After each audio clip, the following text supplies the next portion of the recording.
Character by Samuel Smiles. Chapter 1. Influence of Character.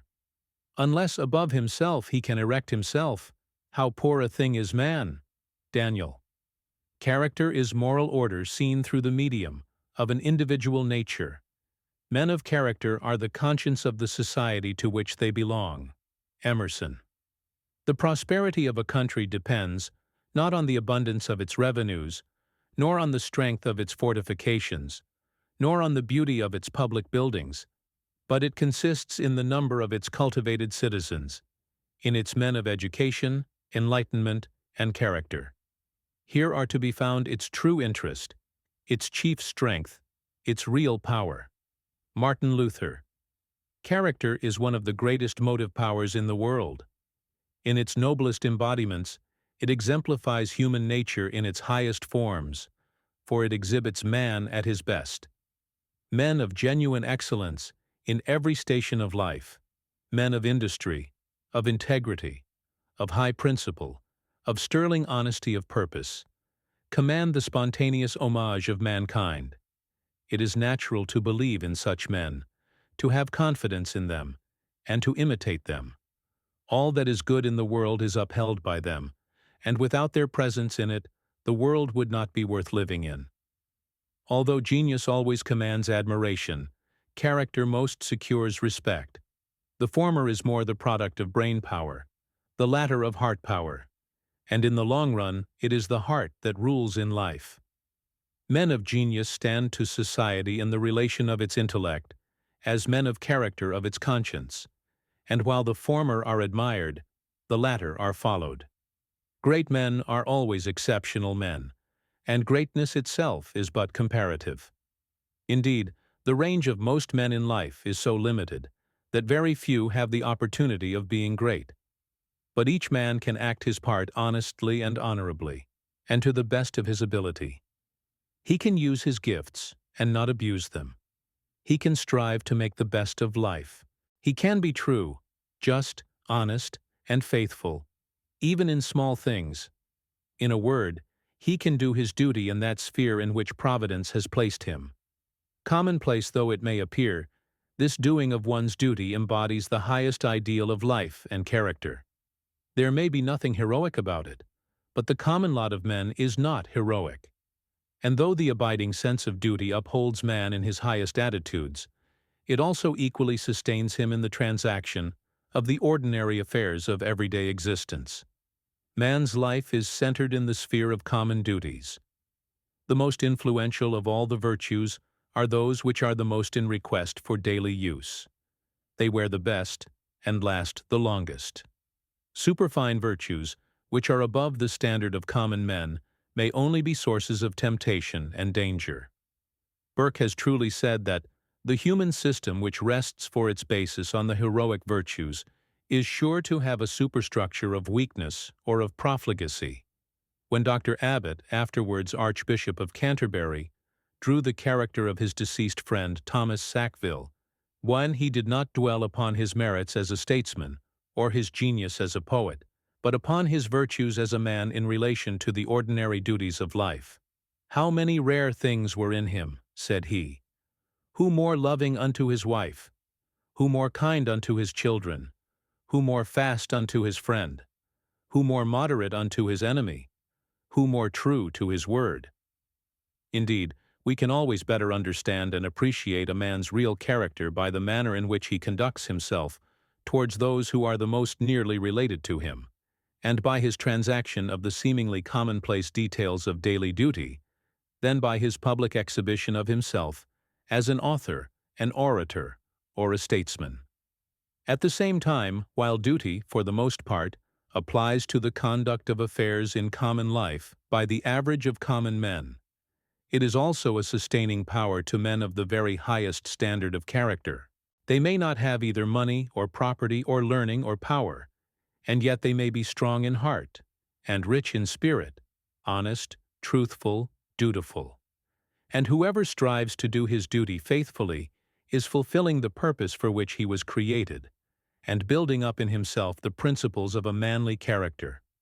There are many persons of whom it may be said that they have no other possession in the world but their character, and yet they stand as firmly upon it as any crowned king. Intellectual culture has no necessary relation to purity or excellence of character. In the New Testament, appeals are constantly made to the heart of man and to the spirit we are of, whilst allusions to the intellect are a very rare occurrence. A handful of good life, says George Herbert, is worth a bushel of learning. Not that learning is to be despised, but that it must be allied to goodness. Intellectual capacity is sometimes found associated with the meanest moral character, with abject servility to those in high places, and arrogance to those of low estate. A man may be accomplished in art, literature, and science, and yet in honesty, virtue, truthfulness, and the spirit of duty, be entitled to take rank after many a poor and illiterate peasant. "You insist," wrote Perthes to a friend, "on respect for learned men. I say, Amen, but at the same time, don't forget that largeness of mind, depth of thought, appreciation of the lofty, experience of the world, delicacy of manner, tact and energy in action, love of truth, honesty, and amiability, that all these may be wanting in a man who may yet be very learned." When someone, in Sir Walter Scott's hearing, made a remark as to the value of literary talents and accomplishments, as if they were above all things to be esteemed and honored, he observed, "God help us! What a poor world this would be if that were the true doctrine. I have read books enough, and observed and conversed with enough of eminent and splendidly cultured minds too in my time, but I assure you, I have heard higher sentiments from the lips of poor uneducated men and women, when exerting the spirit of severe yet gentle heroism under difficulties and afflictions, or speaking their simple thoughts as to circumstances in the lot of friends and neighbors, than I ever yet met with out of the Bible. We shall never learn to feel and respect our real calling and destiny unless we have taught ourselves to consider everything as moonshine compared with the education of the heart. Still less has wealth any necessary connection with elevation of character. On the contrary, it is much more frequently the cause of its corruption and degradation. Wealth and corruption, luxury and vice, have very close affinities to each other.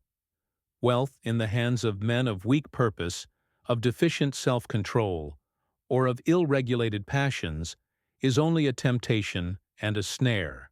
The source, it may be, of infinite mischief to themselves, and often to others. On the contrary, a condition of comparative poverty is compatible with character in its highest form. A man may possess only his industry, his frugality, his integrity, and yet stand high in the rank of true manhood. The advice which Burns's father gave him was the best. "He bade me act a manly part, though I had ne'er a farthing, for without an honest manly heart, no man was worth regarding." One of the purest and noblest characters the writer ever knew was a laboring man in a northern county, who brought up his family respectably on an income never amounting to more than 10 shillings a week.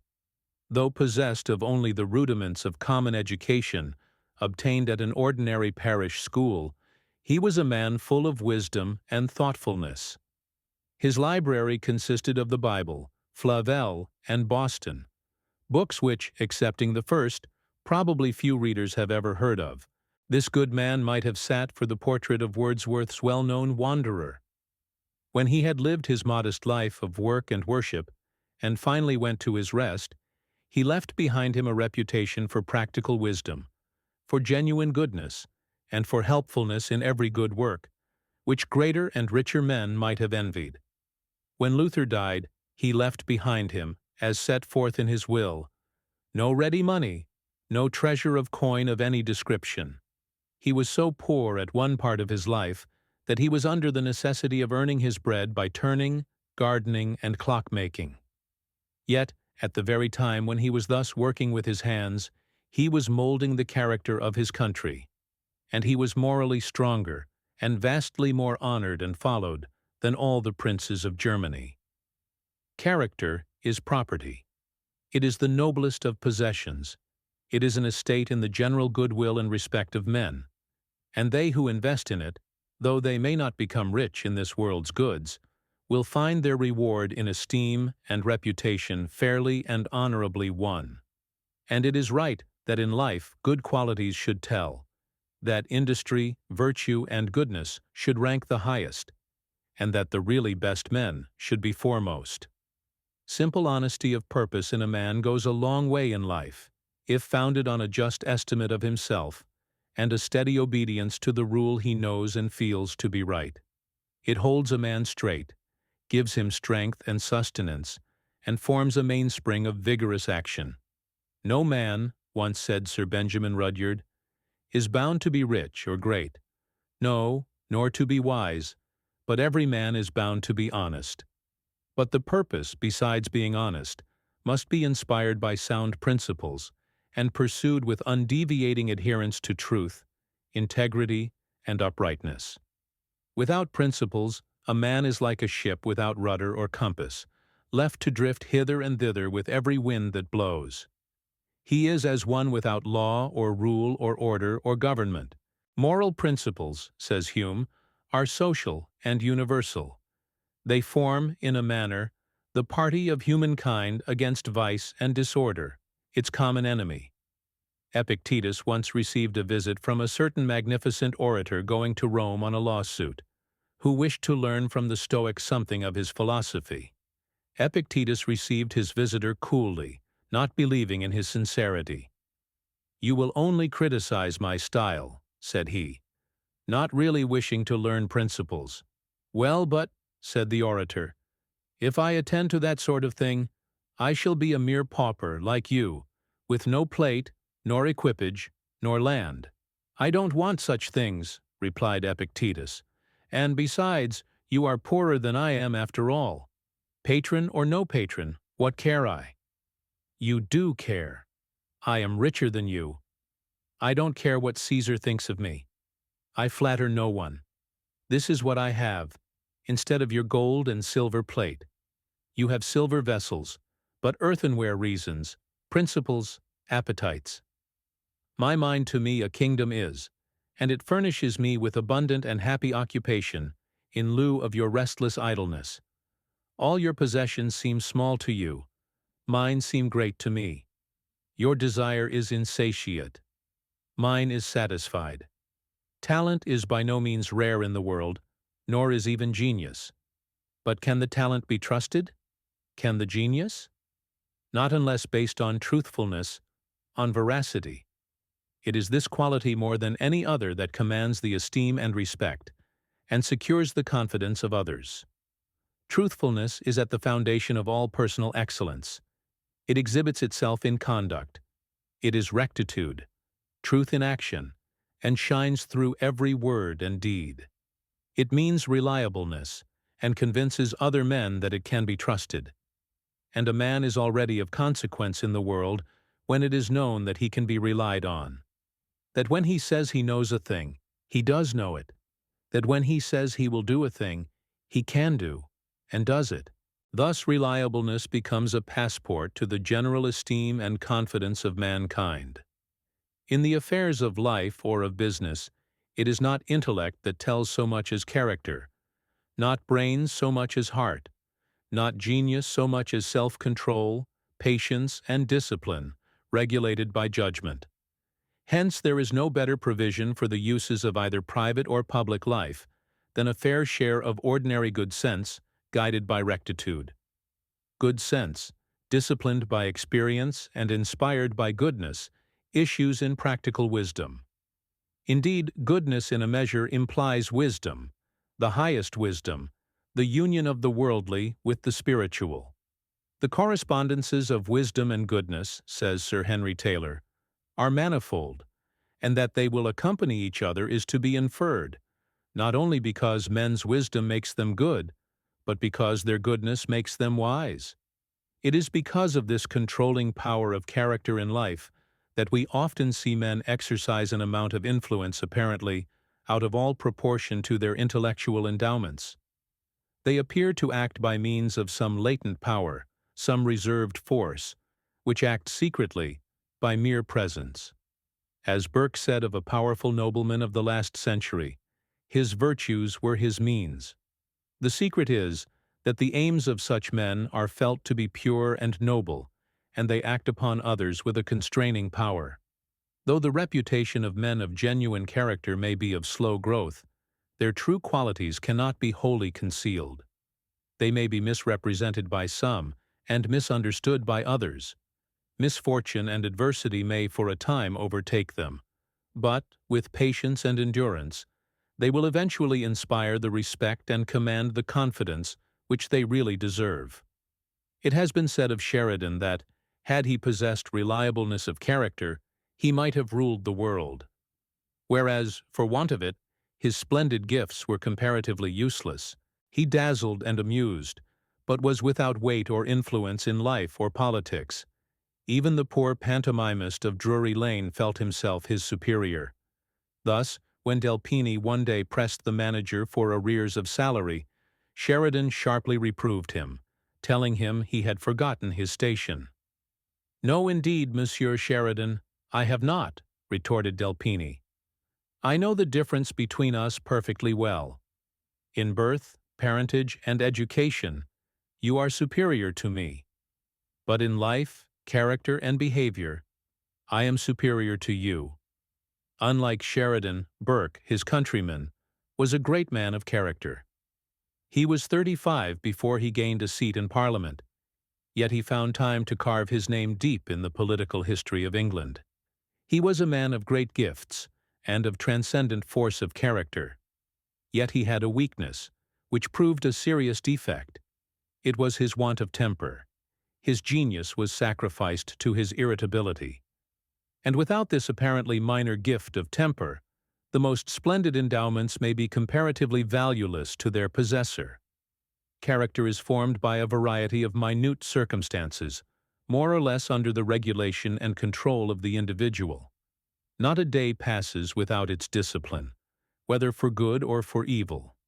There is no act, however trivial, but has its train of consequences, as there is no hair so small, but casts its shadow. It was a wise saying of Mrs. Schimmelpenninck's mother, never to give way to what is little, or by that little, however you may despise it, you will be practically governed. Every action, every thought, every feeling contributes to the education of the temper, the habits, and understanding, and exercises an inevitable influence upon all the acts of our future life. Thus character is undergoing constant change, for better or for worse, either being elevated on the one hand or degraded on the other. "There is no fault nor folly of my life," says Mr. Ruskin, "that does not rise up against me and take away my joy, and shorten my power of possession, of sight, of understanding. And every past effort of my life, every gleam of rightness or good in it, is with me now, to help me in my grasp of this art and its vision." The mechanical law, that action and reaction are equal, holds true also in morals. Good deeds act and react on the doers of them, and so do evil. Not only so, they produce like effects, by the influence of example, on those who are the subjects of them. But man is not the creature, so much as he is the creator, of circumstances. Cultivate. And by the exercise of his free will, he can direct his actions so that they shall be productive of good rather than evil. "Nothing can work me damage but myself," said Saint Bernard. "The harm that I sustain I carry about with me, and I am never a real sufferer but by my own fault." The best sort of character, however, cannot be formed without effort. There needs the exercise of constant self-watchfulness, self-discipline, and self-control. There may be much faltering, stumbling, and temporary defeat, difficulties and temptations manifold to be battled with and overcome. But if the spirit be strong and the heart be upright, no one need despair of ultimate success. The very effort to advance, to arrive at a higher standard of character than we have reached, is inspiring and invigorating, and even though we may fall short of it, we cannot fail to be improved by every honest effort made in an upward direction.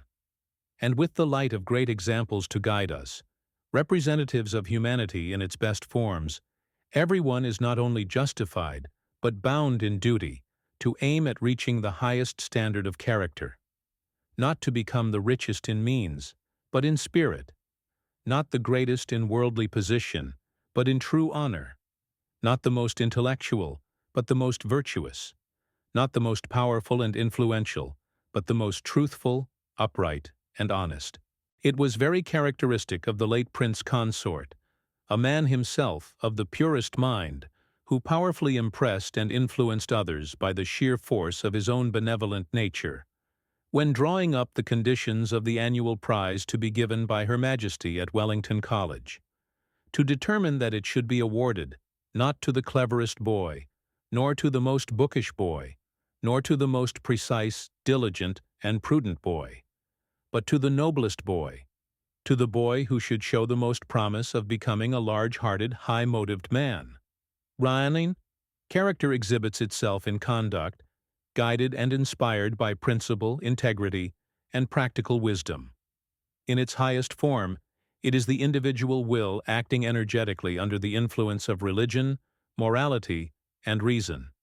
It chooses its way considerately and pursues it steadfastly, esteeming duty above reputation and the approval of conscience more than the world's praise. While respecting the personality of others, it preserves its own individuality and independence, and has the courage to be morally honest, though it may be unpopular, trusting tranquilly to time and experience for recognition. Although the force of example will always exercise great influence upon the formation of character, the self-originating and sustaining force of one's own spirit must be the mainstay. This alone can hold up the life, and give individual independence and energy.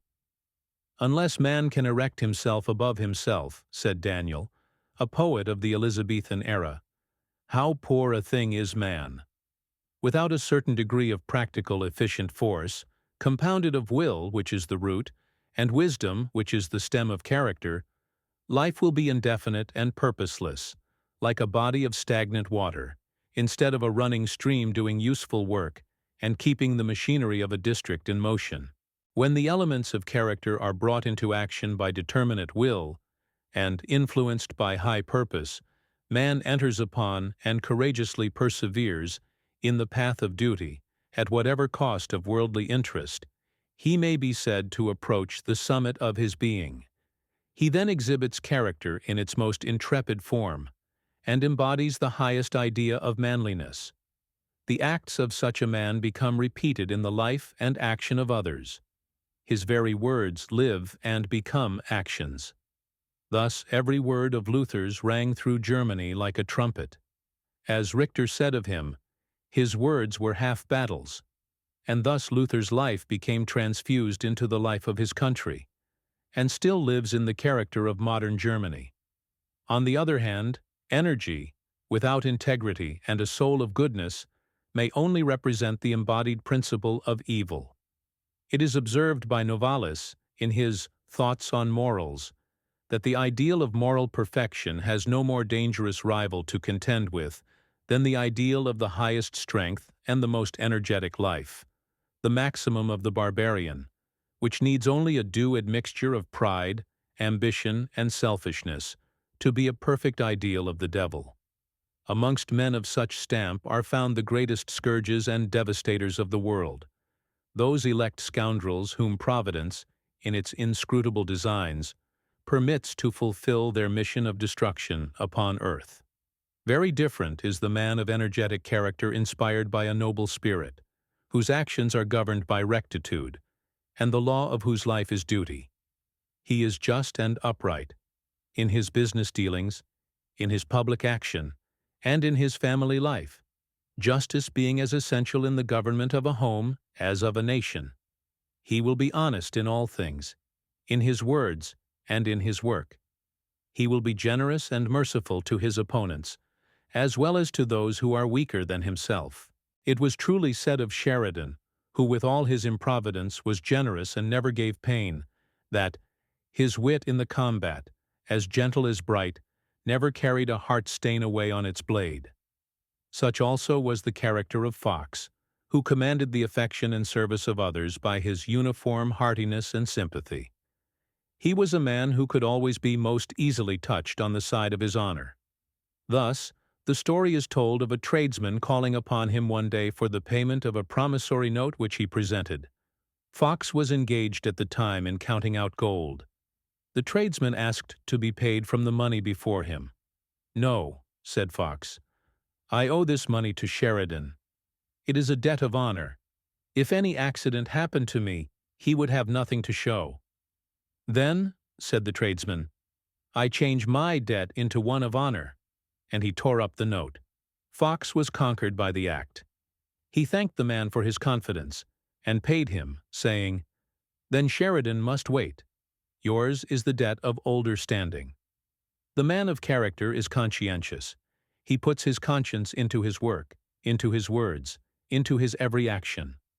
When Cromwell asked the Parliament for soldiers in lieu of the decayed serving-men and tapsters who filled the Commonwealth's army, he required that they should be men who made some conscience of what they did, and such were the men of which his celebrated regiment of Ironsides was composed. The man of character is also reverential. The possession of this quality marks the noblest and highest type of manhood and womanhood. Reverence for things consecrated by the homage of generations, for high objects, pure thoughts, and noble aims, for the great men of former times, and the high-minded workers amongst our contemporaries. Reverence is alike indispensable to the happiness of individuals, of families, and of nations. Without it there can be no trust, no faith, no confidence, either in man or God, neither social peace nor social progress. For reverence is but another word for religion, which binds men to each other, and all to God. "The man of noble spirit," says Sir Thomas Overbury, "converts all occurrences into experience, between which experience and his reason there is marriage, and the issue are his actions. He moves by affection, not for affection. He loves glory, scorns shame, and governeth and obeyeth with one countenance, for it comes from one consideration. Knowing reason to be no idle gift of nature, he is the steersman of his own destiny. Truth is his goddess, and he takes pains to get her, not to look like her. Unto the society of men he is a sun, whose clearness directs their steps in a regular motion. He is the wise man's friend, the example of the indifferent, the medicine of the vicious. Thus time goeth not from him, but with him, and he feels age more by the strength of his soul than by the weakness of his body. Thus feels he no pain, but esteems all such things as friends, that desire to file off his fetters and help him out of prison. Energy of will, self-originating force, is the soul of every great character. Where it is, there is life. Where it is not, there is faintness, helplessness, and despondency. The strong man and the waterfall, says the proverb, channel their own path. The energetic leader of noble spirit not only wins a way for himself, but carries others with him. His every act has a personal significance, indicating vigor, independence, and self-reliance, and unconsciously commands respect, admiration, and homage. Such intrepidity of character characterized Luther, Cromwell, Washington, Pitt, Wellington, and all great leaders of men. "I am convinced," said Mr. Gladstone in describing the qualities of the late Lord Palmerston in the House of Commons, shortly after his death, "I am convinced that it was the force of will, a sense of duty, and a determination not to give in, that enabled him to make himself a model for all of us who yet remain and follow him, with feeble and unequal steps, in the discharge of our duties. It was that force of will that, in point of fact, did not so much struggle against the infirmities of old age, but actually repelled them and kept them at a distance. And one other quality there is, at least, that may be noticed without the smallest risk of stirring in any breast a painful emotion. It is this, that Lord Palmerston had a nature incapable of enduring anger or any sentiment of wrath.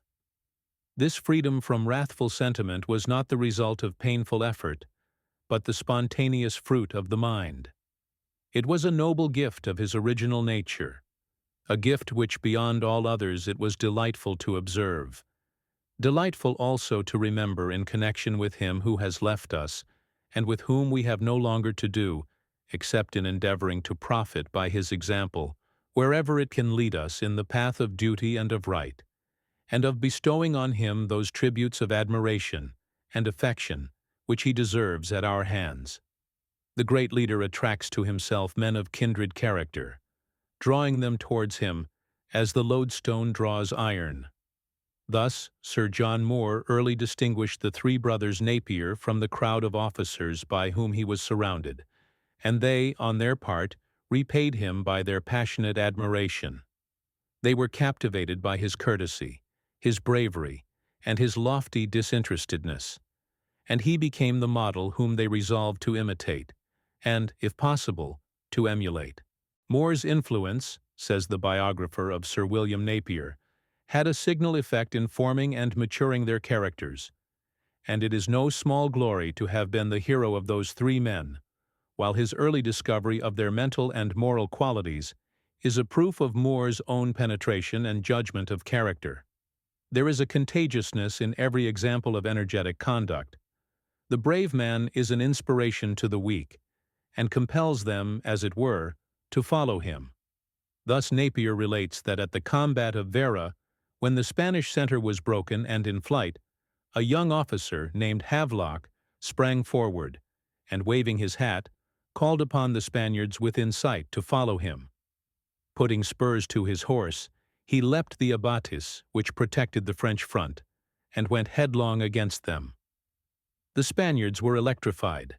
In a moment they dashed after him, cheering for El Chico Blanco, the fair boy, and with one shock they broke through the French and sent them flying downhill.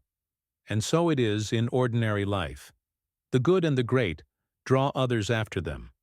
They lighten and lift up all who are within reach of their influence. They are as so many living centers of beneficent activity. Let a man of energetic and upright character be appointed to a position of trust and authority, and all who serve under him become, as it were, conscious of an increase of power. When Chatham was appointed minister, his personal influence was at once felt through all the ramifications of office. Every sailor who served under Nelson and knew he was in command shared the inspiration of the hero. When Washington consented to act as commander-in-chief, it was felt as if the strength of the American forces had been more than doubled. Many years late, in 1798, when Washington, grown old, had withdrawn from public life and was living in retirement at Mount Vernon, and when it seemed probable that France would declare war against the United States, President Adams wrote to him saying, "We must have your name if you will permit us to use it. There will be more efficacy in it than in many an army." Such was the esteem in which the great president's noble character and eminent abilities were held by his countrymen. An incident is related by the historian of the Peninsular War, illustrative of the personal influence exercised by a great commander over his followers. The British army lay at Sauroren, before which Soult was advancing, prepared to attack in force. Wellington was absent, and his arrival was anxiously looked for. Suddenly a single horseman was seen riding up the mountain alone.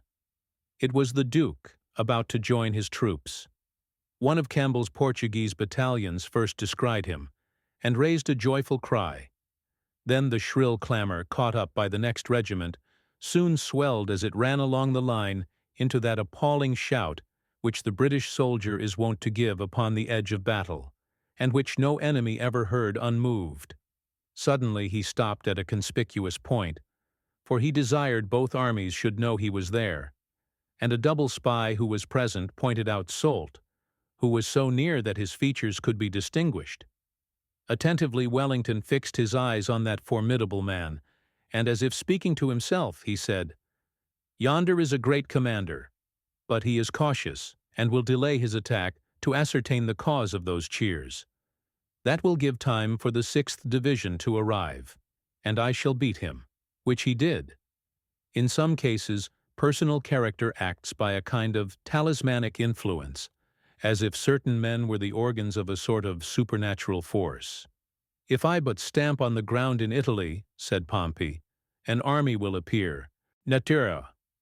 At the voice of Peter the Hermit, as described by the historian, Europe arose and precipitated itself upon Asia. It was said of the Caliph Omar that his walking stick struck more terror into those who saw it than another man's sword. The very names of some men are like the sound of a trumpet.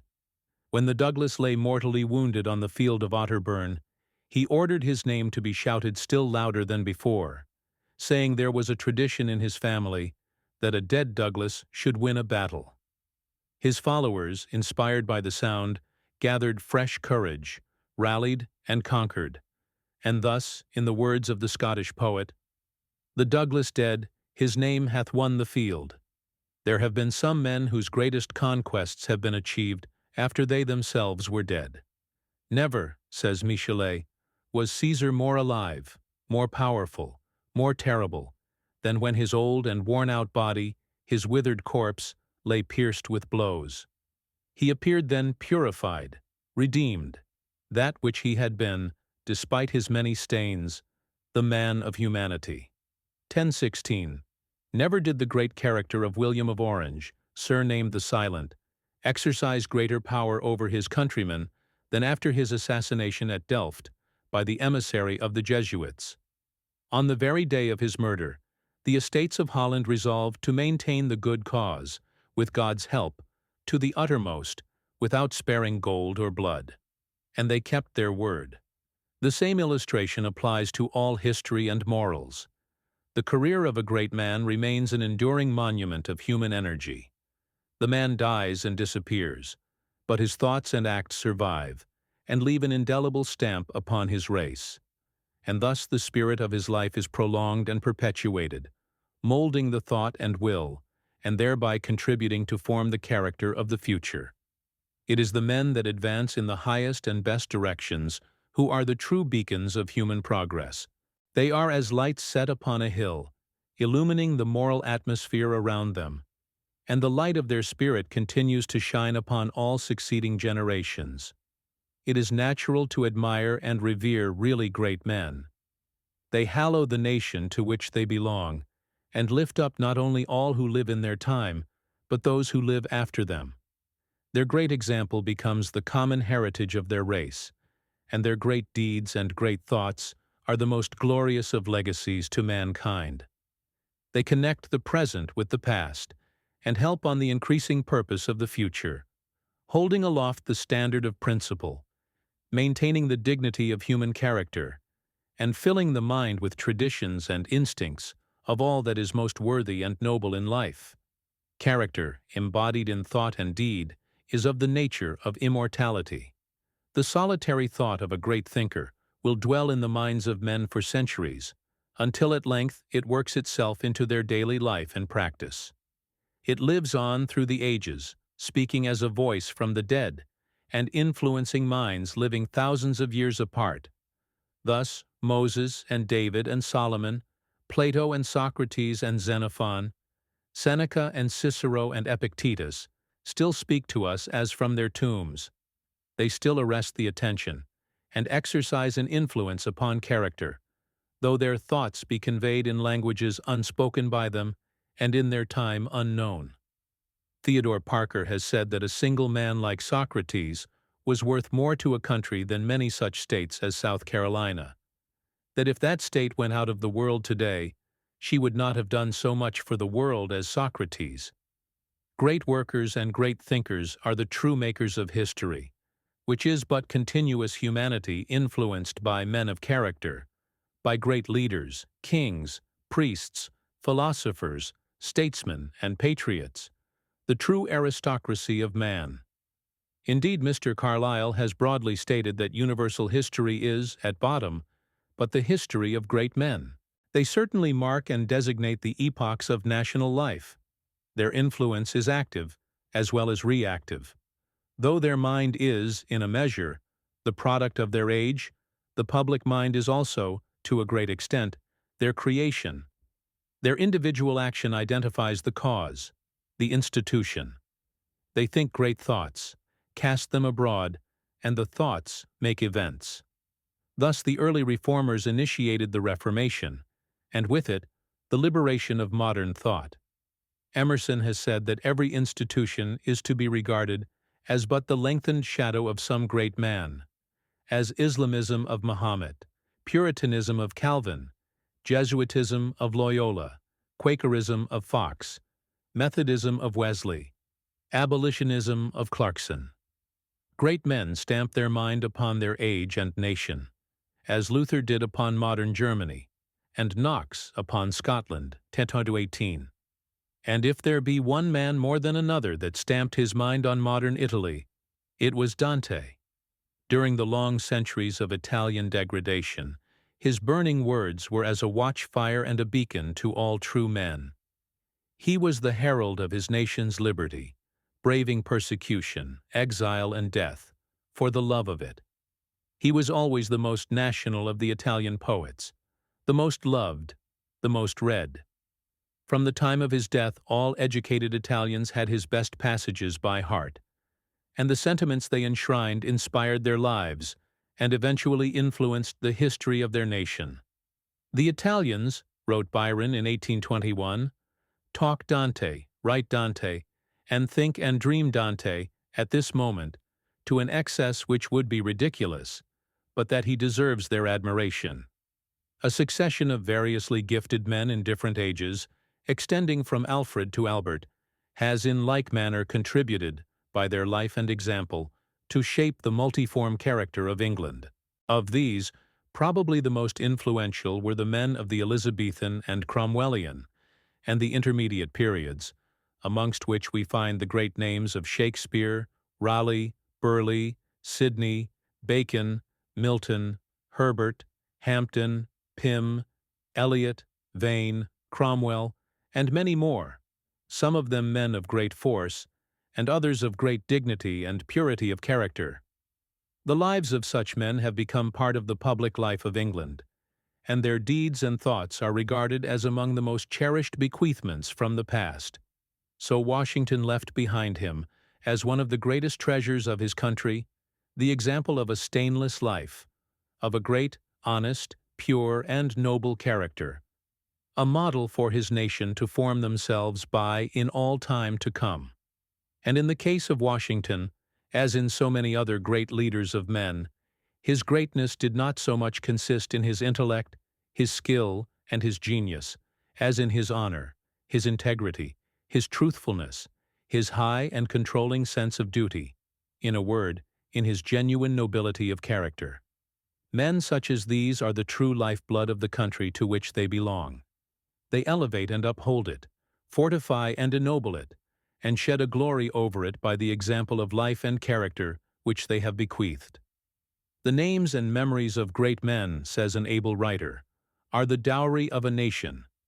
Widowhood, overthrow, desertion, even slavery cannot take away from her this sacred inheritance. Whenever national life begins to quicken, the dead heroes rise in the memories of men and appear to the living to stand by in solemn spectatorship and approval. No country can be lost which feels herself overlooked by such glorious witnesses. They are the salt of the earth, in death as well as in life. What they did once, their descendants have still and always a right to do after them, and their example lives in their country, a continual stimulant and encouragement for him who has the soul to adopt it. But it is not great men only that have to be taken into account in estimating the qualities of a nation, but the character that pervades the great body of the people. When Washington Irving visited Abbotsford, Sir Walter Scott introduced him to many of his friends and favorites, not only amongst the neighboring farmers, but the laboring peasantry. "I wish to show you," said Scott, "some of our really excellent plain Scotch people.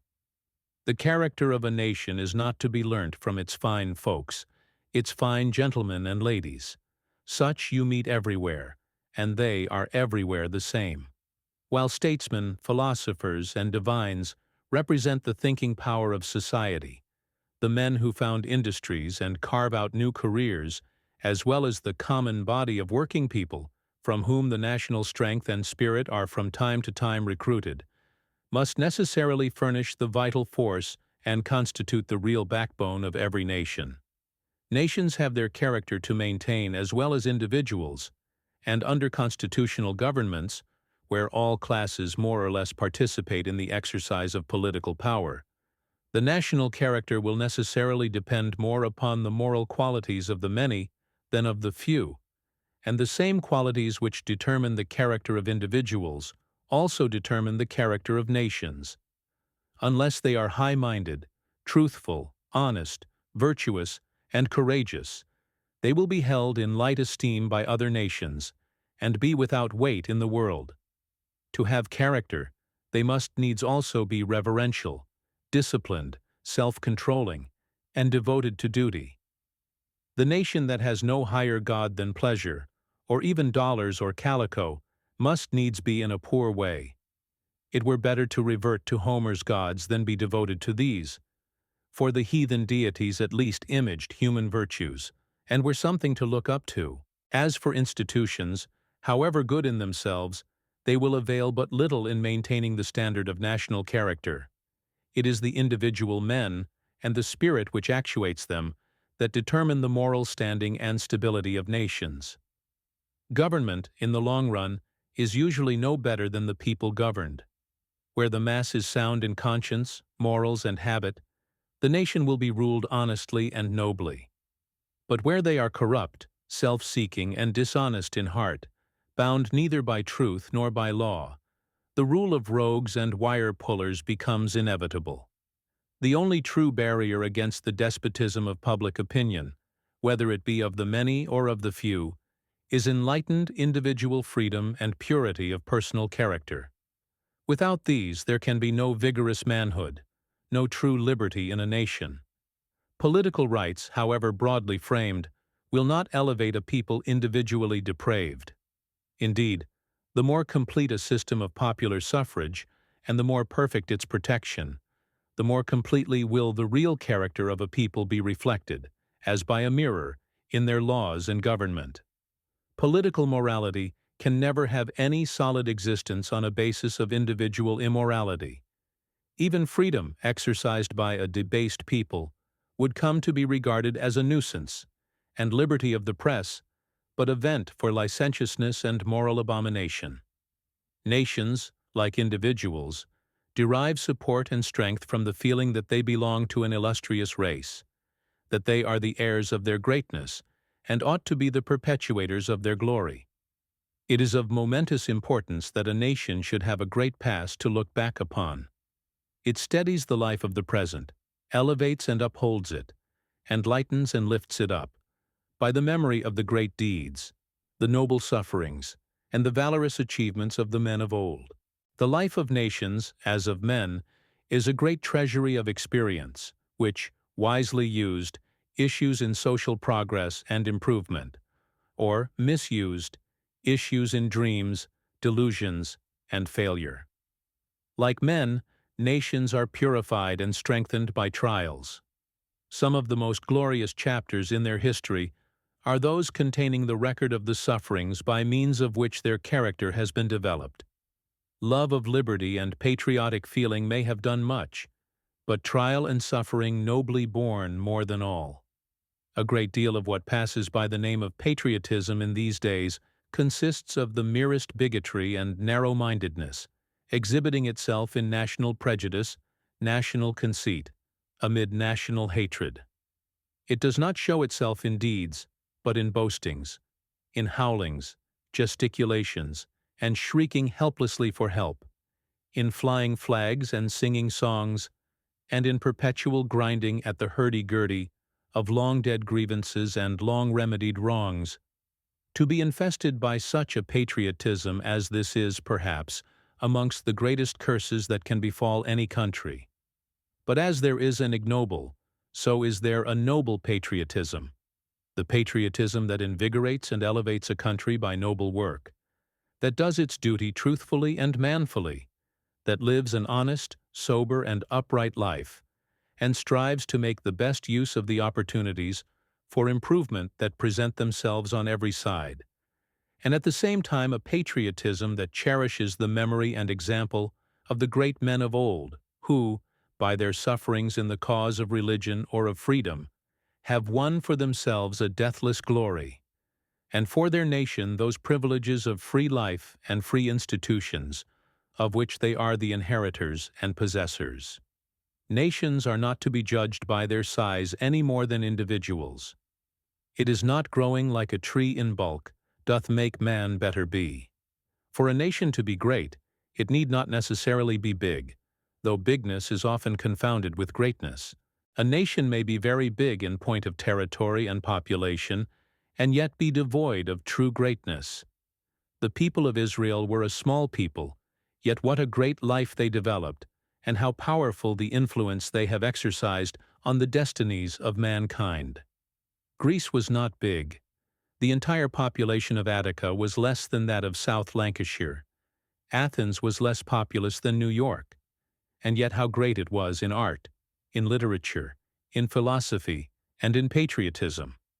But it was the fatal weakness of Athens that its citizens had no true family or home life, while its freemen were greatly outnumbered by its slaves. Its public men were loose, if not corrupt, in morals. Its women, even the most accomplished, were unchaste.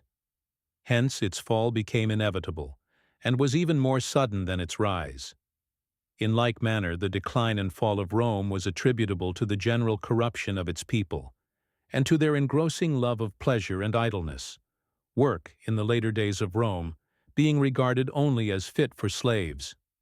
Its citizens ceased to pride themselves on the virtues of character of their great forefathers, and the empire fell because it did not deserve to live.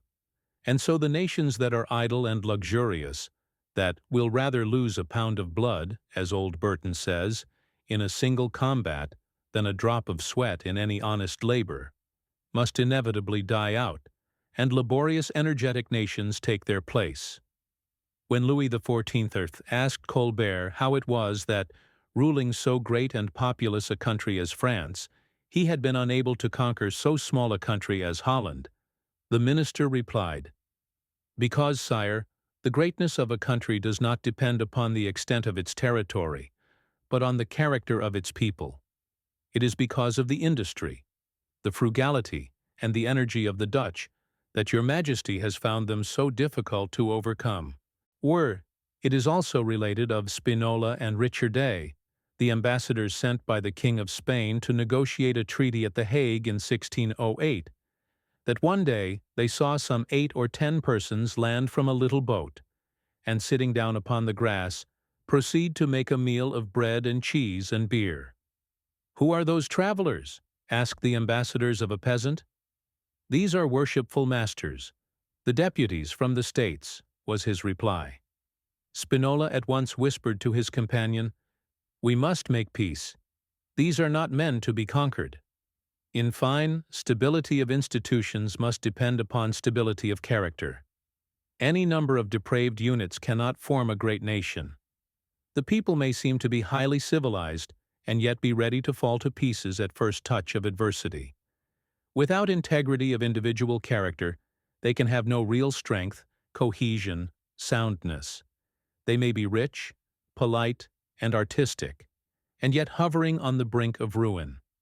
If living for themselves only, and with no end but pleasure, each little self his own little god, such a nation is doomed, and its decay is inevitable. Where national character ceases to be upheld, a nation may be regarded as next to lost. Where it ceases to esteem and to practice the virtues of truthfulness, honesty, integrity, and justice, it does not deserve to live. And when the time arrives in any country, when wealth has so corrupted, or pleasure so depraved, or faction so infatuated the people, that honor, order, obedience, virtue, and loyalty have seemingly become things of the past, then, amidst the darkness, when honest men, if haply there be such left, are groping about and feeling for each other's hands, their only remaining hope will be in the restoration and elevation of individual character. For by that alone can a nation be saved, And if character be irrecoverably lost, then indeed there will be nothing left worth saving. Chapter 2. Home Power. So build we up the being that we are, thus deeply drinking in the soul of things, we shall be wise perforce. Wordsworth. The millstreams that turn the clappers of the world arise in solitary places. Helps. In the course of a conversation with Madame Campan, Napoleon Bonaparte remarked, "The old systems of instruction seem to be worth nothing. What is yet wanting in order that the people should be properly educated?" "Mothers," replied Madame Campan. The reply struck the emperor. "Yes," said he, "here is a system of education in one word. Be it your care, then, to train up mothers who shall know how to educate their children." Aimé Martin. Lord, with what care hast thou begirt us round! Parents first season us, then schoolmasters deliver us to laws. They send us bound to rules of reason. George Herbert. Home is the first and most important school of character. It is there that every human being receives his best moral training, or his worst. For it is there that he imbibes those principles of conduct which endure through manhood, and cease only with life. It is a common saying that manners make the man, and there is a second that mind makes the man. But truer than either is a third, that home makes the man. For the home training includes not only manners and mind, but character. It is mainly in the home that the heart is opened, the habits are formed, the intellect is awakened, and character molded for good or for evil. From that source, be it pure or impure, issue the principles and maxims that govern society. Law itself is but the reflex of homes. The tiniest bits of opinion sown in the minds of children in private life afterwards issue forth to the world, and become its public opinion. For nations are gathered out of nurseries, and they who hold the leading strings of children may even exercise a greater power than those who wield the reins of government. It is in the order of nature that domestic life should be preparatory to social, and that the mind and character should first be formed in the home. There the individuals who afterwards form society are dealt with in detail, and fashioned one by one. From the family they enter life, and advance from boyhood to citizenship. Thus the home may be regarded as the most influential school of civilization. For, after all, civilization mainly resolves itself into a question of individual training, and according as the respective members of society are well or ill trained in youth, so will the community which they constitute be more or less humanized and civilized. The training of any man, even the wisest, cannot fail to be powerfully influenced by the moral surroundings of his early years.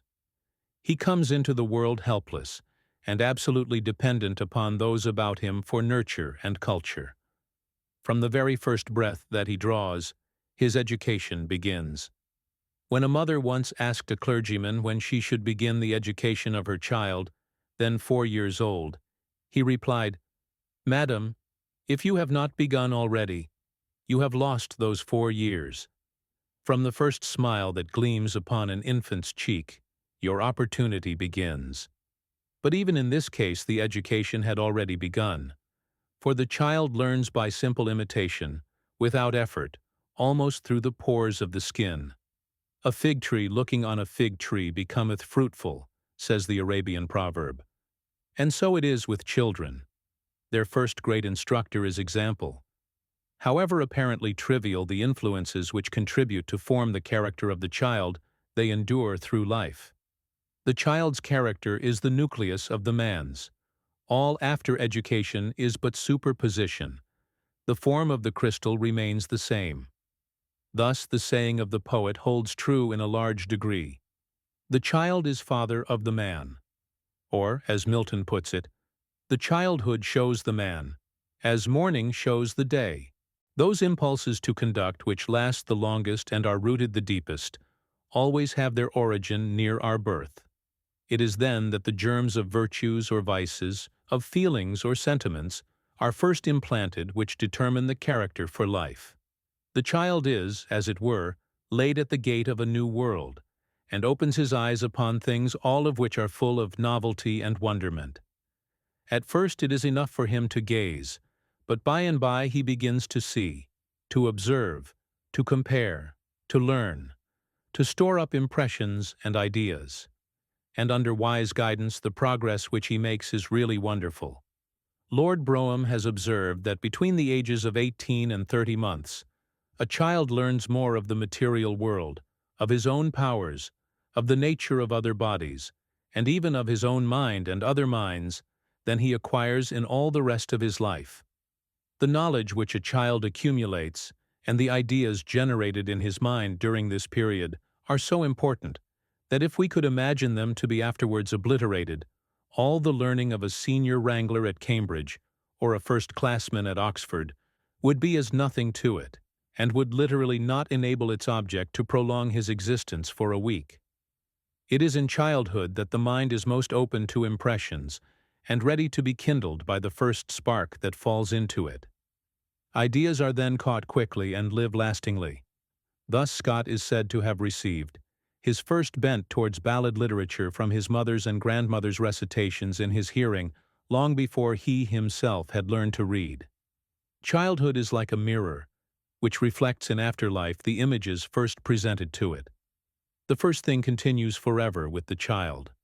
The first joy, the first sorrow, the first success, the first failure, the first achievement, the first misadventure, paint the foreground of his life.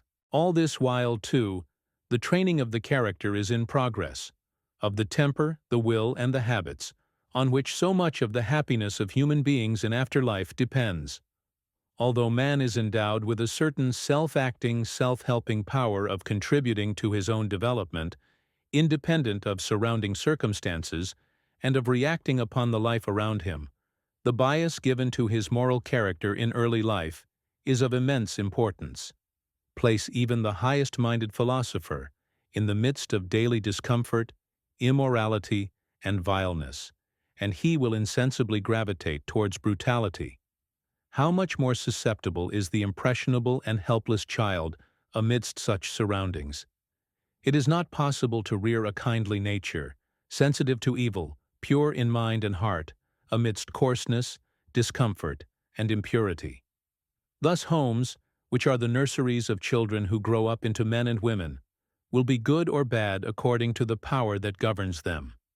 Where the spirit of love and duty pervades the home, where head and heart bear rule wisely there, where the daily life is honest and virtuous, where the government is sensible, kind, and loving, then may we expect from such a home an issue of healthy, useful, and happy beings, capable, as they gain the requisite strength, of following the footsteps of their parents, of walking uprightly, governing themselves wisely, and contributing to the welfare of those about them. On the other hand, if surrounded by ignorance, coarseness, and selfishness, they will unconsciously assume the same character, and grow up to adult years rude, uncultivated, and all the more dangerous to society if placed amidst the manifold temptations of what is called civilized life. "Give your child to be educated by a slave," said an ancient Greek, "and instead of one slave, you will then have two." The child cannot help imitating what he sees. Everything is to him a model, of manner, of gesture, of speech, of habit, of character. For the child, says Richter, the most important era of life is that of childhood, when he begins to color and mold himself by companionship with others. Every new educator effects less than his predecessor. Until at last, if we regard all life as an educational institution, a circumnavigator of the world is less influenced by all the nations he has seen than by his nurse. Models are therefore of every importance in molding the nature of the child, and if we would have fine characters, we must necessarily present before them fine models. Now, the model most constantly before every child's eye is the mother. "One good mother," said George Herbert, "is worth 100 schoolmasters. In the home she is lodestone to all hearts, and lodestar to all eyes." Imitation of her is constant. Imitation, which Bacon likens to a globe of precepts. But example is far more than precept. It is instruction in action. It is teaching without words, often exemplifying more than tongue can teach. In the face of bad example, the best of precepts are of but little avail. The example is followed, not the precepts. Indeed, precept at variance with practice is worse than useless, inasmuch as it only serves to teach the most cowardly of vices, hypocrisy. Even children are judges of consistency, and the lessons of the parent who says one thing and does the opposite are quickly seen through. The teaching of the friar was not worth much, who preached the virtue of honesty with a stolen goose in his sleeve. By imitation of acts, the character becomes slowly and imperceptibly, but at length decidedly formed. The several acts may seem in themselves trivial, but so are the continuous acts of daily life. Like snowflakes, they fall unperceived. Each flake added to the pile produces no sensible change, and yet the accumulation of snowflakes makes the avalanche. So do repeated acts, one following another, at length become consolidated in habit, determine the action of the human being for good or for evil, and, in a word, form the character. It is because the mother, far more than the father, influences the action and conduct of the child, that her good example is of so much greater importance in the home. It is easy to understand how this should be so. The home is the woman's domain, her kingdom, where she exercises entire control. Her power over the little subjects she rules there is absolute. They look up to her for everything. She is the example and model constantly before their eyes, whom they unconsciously observe and imitate. Cowley, speaking of the influence of early example and ideas early implanted in the mind, compares them to letters cut in the bark of a young tree, which grow and widen with age. The impressions then made, howsoever slight they may seem, are never effaced. The ideas then implanted in the mind are like seeds dropped into the ground, which lie there and germinate for a time, afterwards springing up in acts and thoughts and habits. Thus the mother lives again in her children. They unconsciously mold themselves after her manner, her speech, her conduct, and her method of life. Her habits become theirs, and her character is visibly repeated in them. This maternal love is the visible providence of our race. Its influence is constant and universal. It begins with the education of the human being at the outstart of life, and is prolonged by virtue of the powerful influence which every good mother exercises over her children through life. When launched into the world, each to take part in its labors, anxieties, and trials, they still turn to their mother for consolation, if not for counsel, in their time of trouble and difficulty. The pure and good thoughts she has implanted in their minds when children continue to grow up into good acts, long after she is dead. And when there is nothing but a memory of her left, her children rise up and call her blessed. It is not saying too much to aver that the happiness or misery, the enlightenment or ignorance, the civilization or barbarism of the world, depends in a very high degree upon the exercise of woman's power within her special kingdom of home. Indeed, Emerson says, broadly and truly, that a sufficient measure of civilization is the influence of good women. Posterity may be said to lie before us in the person of the child in the mother's lap. What that child will eventually become mainly depends upon the training and example which he has received from his first and most influential educator. Woman, above all other educators, educates humanly. Man is the brain, but woman is the heart of humanity. He its judgment, she its feeling. He its strength, she its grace, ornament, and solace. Even the understanding of the best woman seems to work mainly through her affections. And thus, though man may direct the intellect, woman cultivates the feelings, which mainly determine the character. While he fills the memory, she occupies the heart. She makes us love what he can only make us believe, and it is chiefly through her that we are enabled to arrive at virtue. The respective influences of the father and the mother on the training and development of character are remarkably illustrated in the life of St. Augustine. While Augustine's father, a poor freeman of Thagaste, proud of his son's abilities, endeavored to furnish his mind with the highest learning of the schools, and was extolled by his neighbors for the sacrifices he made with that object beyond the ability of his means. His mother Monica, on the other hand, sought to lead her son's mind in the direction of the highest good, and with pious care counseled him, entreated him, advised him to chastity, and amidst much anguish and tribulation, because of his wicked life, never ceased to pray for him until her prayers were heard and answered. Thus her love at last triumphed, and the patience and goodness of the mother were rewarded, not only by the conversion of her gifted son, but also of her husband. Later in life, and after her husband's death, Monica, drawn by her affection, followed her son to Milan, to watch over him, and there she died, when he was in his 33rd year. But it was in the earlier period of his life that her example and instruction made the deepest impression upon his mind, and determined his future character. There are many similar instances of early impressions made upon a child's mind, springing up into good acts late in life, after an intervening period of selfishness and vice. Parents may do all that they can to develop an upright and virtuous character in their children, and apparently in vain. It seems like bread cast upon the waters and lost. And yet sometimes it happens that long after the parents have gone to their rest, it may be 20 years or more, the good precept, the good example set before their sons and daughters in childhood, at length springs up and bears fruit. One of the most remarkable of such instances was that of the Reverend John Newton of Olney, the friend of Cowper the poet.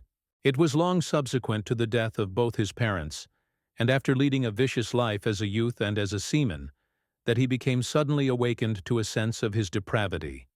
And then it was that the lessons which his mother had given him when a child sprang up vividly in his memory.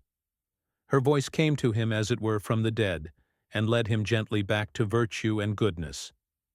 Another instance is that of John Randolph, the American statesman, who once said, "I should have been an atheist if it had not been for one recollection, and that was the memory of the time when my departed mother used to take my little hand in hers, and cause me on my knees to say, 'Our Father who art in heaven.'" But such instance must, on the whole, be regarded as exceptional. As the character is biased in early life, so it generally remains, gradually assuming its permanent form as manhood is reached. "Live as long as you may," said Southey. "The first 20 years are the longest half of your life, and they are by far the most pregnant in consequences." When the worn-out slanderer and voluptuary, Dr. Wolcott, lay on his deathbed, one of his friends asked if he could do anything to gratify him. "Yes," said the dying man eagerly, "give me back my youth." Give him but that, and he would repent, he would reform. But it was all too late. His life had become bound and enthralled by the chains of habit. Grétry, the musical composer, thought so highly of the importance of woman as an educator of character that he described a good mother as nature's chef d'œuvre. And he was right, for good mothers, far more than fathers, tend to the perpetual renovation of mankind, creating, as they do, the moral atmosphere of the home, which is the nutriment of man's moral being, as the physical atmosphere is of his corporeal frame. By good temper, suavity, and kindness, directed by intelligence, woman surrounds the indwellers with a pervading atmosphere of cheerfulness, contentment, and peace, suitable for the growth of the purest as of the manliest natures. The poorest dwelling, presided over by a virtuous, thrifty, cheerful, and cleanly woman, may thus be the abode of comfort, virtue, and happiness. It may be the scene of every ennobling relation in family life. It may be endeared to a man by many delightful associations, furnishing a sanctuary for the heart, a refuge from the storms of life, a sweet resting place after labor, a consolation in misfortune, a pride in prosperity, and a joy at all times. The good home is thus the best of schools, not only in youth but in age. There young and old best learn cheerfulness, patience, self-control, and the spirit of service and of duty. Isaac Walton, speaking of George Herbert's mother, says she governed her family with judicious care, not rigidly nor sourly, but with such a sweetness and compliance with the recreations and pleasures of youth, as did incline them to spend much of their time in her company, which was to her great content. The home is the true school of courtesy, of which woman is always the best practical instructor. Without woman, says the Provençal proverb, men were but ill-licked cubs. Philanthropy radiates from the home as from a center. To love the little platoon we belong to in society, said Burke, is the germ of all public affections. The wisest and the best have not been ashamed to own it to be their greatest joy and happiness to sit behind the heads of children, in the inviolable circle of home. A life of purity and duty, there is not the least effectual preparative for a life of public work and duty, and the man who loves his home will not the less fondly love and serve his country. But while homes, which are the nurseries of character, may be the best of schools, they may also be the worst. Between childhood and manhood, how incalculable is the mischief which ignorance in the home has the power to cause. Between the drawing of the first breath and the last, how vast is the moral suffering and disease occasioned by incompetent mothers and nurses. Commit a child to the care of a worthless, ignorant woman, and no culture in afterlife will remedy the evil you have done. Let the mother be idle, vicious, and a slattern.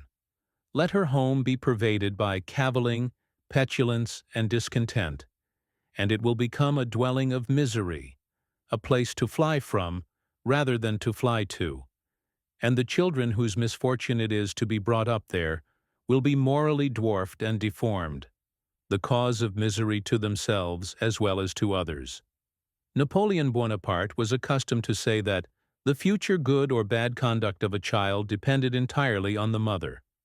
He himself attributed his rise in life in a great measure to the training of his will, his energy, and his self-control by his mother at home. Nobody had any command over him, says one of his biographers, except his mother, who found means, by a mixture of tenderness, severity, and justice, to make him love, respect, and obey her. From her he learnt the virtue of obedience. A curious illustration of the dependence of the character of children on that of the mother incidentally occurs in one of Mr. Tufnell's school reports. The truth, he observes, is so well established that it has even been made subservient to mercantile calculation. I was informed, he says, in a large factory, where many children were employed, that the managers before they engaged a boy always inquired into the mother's character, and if that was satisfactory, they were tolerably certain that her children would conduct themselves creditably. No attention was paid to the character of the father. Ismun 1-14. It has also been observed that in cases where the father has turned out badly, become a drunkard, and gone to the dogs, provided the mother is prudent and sensible, the family will be kept together, and the children probably make their way honorably in life. Whereas in cases of the opposite sort, where the mother turns out badly, no matter how well conducted the father may be, the instances of after success in life on the part of the children are comparatively rare. The greater part of the influence exercised by women on the formation of character necessarily remains unknown. They accomplish their best work in the quiet seclusion of the home and the family, by sustained effort and patient perseverance in the path of duty. Their greatest triumphs, because private and domestic, are rarely recorded, and it is not often, even in the biographies of distinguished men, that we hear of the share which their mothers have had in the formation of their character, and in giving them a bias towards goodness. Yet are they not on that account without their reward? The influence they have exercised, though unrecorded, lives after them, and goes on propagating itself in consequences forever. We do not often hear of great women, as we do of great men. It is of good women that we mostly hear, and it is probable that by determining the character of men and women for good, they are doing even greater work than if they were to paint great pictures, write great books, or compose great operas. It is quite true, said Joseph de Maistre, that women have produced no chef-d'œuvre. They have written no Iliad, nor Jerusalem Delivered, nor Hamlet, nor Phèdre, nor Paradise Lost, nor Tartuffe. They have designed no church of St. Peter's, composed no Messiah, carved no Apollo Belvedere, painted no Last Judgment. They have invented neither algebra, nor telescopes, nor steam engines. But they have done something far greater and better than all this, for it is at their knees that upright and virtuous men and women have been trained, the most excellent productions in the world. De Maistre, in his letters and writings, speaks of his own mother with immense love and reverence. Her noble character made all other women venerable in his eyes. He described her as his sublime mother, an angel to whom God had lent a body for a brief season. To her he attributed the bent of his character and all his bias towards good, and when he had grown to mature years, while acting as ambassador at the court of St. Petersburg, he referred to her noble example and precepts as the ruling influence in his life. One of the most charming features in the character of Samuel Johnson, notwithstanding his rough and shaggy exterior, was the tenderness with which he invariably spoke of his mother, a woman of strong understanding, who firmly implanted in his mind, as he himself acknowledges, his first impressions of religion. He was accustomed, even in the time of his greatest difficulties, to contribute largely, out of his slender means, to her comfort, and one of his last acts of filial duty was to write Rasselas for the purpose of paying her little debts and defraying her funeral charges. George Washington was only 11 years of age, the eldest of 5 children, when his father died, leaving his mother a widow. She was a woman of rare excellence, full of resources, a good woman of business, an excellent manager, and possessed of much strength of character. She had her children to educate and bring up, a large household to govern, and extensive estates to manage, all of which she accomplished with complete success. Her good sense, assiduity, tenderness, industry, and vigilance enabled her to overcome every obstacle, and as the richest reward of her solicitude and toil, she had the happiness to see all her children come forward with a fair promise into life, filling the spheres allotted to them in a manner equally honorable to themselves and to the parent who had been the only guide of their principles, conduct, and habits. The biographer of Cromwell says little about the Protector's father, but dwells upon the character of his mother, whom he describes as a woman of rare vigor and decision of purpose. A woman, he says, possessed of the glorious faculty of self-help when other assistance failed her, ready for the demands of fortune in its extremest adverse turn, of spirit and energy equal to her mildness and patience, who, with the labor of her own hands, gave dowries to 5 daughters sufficient to marry them into families as honorable but more wealthy than their own, whose single pride was honesty, and whose passion was love, who preserved in the gorgeous palace at Whitehall the simple tastes that distinguished her in the old brewery at Huntingdon, and whose only care, amidst all her splendor, was for the safety of her son in his dangerous eminence. We have spoken of the mother of Napoleon Bonaparte as a woman of great force of character.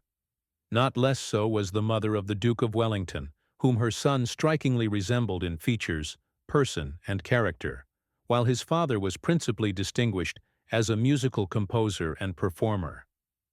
But strange to say, Wellington's mother mistook him for a dunce, and for some reason or other he was not such a favorite as her other children, until his great deeds in after life constrained her to be proud of him.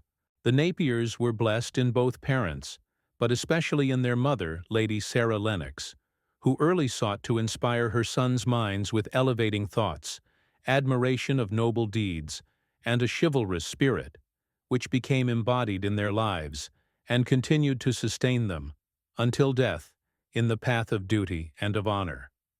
Among statesmen, lawyers, and divines, we find marked mention made of the mothers of Lord Chancellors Bacon, Erskine, and Brougham, all women of great ability, and, in the case of the first, of great learning, as well as of the mothers of Canning, Curran, and President Adams, of Herbert, Paley, and Wesley.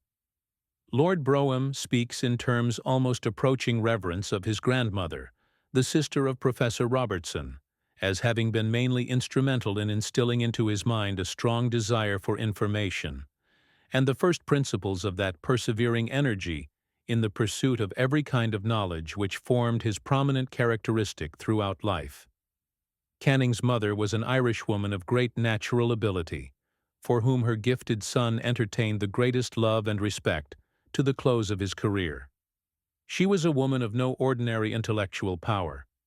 Indeed, says Canning's biographer, were we not otherwise assured of the fact from direct sources, it would be impossible to contemplate his profound and touching devotion to her, without being led to conclude that the object of such unchanging attachment must have been possessed of rare and commanding qualities. She was esteemed by the circle in which she lived as a woman of great mental energy.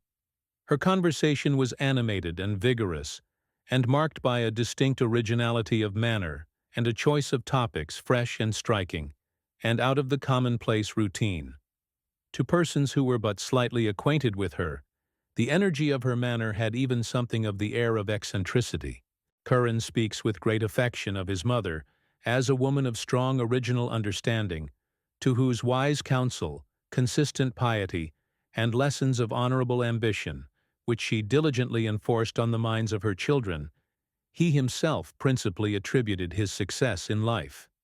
The only inheritance, he used to say, that I could boast of from my poor father was the very scanty one of an unattractive face and person, like his own, and if the world has ever attributed to me something more valuable than face or person, or than earthly wealth, it was that another and a dearer parent gave her child a portion from the treasure of her mind. When ex-President Adams was present at the examination of a girls' school at Boston, he was presented by the pupils with an address which deeply affected him, and in acknowledging it, he took the opportunity of referring to the lasting influence which womanly training and association had exercised upon his own life and character. As a child, he said, I enjoyed perhaps the greatest of blessings that can be bestowed on man, that of a mother who was anxious and capable to form the characters of her children rightly. From her I derived whatever instruction, leaven religious especially, and moral, has pervaded a long life. I will not say perfectly, or as it ought to be, but I will say, because it is only justice to the memory of her I revere, that, in the course of that life, whatever imperfection there has been, or deviation from what she taught me, the fault is mine, and not hers. The Wesleys were peculiarly linked to their parents by natural piety, though the mother, rather than the father, influenced their minds and developed their characters. The father was a man of strong will, but occasionally harsh and tyrannical in his dealings with his family, while the mother, with much strength of understanding and ardent love of truth, was gentle, persuasive, affectionate, and simple. She was the teacher and cheerful companion of her children, who gradually became molded by her example.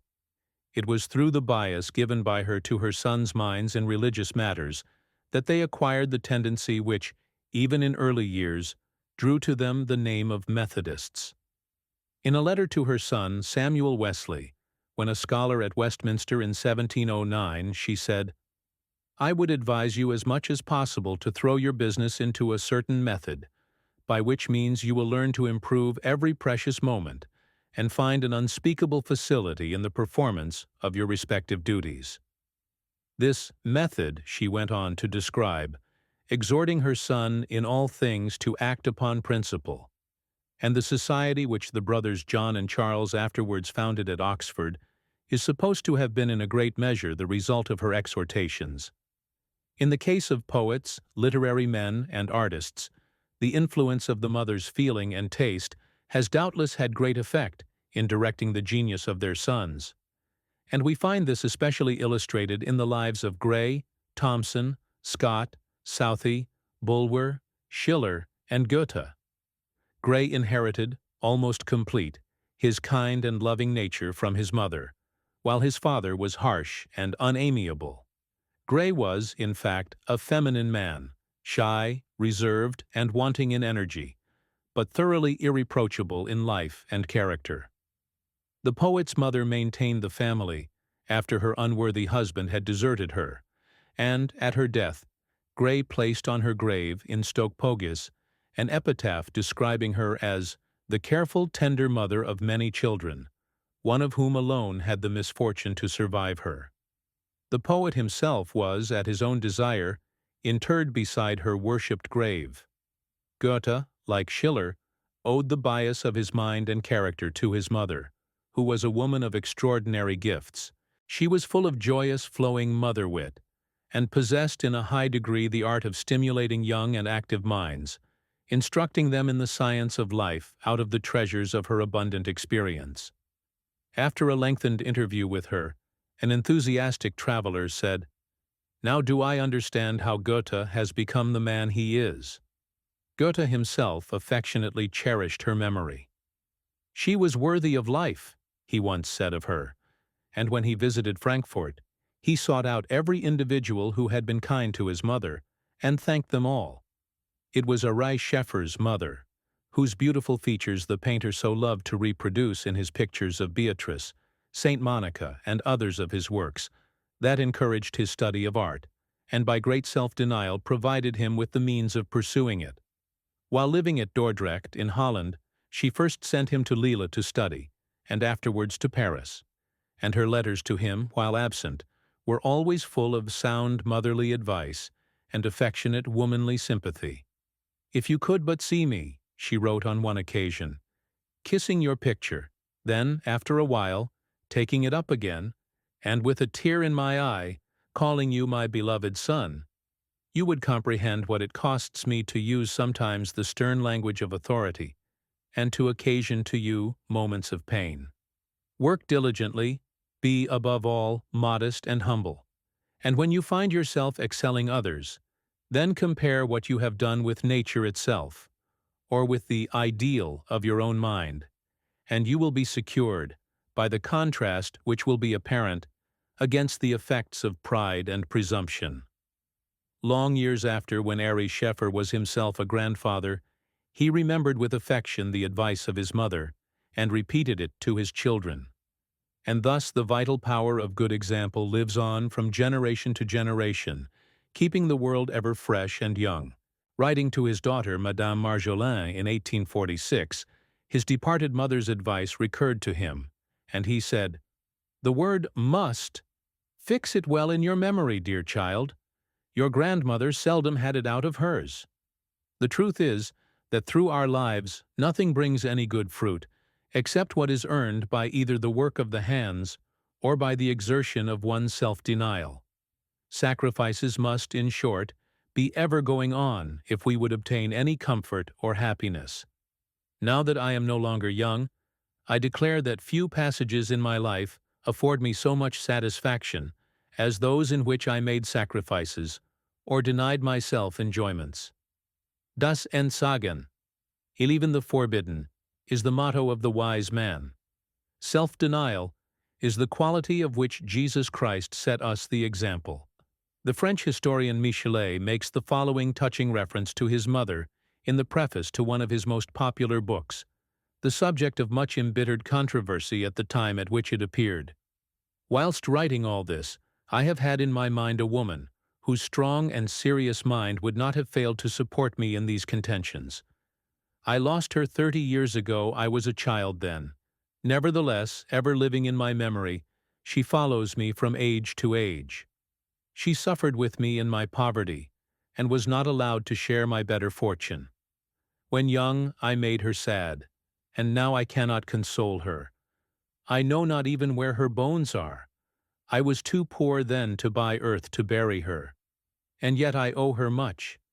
I feel deeply that I am the son of woman.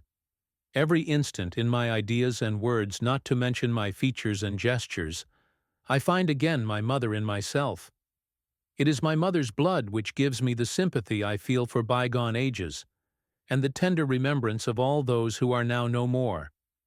What return then could I, who am myself advancing towards old age, make her for the many things I owe her? One for which she would have thanked me, this protest in favor of women and mothers. But while a mother may greatly influence the poetic or artistic mind of her son for good, she may also influence it for evil. Thus the characteristics of Lord Byron, the waywardness of his impulses, his defiance of restraint, the bitterness of his hate, and the precipitancy of his resentments, were traceable in no small degree to the adverse influences exercised upon his mind from his birth by his capricious, violent, and headstrong mother. She even taunted her son with his personal deformity, and it was no unfrequent occurrence, in the violent quarrels which occurred between them, for her to take up the poker or tongs and hurl them after him as he fled from her presence. Ellen 15. It was this unnatural treatment that gave a morbid turn to Byron's afterlife, and, careworn, unhappy, great, and yet weak as he was, he carried about with him the mother's poison which he had sucked in his infancy. Hence he exclaims, in his Child Harold, "Yet must I think less wildly, I have thought too long and darkly, till my brain became, in its own eddy boiling and o'er-wrought, a whirling gulf of fantasy and flame. And thus, untaught in youth my heart to tame, my springs of life were poisoned." In like manner, though in a different way, the character of Mrs. Foote, the actor's mother, was curiously repeated in the life of her joyous, jovial-hearted son. Though she had been heiress to a large fortune, she soon spent it all, and was at length imprisoned for debt. In this condition she wrote to Sam, who had been allowing her 100 a year out of the proceeds of his acting. "Dear Sam, I am in prison for debt. Come and assist your loving mother, E. Foote." To which her son characteristically replied, "Dear mother, so am I," which prevents his duty being paid to his loving mother by her affectionate son, Sam Foote. A foolish mother may also spoil a gifted son by imbuing his mind with unsound sentiments. Thus Lamartine's mother is said to have trained him in altogether erroneous ideas of life, in the school of Rousseau and Bernardin de Saint-Pierre, by which his sentimentalism, sufficiently strong by nature, was exaggerated instead of repressed. L'Abdext, and he became the victim of tears, affectation, and improvidence all his life long. It almost savors of the ridiculous to find Lamartine, in his Confidences, representing himself as a statue of adolescence raised as a model for young men. 1117. As he was his mother's spoilt child, so he was the spoilt child of his country to the end, which was bitter and sad. Sainte-Beuve says of him, "He was the continual object of the richest gifts, which he had not the power of managing, scattering and wasting them, all excepting the gift of words, which seemed inexhaustible, and on which he continued to play to the end as on an enchanted flute." We have spoken of the mother of Washington as an excellent woman of business, and to possess such a quality as capacity for business is not only compatible with true womanliness, but is in a measure essential to the comfort and well-being of every properly governed family. Habits of business do not relate to trade merely, but apply to all the practical affairs of life, to everything that has to be arranged, to be organized, to be provided for, to be done. And in all these respects, the management of a family and of a household is as much a matter of business as the management of a shop or of a counting-house. It requires method, accuracy, organization, industry, economy, discipline, tact, knowledge, and capacity for adapting means to ends. All this is of the essence of business, and hence business habits are as necessary to be cultivated by women who would succeed in the affairs of home, in other words, who would make home happy, as by men in the affairs of trade, of commerce, or of manufacture. The idea has, however, heretofore prevailed, that women have no concern with such matters, and that business habits and qualifications relate to men only. Take, for instance, the knowledge of figures. Mr. Bright has said of boys, "Teach a boy arithmetic thoroughly, and he is a made man." And why? Because it teaches him method, accuracy, value, proportions, relations. But how many girls are taught arithmetic well? Very few indeed. And what is the consequence? When the girl becomes a wife, if she knows nothing of figures, and is innocent of addition and multiplication, she can keep no record of income and expenditure, and there will probably be a succession of mistakes committed which may be prolific in domestic contention. The woman, not being up to her business, that is, the management of her domestic affairs in conformity with the simple principles of arithmetic, will, through sheer ignorance, be apt to commit extravagances, though unintentional, which may be most injurious to her family peace and comfort. Method, which is the soul of business, is also of essential importance in the home. Work can only be got through by method. Muddle flies before it, and hugger-mugger becomes a thing unknown. Method demands punctuality, another eminently business quality. The unpunctual woman, like the unpunctual man, occasions dislike, because she consumes and wastes time, and provokes the reflection that we are not of sufficient importance to make her more prompt. To the businessman, time is money, but to the businesswoman, method is more. It is peace, comfort, and domestic prosperity. Prudence is another important business quality in women, as in men. Prudence is practical wisdom, and comes of the cultivated judgment. It has reference in all things to fitness, to propriety, judging wisely of the right thing to be done, and the right way of doing it. It calculates the means, order, time, and method of doing. Prudence learns from experience, quickened by knowledge. For these, amongst other reasons, habits of business are necessary to be cultivated by all women, in order to their being efficient helpers in the world's daily life and work. Furthermore, to direct the power of the home aright, women, as the nurses, trainers, and educators of children, need all the help and strength that mental culture can give them. Mere instinctive love is not sufficient. Instinct, which preserves the lower creatures, needs no training. But human intelligence, which is in constant request in a family, needs to be educated. The physical health of the rising generation is entrusted to woman by Providence, and it is in the physical nature that the moral and mental nature lies enshrined. It is only by acting in accordance with the natural laws, which before she can follow woman must needs understand, that the blessings of health of body and health of mind and morals can be secured at home. Without a knowledge of such laws, the mother's love too often finds its recompense only in a child's coffin.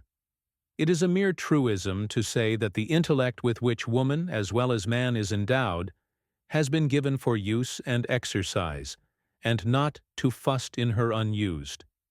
Such endowments are never conferred without a purpose. The Creator may be lavish in his gifts, but he is never wasteful.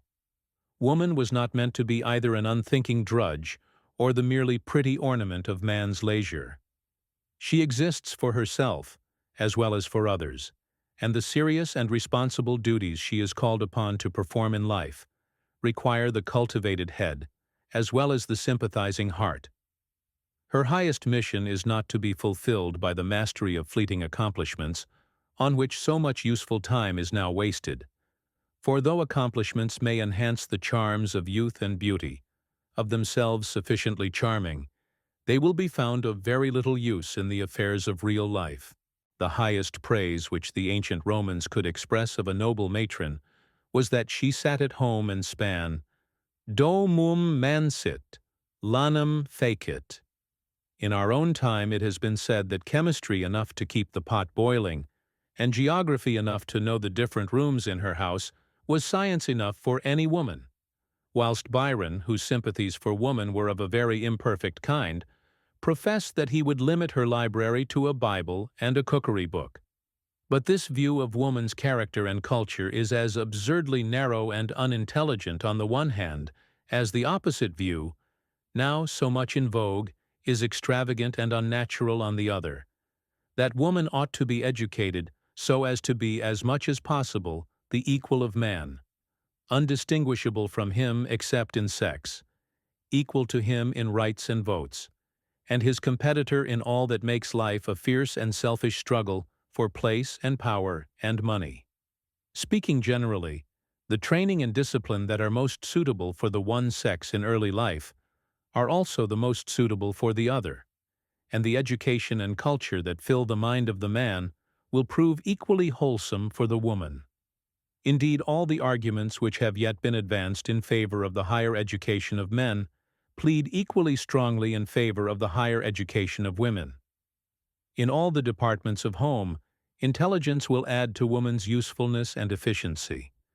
It will give her thought and forethought, enable her to anticipate and provide for the contingencies of life, suggest improved methods of management, and give her strength in every way.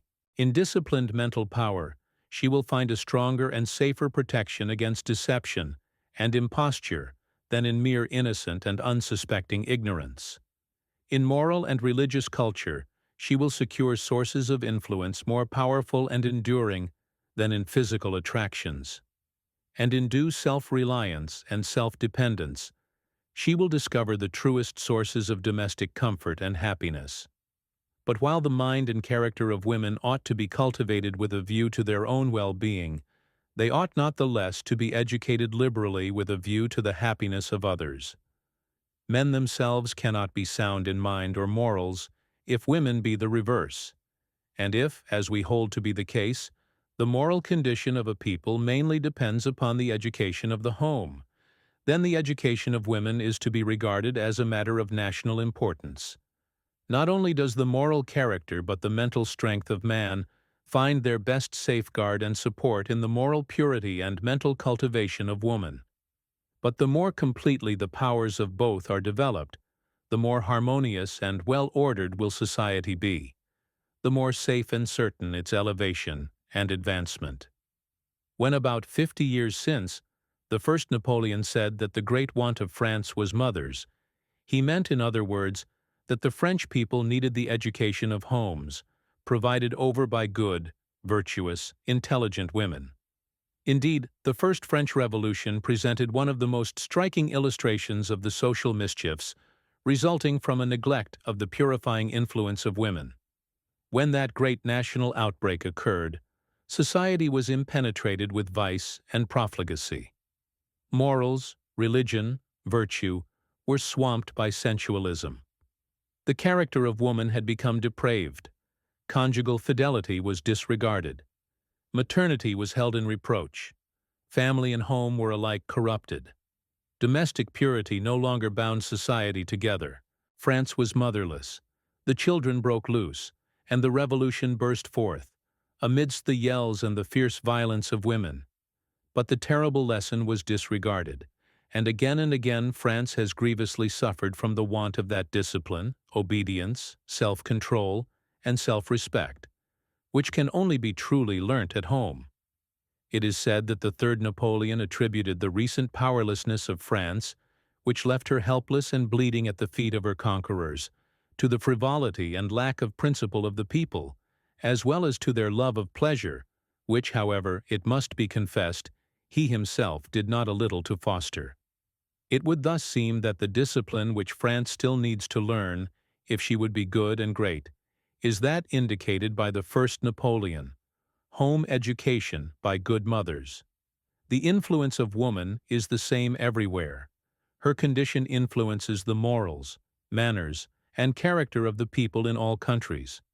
Where she is debased, society is debased. Where she is morally pure and enlightened, society will be proportionately elevated.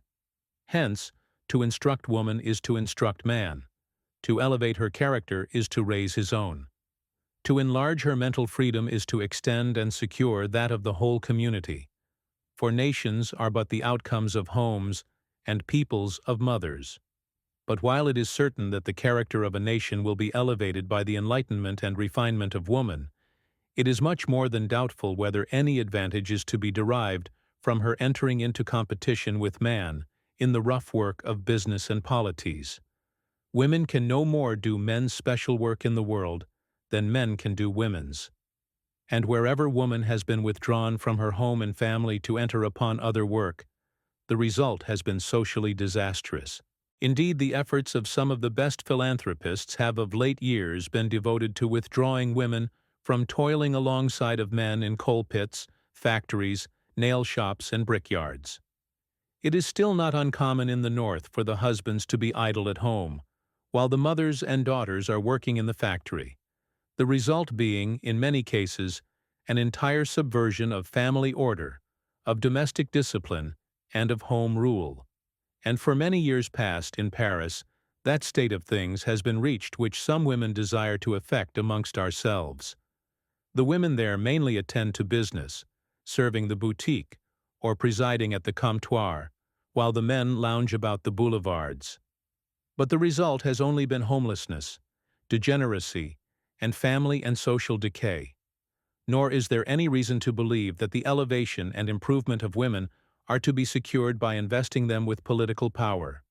There are, however, in these days, many believers in the potentiality of votes, who anticipate some indefinite good from the enfranchisement of women.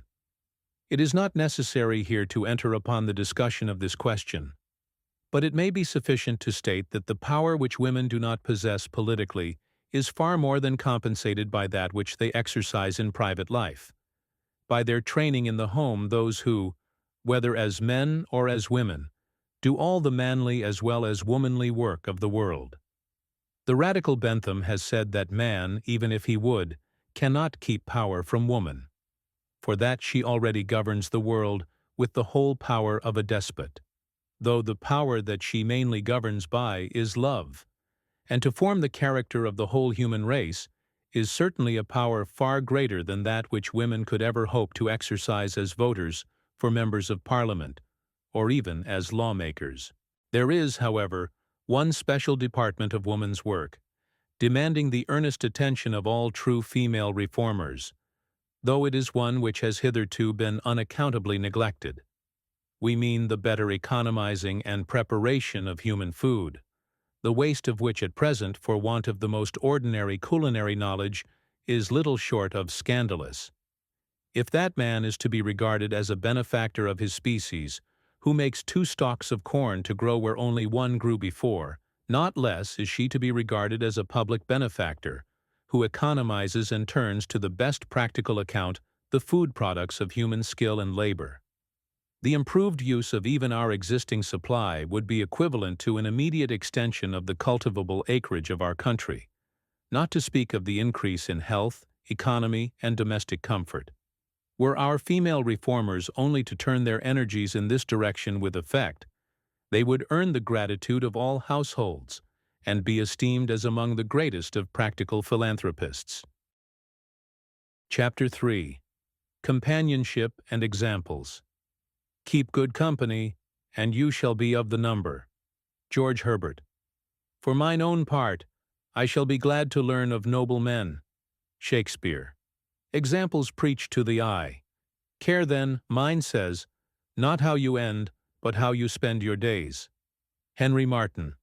Last thoughts. Dis-moi qui t'admire, et je dirai qui tu es. Sainte-Beuve. He that means to be a good limner will be sure to draw after the most excellent copies, and guide every stroke of his pencil by the better pattern that lays before him. So he that desires that the table of his life may be fair will be careful to propose the best examples, and will never be content till he equals or excels them. Owen Feltham. The natural education of the home is prolonged far into life. Indeed, it never entirely ceases. But the time arrives, in the progress of years, when the home ceases to exercise an exclusive influence on the formation of character, and it is succeeded by the more artificial education of the school, and the companionship of friends and comrades, which continue to mold the character by the powerful influence of example. Men, young and old, but the young more than the old, cannot help imitating those with whom they associate. It was a saying of George Herbert's mother, intended for the guidance of her sons, that as our bodies take a nourishment suitable to the meat on which we feed, so do our souls as insensibly take in virtue or vice by the example or conversation of good or bad company. Indeed, it is impossible that association with those about us should not produce a powerful influence in the formation of character, for men are by nature imitators, and all persons are more or less impressed by the speech, the manners, the gait, the gestures, and the very habits of thinking of their companions. "Is example nothing?" said Burke. "It is everything. Example is the school of mankind, and they will learn at no other." Burke's grand motto, which he wrote for the tablet of the Marquis of Rockingham, is worth repeating. It was, "Remember, resemble, persevere." Imitation is for the most part so unconscious that its effects are almost unheeded, but its influence is not the less permanent on that account. It is only when an impressive nature is placed in contact with an impressionable one that the alteration in the character becomes recognizable. Yet even the weakest natures exercise some influence upon those about them. The approximation of feeling, thought, and habit is constant, and the action of example unceasing. Emerson has observed that even old couples or persons who have been housemates for a course of years grow gradually like each other, so that, if they were to live long enough, we should scarcely be able to know them apart. But if this be true of the old, how much more true is it of the young, whose plastic natures are so much more soft and impressionable, and ready to take the stamp of the life and conversation of those about them. "There has been," observed Sir Charles Bell in one of his letters, "a good deal said about education, but they appear to me to put out of sight example, which is all in all. My best education was the example set me by my brothers. There was, in all the members of the family, a reliance on self, a true independence, and by imitation I obtained it." 21. It is in the nature of things that the circumstances which contribute to form the character should exercise their principal influence during the period of growth. As years advance, example and imitation become custom, and gradually consolidate into habit, which is of so much potency that, almost before we know it, we have in a measure yielded up to it our personal freedom. It is related of Plato that on one occasion he reproved a boy for playing at some foolish game. "Thou reprovest me," said the boy, "for a very little thing." "But custom," replied Plato, "is not a little thing. Bad custom, consolidated into habit, is such a tyrant that men sometimes cling to vices even while they curse them. They have become the slaves of habits whose power they are impotent to resist. Hence, Locke has said that to create and maintain that vigor of mind which is able to contest the empire of habit may be regarded as one of the chief ends of moral discipline, though much of the education of character by example is spontaneous and unconscious. The young need not necessarily be the passive followers or imitators of those about them. Their own conduct, far more than the conduct of their companions, tends to fix the purpose and form the principles of their life. Each possesses in himself a power of will and of free activity, which, if courageously exercised, will enable him to make his own individual selection of friends and associates. It is only through weakness of purpose that young people, as well as old, become the slaves of their inclinations, or give themselves up to a servile imitation of others.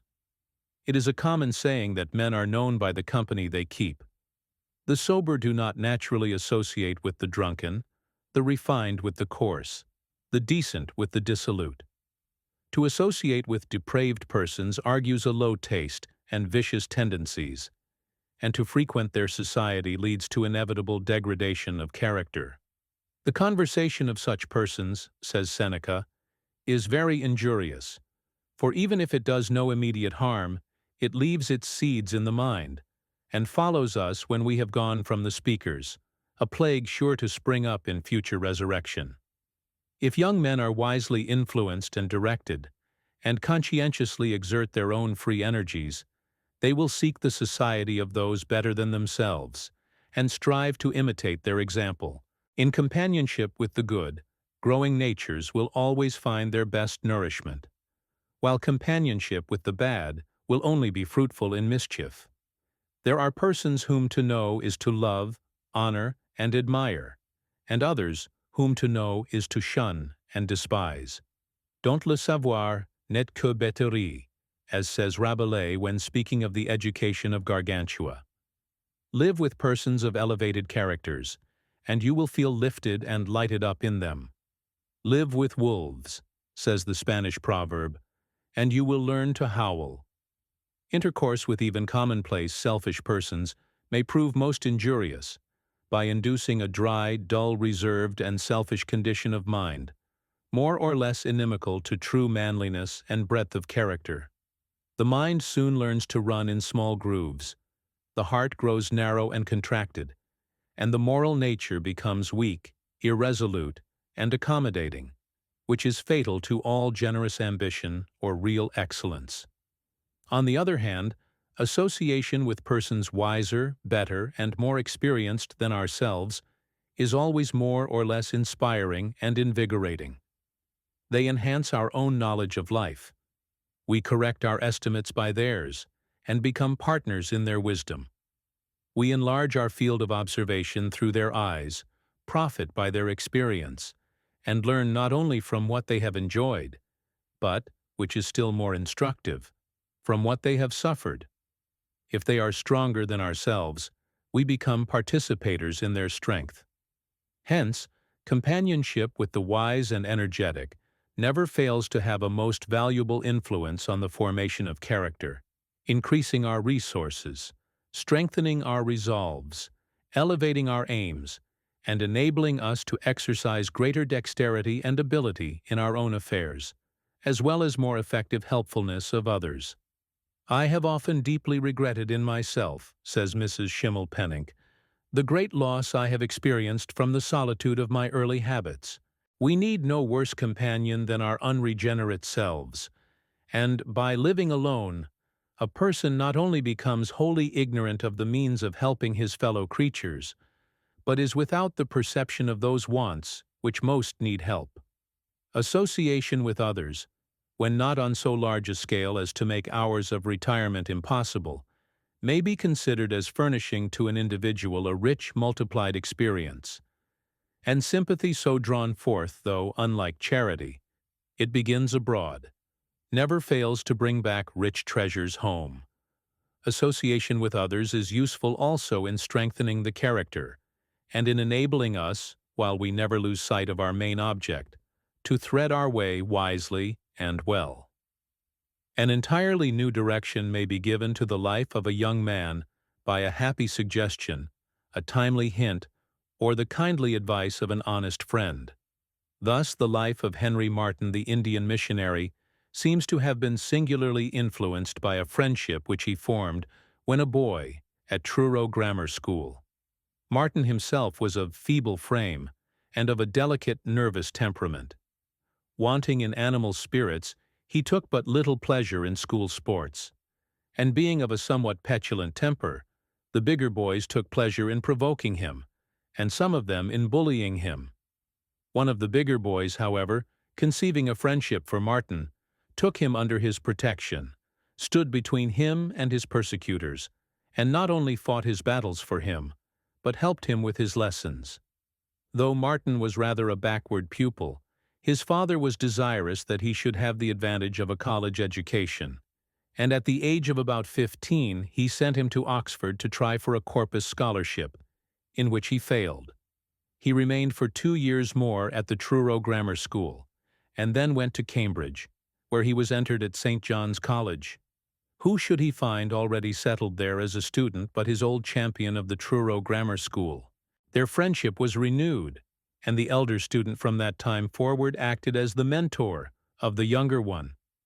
Martyn was fitful in his studies, excitable and petulant, and occasionally subject to fits of almost uncontrollable rage. His big friend, on the other hand, was a steady, patient, hard-working fellow, and he never ceased to watch over, to guide, and to advise for good his irritable fellow student. He kept Martin out of the way of evil company, advised him to work hard, not for the praise of men, but for the glory of God, and so successfully assisted him in his studies, that at the following Christmas examination he was the first of his year. Yet Martin's kind friend and mentor never achieved any distinction himself.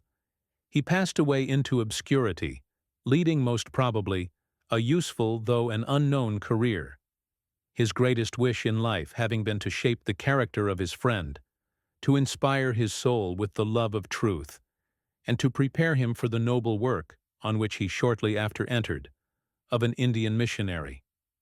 A somewhat similar incident is said to have occurred in the college career of Dr. Paley. When a student at Christ's College, Cambridge, he was distinguished for his shrewdness as well as his clumsiness, and he was at the same time the favorite and the butt of his companions. Though his natural abilities were great, he was thoughtless, idle, and a spendthrift, and at the commencement of his third year he had made comparatively little progress. After one of his usual night dissipations, a friend stood by his bedside on the following morning. "Paley," said he, "I have not been able to sleep for thinking about you. I have been thinking what a fool you are. I have the means of dissipation, and can afford to be idle. You are poor and cannot afford it. I could do nothing, probably, even were I to try. You are capable of doing anything.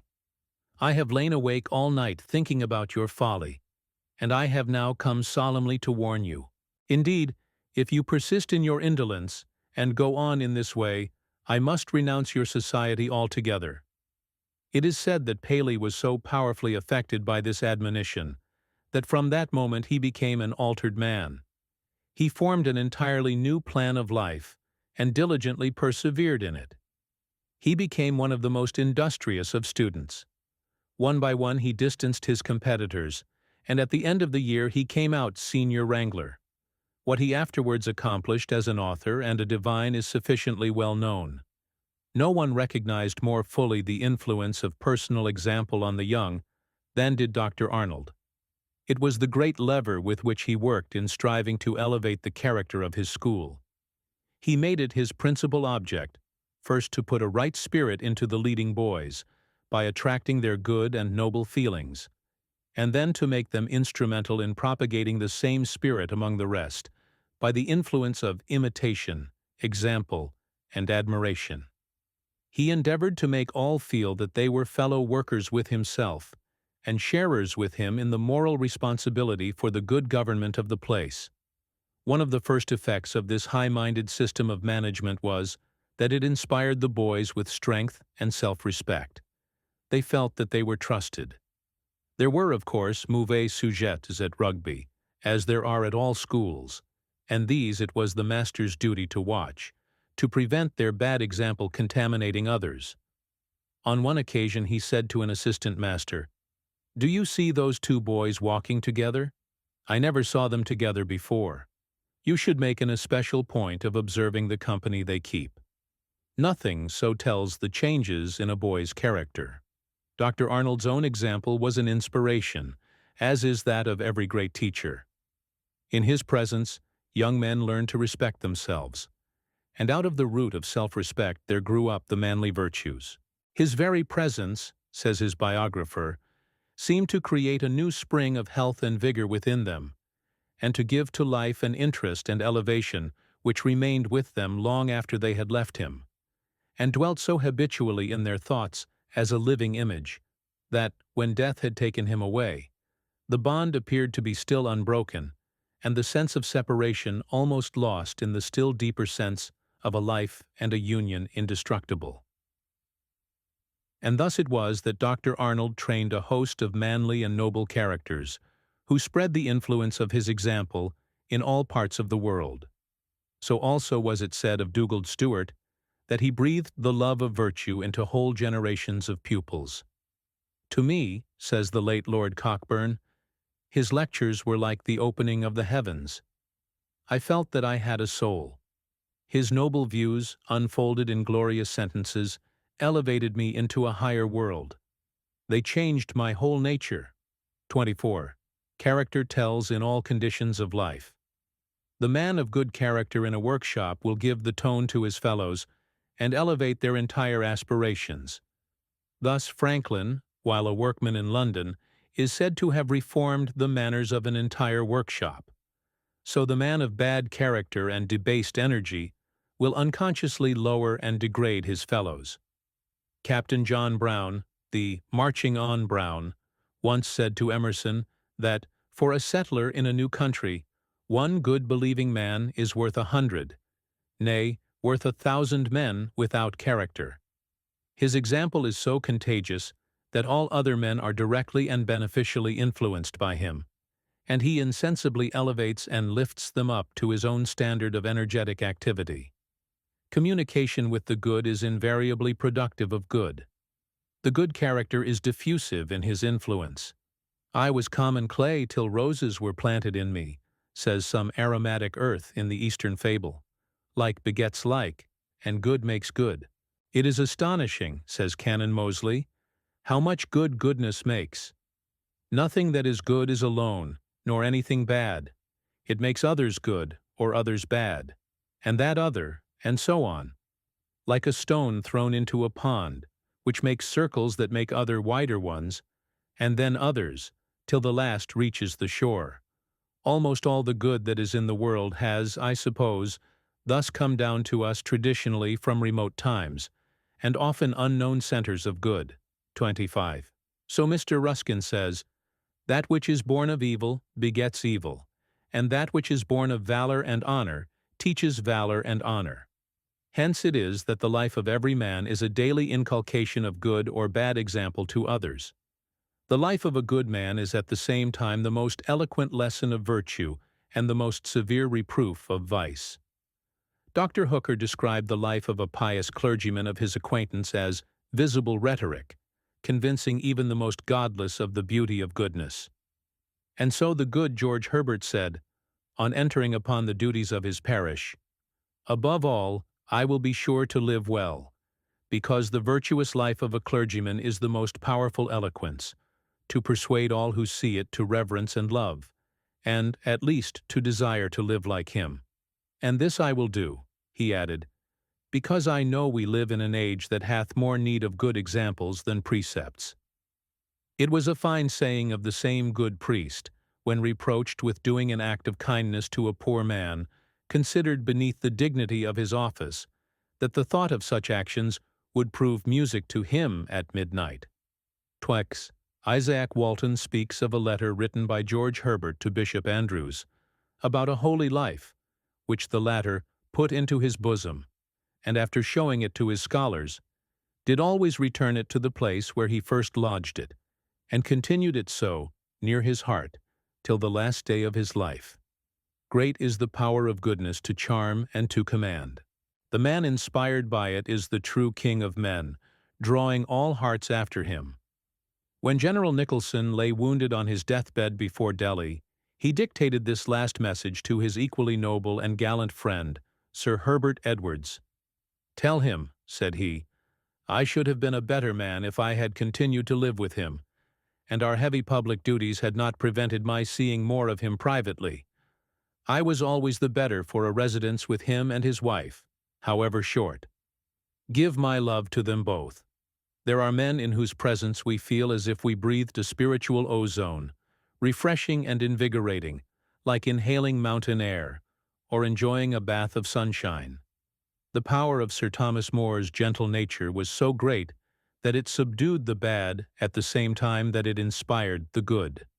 Lord Brooke said of his deceased friend Sir Philip Sidney that his wit and understanding beat upon his heart, to make himself and others, not in word or opinion, but in life and action, good and great. The very sight of a great and good man is often an inspiration to the young, who cannot help admiring and loving the gentle, the brave, the truthful, the magnanimous. Chateaubriand saw Washington only once, but it inspired him for life. After describing the interview, he says, "Washington sank into the tomb before any little celebrity had attached to my name. I passed before him as the most unknown of beings. He was in all his glory, I in the depth of my obscurity. My name probably dwelt not a whole day in his memory. Happy, however, was I that his looks were cast upon me. I have felt warmed for it all the rest of my life. There is a virtue even in the looks of a great man. When Niebuhr died, his friend Frederick Perthes said of him, "What a contemporary! The terror of all bad and base men, the stay of all the sterling and honest, the friend and helper of youth." Atre, Perthes said on another occasion, "It does a wrestling man good to be constantly surrounded by tried wrestlers. Evil thoughts are put to flight when the eye falls on the portrait of one in whose living presence one would have blushed to own them."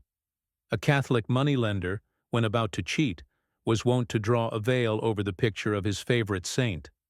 So Hazlitt has said of the portrait of a beautiful female that it seemed as if an unhandsome action would be impossible in its presence.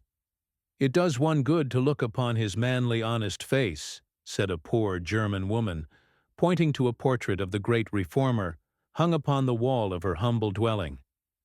Even the portrait of a noble or a good man, hung up in a room, is companionship after a sort. It gives us a closer personal interest in him. Looking at the features, we feel as if we knew him better, and were more nearly related to him. It is a link that connects us with a higher and better nature than our own.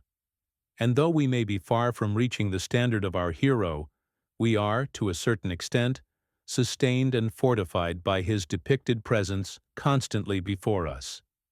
Fox was proud to acknowledge how much he owed to the example and conversation of Burke. On one occasion he said of him that, if he was to put all the political information he had gained from books, all that he had learned from science, or that the knowledge of the world and its affairs taught him, into one scale, and the improvement he had derived from Mr. Burke's conversation and instruction into the other, the latter would preponderate. Professor Tyndall speaks of Faraday's friendship as energy and inspiration. After spending an evening with him, he wrote, "His work excites admiration, but contact with him warms and elevates the heart. Here surely is a strong man. I love strength, but let me not forget the example of its union with modesty, tenderness, and sweetness in the character of Faraday.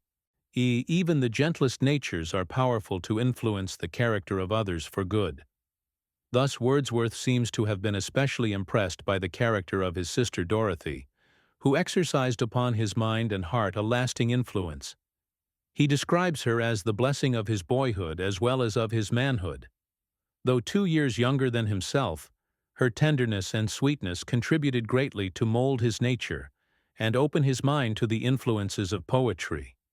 "She gave me eyes, she gave me ears, and humble cares and delicate fears, a heart, the fountain of sweet tears, and love and thought and joy."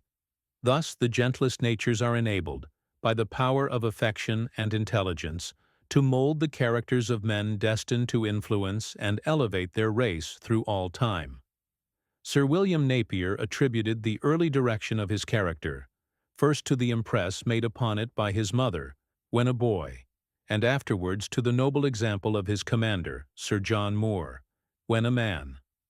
Moore early detected the qualities of the young officer, and he was one of those to whom the general addressed the encouragement, "Well done, my majors," at Corunna. Writing home to his mother, and describing the little court by which Moore was surrounded, he wrote, "Where shall we find such a king?" It was to his personal affection for his chief that the world is mainly indebted to Sir William Napier for his great book, The History of the Peninsular War. But he was stimulated to write the book by the advice of another friend, the late Lord Langdale, while one day walking with him across the fields on which Belgravia is now built. "It was Lord Langdale," he says, "who first kindled the fire within me." And of Sir William Napier himself, his biographer truly says that no thinking person could ever come in contact with him without being strongly impressed with the genius of the man. The career of the late Dr. Marshall Hall was a lifelong illustration of the influence of character in forming character. Many eminent men still living trace their success in life to his suggestions and assistance, without which several valuable lines of study and investigation might not have been entered on, at least at so early a period. He would say to young men about him, "Take up a subject and pursue it well, and you cannot fail to succeed." And often he would throw out a new idea to a young friend, saying, "I make you a present of it. There is fortune in it, if you pursue it with energy." Energy of character has always a power to evoke energy in others. It acts through sympathy, one of the most influential of human agencies. The zealous, energetic man unconsciously carries others along with him. His example is contagious and compels imitation. He exercises a sort of electric power, which sends a thrill through every fiber, flows into the nature of those about him, and makes them give out sparks of fire. Dr. Arnold's biographer, speaking of the power of this kind exercised by him over young men, says, "It was not so much an enthusiastic admiration for true genius, or learning, or eloquence, which stirred within them. It was a sympathetic thrill, caught from a spirit that was earnestly at work in the world, whose work was healthy, sustained, and constantly carried forward in the fear of God, a work that was founded on a deep sense of its duty and its value. Such a power exercised by men of genius evokes courage, enthusiasm, and devotion. It is this intense admiration for individuals, such as one cannot conceive entertained for a multitude, which has in all times produced heroes and martyrs. It is thus that the mastery of character makes itself felt. It acts by inspiration, quickening and vivifying the natures subject to its influence. Great minds are rich in radiating force, not only exerting power but communicating and even creating it. Thus Dante raised and drew after him a host of great spirits, Petrarch, Boccaccio, Tasso, and many more. From him Milton learnt to bear the stings of evil tongues and the contumely of evil days. And long years after, Byron, thinking of Dante under the pine trees of Ravenna, was incited to attune his harp to loftier strains than he had ever attempted before. Dante inspired the greatest painters of Italy, Giotto, Orcagna, Michelangelo, and Raphael. So Ariosto and Titian mutually inspired one another, and lighted up each other's glory. Great and good men draw others after them, exciting the spontaneous admiration of mankind. This admiration of noble character elevates the mind, and tends to redeem it from the bondage of self, one of the greatest stumbling blocks to moral improvement. The recollection of men who have signalized themselves by great thoughts or great deeds seems as if to create for the time a purer atmosphere around us, and we feel as if our aims and purposes were unconsciously elevated. "Tell me whom you admire," said Sainte-Beuve, "and I will tell you what you are, at least as regards your talents, tastes, and character. Do you admire mean men? Your own nature is mean. Do you admire rich men? You are of the earth, earthy. Do you admire men of title? You are a toad-eater or a tuft-hunter. Do you admire honest, brave, and manly men? You are yourself of an honest, brave, and manly spirit. It is in the season of youth, while the character is forming, that the impulse to admire is the greatest. As we advance in life, we crystallize into habit, and nihil admirari too often becomes our motto. It is well to encourage the admiration of great characters while the nature is plastic and open to impressions. For if the good are not admired, as young men will have their heroes of some sort, most probably the great bad may be taken by them for models. Hence it always rejoiced Dr. Arnold to hear his pupils expressing admiration of great deeds, or full of enthusiasm for persons or even scenery.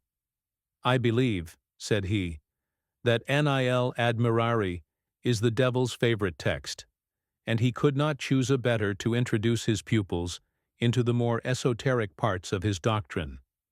And therefore, I have always looked upon a man infected with the disorder of anti-romance as one who has lost the finest part of his nature, and his best protection against everything low and foolish. 129. It was a fine trait in the character of Prince Albert that he was always so ready to express generous admiration of the good deeds of others.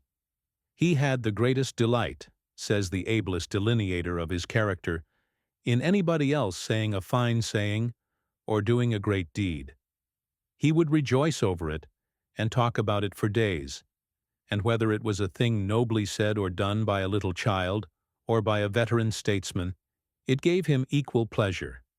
He delighted in humanity doing well on any occasion and in any manner. 12 ton. No quality, said Dr. Johnson, will get a man more friends than a sincere admiration of the qualities of others. It indicates generosity of nature, frankness, cordiality, and cheerful recognition of merit. It was to the sincere, it might almost be said the reverential, admiration of Johnson by Boswell, that we owe one of the best biographies ever written. One is disposed to think that there must have been some genuine good qualities in Boswell to have been attracted by such a man as Johnson, and to have kept faithful to his worship in spite of rebuffs and snubbings innumerable. Macaulay speaks of Boswell as an altogether contemptible person, as a coxcomb and a bore, weak, vain, pushing, curious, garrulous, and without wit, humor, or eloquence. But Carlyle is doubtless more just in his characterization of the biographer, in whom, vain and foolish though he was in many respects, he sees a man penetrated by the old reverent feeling of discipleship, full of love and admiration for true wisdom and excellence. Without such qualities, Carlyle insists, the life of Johnson never could have been written.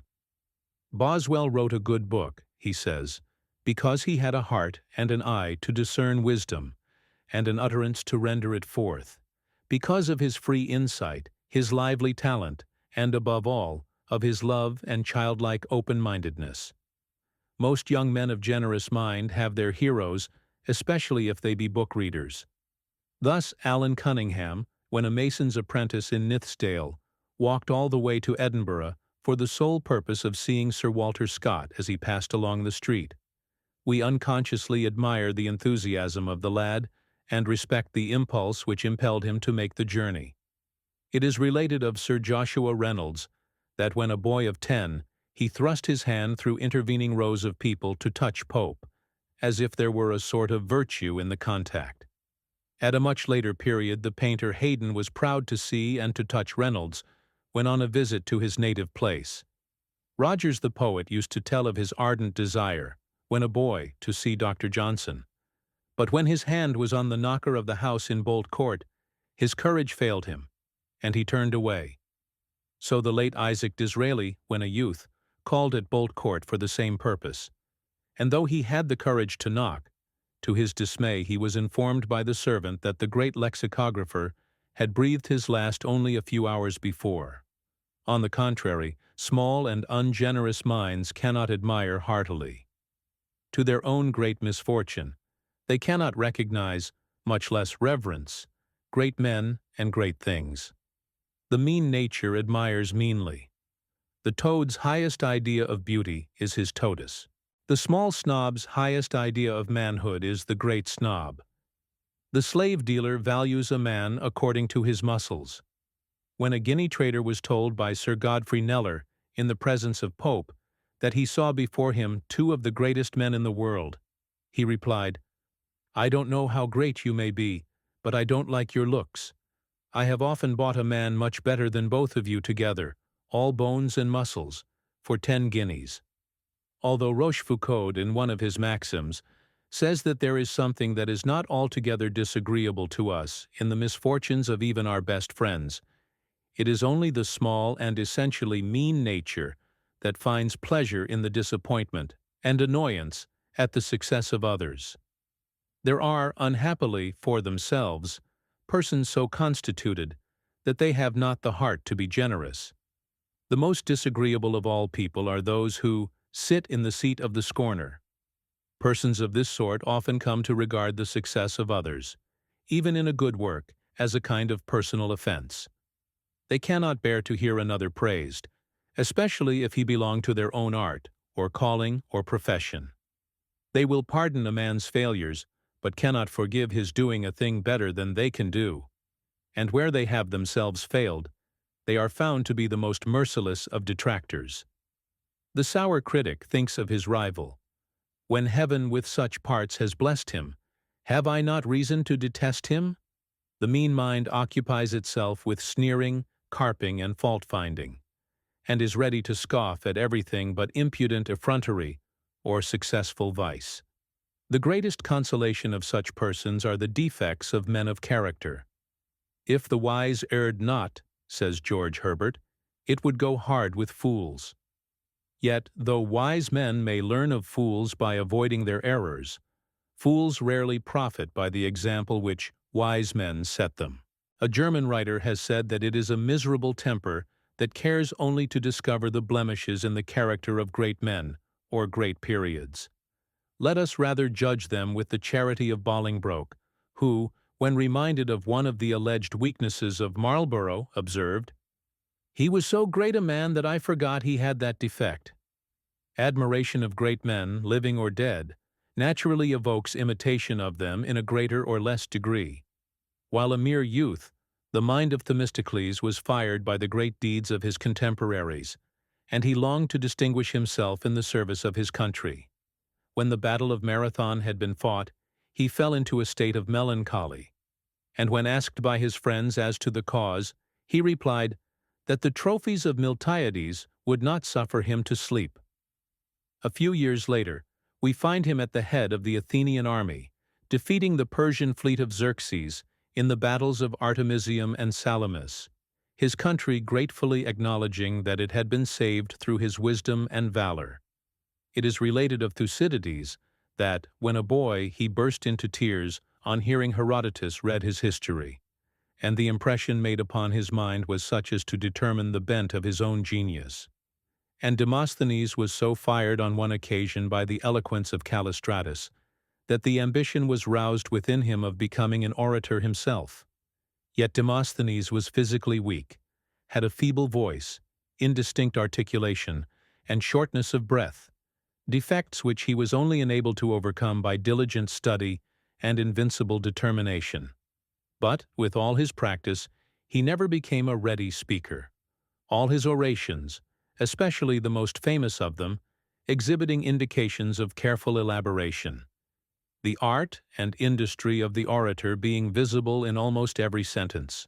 Similar illustrations of character imitating character, and molding itself by the style and manner and genius of great men, are to be found pervading all history. Warriors, statesmen, orators, patriots, poets, and artists, all have been, more or less unconsciously, nurtured by the lives and actions of others living before them, or presented for their imitation. Great men have evoked the admiration of kings, popes, and emperors. Francis de Medicis never spoke to Michelangelo without uncovering, and Julius III made him sit by his side while a dozen cardinals were standing. Charles V made way for Titian, and one day, when the brush dropped from the painter's hand, Charles stooped and picked it up, saying, "You deserve to be served by an emperor." Leo X threatened with excommunication whoever should print and sell the poems of Ariosto without the author's consent.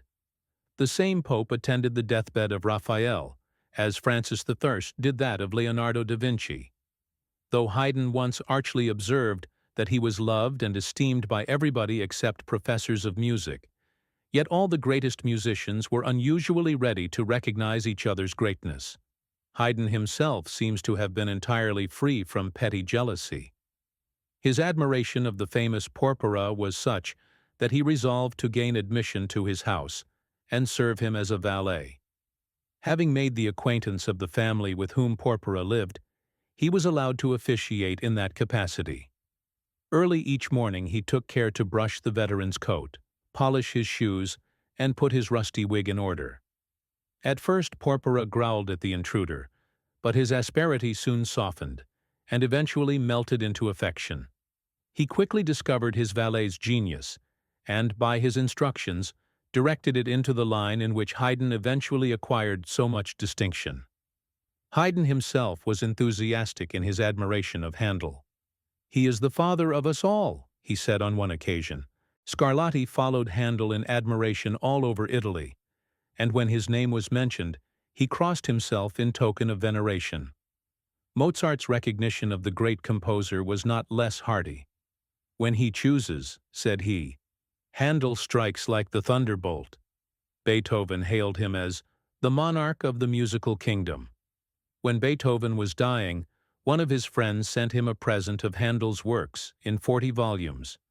They were brought into his chamber, and gazing on them with reanimated eye, he exclaimed, pointing at them with his finger, there is the truth." Haydn not only recognized the genius of the great men who had passed away, but of his young contemporaries, Mozart and Beethoven. Small men may be envious of their fellows, but really great men seek out and love each other. Of Mozart, Haydn wrote, "I only wish I could impress on every friend of music, and on great men in particular, the same depth of musical sympathy and profound appreciation of Mozart's inimitable music that I myself feel and enjoy. Then nations would vie with each other to possess such a jewel within their frontiers. Prague ought not only to strive to retain this precious man, but also to remunerate him. For without this the history of a great genius is sad indeed. It enrages me to think that the unparalleled Mozart is not yet engaged by some imperial or royal court. Forgive my excitement, but I love the man so dearly." Mozart was equally generous in his recognition of the merits of Haydn. "Sir," said he to a critic, speaking of the latter, "if you and I were both melted down together, we should not furnish materials for one Haydn." And when Mozart first heard Beethoven, he observed, "Listen to that young man. Be assured that he will yet make a great name in the world." Buffon set Newton above all other philosophers, and admired him so highly that he had always his portrait before him while he sat at work. So Schiller looked up to Shakespeare, whom he studied reverently and zealously for years, until he became capable of comprehending nature at first hand, and then his admiration became even more ardent than before. Pitt was Canning's master and hero, whom he followed and admired with attachment and devotion. "To one man, while he lived," said Canning, "I was devoted with all my heart and all my soul. Since the death of Mr. Pitt, I acknowledge no leader. My political allegiance lies buried in his grave." 1211. A French physiologist, Monsieur Roux, was occupied one day in lecturing to his pupils, when Sir Charles Bell, whose discoveries were even better known and more highly appreciated abroad than at home, strolled into his classroom. The professor, recognizing his visitor, at once stopped his exposition, saying, "Messieurs, c'est assez pour aujourd'hui. Vous avez vu Sir Charles Bell?" The first acquaintance with a great work of art has usually proved an important event in every young artist's life. When Correggio first gazed on Raphael's Saint Cecilia, he felt within himself an awakened power, and exclaimed, "And I too am a painter." So Constable used to look back on his first sight of Claude's picture of Hagar as forming an epoch in his career. Sir George Beaumont's admiration of the same picture was such that he always took it with him in his carriage when he traveled from home. The examples set by the great and good do not die. They continue to live and speak to all the generations that succeed them. It was very impressively observed by Mr. Disraeli in the House of Commons shortly after the death of Mr. Cobden. There is this consolation remaining to us, when we remember our unequaled and irreparable losses, that those great men are not altogether lost to us, that their words will often be quoted in this house, that their examples will often be referred to and appealed to, and that even their expressions will form part of our discussions and debates. There are now, I may say, some members of Parliament who, though they may not be present, are still members of this House, who are independent of dissolutions, of the caprices of constituencies, and even of the course of time. I think that Mr. Cobden was one of those men. It is the great lesson of biography to teach what man can be and can do at his best. It may thus give each man renewed strength and confidence. The humblest, in sight of even the greatest, may admire and hope and take courage. These great brothers of ours in blood and lineage, who live a universal life, still speak to us from their graves and beckon us on in the paths which they have trod. Their example is still with us, to guide, to influence, and to direct us.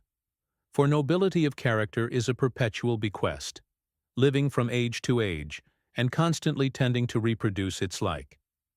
The sage, say the Chinese, is the instructor of 100 ages. When the manners of Lu are heard of, the stupid become intelligent, and the wavering determined. Thus the acted life of a good man continues to be a gospel of freedom and emancipation to all who succeed him. To live in hearts we leave behind is not to die. The golden words that good men have uttered, the examples they have set, live through all time. They pass into the thoughts and hearts of their successors, help them on the road of life, and often console them in the hour of death. And the most miserable or most painful of deaths, said Henry Martin, the Commonwealth man, who died in prison, is as nothing compared with the memory of a well-spent life. And great alone is he who has earned the glorious privilege of bequeathing such a lesson and example to his successors. Chapter 4. Work. Arise therefore, and be doing, and the Lord be with thee. El Chronicles, Then. Sit-seed. Work as if thou hadst to live for aye. Worship as if thou wert to die today. Tuscan proverbe. C'est par le travail qu'on règne. Louis XIV. Blessed work, if ever thou wert curse of God, what must his blessing be? J.B. Selkirk. Let every man be occupied, and occupied in the highest employment of which his nature is capable, and die with the consciousness that he has done his best. Sidney Smith. Work is one of the best educators of practical character. It evokes and disciplines obedience, self-control, attention, application, and perseverance, giving a man deftness and skill in his special calling, and aptitude and dexterity in dealing with the affairs of ordinary life. Work is the law of our being, the living principle that carries men and nations onward. The greater number of men have to work with their hands as a matter of necessity in order to live, but all must work in one way or another, if they would enjoy life as it ought to be enjoyed. Labor may be a burden and a chastisement, but it is also an honor and a glory. Without it, nothing can be accomplished. All that is great in man comes through work, and civilization is its product. Were labor abolished, the race of Adam were at once stricken by moral death. It is idleness that is the curse of man, not labor. Idleness eats the heart out of men as of nations, and consumes them as rust does iron. When Alexander conquered the Persians, and had an opportunity of observing their manners, he remarked that they did not seem conscious that there could be anything more servile than a life of pleasure, or more princely than a life of toil. When the Emperor Severus lay on his deathbed at York, whither he had been borne on a litter from the foot of the Grampians, his final watchword to his soldiers was, Laboremus, we must work, and nothing but constant toil maintained the power and extended the authority of the Roman generals. In describing the earlier social condition of Italy, when the ordinary occupations of rural life were considered compatible with the highest civic dignity, Pliny speaks of the triumphant generals and their men, returning contentedly to the plough. In those days the lands were tilled by the hands even of generals, the soil exulting beneath a plowshare crowned with laurels, and guided by a husbandman graced with triumphs. Ipsorum, tunc manibus, imperatorum, colebantur agri, ut fas est credere, gaudente terra, vomere laureato et triumphali aratore. It was only after slaves became extensively employed in all departments of industry that labor came to be regarded as dishonorable and servile. And so soon as indolence and luxury became the characteristics of the ruling classes of Rome, the downfall of the empire, sooner or later, was inevitable. There is perhaps no tendency of our nature that has to be more carefully guarded against than indolence.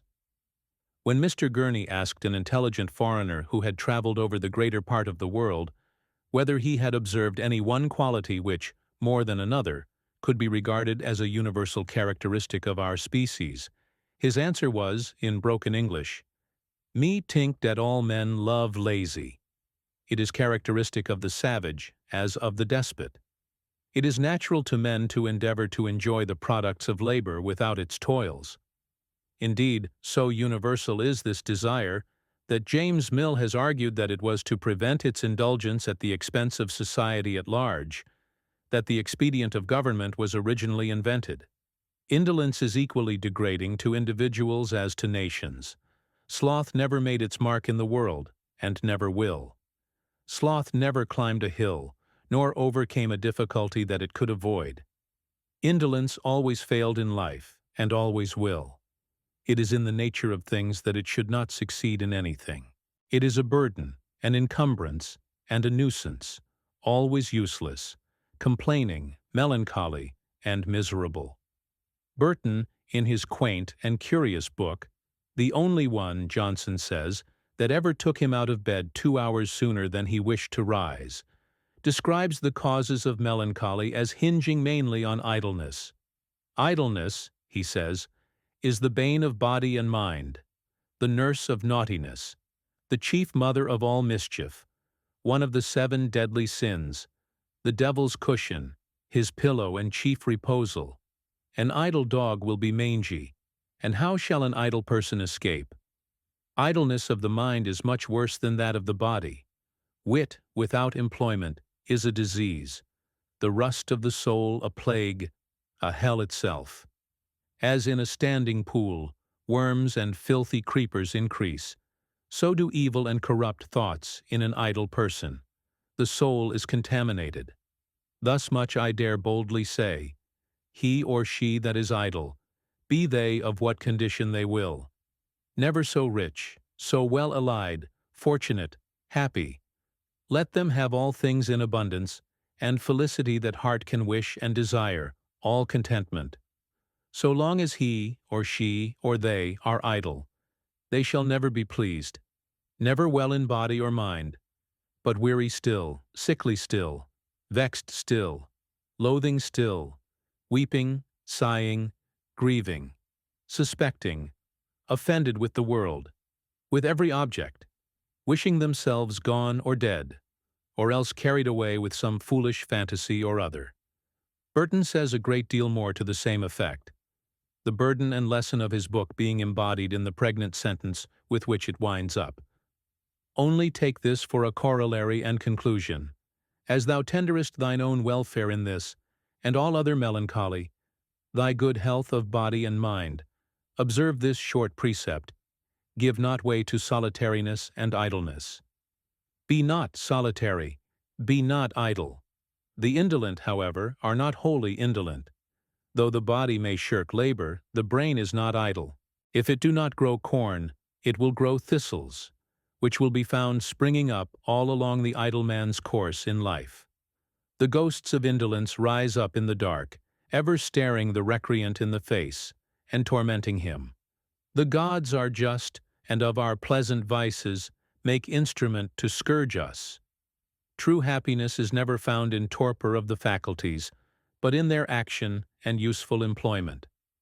It is indolence that exhausts, not action, in which there is life, health, and pleasure.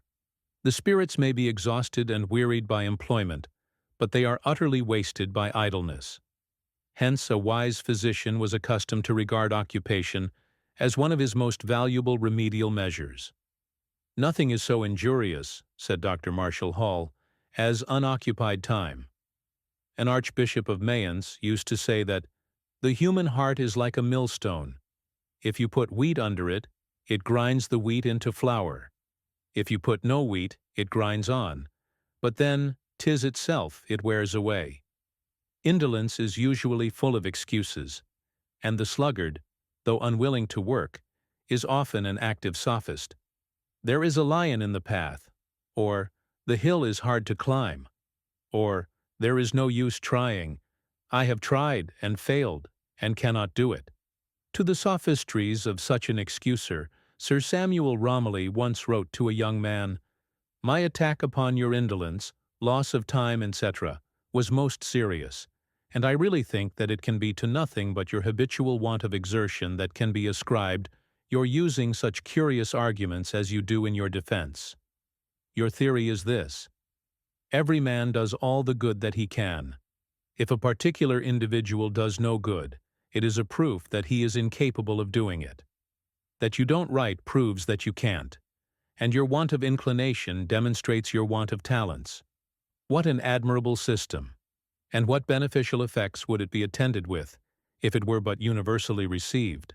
Yet, it has been truly said, that to desire to possess, without being burdened with the trouble of acquiring, is as much a sign of weakness as to recognize that everything worth having is only to be got by paying its price, is the prime secret of practical strength. Even leisure cannot be enjoyed unless it is won by effort.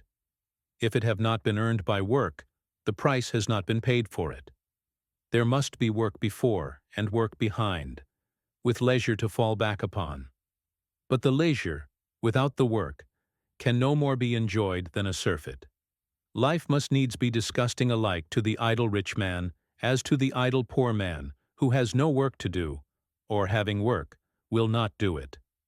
The words found tattooed on the right arm of a sentimental beggar of 40, undergoing his 8th imprisonment in the jail of Bourges in France, might be adopted as the motto of all idlers. Le passé me trompe, le présent me tourmente, l'avenir m'épouvante. The past has deceived me, the present torments me, the future terrifies me. The duty of industry applies to all classes and conditions of society.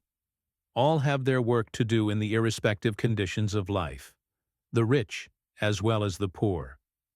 The gentleman by birth and education, however richly he may be endowed with worldly possessions, cannot but feel that he is in duty bound to contribute his quota of endeavor towards the general well-being in which he shares. He cannot be satisfied with being fed, clad, and maintained by the labor of others, without making some suitable return to the society that upholds him. An honest, high-minded man would revolt at the idea of sitting down to and enjoying a feast, and then going away without paying his share of the reckoning. To be idle and useless is neither an honor nor a privilege, and though persons of small natures may be content merely to consume, fruges, consumere nati, men of average endowment, of manly aspirations, and of honest purpose, will feel such a condition to be incompatible with real honor and true dignity. I don't believe, said Lord Stanley, 13 now Earl of Derby at Glasgow, that an unemployed man, however amiable and otherwise respectable, ever was, or ever can be, really happy. As work is our life, show me what you can do, and I will show you what you are. I have spoken of love of one's work as the best preventive of merely low and vicious tastes. I will go further, and say that it is the best preservative against petty anxieties, and the annoyances that arise out of indulged self-love. Men have thought before now that they could take refuge from trouble and vexation by sheltering themselves as it were in a world of their own. The experiment has often been tried, and always with one result. You cannot escape from anxiety and labor. It is the destiny of humanity. Those who shirk from facing trouble find that trouble comes to them. The indolent may contrive that he shall have less than his share of the world's work to do, but nature, proportioning the instinct to the work, contrives that the little shall be much and hard to him. The man who has only himself to please finds, sooner or later, and probably sooner than later, that he has got a very hard master, and the excessive weakness which shrinks from responsibility has its own punishment too, for where great interests are excluded, little matters become great, and the same wear and tear of mind that might have been at least usefully and healthfully expended on the real business of life is often wasted in petty and imaginary vexations, such as breed and multiply in the unoccupied brain. Even on the lowest ground, that of personal enjoyment, constant useful occupation is necessary. He who labors not cannot enjoy the reward of labor. "We sleep sound," said Sir Walter Scott, "and our waking hours are happy when they are employed, and a little sense of toil is necessary to the enjoyment of leisure, even when earned by study and sanctioned by the discharge of duty." It is true there are men who die of overwork, but many more die of selfishness, indulgence, and idleness. Where men break down by overwork, it is most commonly from want of duly ordering their lives and neglect of the ordinary conditions of physical health. Lord Stanley was probably right when he said, in his address to the Glasgow students above mentioned, that he doubted whether hard work, steadily and regularly carried on, ever yet hurt anybody. Then, again, length of years is no proper test of length of life. A man's life is to be measured by what he does in it, and what he feels in it. The more useful work the man does, and the more he thinks and feels, the more he really lives. The idle, useless man, no matter to what extent his life may be prolonged, merely vegetates. The early teachers of Christianity ennobled the lot of toil by their example. "He that will not work," said St. Paul, "neither shall he eat." And he glorified himself in that he had labored with his hands, and had not been chargeable to any man. When St. Boniface landed in Britain, he came with a gospel in one hand and a carpenter's rule in the other, and from England he afterwards passed over into Germany, carrying thither the art of building. Luther also, in the midst of a multitude of other employments, worked diligently for a living, earning his bread by gardening, building, turning, and even clockmaking. It was characteristic of Napoleon, when visiting a work of mechanical excellence, to pay great respect to the inventor, and on taking his leave, to salute him with a low bow. Once at St. Helena, when walking with Mrs. Balcom, some servants came along carrying a load. The lady, in an angry tone, ordered them out of the way, on which Napoleon interposed, saying, "Respect the burden, madam.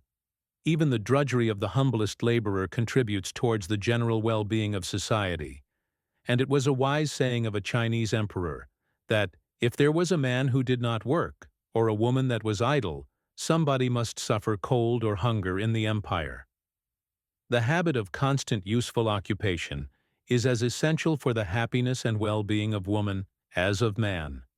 Without it, women are apt to sink into a state of listless ennui and uselessness, accompanied by sick headache and attacks of nerves.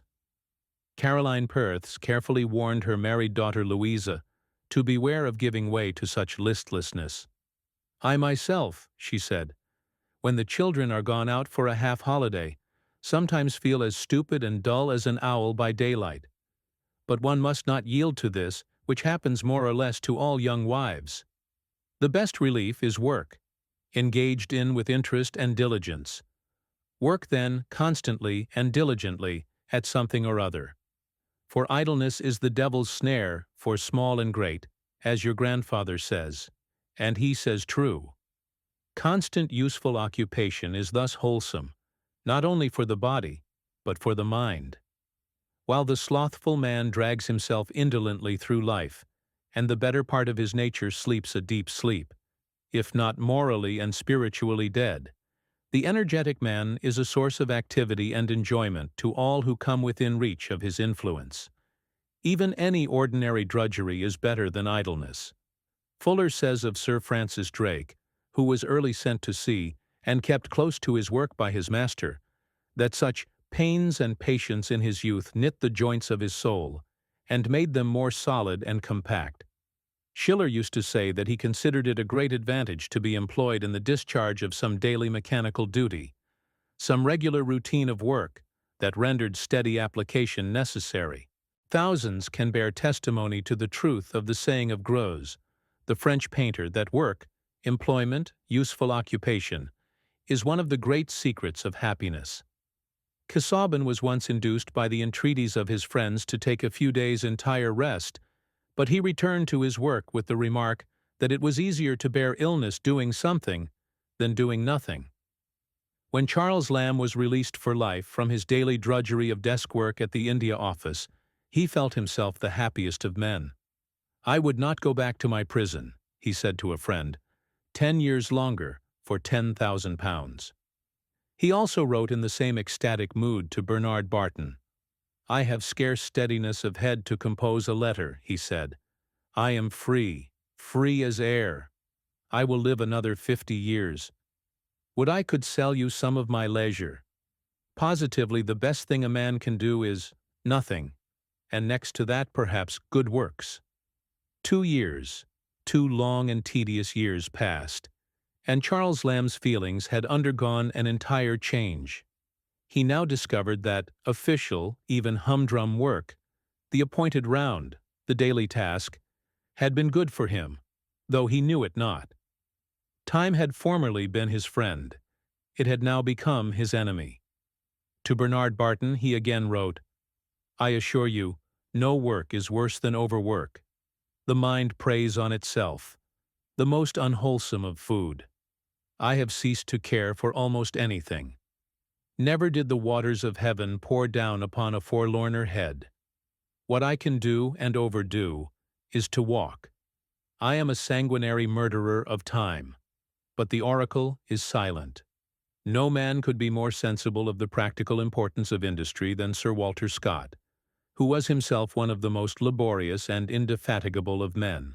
Indeed, Lockhart says of him that, taking all ages and countries together, the rare example of indefatigable energy, in union with serene self-possession of mind and manner, such as Scott's, must be sought for in the role of great sovereigns or great captains, rather than in that of literary genius. Scott himself was most anxious to impress upon the minds of his own children the importance of industry as a means of usefulness and happiness in the world. To his son Charles, when at school, he wrote, "I cannot too much impress upon your mind that labor is the condition which God has imposed on us in every station of life. There is nothing worth having that can be had without it, from the bread which the peasant wins with the sweat of his brow, to the sports by which the rich man must get rid of his ennui. As for knowledge, it can no more be planted in the human mind without labor than a field of wheat can be produced without the previous use of the plow. There is, indeed, this great difference, that chance or circumstances may so cause it that another shall reap what the farmer sows. But no man can be deprived, whether by accident or misfortune, of the fruits of his own studies, and the liberal and extended acquisitions of knowledge which he makes are all for his own use. Labor, therefore, my dear boy, and improve the time. In youth our steps are light, and our minds are ductile, and knowledge is easily laid up. But if we neglect our spring, our summers will be useless and contemptible. Our harvest will be chaff, and the winter of our old age unrespected and desolate." Southey was as laborious a worker as Scott. Indeed, work might almost be said to form part of his religion. He was only 19 when he wrote these words. 19 years! Certainly a fourth part of my life. Perhaps how great a part! And yet I have been of no service to society. The clown who scares crows for 2 pence a day is a more useful man. He preserves the bread which I eat in idleness. And yet Southey had not been idle as a boy. On the contrary, he had been a most diligent student. He had not only read largely in English literature, but was well acquainted through translations with Tasso, Ariosto, Homer, and Ovid.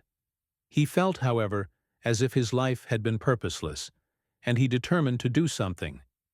He began, and from that time forward he pursued an unremitting career of literary labor down to the close of his life, daily progressing in learning, to use his own words, "Not so learned as he is poor, not so poor as proud, not so proud as happy." The maxims of men often reveal their character. 1312. That of Sir Walter Scott was, "Never to be doing nothing." Robertson, the historian, as early as his 15th year, adopted the maxim of "Vita sine literis mors est." 13 Life without learning is death. Voltaire's motto was, toujours au travail, 13 always at work. The favorite maxim of Lacépède, the naturalist, was, vivre c'est veiller. To live is to observe. It was also the maxim of Pliny. When Bossuet was at college, he was so distinguished by his ardor in study that his fellow students, playing upon his name, designated him as Bossuetus aratro, 13 the ox used to the plough. The name of Vita Lis, 13 Life a Struggle, which the Swedish poet Sjöberg assumed, as Frederick von Hardenberg assumed that of Nova Lis, described the aspirations and the labors of both these men of genius. We have spoken of work as a discipline. It is also an educator of character. Even work that produces no results because it is work is better than torpor, inasmuch as it educates faculty, and is thus preparatory to successful work. The habit of working teaches method. It compels economy of time and the disposition of it with judicious forethought, and when the art of packing life with useful occupations is once acquired by practice, every minute will be turned to account, and leisure, when it comes, will be enjoyed with all the greater zest. Coleridge has truly observed that if the idle are described as killing time, the methodical man may be justly said to call it into life and moral being, while he makes it the distinct object not only of the consciousness, but of the conscience. He organizes the hours and gives them a soul, and by that, the very essence of which is to fleet and to have been, he communicates an imperishable and spiritual nature. Of the good and faithful servant, whose energies thus directed are thus methodized, it is less truly affirmed that he lives in time than that time lives in him. His days and months and years, as the stops and punctual marks in the record of duties performed, will survive the wreck of worlds, and remain extant when time itself shall be no more. 1313. It is because application to business teaches method most effectually that it is so useful as an educator of character. The highest working qualities are best trained by active and sympathetic contact with others in the affairs of daily life.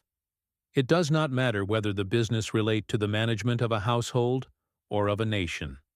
Indeed, as we have endeavored to show in a preceding chapter, the able housewife must necessarily be an efficient woman of business. She must regulate and control the details of her home, keep her expenditure within her means, arrange everything according to plan and system, and wisely manage and govern those subject to her rule.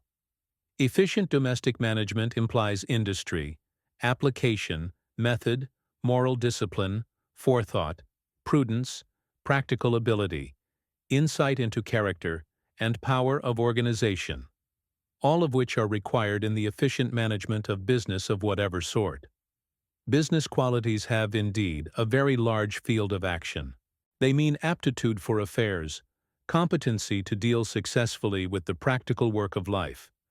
Whether the spur of action lie in domestic management, in the conduct of a profession, in trade or commerce, in social organization, or in political government.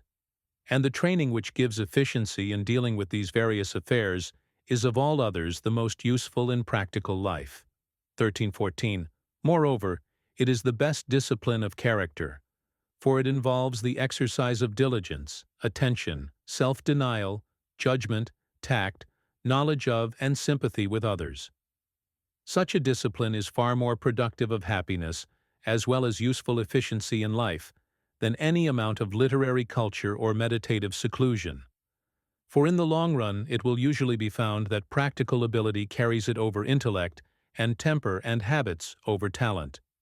It must, however, he added, that this is a kind of culture that can only be acquired by diligent observation and carefully improved experience. To be a good blacksmith, said General Trochu in a recent publication, one must have forged all his life. To be a good administrator, one should have passed his whole life in the study and practice of business. It was characteristic of Sir Walter Scott to entertain the highest respect for able men of business, and he professed that he did not consider any amount of literary distinction as entitled to be spoken of in the same breath with a mastery in the higher departments of practical life, least of all with a first-rate captain. The great commander leaves nothing to chance, but provides for every contingency. He condescends to apparently trivial details. Thus, when Wellington was at the head of his army in Spain, he directed the precise manner in which the soldiers were to cook their provisions. When in India, he specified the exact speed at which the bullocks were to be driven. Every detail in equipment was carefully arranged beforehand, and thus not only was efficiency secured, but the devotion of his men and their boundless confidence in his command. Like other great captains, Wellington had an almost boundless capacity for work. He drew up the heads of a Dublin police bill, then being still the Secretary for Ireland, when tossing off the mouth of the Mondego, with Junot and the French army waiting for him on the shore. So Caesar, another of the greatest commanders, is said to have written an essay on Latin rhetoric while crossing the Alps at the head of his army. And Wallenstein, when at the head of 60,000 men and in the midst of a campaign with the enemy before him, dictated from headquarters the medical treatment of his poultry yard. Washington, also, was an indefatigable man of business. From his boyhood he diligently trained himself in habits of application, of study, and of methodical work. His manuscript school books, which are still preserved, show that, as early as the age of 13, he occupied himself voluntarily in copying out such things as forms of receipts, notes of hand, bills of exchange, bonds, indentures, leases, land warrants, and other dry documents, all written out with great care. And the habits which he thus early acquired were, in a great measure, the foundation of those admirable business qualities which he afterwards so successfully brought to bear in the affairs of government. The man or woman who achieves success in the management of any great affair of business is entitled to honor. It may be to as much as the artist who paints a picture, or the author who writes a book, or the soldier who wins a battle. Their success may have been gained in the face of as great difficulties and after as great struggles, and where they have won their battle it is at least a peaceful one, and there is no blood on their hands. The idea has been entertained by some that business habits are incompatible with genius. In the life of Richard Lovell Edgeworth, 1316, it is observed of a Mr. Bicknell, a respectable but ordinary man, of whom little is known, but that he married Sabrina Sidney, the Aleve of Thomas Day, author of Sandford and Merton, that he had some of the too usual faults of a man of genius. He detested the drudgery of business. But there cannot be a greater mistake. The greatest geniuses have, without exception, been the greatest workers, even to the extent of drudgery. They have not only worked harder than ordinary men, but brought to their work higher faculties and a more ardent spirit. Nothing great and durable was ever improvised. It is only by noble patience and noble labor that the masterpieces of genius have been achieved. Power belongs only to the workers. The idlers are always powerless. It is the laborious and painstaking men who are the rulers of the world. There has not been a statesman of eminence, but was a man of industry. It is by toil, said even Louis XIV, that kings govern. When Clarendon described Hampden, he spoke of him as of an industry and vigilance not to be tired out or wearied by the most laborious, and of parts not to be imposed on by the most subtle and sharp, and of a personal courage equal to his best parts. While in the midst of his laborious though self-imposed duties, Hampden, on one occasion, wrote to his mother, "My life is nothing but toil, and hath been for many years, now to the Commonwealth, now to the King. Not so much time left as to do my duty to my dear parents, nor to send to them." Indeed, all the statesmen of the Commonwealth were great toilers, and Clarendon himself, whether in office or out of it, was a man of indefatigable application and industry. The same energetic vitality, as displayed in the power of working, has distinguished all the eminent men in our own as well as in past times. During the anti-Corn Law movement, Cobden, writing to a friend, described himself as working like a horse, with not a moment to spare. Lord Brougham was a remarkable instance of the indefatigably active and laborious man, and it might be said of Lord Palmerston that he worked harder for success in his extreme old age than he had ever done in the prime of his manhood, preserving his working faculty, his good humor and bonhomie, unimpaired to the end. He himself was accustomed to say that being in office and consequently full of work was good for his health. It rescued him from ennui. Helvetius even held that it is man's sense of ennui that is the chief cause of his superiority over the brute, that it is the necessity which he feels for escaping from its intolerable suffering that forces him to employ himself actively, and is hence the great stimulus to human progress. Indeed, this living principle of constant work, of abundant occupation, of practical contact with men in the affairs of life, has in all times been the best ripener of the energetic vitality of strong natures. Business habits, cultivated and disciplined, are found alike useful in every pursuit, whether in politics, literature, science, or art. Thus, a great deal of the best literary work has been done by men systematically trained in business pursuits. The same industry, application, economy of time and labor, which have rendered them useful in the one sphere of employment, have been found equally available in the other. Most of the early English writers were men of affairs, trained to business, for no literary class as yet existed, excepting it might be the priesthood. Chaucer, the father of English poetry, was first a soldier, and afterwards a comptroller of petty customs. The office was no sinecure either, for he had to write up all the records with his own hand, and when he had done his reckonings at the custom-house, he returned with delight to his favorite studies at home, poring over his books until his eyes were dazed and dull. The great writers in the reign of Elizabeth, during which there was such a development of robust life in England, were not literary men according to the modern acceptation of the word, but men of action trained in business. Spencer acted as secretary to the Lord Deputy of Ireland. Raleigh was, by turns, a courtier, soldier, sailor, and discoverer. Sidney was a politician, diplomatist, and soldier. Bacon was a laborious lawyer before he became Lord Keeper and Lord Chancellor.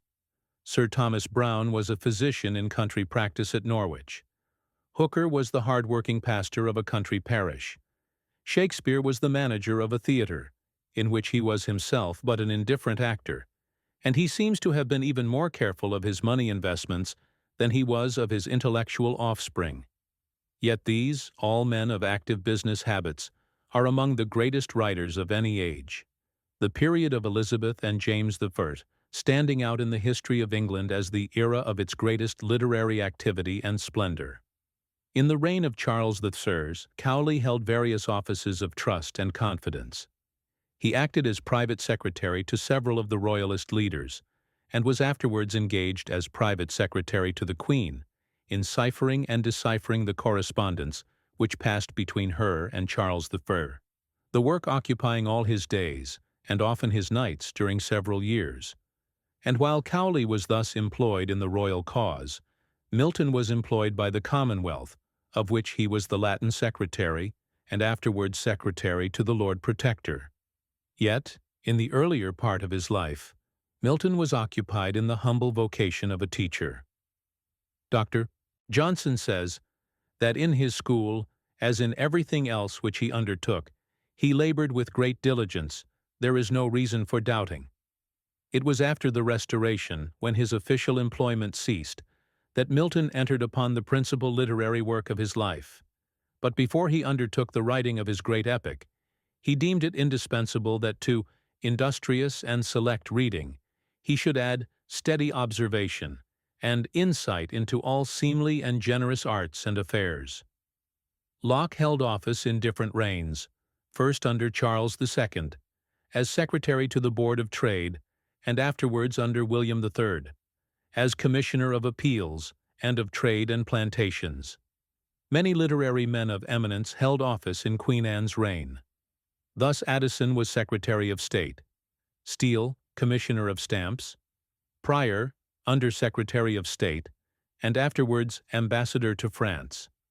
Tickell, Under-Secretary of State, and Secretary to the Lords Justices of Ireland.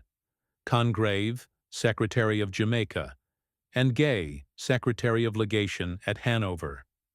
Indeed, habits of business, instead of unfitting a cultivated mind for scientific or literary pursuits, are often the best training for them. Voltaire insisted with truth that the real spirit of business and literature are the same, the perfection of each being the union of energy and thoughtfulness, of cultivated intelligence and practical wisdom, of the active and contemplative essence, a union commended by Lord Bacon as the concentrated excellence of man's nature. It has been said that even the man of genius can write nothing worth reading in relation to human affairs, unless he has been in some way or other connected with the serious everyday business of life. Hence it has happened that many of the best books extant have been written by men of business, with whom literature was a pastime rather than a profession. Gifford, the editor of the Quarterly, who knew the drudgery of writing for a living, once observed that a single hour of composition, won from the business of the day, is worth more than the whole day's toil of him who works at the trade of literature. In the one case, the spirit comes joyfully to refresh itself, like a hart to the water brooks. In the other, it pursues its miserable way, panting and jaded, with the dogs and hunger of necessity behind. 1319. The first great men of letters in Italy were not mere men of letters. They were men of business, merchants, statesmen, diplomatists, judges, and soldiers. Villani, the author of the best history of Florence, was a merchant. Dante, Petrarch, and Boccaccio were all engaged in more or less important embassies, and Dante, before becoming a diplomatist, was for some time occupied as a chemist and druggist. Galileo, Galvani, and Farini were physicians, and Goldoni a lawyer. Ariosto's talent for affairs was as great as his genius for poetry. At the death of his father, he was called upon to manage the family estate for the benefit of his younger brothers and sisters, which he did with ability and integrity. His genius for business having been recognized, he was employed by the Duke of Ferrara on important missions to Rome and elsewhere. Having afterwards been appointed governor of a turbulent mountain district, he succeeded, by firm and just governments, in reducing it to a condition of comparative good order and security. Even the bandits of the country respected him. Being arrested one day in the mountains by a body of outlaws, he mentioned his name, when they at once offered to escort him in safety wherever he chose. It has been the same in other countries. Vatel, the author of the Rights of Nations, was a practical diplomatist and a first-rate man of business. Rabelais was a physician and a successful practitioner. Schiller was a surgeon. Cervantes, Lope de Vega, Calderon, Camoens, Descartes, Maupertuis, La Rochefoucauld, Lacépède, Lamarck were soldiers in the early part of their respective lives. In our own country, many men now known by their writings earned their living by their trade. Lillo spent the greater part of his life as a working jeweler in the Poultry, occupying the intervals of his leisure in the production of dramatic works, some of them of acknowledged power and merit. Isaac Walton was a linen draper in Fleet Street, reading much in his leisure hours and storing his mind with facts for future use in his capacity of biographer. Defoe was by turns horse factor, brick and tile maker, shopkeeper, author, and political agent. Samuel Richardson successfully combined literature with business, writing his novels in his back shop in Salisbury Court, Fleet Street, and selling them over the counter in his front shop. William Hutton of Birmingham also successfully combined the occupations of bookselling and authorship. He says in his autobiography that a man may live half a century and not be acquainted with his own character. He did not know that he was an antiquary until the world informed him of it, from having read his History of Birmingham, and then he said he could see it himself. Benjamin Franklin was alike eminent as a printer and bookseller, an author, a philosopher, and a statesman. Coming down to our own time, we find Ebenezer Elliott successfully carrying on the business of a bar iron merchant in Sheffield, during which time he wrote and published the greater number of his poems. And his success in business was such as to enable him to retire into the country and build a house of his own, in which he spent the remainder of his days. Isaac Taylor, the author of The Natural History of Enthusiasm, was an engraver of patterns for Manchester calico printers, and other members of this gifted family were followers of the same branch of art. The principal early works of John Stuart Mill were written in the intervals of official work, while he held the office of principal examiner in the East India House, in which Charles Lamb, Peacock, the author of Headlong Hall, and Edwin Norris, the philologist, were also clerks. Macaulay wrote his Lays of Ancient Rome in the War Office, while holding the post of Secretary of War. It is well known that the thoughtful writings of Mr. Helps are literally essays written in the intervals of business. Many of our best living authors are men holding important public offices, such as Sir Henry Taylor, Sir John Kay, Anthony Trollope, Tom Taylor, Matthew Arnold, and Samuel Warren. Mr. Proctor the poet, better known as Barry Cornwall, was a barrister and commissioner in lunacy. Most probably he assumed the pseudonym for the same reason that Dr. Paris published his Philosophy in Sport Made Science in Earnest anonymously, because he apprehended that, if known, it might compromise his professional position. For it is by no means an uncommon prejudice, still prevalent amongst city men, that a person who has written a book, and still more one who has written a poem, is good for nothing in the way of business. Yet Sharon Turner, though an excellent historian, was no worse a solicitor on that account, while the brothers Horace and James Smith, authors of The Rejected Addresses, were men of such eminence in their profession that they were selected to fill the important and lucrative post of solicitors to the Admiralty, and they filled it admirably. It was while the late Mr. Broderick, the barrister, was acting as a London police magistrate, that he was attracted to the study of natural history, in which he occupied the greater part of his leisure. He wrote the principal articles on the subject for the Penny Cyclopedia, besides several separate works of great merit, more particularly the Zoological Recreations and Leaves from the Notebook of a Naturalist.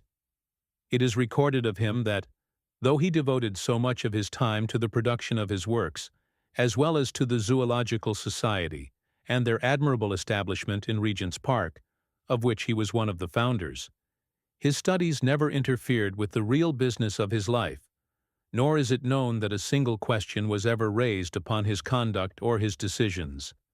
And while Mr. Broderick devoted himself to natural history, the late Lord Chief Baron Pollock devoted his leisure to natural science, recreating himself in the practice of photography and the study of mathematics, in both of which he was thoroughly proficient.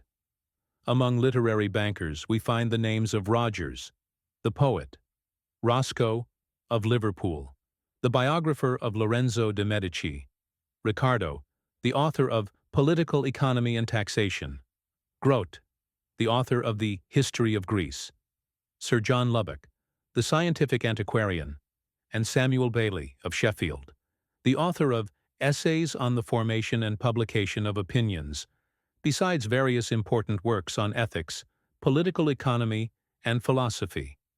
Nor, on the other hand, have thoroughly trained men of science and learning proved themselves inefficient as first-rate men of business.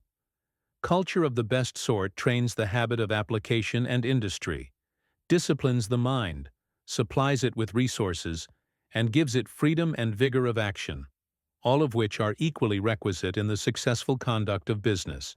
Thus, in young men, education and scholarship usually indicate steadiness of character, for they imply continuous attention, diligence, and the ability and energy necessary to master knowledge, and such persons will also usually be found possessed of more than average promptitude, address, resource, and dexterity. Montaigne has said of true philosophers that, if they were great in science, they were yet much greater in action, and whenever they have been put upon the proof, they have been seen to fly to so high a pitch as made it very well appear their souls were strangely elevated and enriched with the knowledge of things. At the same time, it must be acknowledged that too exclusive a devotion to imaginative and philosophical literature, especially if prolonged in life until the habits become formed, does to a great extent incapacitate a man for the business of practical life. Speculative ability is one thing, and practical ability another. And the man who, in his study or with his pen in hand, shows himself capable of forming large views of life and policy, may, in the outer world, be found altogether unfitted for carrying them into practical effect. Speculative ability depends on vigorous thinking, practical ability on vigorous acting, and the two qualities are usually found combined in very unequal proportions. The speculative man is prone to indecision. He sees all the sides of a question, and his action becomes suspended in nicely weighing the pros and cons, which are often found pretty nearly to balance each other. Whereas the practical man overleaps logical preliminaries, arrives at certain definite convictions, and proceeds forthwith to carry his policy into action. Yet there have been many great men of science who have proved efficient men of business. We do not learn that Sir Isaac Newton made a worse master of the mint because he was the greatest of philosophers. Nor were there any complaints as to the efficiency of Sir John Herschel, who held the same office. The brothers Humboldt were alike capable men in all that they undertook, whether it was literature, philosophy, mining, philology, diplomacy, or statesmanship. Niebuhr, the historian, was distinguished for his energy and success as a man of business. He proved so efficient as secretary and accountant to the African consulate, to which he had been appointed by the Danish government, that he was afterwards selected as one of the commissioners to manage the national finances, and he quitted that office to undertake the joint directorship of a bank at Berlin.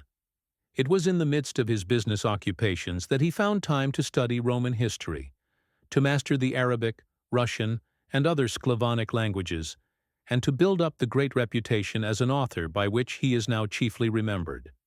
Having regard to the views professed by the first Napoleon as to men of science, it was to have been expected that he would endeavor to strengthen his administration by calling them to his aid. Some of his appointments proved failures, while others were completely successful.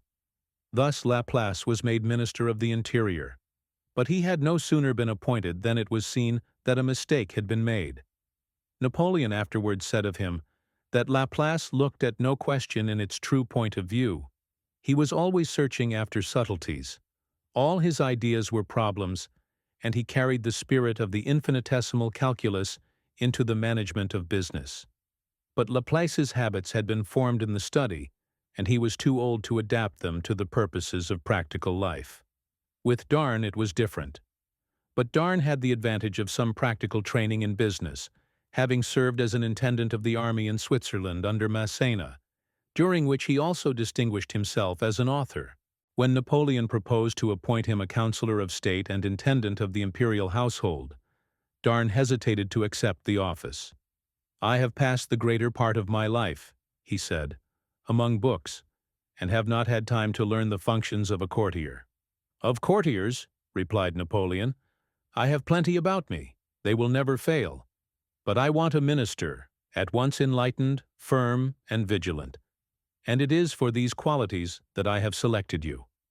Darn complied with the emperor's wishes, and eventually became his prime minister, proving thoroughly efficient in that capacity, and remaining the same modest, honorable, and disinterested man that he had ever been through life.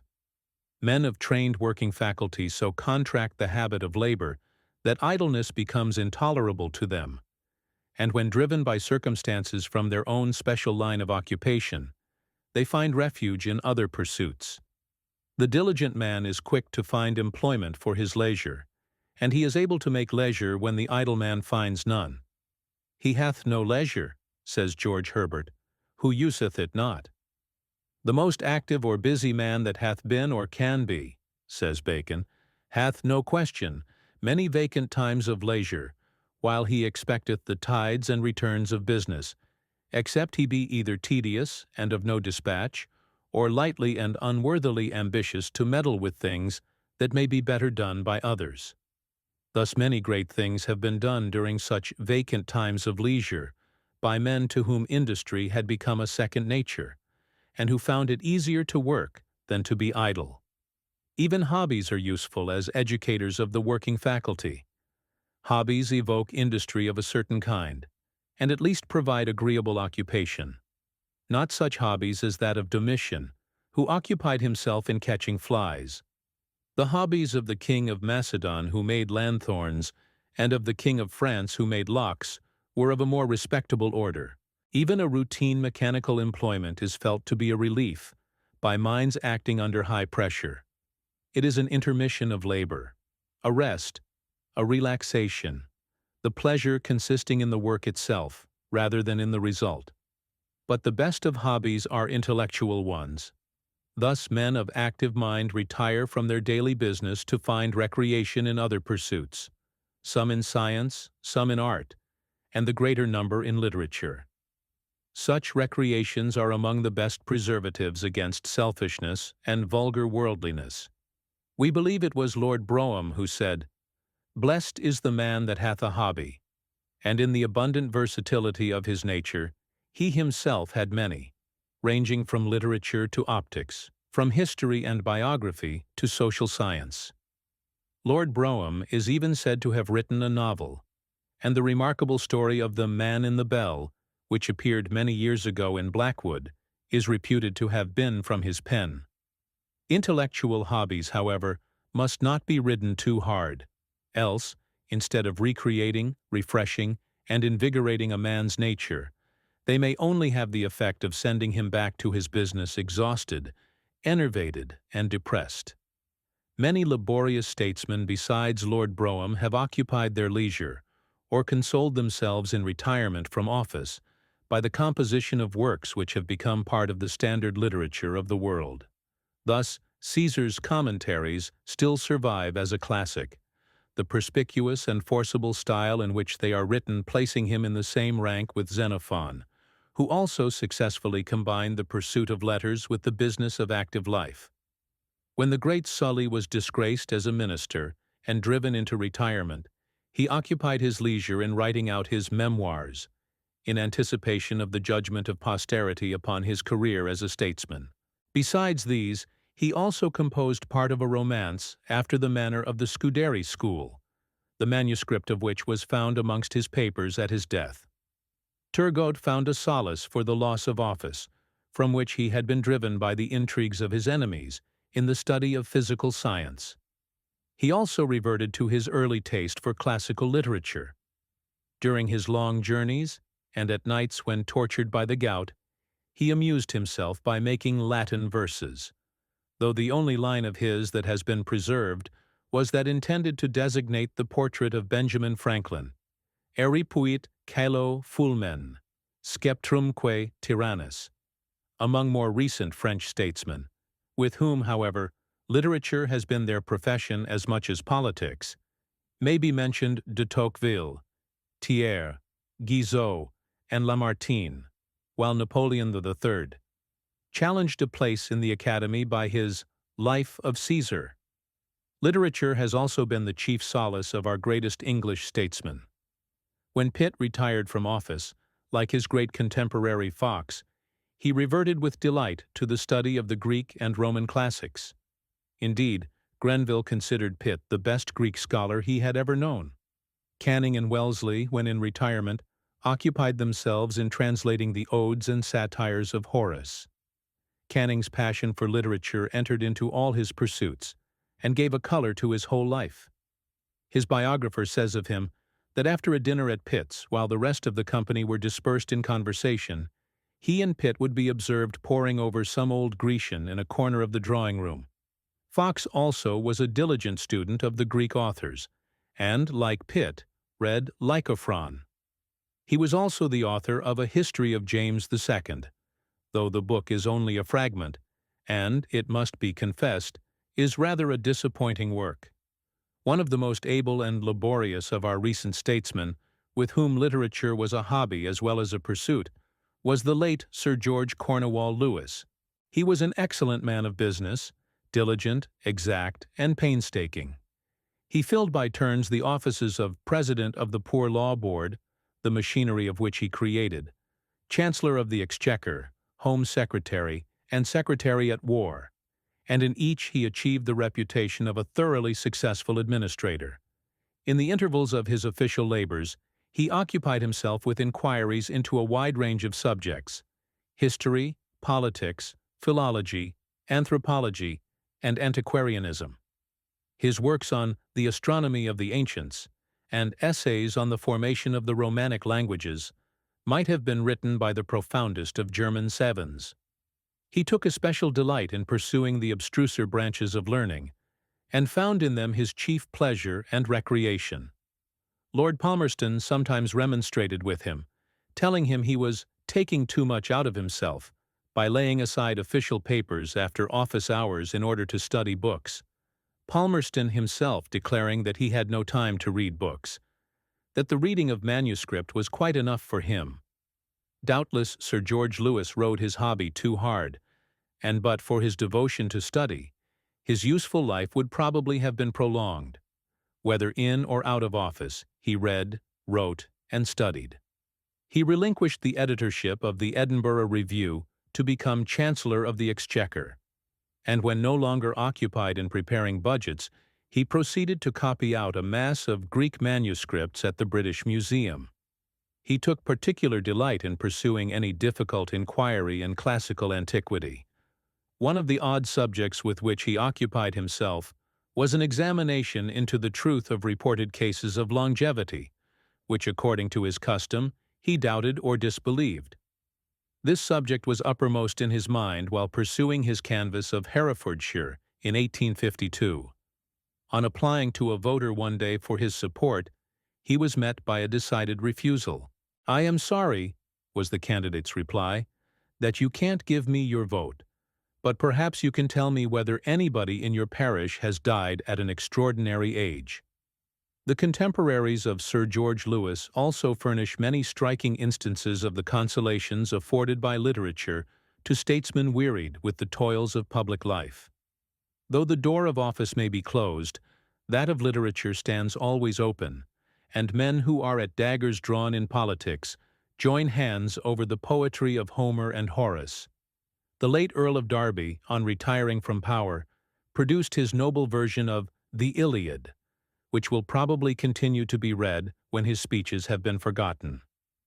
Mr. Gladstone similarly occupied his leisure in preparing for the press his Studies on Homer, 1324, and in editing a translation of Farini's Roman State, while Mr. Disraeli signalized his retirement from office by the production of his Lothair. Among statesmen who have figured as novelists besides Mr. Disraeli are Lord Russell, who has also contributed largely to history and biography, the Marquis of Normandy, and the veteran novelist Lord Lytton, with whom indeed politics may be said to have been his recreation, and literature the chief employment of his life. To conclude, a fair measure of work is good for mind as well as body. Man is an intelligence sustained and preserved by bodily organs, and their active exercise is necessary to the enjoyment of health. It is not work, but overwork, that is hurtful, and it is not hard work that is injurious so much as monotonous work, fagging work, hopeless work.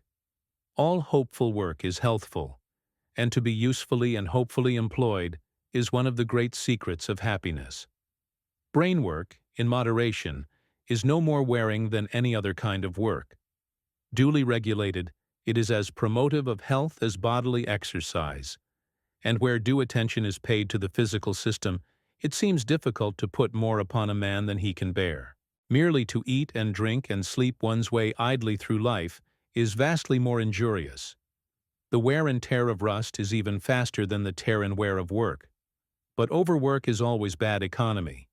It is, in fact, great waste, especially if conjoined with worry. Indeed, worry kills far more than work does.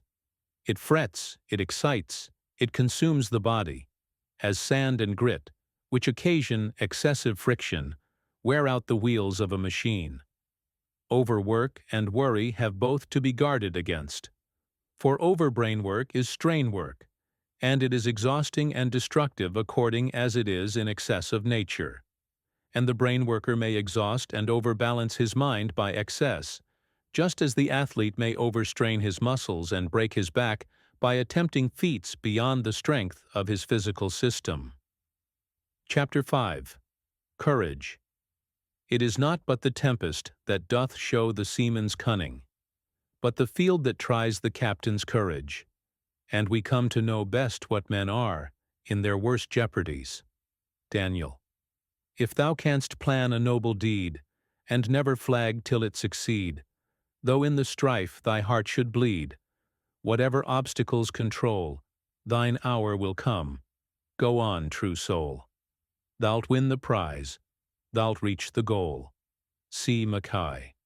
The heroic example of other days is in great part the source of the courage of each generation, and men walk up composedly to the most perilous enterprises, beckoned onwards by the shades of the brave that were. Helps. That which we are, one equal temper of heroic hearts, made weak by time and fate, but strong in will to strive, to seek, to find, and not to yield. Tennyson. The world owes much to its men and women of courage. We do not mean physical courage, in which man is at least equaled by the bulldog, nor is the bulldog considered the wisest of his species. The courage that displays itself in silent effort and endeavor, that dares to endure all and suffer all for truth and duty, is more truly heroic than the achievements of physical valor, which are rewarded by honors and titles, or by laurels sometimes steeped in blood. It is moral courage that characterizes the highest order of manhood and womanhood. The courage to seek and to speak the truth. The courage to be just. The courage to be honest. The courage to resist temptation. The courage to do one's duty. If men and women do not possess this virtue, they have no security whatever for the preservation of any other. Every step of progress in the history of our race has been made in the face of opposition and difficulty, and been achieved and secured by men of intrepidity and valor, by leaders in the van of thought, by great discoverers, great patriots, and great workers in all walks of life.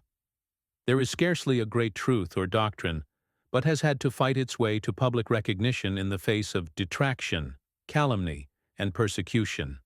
Everywhere, says Heine, that a great soul gives utterance to its thoughts, there also is a Golgotha. Many loved truth and lavished life's best oil, amid the dust of books to find her, content at last, for guerdon of their toil, with the cast mantle she had left behind her. Many in sad faith sought for her, many with crossed hands sighed for her, but these our brothers fought for her, at life's dear peril wrought for her, so loved her that they died for her, tasting the raptured fleetness of her divine completeness. Socrates was condemned to drink the hemlock at Athens in his 72nd year, because his lofty teaching ran counter to the prejudices and party spirit of his age. He was charged by his accusers with corrupting the youth of Athens by inciting them to despise the tutelary deities of the state. He had the moral courage to brave not only the tyranny of the judges who condemned him, but of the mob who could not understand him. He died discoursing of the doctrine of the immortality of the soul, his last words to his judges being, "It is now time that we depart, I to die, you to live. But which has the better destiny is unknown to all, except to the God." How many great men and thinkers have been persecuted in the name of religion? Bruno was burnt alive at Rome because of his exposure of the fashionable but false philosophy of his time. When the judges of the Inquisition condemned him to die, Bruno said proudly, "You are more afraid to pronounce my sentence than I am to receive it." To him succeeded Galileo, whose character as a man of science is almost eclipsed by that of the martyr. Denounced by the priests from the pulpit, because of the views he taught as to the motion of the earth, he was summoned to Rome in his 70th year to answer for his heterodoxy, and he was imprisoned in the Inquisition, if he was not actually put to the torture there. He was pursued by persecution even when dead, the Pope refusing a tomb for his body. Roger Bacon, the Franciscan monk, was persecuted on account of his studies in natural philosophy, and he was charged with dealing in magic because of his investigations in chemistry. His writings were condemned, and he was thrown into prison, where he lay for 10 years during the lives of 4 successive popes. It is even averred that he died in prison. Occam, the early English speculative philosopher, was excommunicated by the Pope and died in exile at Munich, where he was protected by the friendship of the then Emperor of Germany. The Inquisition branded Vesalius as a heretic for revealing man to man, as it had before branded Bruno and Galileo for revealing the heavens to man. Vesalius had the boldness to study the structure of the human body by actual dissection, a practice until then almost entirely forbidden. He laid the foundations of a science, but he paid for it with his life. Condemned by the Inquisition, his penalty was commuted, by the intercession of the Spanish king, into a pilgrimage to the Holy Land. And when on his way back, while still in the prime of life, he died miserably at Zante, of fever and want, a martyr to his love of science. When the Novum Organon appeared, a hue and cry was raised against it because of its alleged tendency to produce dangerous revolutions, to subvert governments, and to overturn the authority of religion. And one Dr. Henry Stubbe, 14, whose name would otherwise have been forgotten, wrote a book against the new philosophy, denouncing the whole tribe of experimentalists as a bacon-faced generation. Even the establishment of the Royal Society was opposed, on the ground that experimental philosophy is subversive of the Christian faith. While the followers of Copernicus were persecuted as infidels, Kepler was branded with the stigma of heresy, because, said he, I take that side which seems to me to be consonant with the Word of God. Even the pure and simple-minded Newton, of whom Bishop Burnet said that he had the whitest soul he ever knew, who was a very infant in the purity of his mind, even Newton was accused of dethroning the deity by his sublime discovery of the law of gravitation, and a similar charge was made against Franklin for explaining the nature of the thunderbolt. Spinoza was excommunicated by the Jews, to whom he belonged, because of his views of philosophy, which were supposed to be adverse to religion, and his life was afterwards attempted by an assassin for the same reason. Spinoza remained courageous and self-reliant to the last, dying in obscurity and poverty. The philosophy of Descartes was denounced as leading to irreligion. The doctrines of Locke were said to produce materialism, and in our own day, Dr. Buckland, Mr. Sedgwick, and other leading geologists have been accused of overturning revelation with regard to the constitution and history of the Earth. Indeed, there has scarcely been a discovery in astronomy, in natural history, or in physical science that has not been attacked by the bigoted and narrow-minded as leading to infidelity. Other great discoverers, though they may not have been charged with irreligion, have had not less obloquy of a professional and public nature to encounter. When Dr. Harvey published his theory of the circulation of the blood, his practice fell off, and the medical profession stigmatized him as a fool. The few good things I have been able to do, said John Hunter, have been accomplished with the greatest difficulty, and encountered the greatest opposition. Sir Charles Bell, while employed in his important investigations as to the nervous system, which issued in one of the greatest of physiological discoveries, wrote to a friend, If I were not so poor, and had not so many vexations to encounter, how happy would I be? But he himself observed that his practice sensibly fell off after the publication of each successive stage of his discovery. Thus, nearly every enlargement of the domain of knowledge, which has made us better acquainted with the heavens, with the earth, and with ourselves, has been established by the energy, the devotion, the self-sacrifice, and the courage of the great spirits of past times, who, however much they have been opposed or reviled by their contemporaries, now rank amongst those whom the enlightened of the human race most delight to honor. Nor is the unjust intolerance displayed towards men of science in the past without its lesson for the present. It teaches us to be forbearant towards those who differ from us, provided they observe patiently, think honestly, and utter their convictions freely and truthfully. It was a remark of Plato that the world is God's epistle to mankind, and to read and study that epistle, so as to elicit its true meaning, can have no other effect on a well-ordered mind than to lead to a deeper impression of his power, a clearer perception of his wisdom, and a more grateful sense of his goodness. While such has been the courage of the martyrs of science, not less glorious has been the courage of the martyrs of faith. The passive endurance of the man or woman who, for conscience' sake, is found ready to suffer and to endure in solitude, without so much as the encouragement of even a single sympathizing voice, is an exhibition of courage of a far higher kind than that displayed in the roar of battle, where even the weakest feels encouraged and inspired by the enthusiasm of sympathy and the power of numbers. Time would fail to tell of the deathless names of those who through faith in principles, and in the face of difficulty, danger, and suffering, have wrought righteousness and waxed valiant in the moral warfare of the world, and been content to lay down their lives rather than prove false to their conscientious convictions of the truth. Men of this stamp, inspired by a high sense of duty, have in past times exhibited character in its most heroic aspects, and continue to present to us some of the noblest spectacles to be seen in history. Even women, full of tenderness and gentleness, not less than men, have in this cause been found capable of exhibiting the most unflinching courage. Such, for instance, as that of Anne Askew, who, when racked until her bones were dislocated, uttered no cry, moved no muscle, but looked her tormentors calmly in the face, and refused either to confess or to recant. Or such as that of Latimer and Ridley, who, instead of bewailing their hard fate and beating their breasts, went as cheerfully to their death as a bridegroom to the altar, the one bidding the other to be of good comfort, for that we shall this day light such a candle in England, by God's grace, as shall never be put out.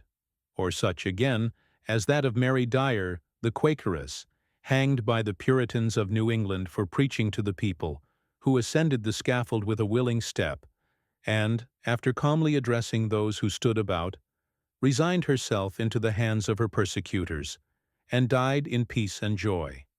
Not less courageous was the behavior of the good Sir Thomas More, who marched willingly to the scaffold, and died cheerfully there, rather than prove false to his conscience. When More had made his final decision to stand upon his principles, he felt as if he had won a victory, and said to his son-in-law Roper, "Son Roper, I thank our Lord the field is won." The Duke of Norfolk told him of his danger, saying, "By the mass, Master More, it is perilous striving with princes. The anger of a prince brings death." "Is that all, my lord?" said More. "Then the difference between you and me is this, that I shall die today, and you tomorrow." While it has been the lot of many great men, in times of difficulty and danger, to be cheered and supported by their wives, More had no such consolation. His helpmate did anything but console him during his imprisonment in the Tower. She could not conceive that there was any sufficient reason for his continuing to lie there, when by merely doing what the king required of him, he might at once enjoy his liberty, together with his fine house at Chelsea, his library, his orchard, his gallery, and the society of his wife and children.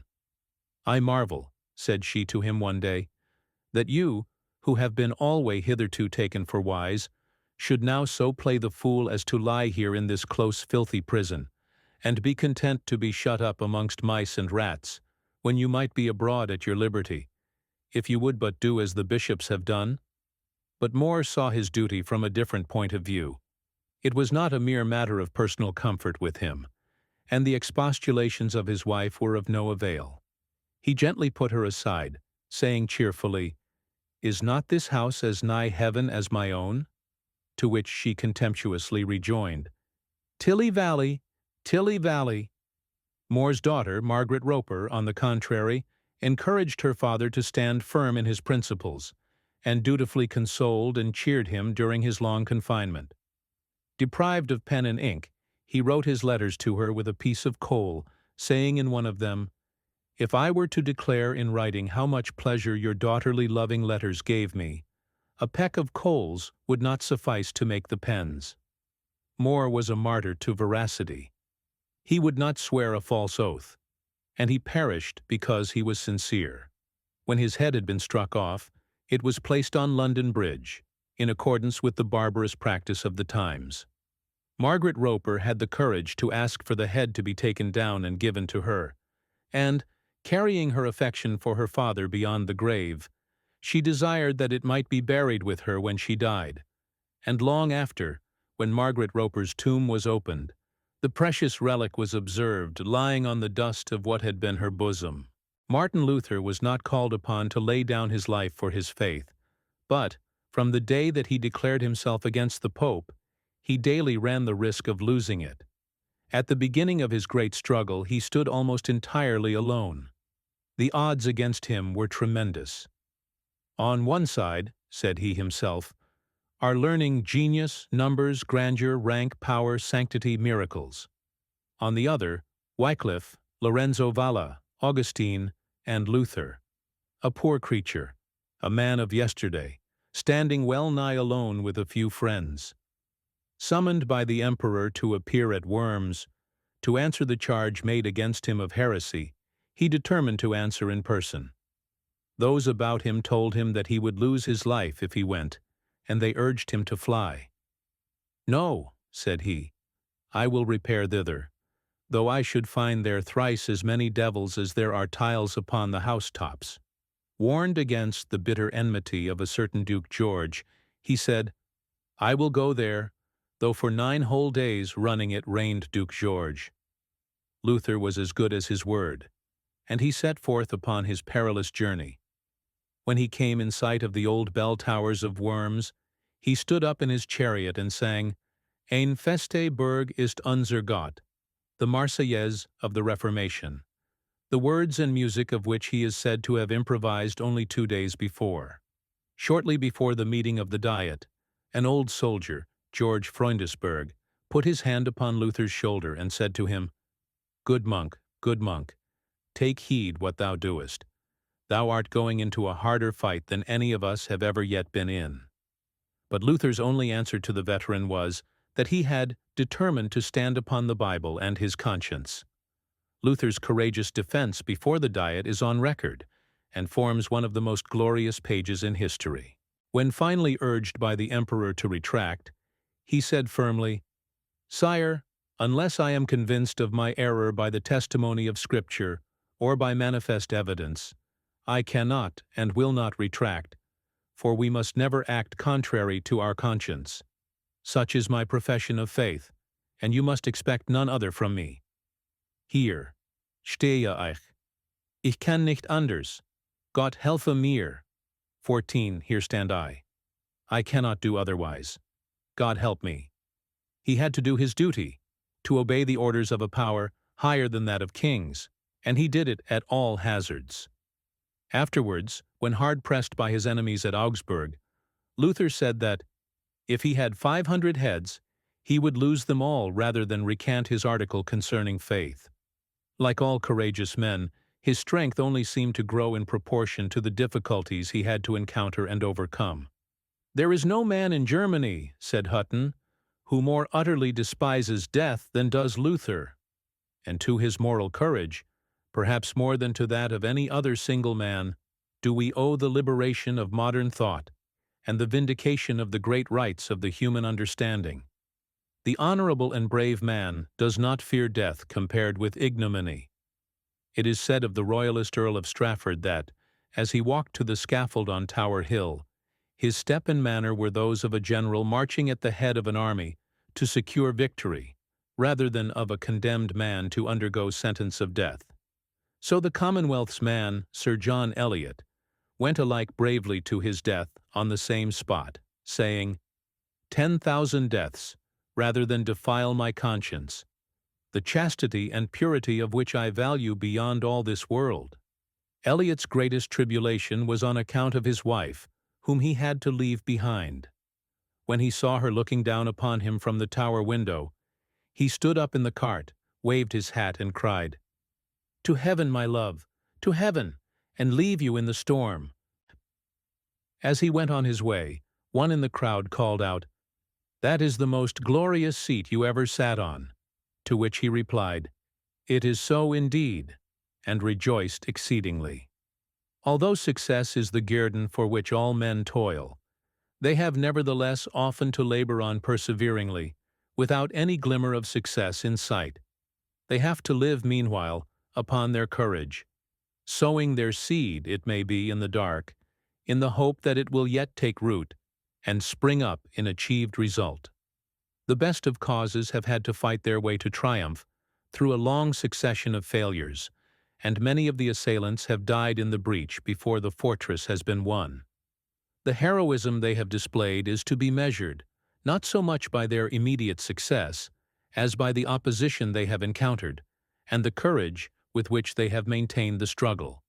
The patriot who fights an always losing battle, the martyr who goes to death amidst the triumphant shouts of his enemies, the discoverer, like Columbus, whose heart remains undaunted through the bitter years of his long wandering woe, are examples of the moral sublime which excite a profounder interest in the hearts of men than even the most complete and conspicuous success.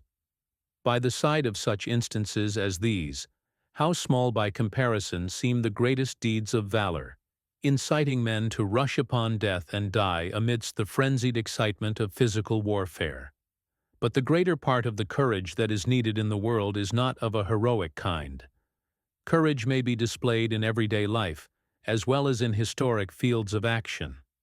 There needs, for example, the common courage to be honest, the courage to resist temptation, the courage to speak the truth, the courage to be what we really are, and not to pretend to be what we are not, the courage to live honestly within our own means and not dishonestly upon the means of others. A great deal of the unhappiness, and much of the vice, of the world is owing to weakness and indecision of purpose. In other words, to lack of courage. Men may know what is right, and yet fail to exercise the courage to do it. They may understand the duty they have to do, but will not summon up the requisite resolution to perform it. The weak and undisciplined man is at the mercy of every temptation. He cannot say no, but falls before it. And if his companionship be bad, he will be all the easier led away by bad example into wrongdoing. Nothing can be more certain than that the character can only be sustained and strengthened by its own energetic action. The will, which is the central force of character, must be trained to habits of decision. Otherwise it will neither be able to resist evil nor to follow good. Decision gives the power of standing firmly when to yield, however slightly, might be only the first step in a downhill course to ruin.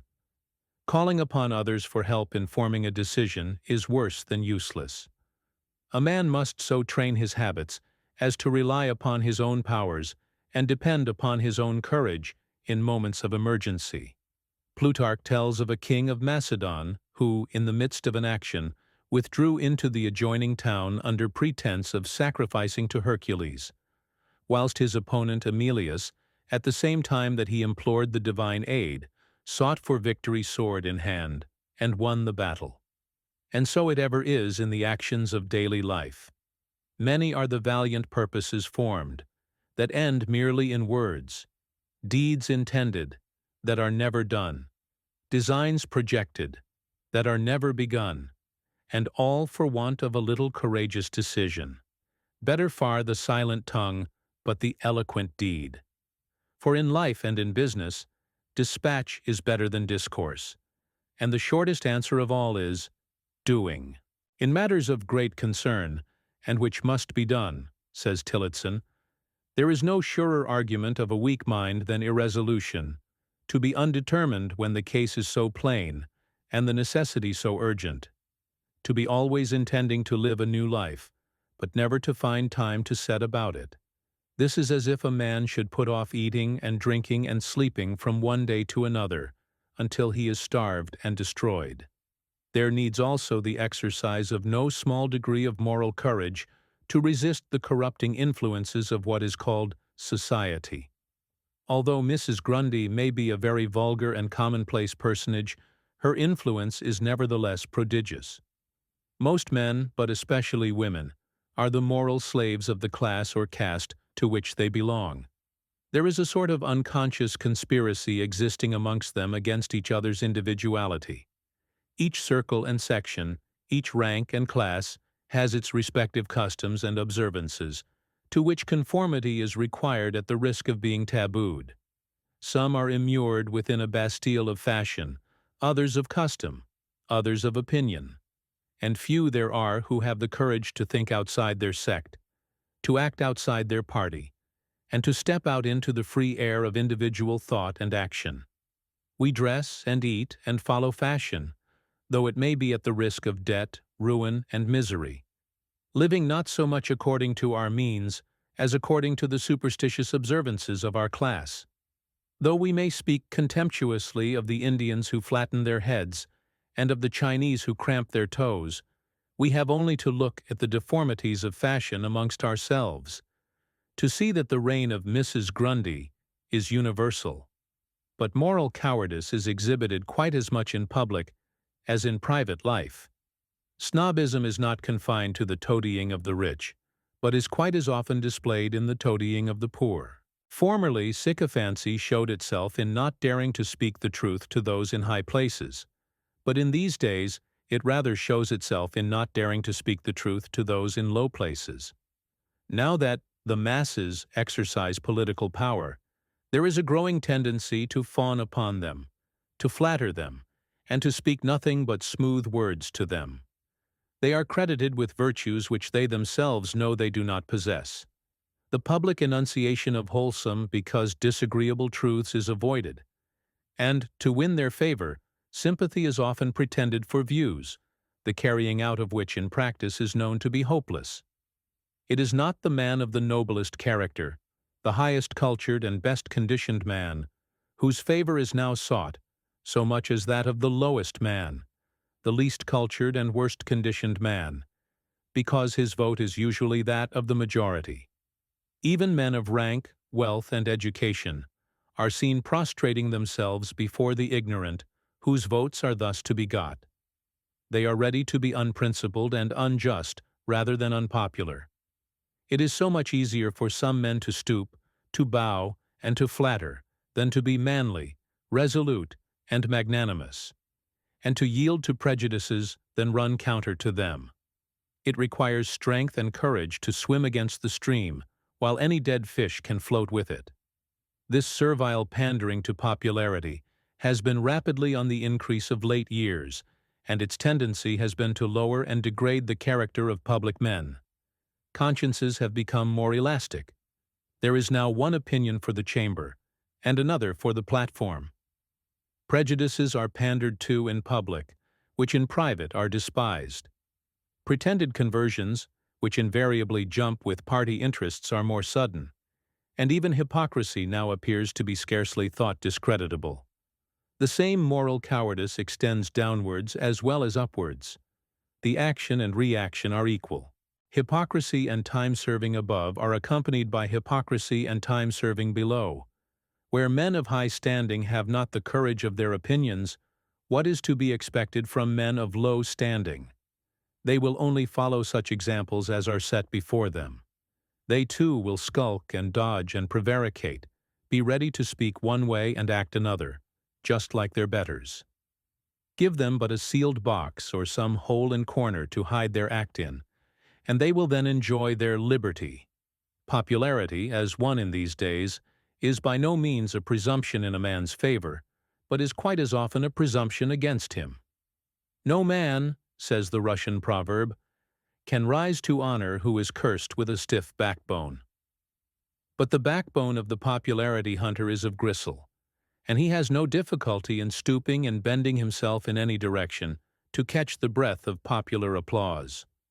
Where popularity is won by fawning upon the people, by withholding the truth from them, by writing and speaking down to the lowest tastes, and still worse by appeals to class hatred, such a popularity must be simply contemptible in the sight of all honest men.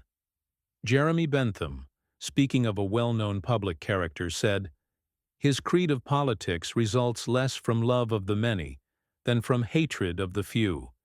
It is too much under the influence of selfish and dissocial affection." To how many men in our own day might not the same description apply? Men of sterling character have the courage to speak the truth, even when it is unpopular. It was said of Colonel Hutchinson by his wife that he never sought after popular applause or prided himself on it. He more delighted to do well than to be praised, and never set vulgar commendations at such a rate as to act contrary to his own conscience or reason for the obtaining them. Nor would he forbear a good action which he was bound to, though all the world disliked it.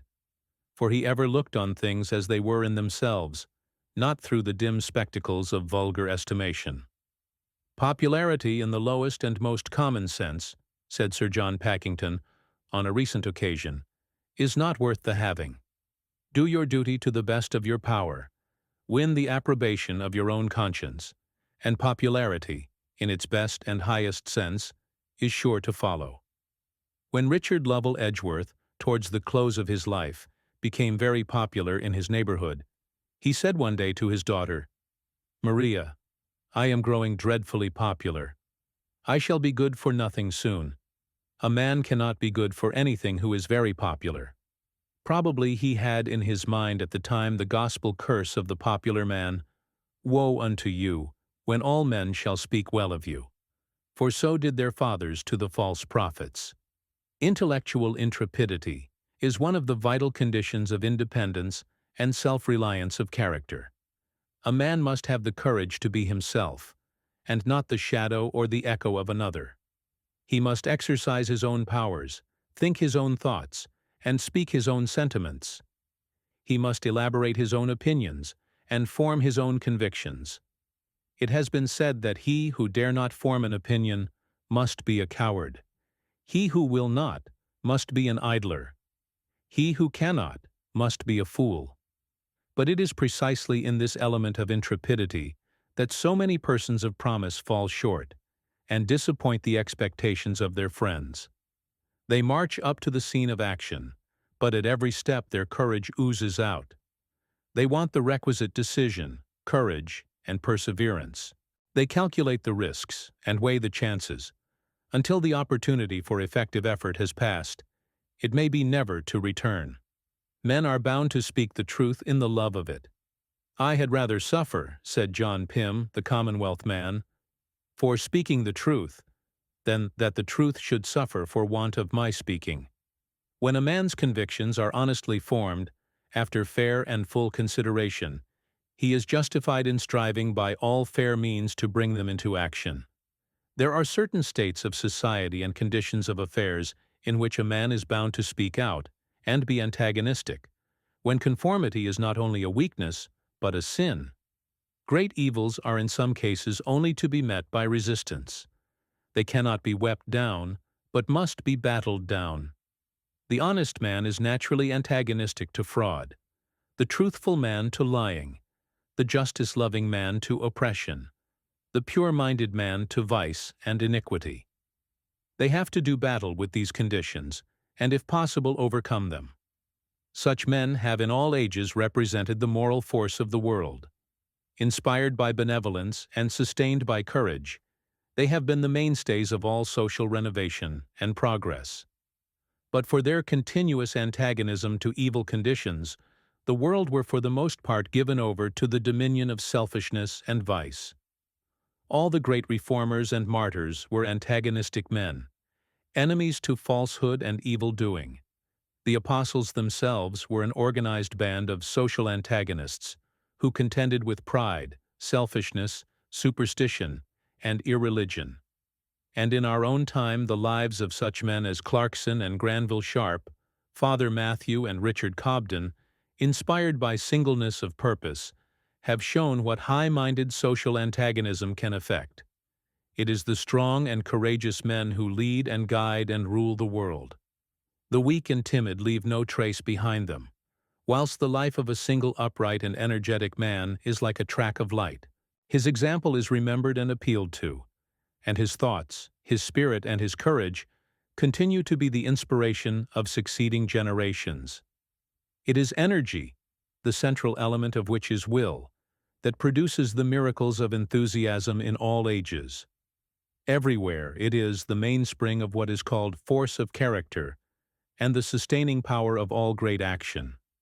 In a righteous cause the determined man stands upon his courage as upon a granite block, and like David, he will go forth to meet Goliath, strong in heart though an host be encamped against him. Men often conquer difficulties because they feel they can. Their confidence in themselves inspires the confidence of others.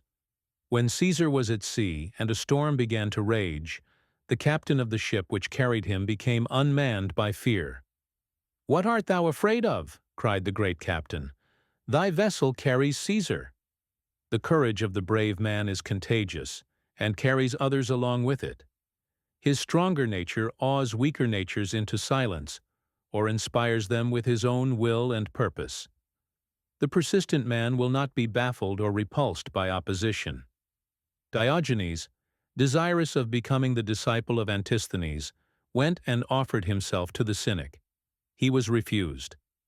Diogenes still persisting, the cynic raised his knotty staff, and threatened to strike him if he did not depart. "Strike," said Diogenes. "You will not find a stick hard enough to conquer my perseverance." Antisthenes, overcome, had not another word to say, but forthwith accepted him as his pupil.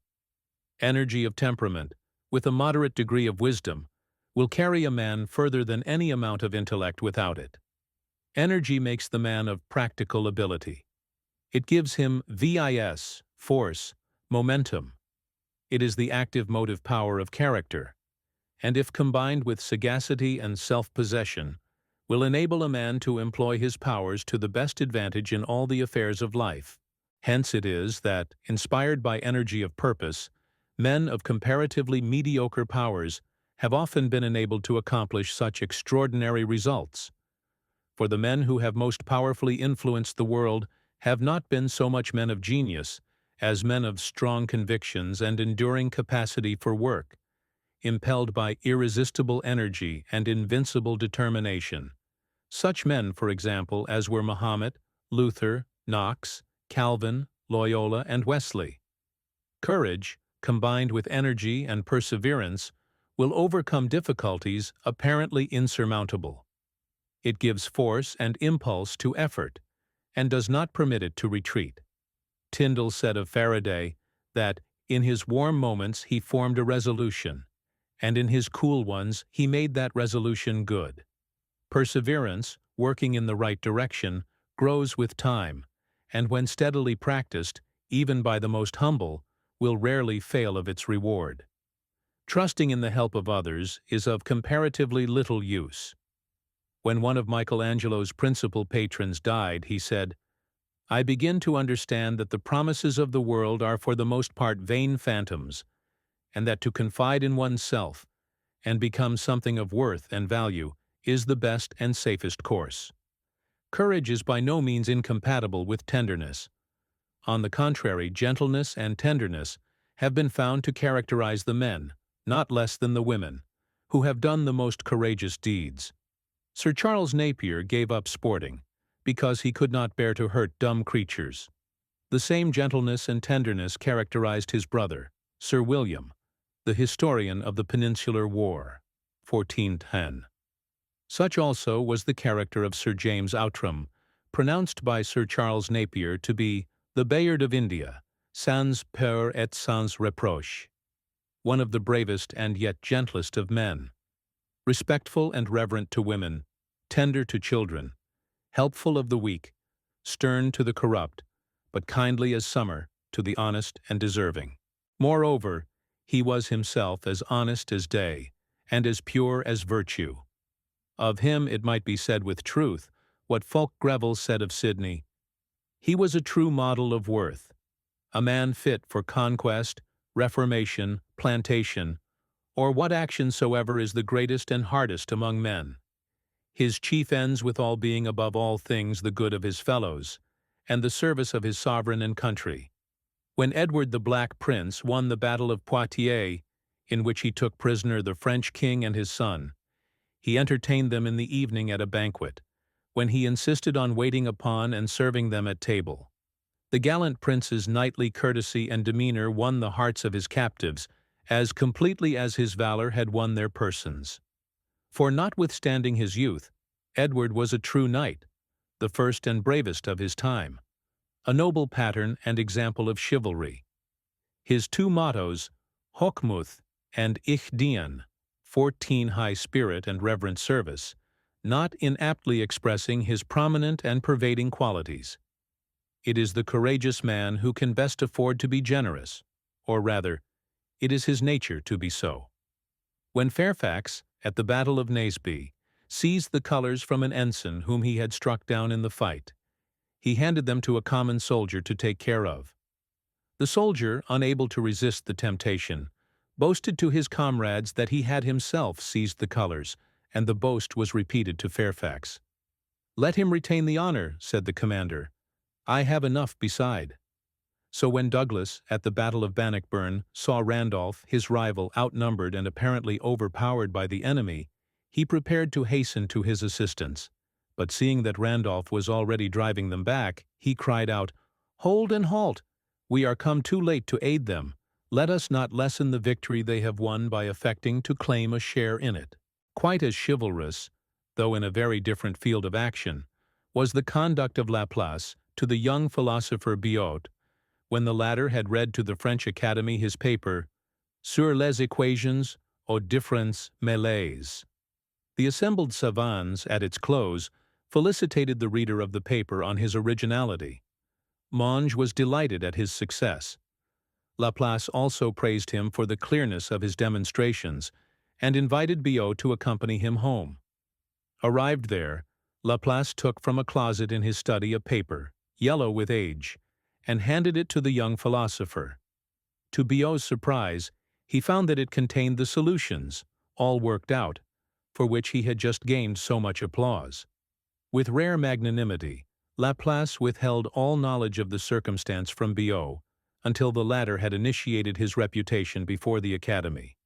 Moreover, he enjoined him to silence, and the incident would have remained a secret had not Biot himself published it, some 50 years afterwards.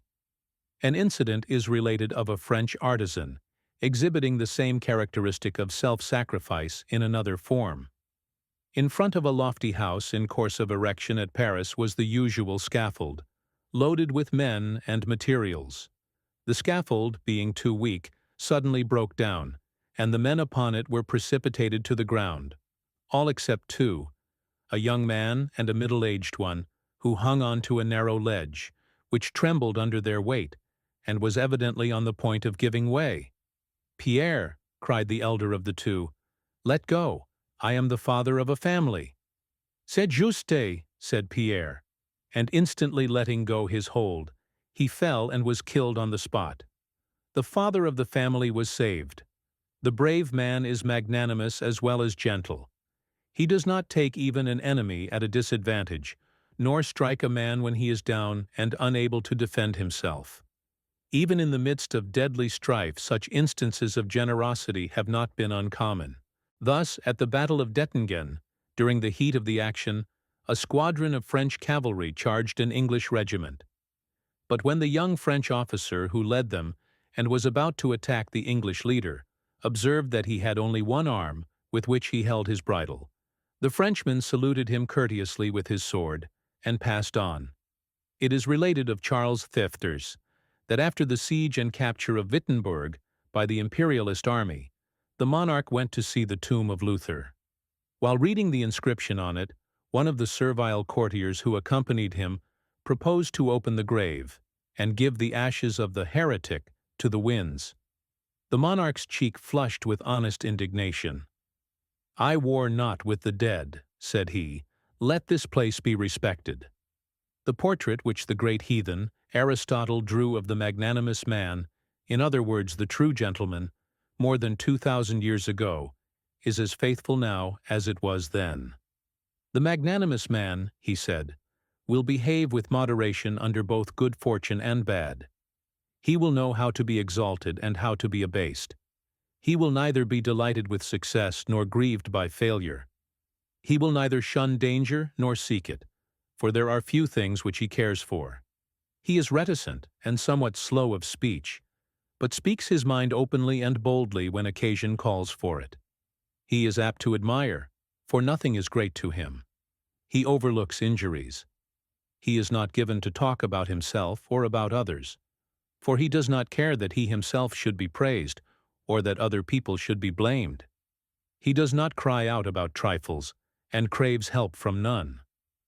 On the other hand, mean men admire meanly. They have neither modesty, generosity, nor magnanimity. They are ready to take advantage of the weakness or defenselessness of others, especially where they have themselves succeeded, by unscrupulous methods, in climbing to positions of authority. Snobs in high places are always much less tolerable than snobs of low degree, because they have more frequent opportunities of making their want of manliness felt. They assume greater airs, and are pretentious in all that they do, and the higher their elevation, the more conspicuous is the incongruity of their position. The higher the monkey climbs, says the proverb, the more he shows his tail. Much depends on the way in which a thing is done. An act which might be taken as a kindness if done in a generous spirit, when done in a grudging spirit, may be felt as stingy, if not harsh and even cruel. When Ben Jonson lay sick and in poverty, the king sent him a paltry message, accompanied by a gratuity. The sturdy, plain-spoken poet's reply was, "I suppose he sends me this because I live in an alley. Tell him his soul lives in an alley." From what we have said, it will be obvious that to be of an enduring and courageous spirit is of great importance in the formation of character. It is a source not only of usefulness in life, but of happiness. On the other hand, to be of a timid and, still more, of a cowardly nature is one of the greatest misfortunes. A wise man was accustomed to say that one of the principal objects he aimed at in the education of his sons and daughters was to train them in the habit of fearing nothing so much as fear. And the habit of avoiding fear is, doubtless, capable of being trained like any other habit, such as the habit of attention, of diligence, of study, or of cheerfulness. Much of the fear that exists is the offspring of imagination, which creates the images of evils which may happen, but perhaps rarely do, and thus many persons who are capable of summoning up courage to grapple with and overcome real dangers are paralyzed or thrown into consternation by those which are imaginary. Hence, unless the imagination be held under strict discipline, we are prone to meet evils more than halfway, to suffer them by forestallment, and to assume the burdens which we ourselves create. Education in courage is not usually included amongst the branches of female training, and yet it is really of greater importance than either music, French, or the use of the globes. Contrary to the view of Sir Richard Steele, that women should be characterized by a tender fear and an inferiority which makes her lovely, we would have women educated in resolution and courage as a means of rendering them more helpful, more self-reliant, and vastly more useful and happy. There is, indeed, nothing attractive in timidity, nothing lovable in fear. All weakness, whether of mind or body, is equivalent to deformity, and the reverse of interesting. Courage is graceful and dignified, whilst fear, in any form, is mean and repulsive. Yet the utmost tenderness and gentleness are consistent with courage. Arai Sheffer, the artist, once wrote to his daughter, "Dear daughter, strive to be of good courage, to be gentle-hearted. These are the true qualities for woman. Troubles everybody must expect. There is but one way of looking at fate, whatever that be, whether blessings or afflictions, to behave with dignity under both. We must not lose heart, or it will be the worse both for ourselves and for those whom we love. To struggle, and again to renew the conflict. This is life's inheritance. In sickness and sorrow, none are braver and less complaining sufferers than women. Their courage, where their hearts are concerned, is indeed proverbial, Oh, femme, c'est à tort qu'on vous nomme timide. À la voix de vos cœurs, vous êtes intrépide. Experience has proved that women can be as enduring as men, under the heaviest trials and calamities. But too little pains are taken to teach them to endure petty terrors and frivolous vexations with fortitude.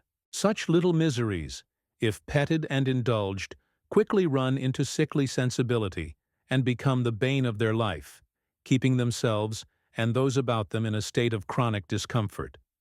The best corrective of this condition of mind is wholesome moral and mental discipline. Mental strength is as necessary for the development of woman's character as of man's. It gives her capacity to deal with the affairs of life and presence of mind, which enable her to act with vigor and effect in moments of emergency. Character, in a woman, as in a man, will always be found the best safeguard of virtue, the best nurse of religion, the best corrective of time.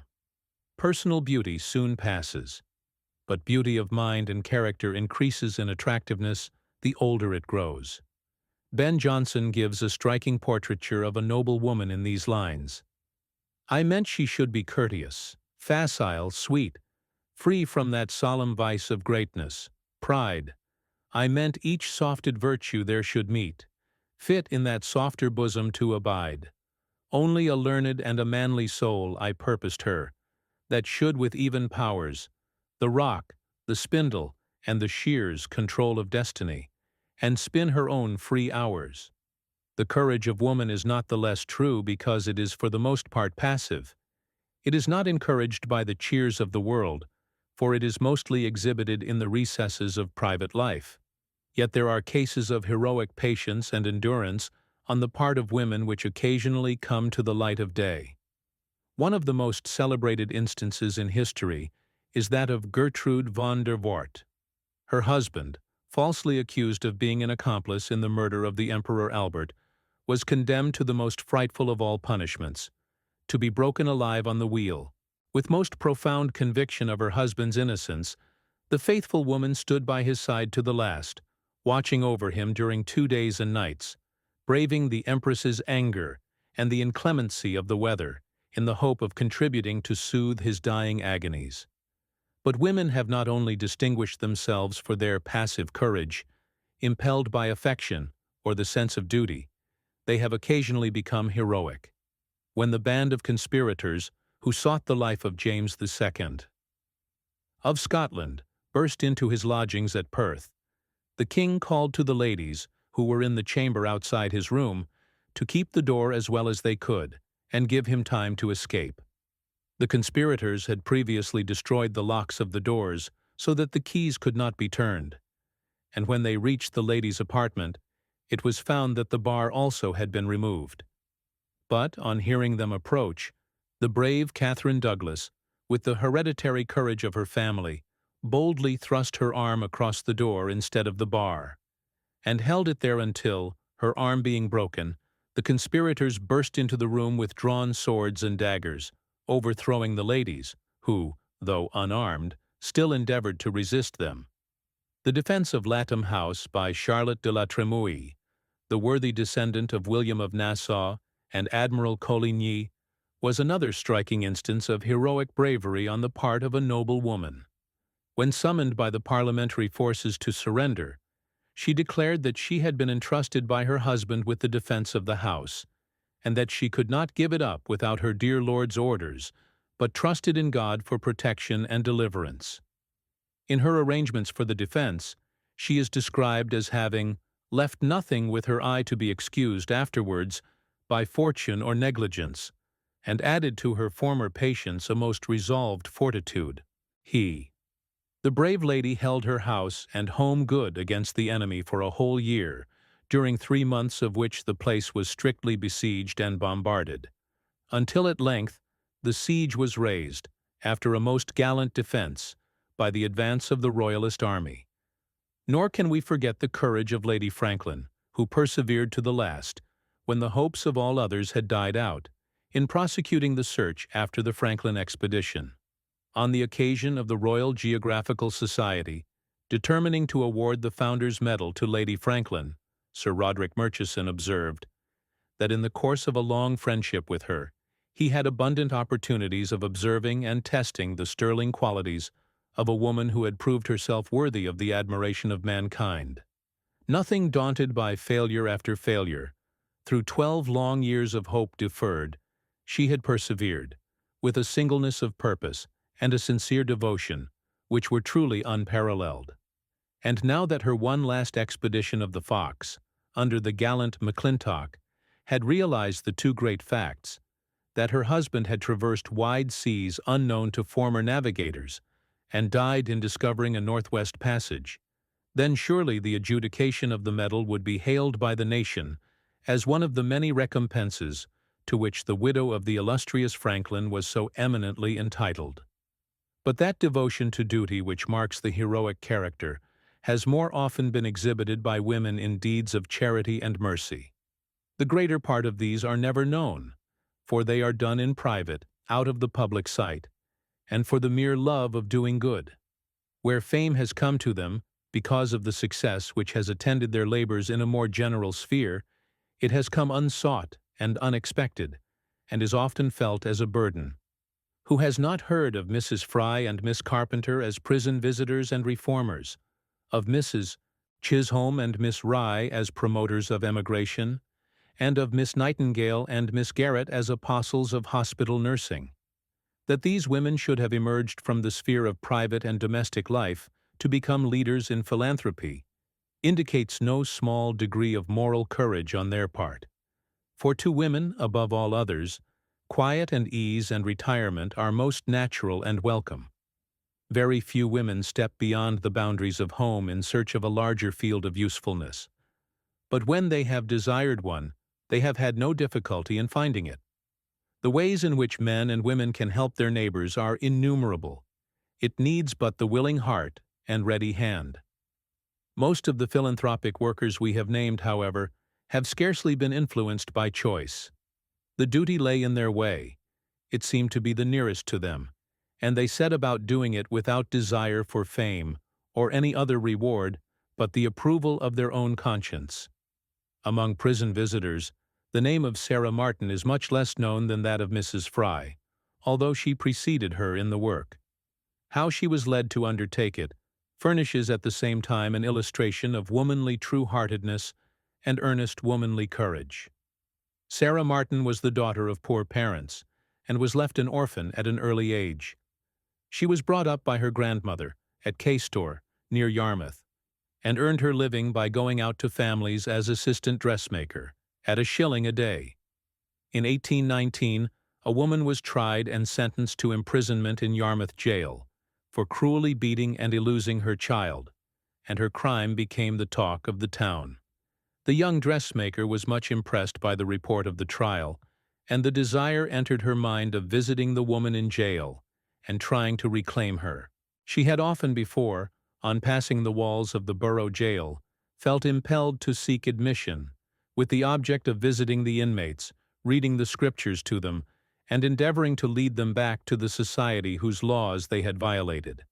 At length she could not resist her impulse to visit the mother. She entered the jail porch, lifted the knocker, and asked the jailer for admission. For some reason or other she was refused, but she returned, repeated her request, and this time she was admitted. The culprit mother shortly stood before her. When Sarah Martin told the motive of her visit, the criminal burst into tears and thanked her. Those tears and thanks shaped the whole course of Sarah Martin's afterlife, and the poor seamstress, while maintaining herself by her needle, continued to spend her leisure hours in visiting the prisoners and endeavoring to alleviate their condition. She constituted herself their chaplain and schoolmistress, for at that time they had neither. She read to them from the Scriptures and taught them to read and write. She gave up an entire day in the week for this purpose, besides Sundays, as well as other intervals of spare time, feeling, she says, that the blessing of God was upon her. She taught the women to knit, to sew, and to cut out, the sale of the articles enabling her to buy other materials and to continue the industrial education thus begun. She also taught the men to make straw hats, men's and boys' caps, gray cotton shirts, and even patchwork, anything to keep them out of idleness, and from preying on their own thoughts. Out of the earnings of the prisoners in this way, she formed a fund, which she applied to furnishing them with work on their discharge, thus enabling them again to begin the world honestly, and at the same time affording her, as she herself says, the advantage of observing their conduct. By attending too exclusively to this prison work, however, Sarah Martin's dressmaking business fell off, and the question arose with her whether, in order to recover her business, she was to suspend her prison work. But her decision had already been made. "I had counted the cost," she said, "and my mind was made up. If, whilst imparting truth to others, I became exposed to temporal want, the privations so momentary to an individual would not admit of comparison with following the Lord in thus administering to others." She now devoted 6 or 7 hours every day to the prisoners, converting what would otherwise have been a scene of dissolute idleness into a hive of orderly industry. Newly admitted prisoners were sometimes refractory, but her persistent gentleness eventually won their respect and cooperation. Men old in years and crime, pert London pickpockets, depraved boys and dissolute sailors, profligate women, smugglers, poachers, and the promiscuous horde of criminals which usually fill the jail of a seaport and county town, all submitted to the benign influence of this good woman, and under her eyes they might be seen, for the first time in their lives, striving to hold a pen, or to master the characters in a penny primer. She entered into their confidences, watched, wept, prayed, and felt for all by turns. She strengthened their good resolutions, cheered the hopeless and despairing, and endeavored to put all, and hold all, in the right road of amendment. For more than 20 years, this good and true-hearted woman pursued her noble course, with little encouragement, and not much help, almost her only means of subsistence consisting in an annual income of 10 or 12 pounds left by her grandmother, eked out by her little earnings at dressmaking. During the last 2 years of her ministrations, the borough magistrates of Yarmouth, knowing that her self-imposed labors saved them the expense of a schoolmaster and chaplain, 14 which they had become bound by law to appoint, made a proposal to her of an annual salary of 12L a year. But they did it in so indelicate a manner as greatly to wound her sensitive feelings. She shrank from becoming the salaried official of the corporation, and bartering for money those serviced which had throughout been labors of love. But the jail committee coarsely informed her that if they permitted her to visit the prison she must submit to their terms or be excluded. For 2 years, therefore, she received the salary of 12L a year, the acknowledgment of the Yarmouth Corporation for her services as jail chaplain and schoolmistress. She was now, however, becoming old and infirm, and the unhealthy atmosphere of the jail did much towards finally disabling her. While she lay on her deathbed, she resumed the exercise of a talent she had occasionally practiced before, in her moments of leisure, the composition of sacred poetry. As works of art, they may not excite admiration, yet never were verses written truer in spirit or fuller of Christian love. But her own life was a nobler poem than any she ever wrote, full of true courage, perseverance, charity, and wisdom. It was indeed a commentary upon her own words, "The high desire that others may be blessed, savors of heaven." Chapter 6. Self-Control. Honor and profit do not always lie in the same sack. George Herbert. The government of oneself is the only true freedom for the individual. Frederick Perthes. It is in length of patience and endurance and forbearance that so much of what is good in mankind and womankind is shown. Arthur Helps. Temperance, proof against all trials. Industry severe and constant as the motion of the day. Stern self-denial round him spread, with shade that might be deemed forbidding. Did not there all generous feelings flourish and rejoice? Forbearance, charity in deed and thought, and resolution competent to take out of the bosom of simplicity all that her holy customs recommend. Wordsworth. Self-control is only courage under another form. It may almost be regarded as the primary essence of character. It is in virtue of this quality that Shakespeare defines man as a being looking before and after. It forms the chief distinction between man and the mere animal. And indeed, there can be no true manhood without it. Self-control is at the root of all the virtues. Let a man give the reins to his impulses and passions, and from that moment he yields up his moral freedom. He is carried along the current of life, and becomes the slave of his strongest desire for the time being. To be morally free, to be more than an animal, man must be able to resist instinctive impulse, and this can only be done by the exercise of self-control. Thus it is this power which constitutes the real distinction between a physical and a moral life, and that forms the primary basis of individual character. In the Bible, praise is given, not to the strong man who taketh a city, but to the stronger man who ruleth his own spirit. This stronger man is he who, by discipline, exercises a constant control over his thoughts, his speech, and his acts. 9/10 of the vicious desires that degrade society, and which, when indulged, swell into the crimes that disgrace it, would shrink into insignificance before the advance of valiant self-discipline, self-respect, and self-control. By the watchful exercise of these virtues, purity of heart and mind become habitual, and the character is built up in chastity, virtue, and temperance. The best support of character will always be found in habit, which, according as the will is directed rightly or wrongly, as the case may be, will prove either a benignant ruler or a cruel despot. We may be its willing subject on the one hand, or its servile slave on the other. It may help us on the road to good, or it may hurry us on the road to ruin. Habit is formed by careful training, and it is astonishing how much can be accomplished by systematic discipline and drill.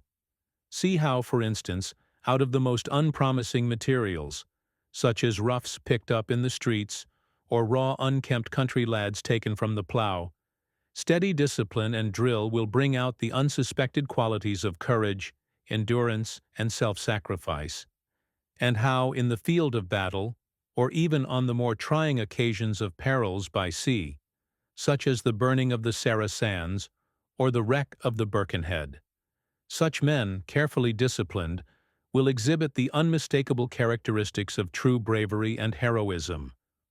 Nor is moral discipline and drill less influential in the formation of character. Without it, there will be no proper system and order in the regulation of the life. Upon it depends the cultivation of the sense of self-respect, the education of the habit of obedience, the development of the idea of duty. The most self-reliant, self-governing man is always under discipline, and the more perfect the discipline, the higher will be his moral condition. He has to drill his desires and keep them in subjection to the higher powers of his nature. They must obey the word of command of the internal monitor, the conscience, otherwise they will be but the mere slaves of their inclinations, the sport of feeling and impulse. In the supremacy of self-control, says Herbert Spencer, consists one of the perfections of the ideal man. Not to be impulsive, not to be spurred hither and thither by each desire that in turn comes uppermost, but to be self-restrained, self-balanced, governed by the joint decision of the feelings in council assembled, before whom every action shall have been fully debated and calmly determined. That it is which education, moral education at least, strives to produce. 50. The first seminary of moral discipline, and the best, as we have already shown, is the home. Next comes the school, and after that the world, the great school of practical life. Each is preparatory to the other, and what the man or woman becomes depends for the most part upon what has gone before. If they have enjoyed the advantage of neither the home nor the school, but have been allowed to grow up untrained, untaught, and undisciplined, then woe to themselves, woe to the society of which they form part. The best regulated home is always that in which the discipline is the most perfect, and yet where it is the least felt. Moral discipline acts with the force of a law of nature. Those subject to it yield themselves to it unconsciously, and though it shapes and forms the whole character, until the life becomes crystallized in habit, the influence thus exercised is for the most part unseen and almost unfelt. The importance of strict domestic discipline is curiously illustrated by a fact mentioned in Mrs. Schimmelpenninck's memoirs, to the following effect: that a lady who, with her husband, had inspected most of the lunatic asylums of England and the Continent, found the most numerous class of patients was almost always composed of those who had been only children, and whose wills had therefore rarely been thwarted or disciplined in early life, whilst those who were members of large families, and who had been trained in self-discipline, were far less frequent victims to the malady. Although the moral character depends in a great degree on temperament and on physical health, as well as on domestic and early training and the example of companions, it is also in the power of each individual to regulate, to restrain, and to discipline it by watchful and persevering self-control. A competent teacher has said of the propensities and habits that they are as teachable as Latin and Greek, while they are much more essential to happiness. Dr. Johnson, though himself constitutionally prone to melancholy and afflicted by it as few have been from his earliest years, said that a man's being in a good or bad humor very much depends upon his will. We may train ourselves in a habit of patience and contentment on the one hand, or of grumbling and discontent on the other. We may accustom ourselves to exaggerate small evils and to underestimate great blessings. We may even become the victim of petty miseries by giving way to them. Thus, we may educate ourselves in a happy disposition, as well as in a morbid one. Indeed, the habit of viewing things cheerfully and of thinking about life hopefully may be made to grow up in us like any other habit. Fontaine. It was not an exaggerated estimate of Dr. Johnson to say that the habit of looking at the best side of any event is worth far more than £1,000 a year.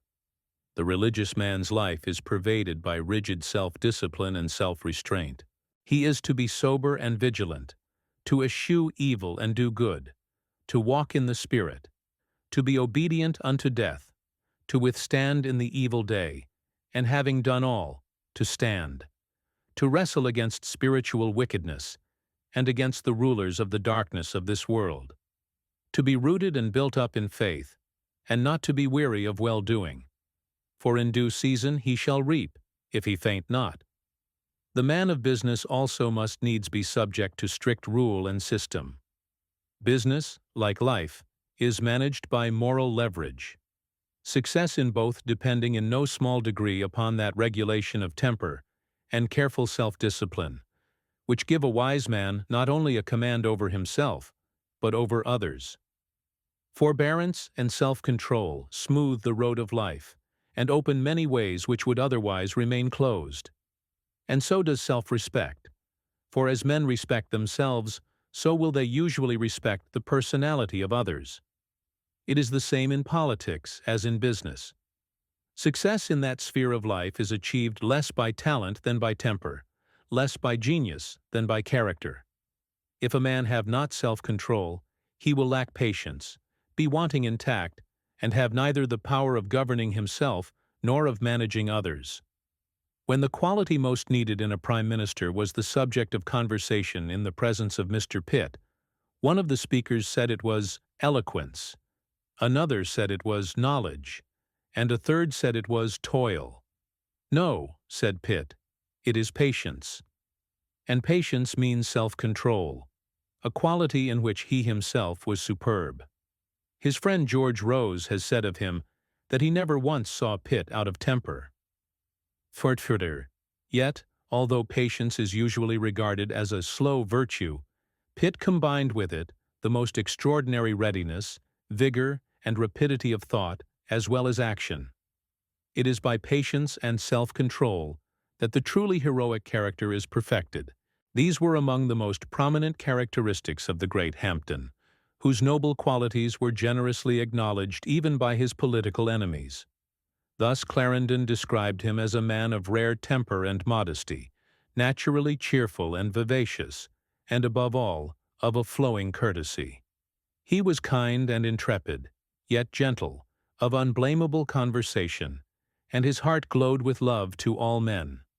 He was not a man of many words, but, being of unimpeachable character, every word he uttered carried weight. No man had ever a greater power over himself. He was very temperate in diet, and a supreme governor over all his passions and affections, and he had thereby great power over other men's. Sir Philip Warwick, another of his political opponents, incidentally describes his great influence in a certain debate. "We had catched at each other's locks, and sheathed our swords in each other's bowels, had not the sagacity and great calmness of Mr. Hampden, by a short speech, prevented it, and led us to defer our angry debate until the next morning." A strong temper is not necessarily a bad temper, but the stronger the temper, the greater is the need of self-discipline and self-control. Dr. Johnson says men grow better as they grow older and improve with experience, but this depends upon the width and depth and generousness of their nature. It is not men's faults that ruin them so much as the manner in which they conduct themselves after the faults have been committed. The wise will profit by the suffering they cause, and eschew them for the future. But there are those on whom experience exerts no ripening influence, and who only grow narrower and bitterer and more vicious with time. What is called strong temper in a young man often indicates a large amount of unripe energy, which will expend itself in useful work if the road be fairly open to it. It is said of Stephen Girard, a Frenchman, who pursued a remarkably successful career in the United States, that when he heard of a clerk with a strong temper, he would readily take him into his employment and set him to work in a room by himself. Girard being of opinion that such persons were the best workers, and that their energy would expend itself in work, if removed from the temptation to quarrel. Strong temper may only mean a strong and excitable will. Uncontrolled, it displays itself in fitful outbreaks of passion, but controlled and held in subjection, like steam pent up within the organized mechanism of a steam engine, the use of which is regulated and controlled by slide valves and governors and levers, it may become a source of energetic power and usefulness. Hence, some of the greatest characters in history have been men of strong temper, but of equally strong determination to hold their motive power under strict regulation and control. The famous Earl of Strafford was of an extremely choleric and passionate nature, and had great struggles with himself in his endeavors to control his temper. Referring to the advice of one of his friends, old Secretary Cook, who was honest enough to tell him of his weakness and to caution him against indulging it, he wrote, "You gave me a good lesson to be patient, and indeed my years and natural inclinations give me heat more than enough, which, however, I trust more experience shall cool, and a watch over myself in time altogether overcome. In the meantime, in this at least, it will set forth itself more pardonable, because my earnestness shall ever be for the honor, justice, and profit of my master. And it is not always anger, but the misapplying of it, that is the vice so blamable, and of disadvantage to those that let themselves loose thereunto." Cromwell also is described as having been of a wayward and violent temper in his youth, cross, untractable, and masterless, with a vast quantity of youthful energy, which exploded in a variety of youthful mischiefs. He even obtained the reputation of a roisterer in his native town, and seemed to be rapidly going to the bad, when religion, in one of its most rigid forms, laid hold upon his strong nature and subjected it to the iron discipline of Calvinism. An entirely new direction was thus given to his energy of temperament, which forced an outlet for itself into public life, and eventually became the dominating influence in England for a period of nearly 20 years. The heroic princes of the House of Nassau were all distinguished for the same qualities of self-control, self-denial, and determination of purpose. William the Silent was so called, not because he was a taciturn man, for he was an eloquent and powerful speaker where eloquence was necessary, but because he was a man who could hold his tongue when it was wisdom not to speak, and because he carefully kept his own counsel, when to have revealed it might have been dangerous to the liberties of his country. He was so gentle and conciliatory in his manner that his enemies even described him as timid and pusillanimous. Yet, when the time for action came, his courage was heroic, his determination unconquerable. "The rock in the ocean," says Mr. Motley, the historian of the Netherlands, tranquil amid raging billows, was the favorite emblem by which his friends expressed their sense of his firmness. Mr. Motley compares William the Silent to Washington, whom he in many respects resembled. The American, like the Dutch patriot, stands out in history as the very impersonation of dignity, bravery, purity, and personal excellence.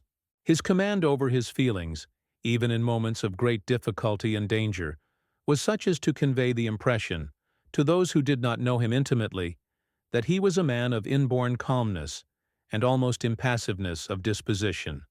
Yet Washington was by nature ardent and impetuous. His mildness, gentleness, politeness, and consideration for others were the result of rigid self-control and unwearied self-discipline, which he diligently practiced even from his boyhood. His biographer says of him that his temperament was ardent, his passions strong, and amidst the multiplied scenes of temptation and excitement through which he passed, it was his constant effort and ultimate triumph to check the one and subdue the other. And again, his passions were strong, and sometimes they broke out with vehemence, but he had the power of checking them in an instant. Perhaps self-control was the most remarkable trait of his character. It was in part the effect of discipline, yet he seems by nature to have possessed this power in a degree which has been denied to other men. The Duke of Wellington's natural temper, like that of Napoleon, was irritable in the extreme, and it was only by watchful self-control that he was enabled to restrain it. He studied calmness and coolness in the midst of danger, like any Indian chief. At Waterloo and elsewhere, he gave his orders in the most critical moments, without the slightest excitement, and in a tone of voice almost more than usually subdued. Wordsworth the poet was, in his childhood, of a stiff, moody, and violent temper, and perverse and obstinate in defying chastisement. When experience of life had disciplined his temper, he learnt to exercise greater self-control. But at the same time, the qualities which distinguished him as a child were afterwards useful in enabling him to defy the criticism of his enemies. Nothing was more marked than Wordsworth's self-respect and self-determination, as well as his self-consciousness of power, at all periods of his history. Henry Martyn, the missionary, was another instance of a man in whom strength of temper was only so much pent-up, unripe energy. As a boy he was impatient, petulant, and perverse, but by constant wrestling against his tendency to wrong-headedness, he gradually gained the requisite strength so as to entirely overcome it, and to acquire what he so greatly coveted, the gift of patience. A man may be feeble in organization, but blessed with a happy temperament, his soul may be great, active, noble, and sovereign. Professor Tyndall has given us a fine picture of the character of Faraday and of his self-denying labors in the cause of science, exhibiting him as a man of strong, original, and even fiery nature, and yet of extreme tenderness and sensibility. Underneath his sweetness and gentleness, he says, was the heat of a volcano. He was a man of excitable and fiery nature, but through high self-discipline, he had converted the fire into a central glow and motive power of life, instead of permitting it to waste itself in useless passion. There was one fine feature in Faraday's character which is worthy of notice, one closely akin to self-control. It was his self-denial. By devoting himself to analytical chemistry, he might have speedily realized a large fortune, but he nobly resisted the temptation and preferred to follow the path of pure science. Taking the duration of his life into account, says Mr. Tyndall, this son of a blacksmith and apprentice to a bookbinder had to decide between a fortune of L150,000 on the one side and his undowered science on the other. He chose the latter, and died a poor man. But his was the glory of holding aloft among the nations the scientific name of England for a period of 40 years.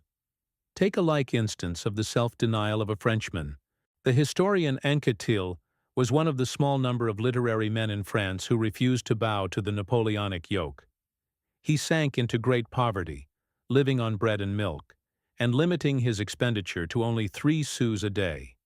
"I have still 2 sous a day left," said he, "for the conqueror of Marengo and Austerlitz."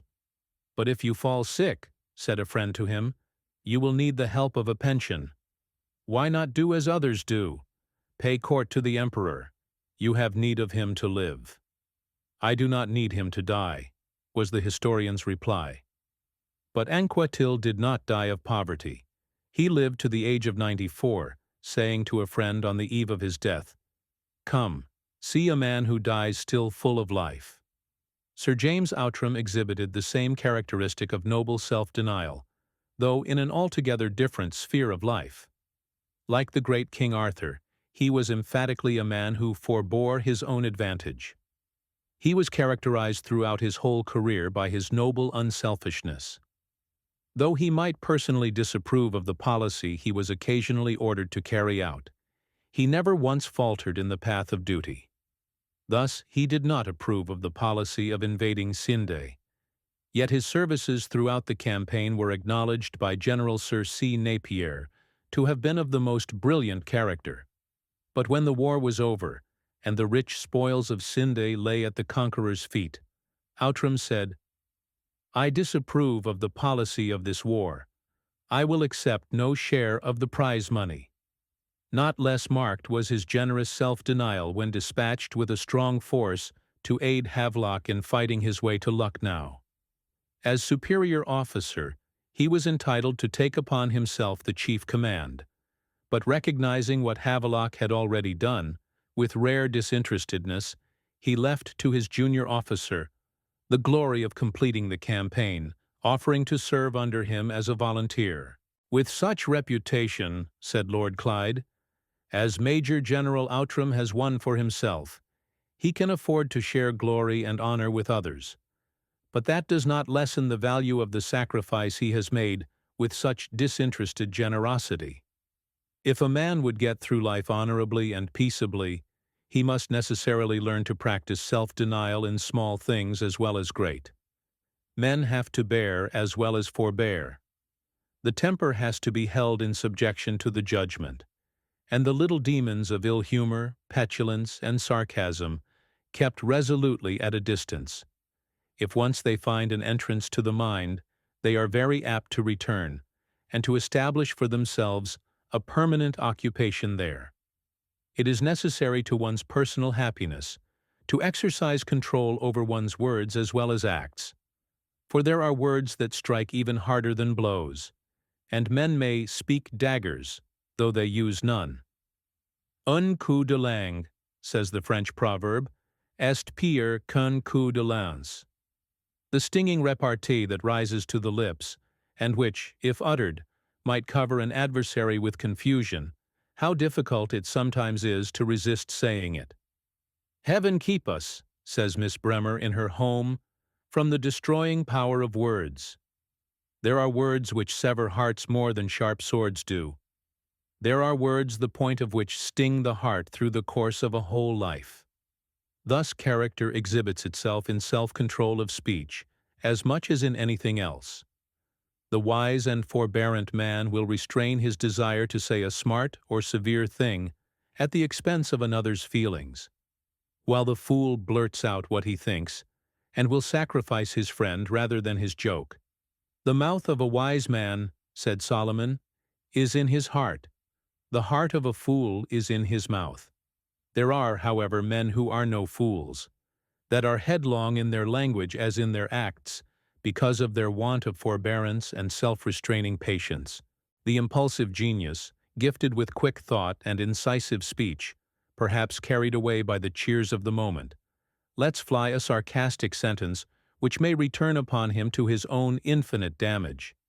Even statesmen might be named, who have failed through their inability to resist the temptation of saying clever and spiteful things at their adversary's expense.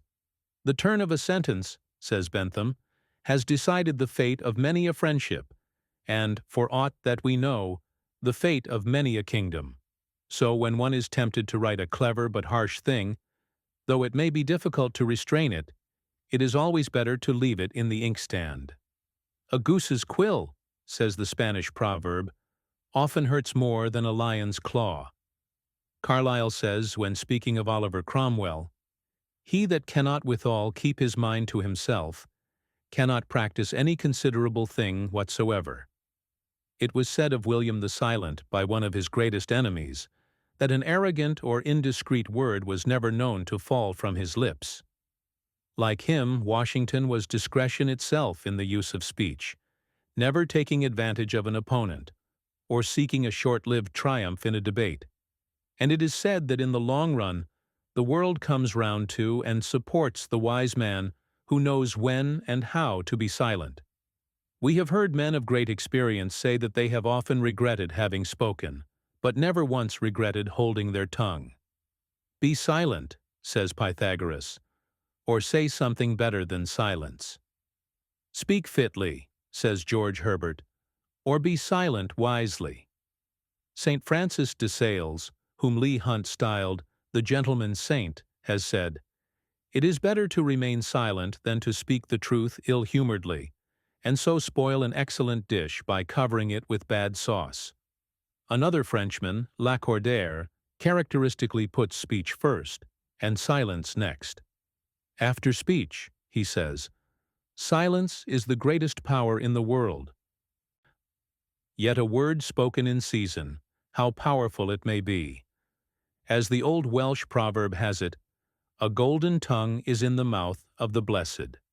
It is related as a remarkable instance of self-control on the part of De Leon, a distinguished Spanish poet of the 16th century, who lay for years in the dungeons of the Inquisition without light or society, because of his having translated a part of the Scriptures into his native tongue, that on being liberated and restored to his professorship, an immense crowd attended his first lecture, expecting some account of his long imprisonment.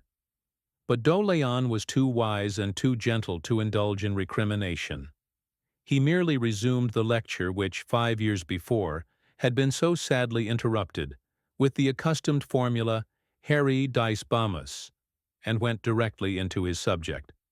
There are, of course, times and occasions when the expression of indignation is not only justifiable, but necessary. We are bound to be indignant at falsehood, selfishness, and cruelty. A man of true feeling fires up naturally at baseness or meanness of any sort, even in cases where he may be under no obligation to speak out. "I would have nothing to do," said Perthes, "with the man who cannot be moved to indignation.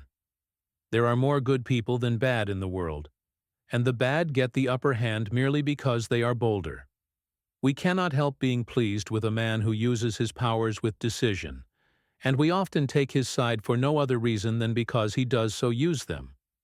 No doubt I have often repented speaking, but not less often have I repented keeping silence. One who loves right cannot be indifferent to wrong or wrongdoing. If he feels warmly, he will speak warmly, out of the fullness of his heart. As a noble lady has written, "A noble heart doth teach a virtuous scorn, to scorn to owe a duty overlong, to scorn to be for benefits forborne, to scorn to lie, to scorn to do a wrong, to scorn to bear an injury in mind, to scorn a free-born heart slave-like to bind." We have, however, to be on our guard against impatient scorn. The best people are apt to have their impatient side, and often the very temper which makes men earnest makes them also intolerant. "Of all mental gifts," says Miss Julia Wedgwood, "the rarest is intellectual patience, and the last lesson of culture is to believe in difficulties which are invisible to ourselves.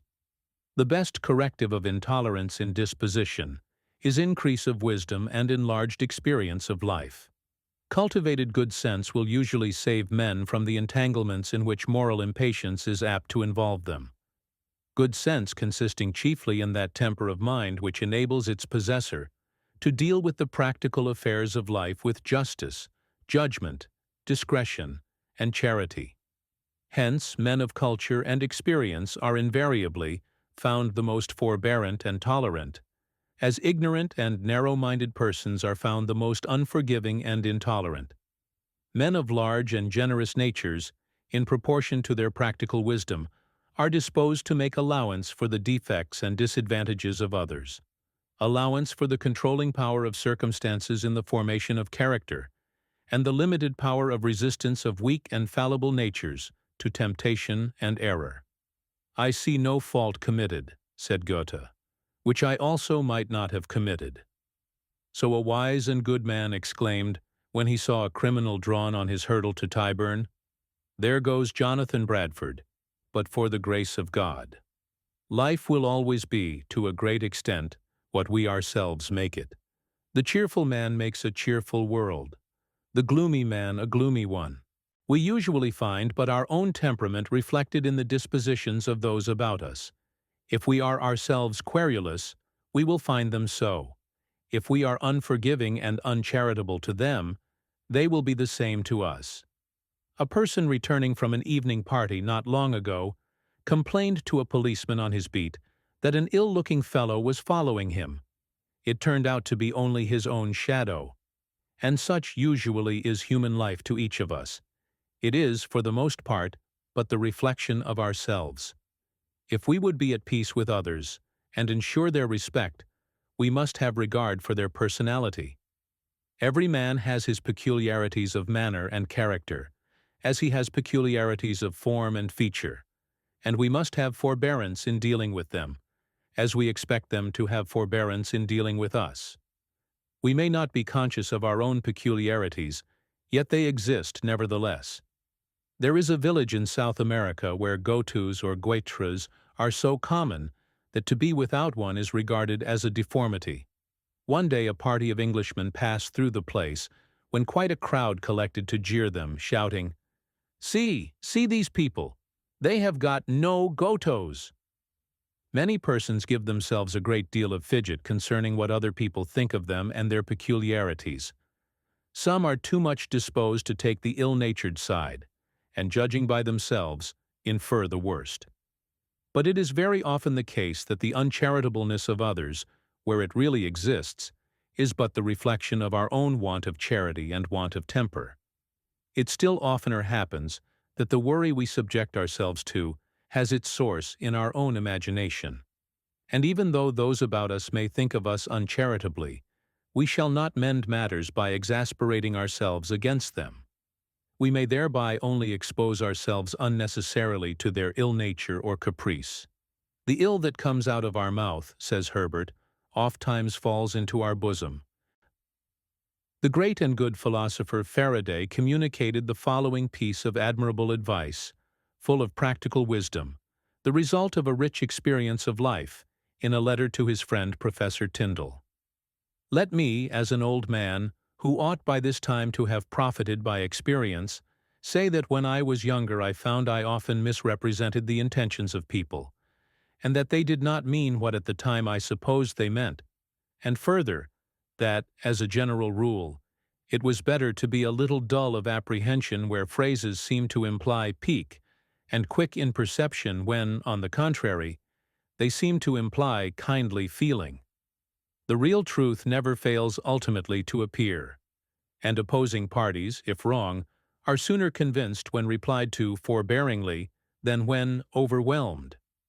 All I mean to say is that it is better to be blind to the results of partisanship and quick to see goodwill. One has more happiness in oneself in endeavoring to follow the things that make for peace. You can hardly imagine how often I have been heated in private when opposed, as I have thought unjustly and superciliously, and yet I have striven and succeeded, I hope, in keeping down replies of the like kind, and I know I have never lost by it.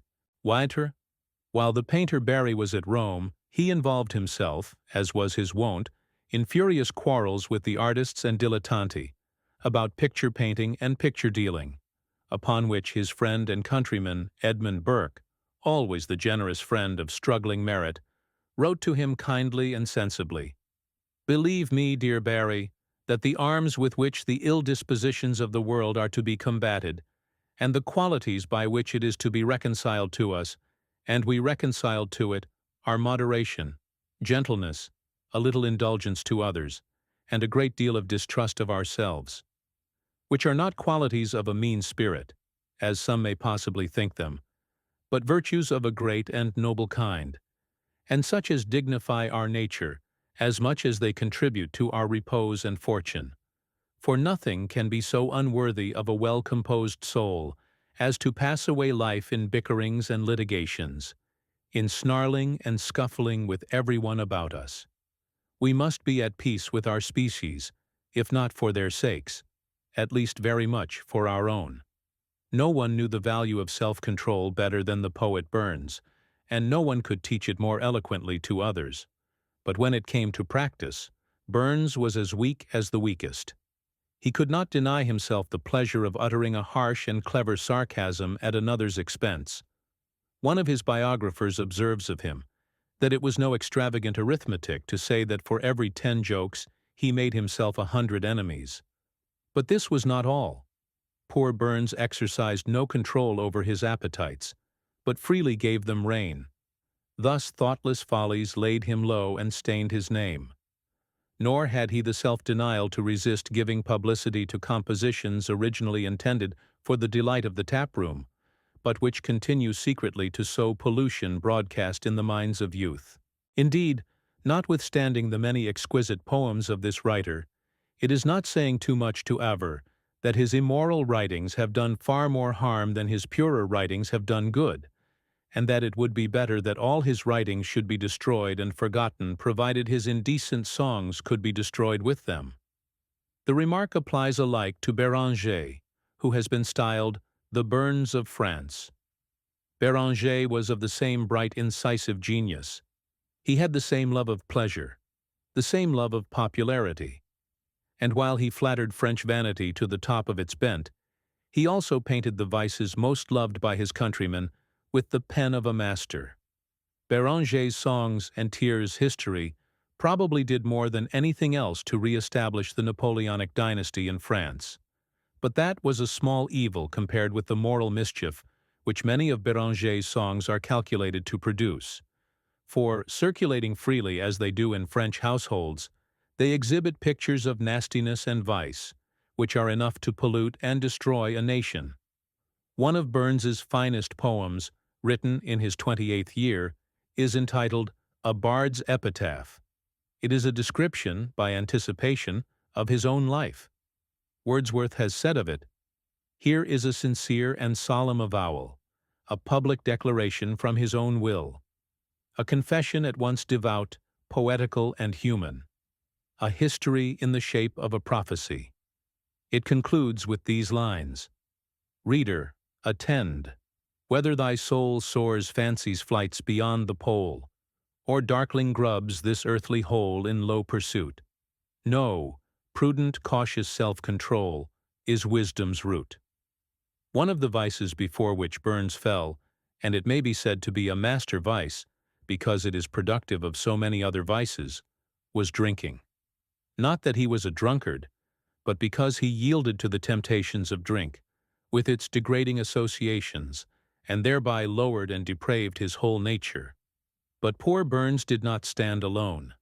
For alas, of all vices, the unrestrained appetite for drink was in his time, as it continues to be now, the most prevalent, popular, degrading, and destructive.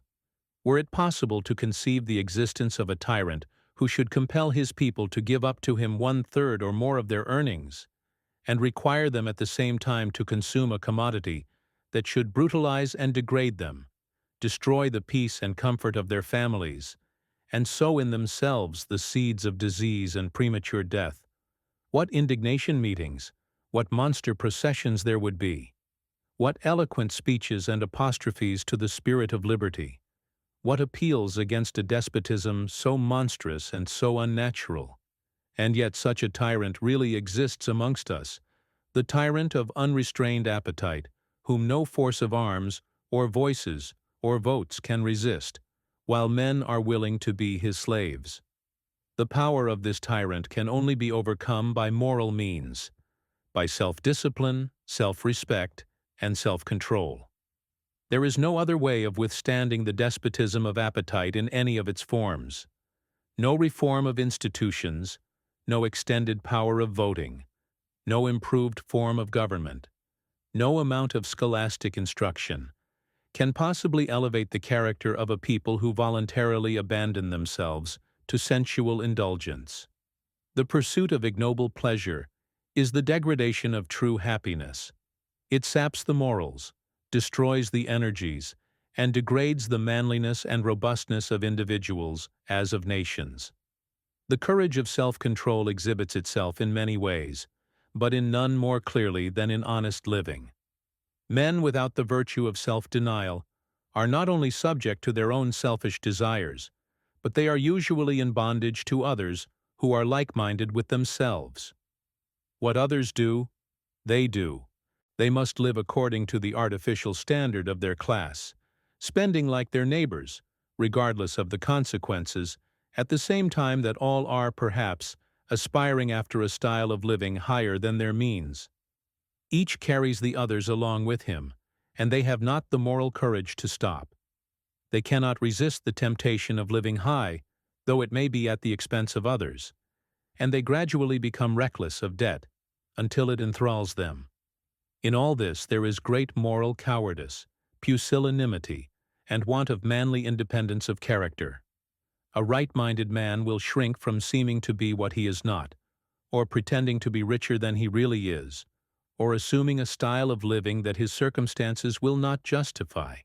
He will have the courage to live honestly within his own means, rather than dishonestly upon the means of other people. For he who incurs debts in striving to maintain a style of living beyond his income is in spirit as dishonest as the man who openly picks your pocket. To many this may seem an extreme view, but it will bear the strictest test. Living at the cost of others is not only dishonesty, but it is untruthfulness in deed, as lying is in word. The proverb of George Herbert, that debtors are liars, is justified by experience. Shaftesbury somewhere says that a restlessness to have something which we have not, and to be something which we are not, is the root of all immorality.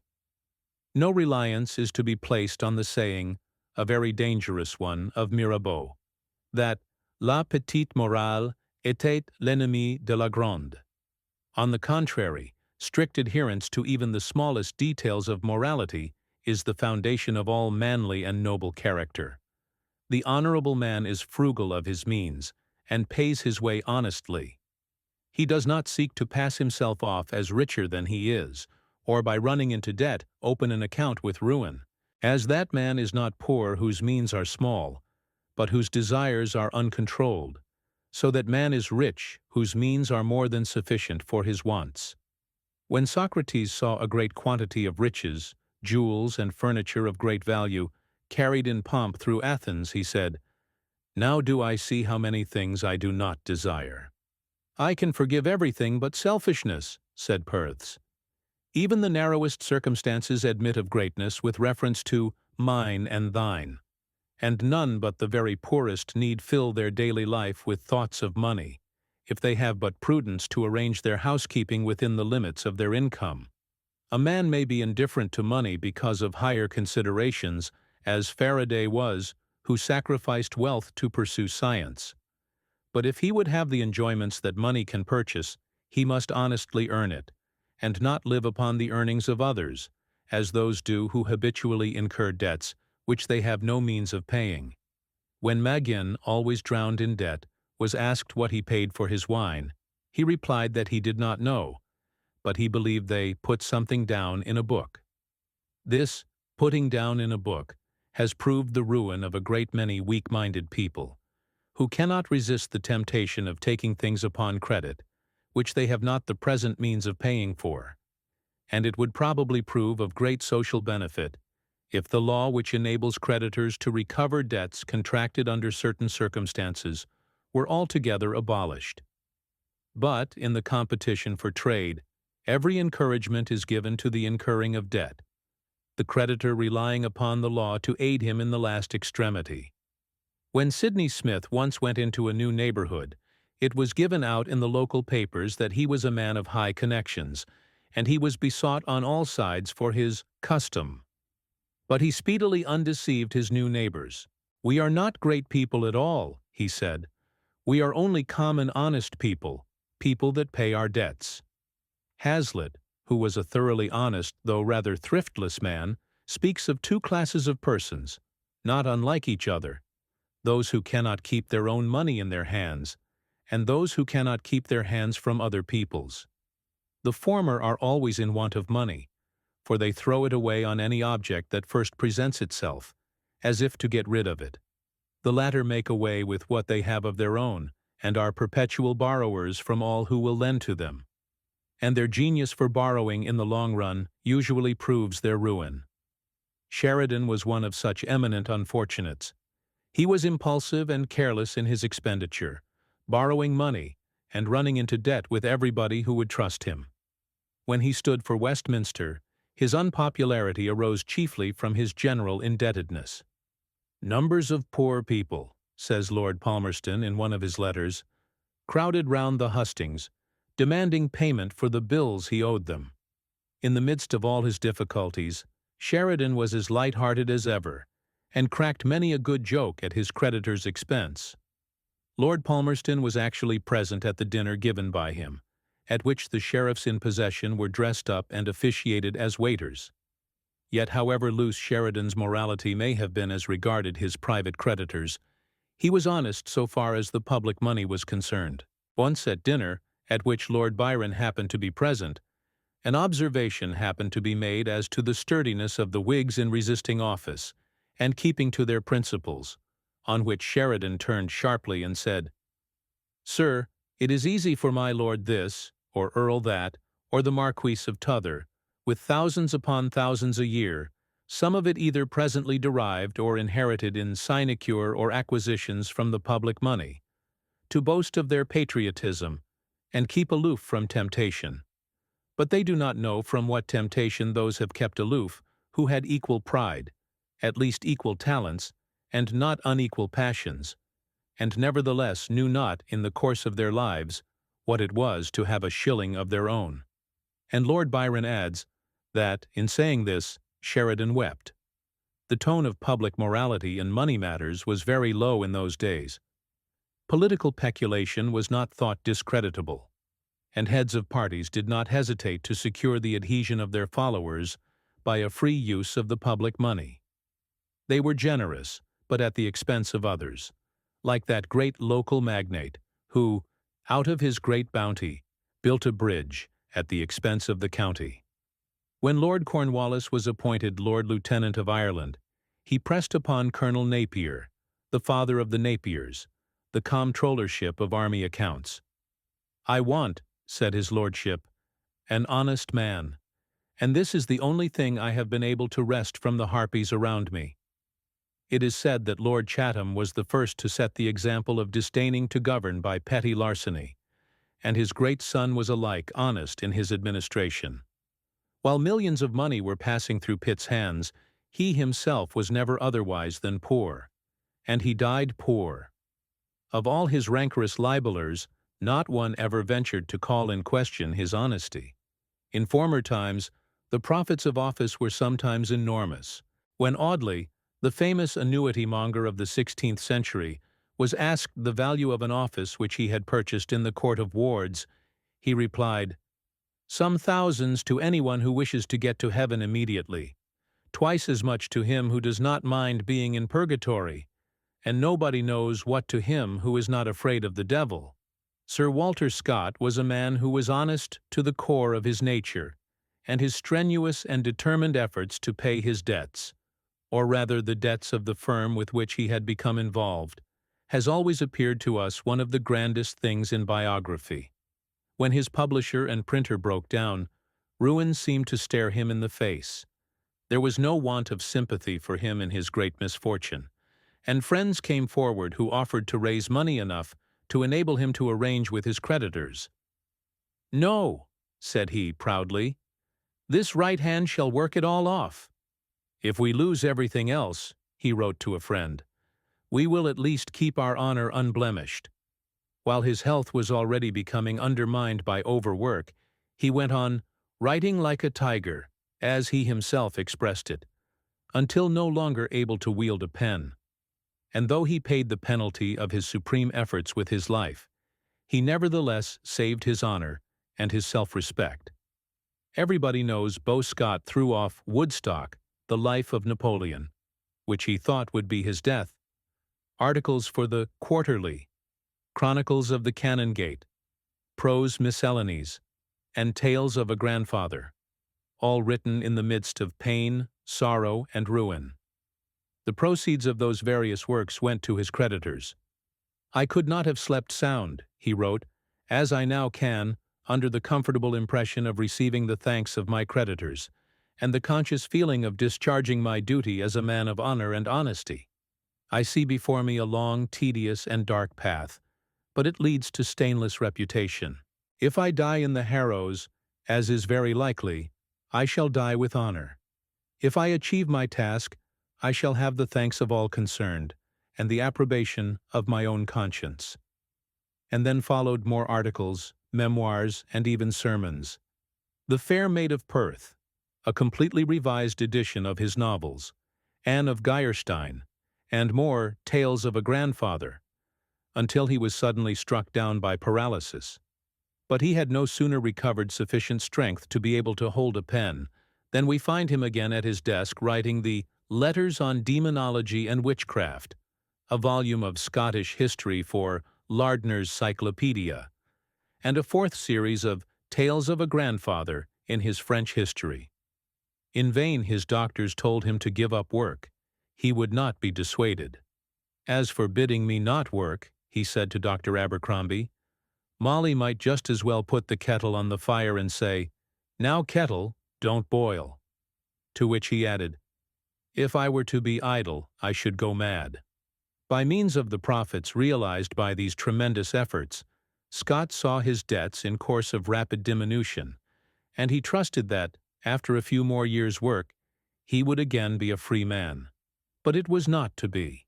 He went on turning out such works as his Count Robert of Paris with greatly impaired skill, until he was prostrated by another and severer attack of palsy. He now felt that the plough was nearing the end of the furrow. His physical strength was gone. He was not quite himself in all things, and yet his courage and perseverance never failed. "I have suffered terribly," he wrote in his diary, "though rather in body than in mind, and I often wish I could lie down and sleep without waking. But I will fight it out if I can." He again recovered sufficiently to be able to write Castle Dangerous, though the cunning of the workman's hand had departed. And then there was his last tour to Italy in search of rest and health, during which, while at Naples, in spite of all remonstrances, he gave several hours every morning to the composition of a new novel, which, however, has not seen the light. Scott returned to Abbotsford to die. "I have seen much," he said on his return, "but nothing like my own house. Give me one turn more." One of the last things he uttered, in one of his lucid intervals, was worthy of him. "I have been," he said, "perhaps the most voluminous author of my day, and it is a comfort to me to think that I have tried to unsettle no man's faith, to corrupt no man's principles, and that I have written nothing which on my deathbed I should wish blotted out." His last injunction to his son-in-law was, "Lockhart, I may have but a minute to speak to you. My dear, be virtuous, be religious, be a good man. Nothing else will give you any comfort when you come to lie here." The devoted conduct of Lockhart himself was worthy of his great relative. The Life of Scott, which he afterwards wrote, occupied him several years, and was a remarkably successful work. Yet he himself derived no pecuniary advantage from it, handing over the profits of the whole undertaking to Sir Walter's creditors, in payment of debts which he was in no way responsible, but influenced entirely by a spirit of honor, of regard for the memory of the illustrious dead. Chapter 7. Duty Truthfulness. I slept and dreamt that life was beauty. I woke and found that life was duty.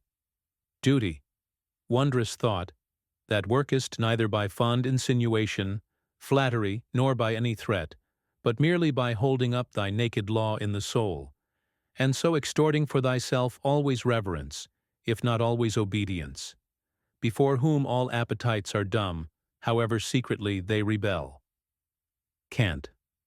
How happy is he born and taught, that serveth not another's will, whose armor is his honest thought, and simple truth his utmost skill, whose passions not his masters are, whose soul is still prepared for death, untied unto the world by care of public fame or private breath. This man is freed from servile bands, of hope to rise or fear to fall, lord of himself, though not of land, and having nothing, yet hath all. Wotton. His nay was nay without recall, his yea was yea and powerful all. He gave his yea with careful heed, his thoughts and words were well agreed, his word, his bond and seal. Inscription on Berensstein's tomb. Duty is a thing that is due, and must be paid by every man who would avoid present discredit and eventual moral insolvency. It is an obligation, a debt, which can only be discharged by voluntary effort and resolute action in the affairs of life. Duty embraces man's whole existence. It begins in the home, where there is the duty which children owe to their parents on the one hand, and the duty which parents owe to their children on the other. There are, in like manner, the respective duties of husbands and wives, of masters and servants, while outside the home there are the duties which men and women owe to each other as friends and neighbors, as employers and employed, as governors and governed. Render, therefore, says St. Paul, to all their dues, tribute to whom tribute is due, custom to whom custom, fear to whom fear, honor to whom honor. Owe no man anything, but to love one another, for he that loveth another hath fulfilled the law. Thus duty rounds the whole of life, from our entrance into it until our exit from it. Duty to superiors, duty to inferiors, and duty to equals, duty to man, and duty to God. Wherever there is power to use or to direct, there is duty. For we are but as stewards, appointed to employ the means entrusted to us, for our own and for others' good. The abiding sense of duty is the very crown of character. It is the upholding law of man in his highest attitudes. Without it, the individual totters and falls before the first puff of adversity or temptation, whereas, inspired by it, the weakest becomes strong and full of courage. Duty, says Mrs. Jameson, is the cement which binds the whole moral edifice together, without which all power, goodness, intellect, truth, happiness, love itself can have no permanence. But all the fabric of existence crumbles away from under us, and leaves us at last sitting in the midst of a ruin, astonished at our own desolation. Duty is based upon a sense of justice, justice inspired by love, which is the most perfect form of goodness. Duty is not a sentiment, but a principle pervading the life, and it exhibits itself in conduct and in acts, which are mainly determined by man's conscience and free will. The voice of conscience speaks in duty done, and without its regulating and controlling influence, the brightest and greatest intellect may be merely as a light that leads astray. Conscience sets a man upon his feet, while his will holds him upright. Conscience is the moral governor of the heart, the governor of right action, of right thought, of right faith, of right life, and only through its dominating influence can the noble and upright character be fully developed. The conscience, however, may speak never so loudly, but without energetic will it may speak in vain. The will is free to choose between the right course and the wrong one, but the choice is nothing unless followed by immediate and decisive action. If the sense of duty be strong and the course of action clear, the courageous will, upheld by the conscience, enables a man to proceed on his course bravely, and to accomplish his purposes in the face of all opposition and difficulty.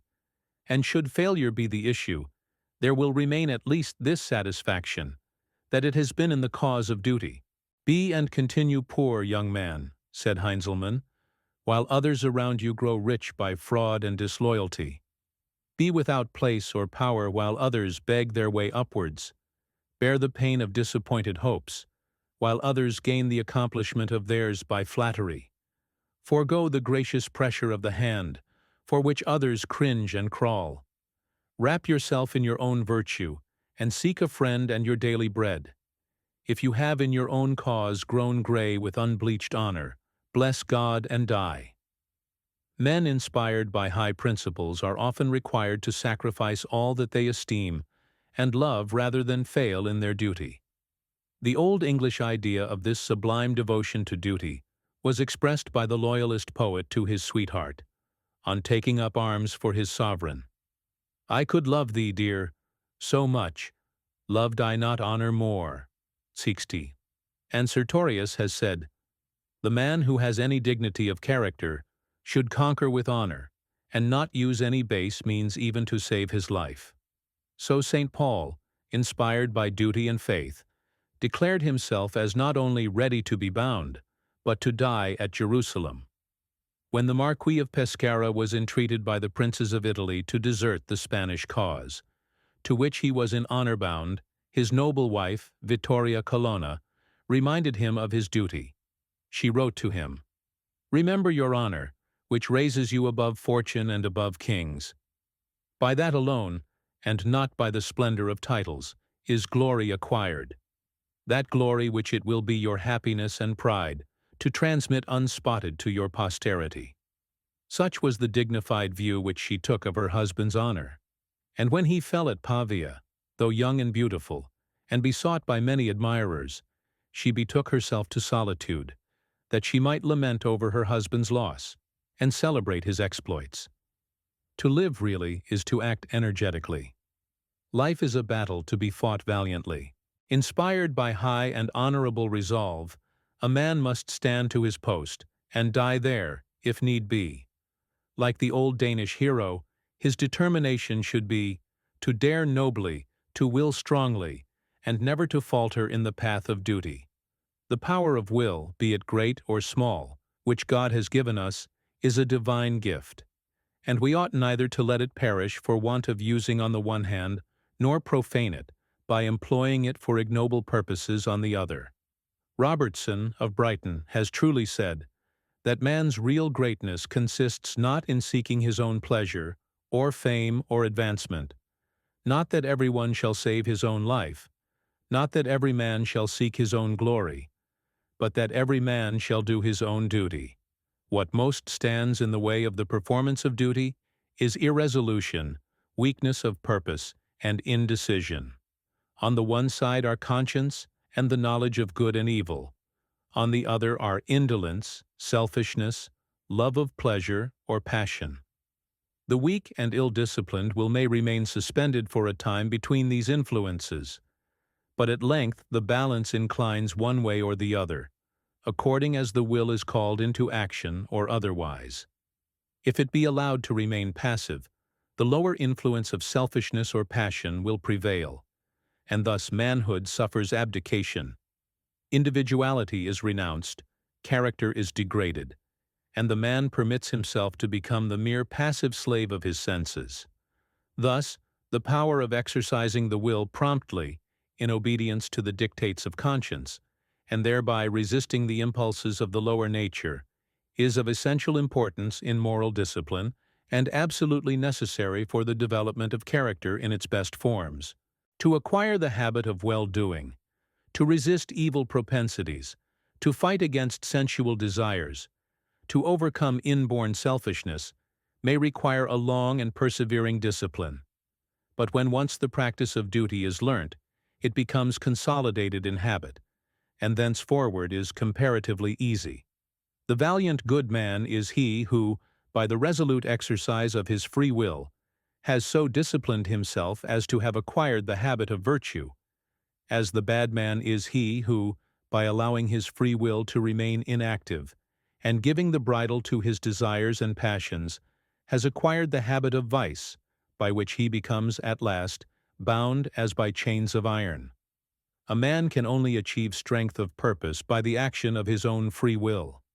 If he is to stand erect, it must be by his own efforts, for he cannot be kept propped up by the help of others. He is master of himself and of his actions. He can avoid falsehood and be truthful. He can shun sensualism and be continent. He can turn aside from doing a cruel thing and be benevolent and forgiving. All these lie within the sphere of individual efforts and come within the range of self-discipline. And it depends upon men themselves whether in these respects they will be free, pure, and good on the one hand, or enslaved, impure, and miserable on the other.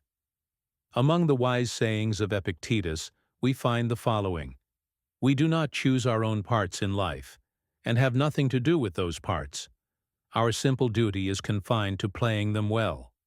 The slave may be as free as the consul, and freedom is the chief of blessings. It dwarfs all others. Beside it all others are insignificant. With it all others are needless. Without it no others are possible. You must teach men that happiness is not where, in their blindness and misery, they seek it. It is not in strength, for Myro and Ophelius were not happy. Not in wealth, for Croesus was not happy. Not in power, for the consuls were not happy. Not in all these together, for Nero and Sardanapalus and Agamemnon sighed and wept and tore their hair, and were the slaves of circumstances and the dupes of semblances. It lies in yourselves, in true freedom, in the absence or conquest of every ignoble fear, in perfect self-government, and in a power of contentment and peace, and the even flow of life amid poverty, exile, disease, and the very valley of the shadow of death. The sense of duty is a sustaining power even to a courageous man. It holds him upright and makes him strong. It was a noble saying of Pompey when his friends tried to dissuade him from embarking for Rome in a storm, telling him that he did so at the great peril of his life. "It is necessary for me to go," he said. "It is not necessary for me to live." What it was right that he should do, he would do, in the face of danger and in defiance of storms. As might be expected of the great Washington, the chief motive power in his life was the spirit of duty.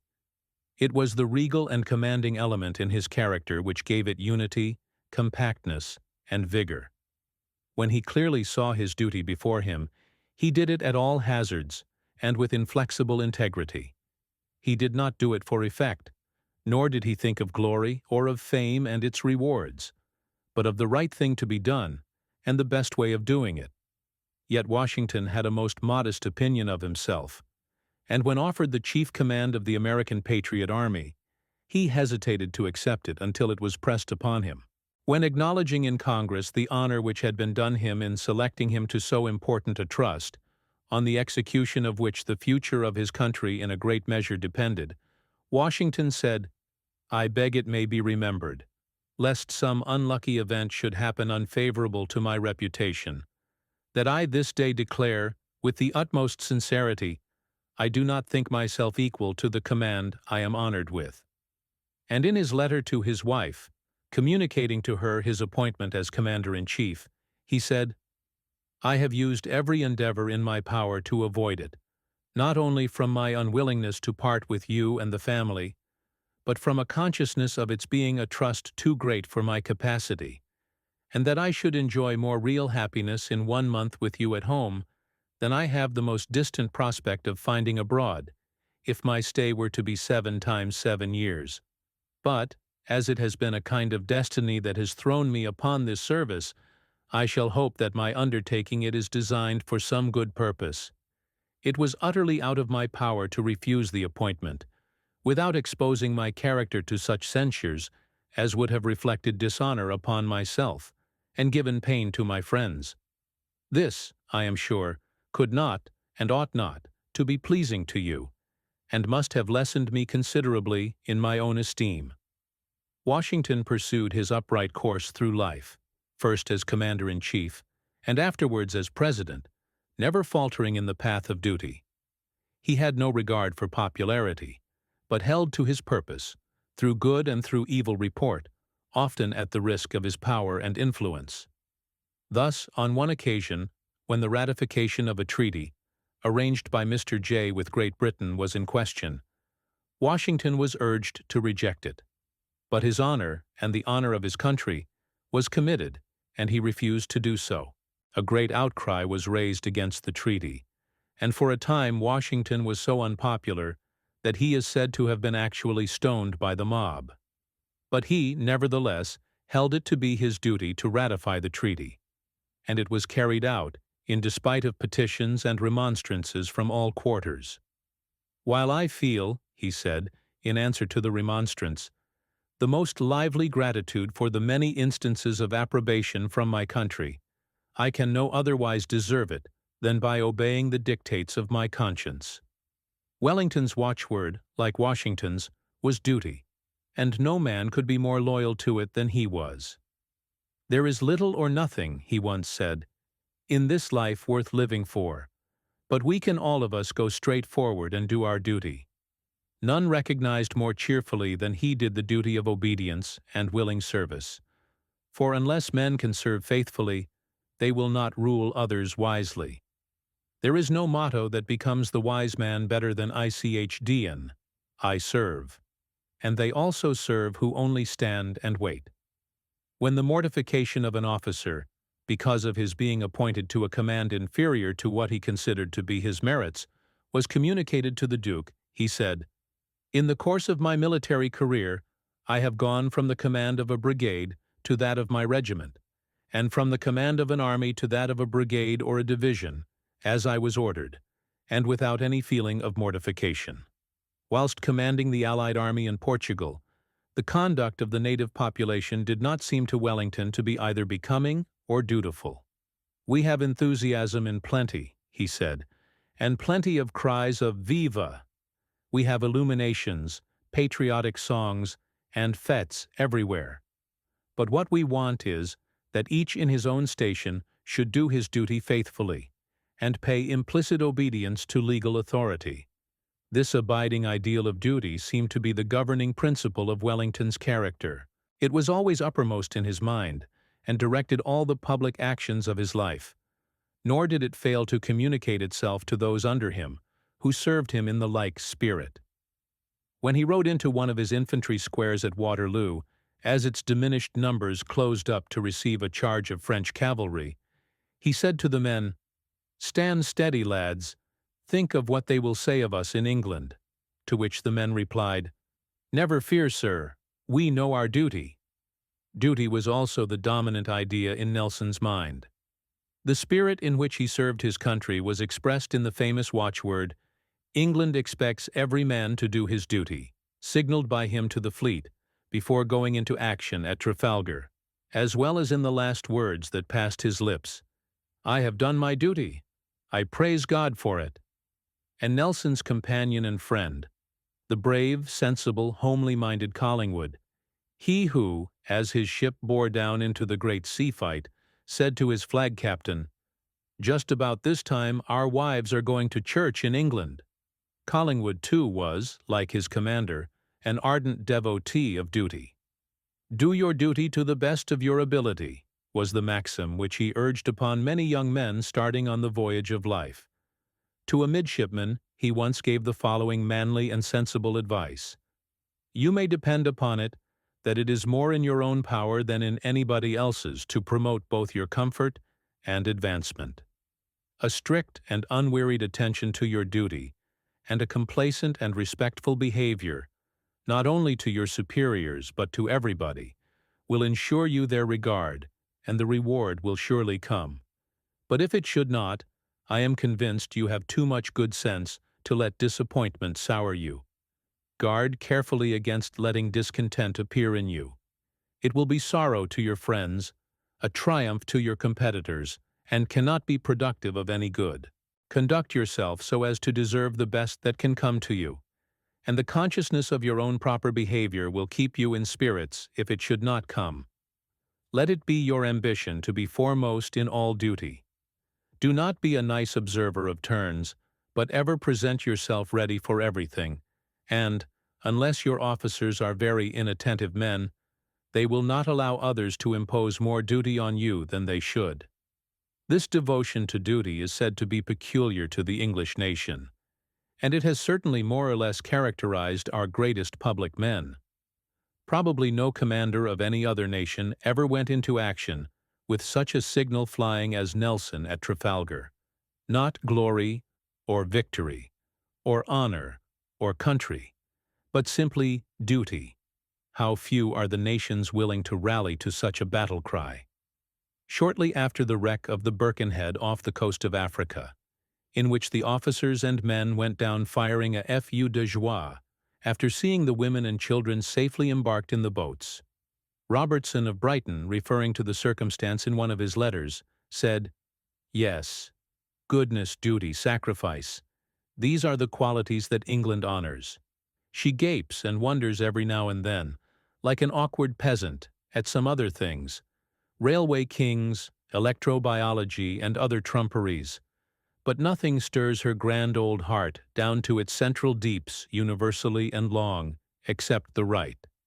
She puts on her shawl very badly, and she is awkward enough in a concert room, scarce knowing a Swedish nightingale from a jackdaw. But, blessings large and long upon her, she knows how to teach her sons to sink like men amidst sharks and billows, without parade, without display, as if duty were the most natural thing in the world. And she never mistakes long an actor for a hero, or a hero for an actor. It is a grand thing, after all, this pervading spirit of duty in a nation, and so long as it survives, no one need despair of its future. But when it has departed, or become deadened, and been supplanted by thirst for pleasure, or selfish aggrandizement, or glory, then woe to that nation, for its dissolution is near at hand. If there be one point on which intelligent observers are agreed more than another as to the cause of the late deplorable collapse of France as a nation, it was the utter absence of this feeling of duty, as well as of truthfulness, from the mind, not only of the men, but of the leaders of the French people. The unprejudiced testimony of Baron Stoffel, French military attaché at Berlin before the war, is conclusive on this point. In his private report to the Emperor, found at the Tuileries, which was written in August 1869, about a year before the outbreak of the war, Baron Stoffel pointed out that the highly educated and disciplined German people were pervaded by an ardent sense of duty, and did not think it beneath them to reverence sincerely what was noble and lofty, whereas, in all respects, France presented a melancholy contrast. There the people, having sneered at everything, had lost the faculty of respecting anything, and virtue, family life, patriotism, honor, and religion were represented to a frivolous generation as only fitting subjects for ridicule. Alas, how terribly has France been punished for her sins against truth and duty! Yet the time was when France possessed many great men inspired by duty, but they were all men of a comparatively remote past. The race of Bayard, Du Guesclin, Coligny, Duquesne, Turenne, Colbert, and Sully seems to have died out and left no lineage. There has been an occasional great Frenchman of modern times who has raised the cry of duty, but his voice has been as that of one crying in the wilderness. De Tocqueville was one of such, but like all men of his stamp, he was proscribed, imprisoned, and driven from public life. Writing on one occasion to his friend Kergorley, he said, "Like you, I become more and more alive to the happiness which consists in the fulfillment of duty. I believe there is no other so deep and so real. There is only one great object in the world which deserves our efforts, and that is the good of mankind." Although France has been the unquiet spirit among the nations of Europe since the reign of Louis XIV, there have from time to time been honest and faithful men who have lifted up their voices against the turbulent warlike tendencies of the people, and not only preached, but endeavored to carry into practice a gospel of peace. Of these, the Abbé de Saint-Pierre was one of the most courageous.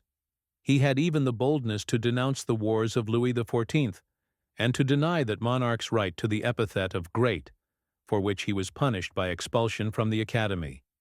The abbé was as enthusiastic an agitator for a system of international peace as any member of the modern Society of Friends.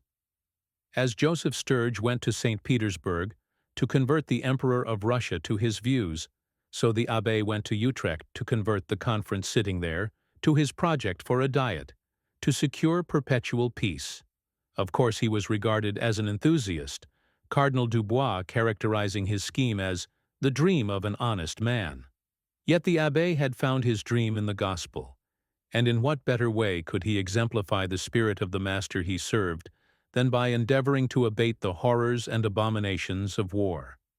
The conference was an assemblage of men representing Christian states, and the abbé merely called upon them to put in practice the doctrines they professed to believe. It was of no use. The potentates and their representatives turned to him a deaf ear. The Abbé de Saint-Pierre lived several hundred years too soon.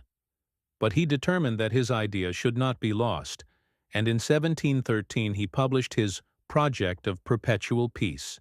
He there proposed the formation of a European Diet, or Senate, to be composed of representatives of all nations, before which princes should be bound, before resorting to arms, to state their grievances and require redress. Writing about 80 years after the publication of this project, Volney asked, "What is a people? An individual of the society at large.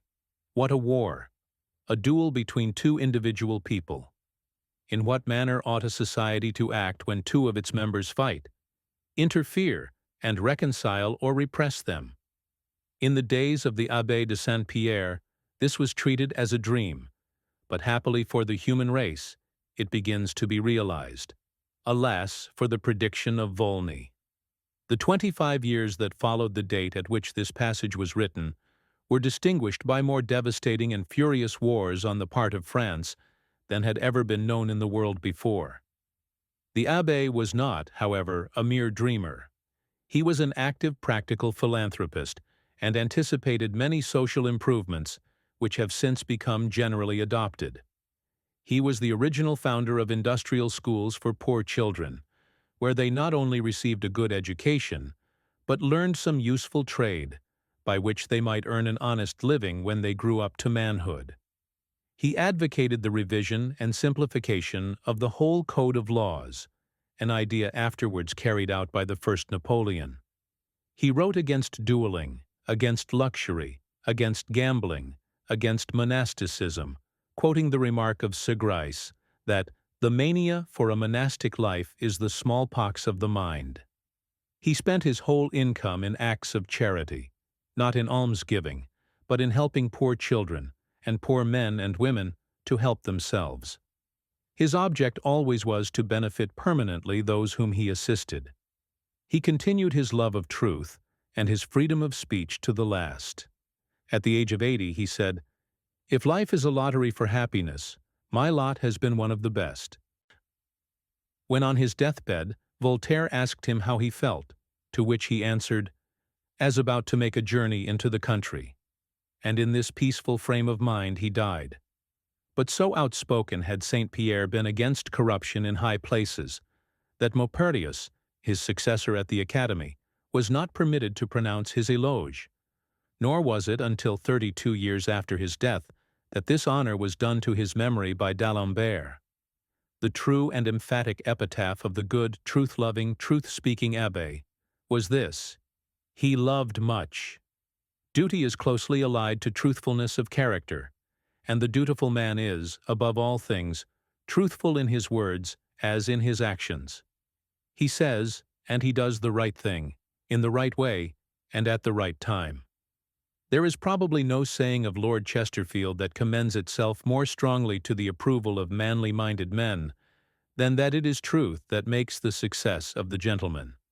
Clarendon, speaking of one of the noblest and purest gentlemen of his age, says of Falkland that he was so severe an adorer of truth that he could as easily have given himself leave to steal as to dissemble. It was one of the finest things that Mrs. Hutchinson could say of her husband, that he was a thoroughly truthful and reliable man. He never professed the thing he intended not, nor promised what he believed out of his power, nor failed in the performance of anything that was in his power to fulfill. Wellington was a severe admirer of truth. An illustration may be given. When afflicted by deafness, he consulted a celebrated aurist, who, after trying all remedies in vain, determined, as a last resource, to inject into the ear a strong solution of caustic. It caused the most intense pain, but the patient bore it with his usual equanimity. The family physician, accidentally calling one day, found the Duke with flushed cheeks and bloodshot eyes, and when he rose he staggered about like a drunken man. The doctor asked to be permitted to look at his ear, and then he found that a furious inflammation was going on, which, if not immediately checked, must shortly reach the brain and kill him. Vigorous remedies were at once applied, and the inflammation was checked. But the hearing of that ear was completely destroyed. When the aurist heard of the danger his patient had run through the violence of the remedy he had employed, he hastened to Apsley House to express his grief and mortification. But the Duke merely said, "Do not say a word more about it. You did all for the best." The aurist said it would be his ruin when it became known that he had been the cause of so much suffering and danger to his grace. But nobody need know anything about it. Keep your own counsel, and depend upon it, I won't say a word to anyone.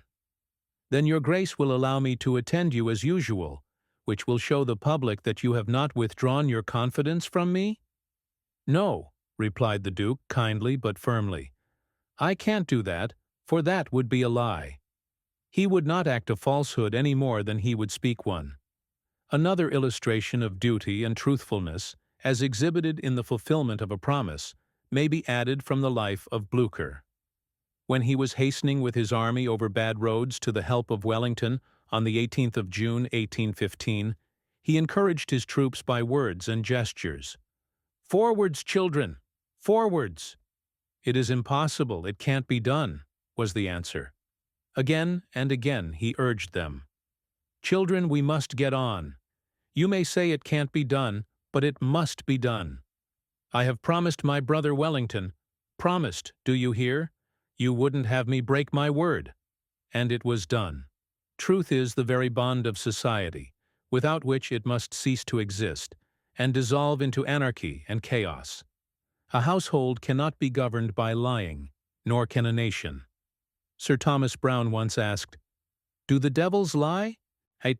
"No," was his answer, "for then even hell could not subsist." No considerations can justify the sacrifice of truth, which ought to be sovereign in all the relations of life. Of all mean vices, perhaps lying is the meanest. It is in some cases the offspring of perversity and vice, and in many others of sheer moral cowardice. Yet many persons think so lightly of it that they will order their servants to lie for them, nor can they feel surprised if, after such ignoble instruction, they find their servants lying for themselves. Sir Harry Wotton's description of an ambassador as "an honest man sent to lie abroad for the benefit of his country," though meant as a satire, brought him into disfavor with James I when it became published, for an adversary quoted it as a principle of the king's religion. That it was not Wotton's real view of the duty of an honest man is obvious from the lines quoted at the head of this chapter on the character of a happy life, in which he eulogizes the man whose armor is his honest thought, and simple truth his utmost skill. But lying assumes many forms, such as diplomacy, expediency, and moral reservation. And under one guise or another, it is found more or less pervading all classes of society. Sometimes it assumes the form of equivocation or moral dodging, twisting and so stating the thing said as to convey a false impression, a kind of lying which a Frenchman once described as walking round about the truth. There are even men of narrow minds and dishonest natures who pride themselves upon their Jesuitical cleverness in equivocation, in their serpent-wise shirking of the truth, and getting out of moral back doors in order to hide their real opinions and evade the consequences of holding and openly professing them. Institutions or systems based upon any such expedients must necessarily prove false and hollow. Though a lie be ever so well dressed, says George Herbert, it is ever overcome. Ye.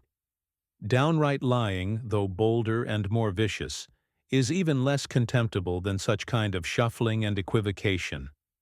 Untruthfulness exhibits itself in many other forms, in reticency on the one hand, or exaggeration on the other, in disguise or concealment, in pretended concurrence in others' opinions, in assuming an attitude of conformity which is deceptive, in making promises, or allowing them to be implied, which are never intended to be performed, or even in refraining from speaking the truth when to do so is a duty. There are also those who are all things to all men, who say one thing and do another, like Bunyan's Mr. Facing Both Ways, only deceiving themselves when they think they are deceiving others, and who, being essentially insincere, fail to evoke confidence, and invariably in the end turn out failures, if not impostors. Others are untruthful in their pretentiousness, and in assuming merits which they do not really possess. The truthful man is, on the contrary, modest, and makes no parade of himself and his deeds. When Pitt was in his last illness, the news reached England of the great deeds of Wellington in India. "The more I hear of his exploits," said Pitt, "the more I admire the modesty with which he receives the praises he merits for them. He is the only man I ever knew that was not vain of what he had done, and yet had so much reason to be so." So it is said of Faraday by Professor Tyndall, that pretense of all kinds, whether in life or in philosophy, was hateful to him. Dr. Marshall Hall was a man of like spirit, courageously truthful, dutiful, and manly. One of his most intimate friends has said of him that wherever he met with untruthfulness or sinister motive, he would expose it, saying, "I neither will nor can give my consent to a lie." Yet, the question, right or wrong, once decided in his own mind, the right was followed, no matter what the sacrifice or the difficulty. Neither expediency nor inclination weighing one jot in the balance. There was no virtue that Dr. Arnold labored more sedulously to instill into young men than the virtue of truthfulness, as being the manliest of virtues, as indeed the very basis of all true manliness. He designated truthfulness as moral transparency, and he valued it more highly than any other quality. When lying was detected, he treated it as a great moral offense, but when a pupil made an assertion, he accepted it with confidence. "If you say so, that is quite enough. Of course, I believe your word." By thus trusting and believing them, he educated the young in truthfulness. The boys at length coming to say to one another, "It's a shame to tell Arnold a lie. He always believes one." 1610. One of the most striking instances that could be given of the character of the dutiful, truthful, laborious man is presented in the life of the late George Wilson, professor of technology in the University of Edinburgh, 1611. Though we bring this illustration under the head of duty, it might equally have stood under that of courage, cheerfulness, or industry, for it is alike illustrative of these several qualities.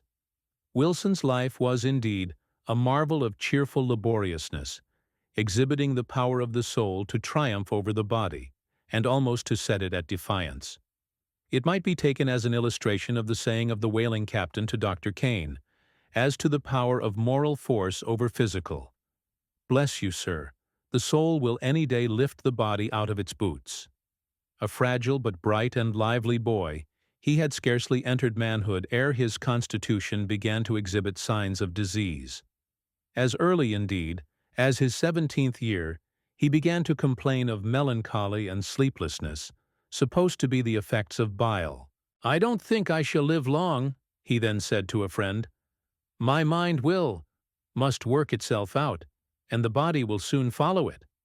A strange confession for a boy to make. But he gave his physical health no fair chance. His life was all brain work, study, and competition. When he took exercise, it was in sudden bursts, which did him more harm than good. Long walks in the highlands jaded and exhausted him. and he returned to his brainwork unrested and unrefreshed.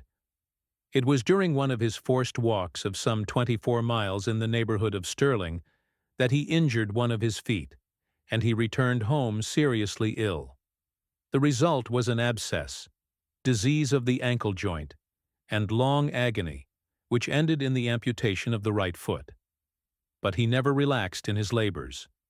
He was now writing, lecturing, and teaching chemistry.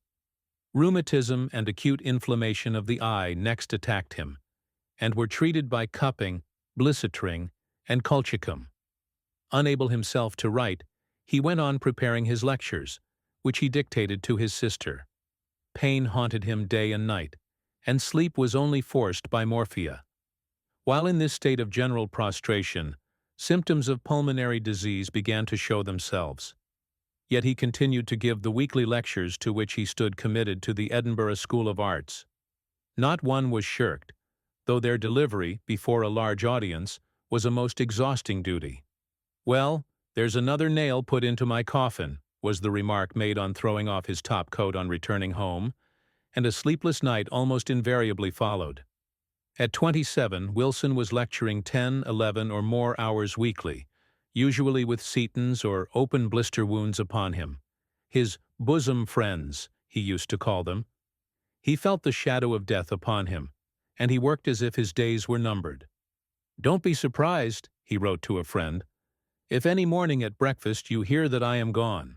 But while he said so, he did not in the least degree indulge in the feeling of sickly sentimentality. He worked on as cheerfully and hopefully as if in the very fullness of his strength. "To none," said he, "is life so sweet as to those who have lost all fear to die." Sometimes he was compelled to desist from his labors by sheer debility, occasioned by loss of blood from the lungs.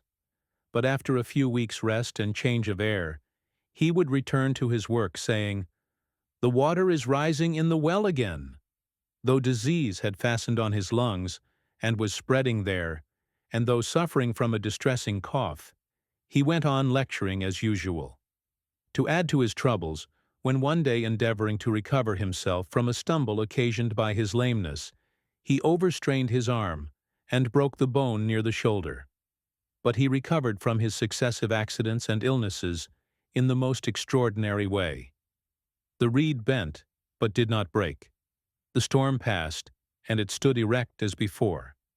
There was no worry, nor fever, nor fret about him, but instead cheerfulness, patience, and unfailing perseverance. His mind, amidst all his sufferings, remained perfectly calm and serene. He went about his daily work with an apparently charmed life, as if he had the strength of many men in him. Yet all the while he knew he was dying, his chief anxiety being to conceal his state from those about him at home, to whom the knowledge of his actual condition would have been inexpressibly distressing.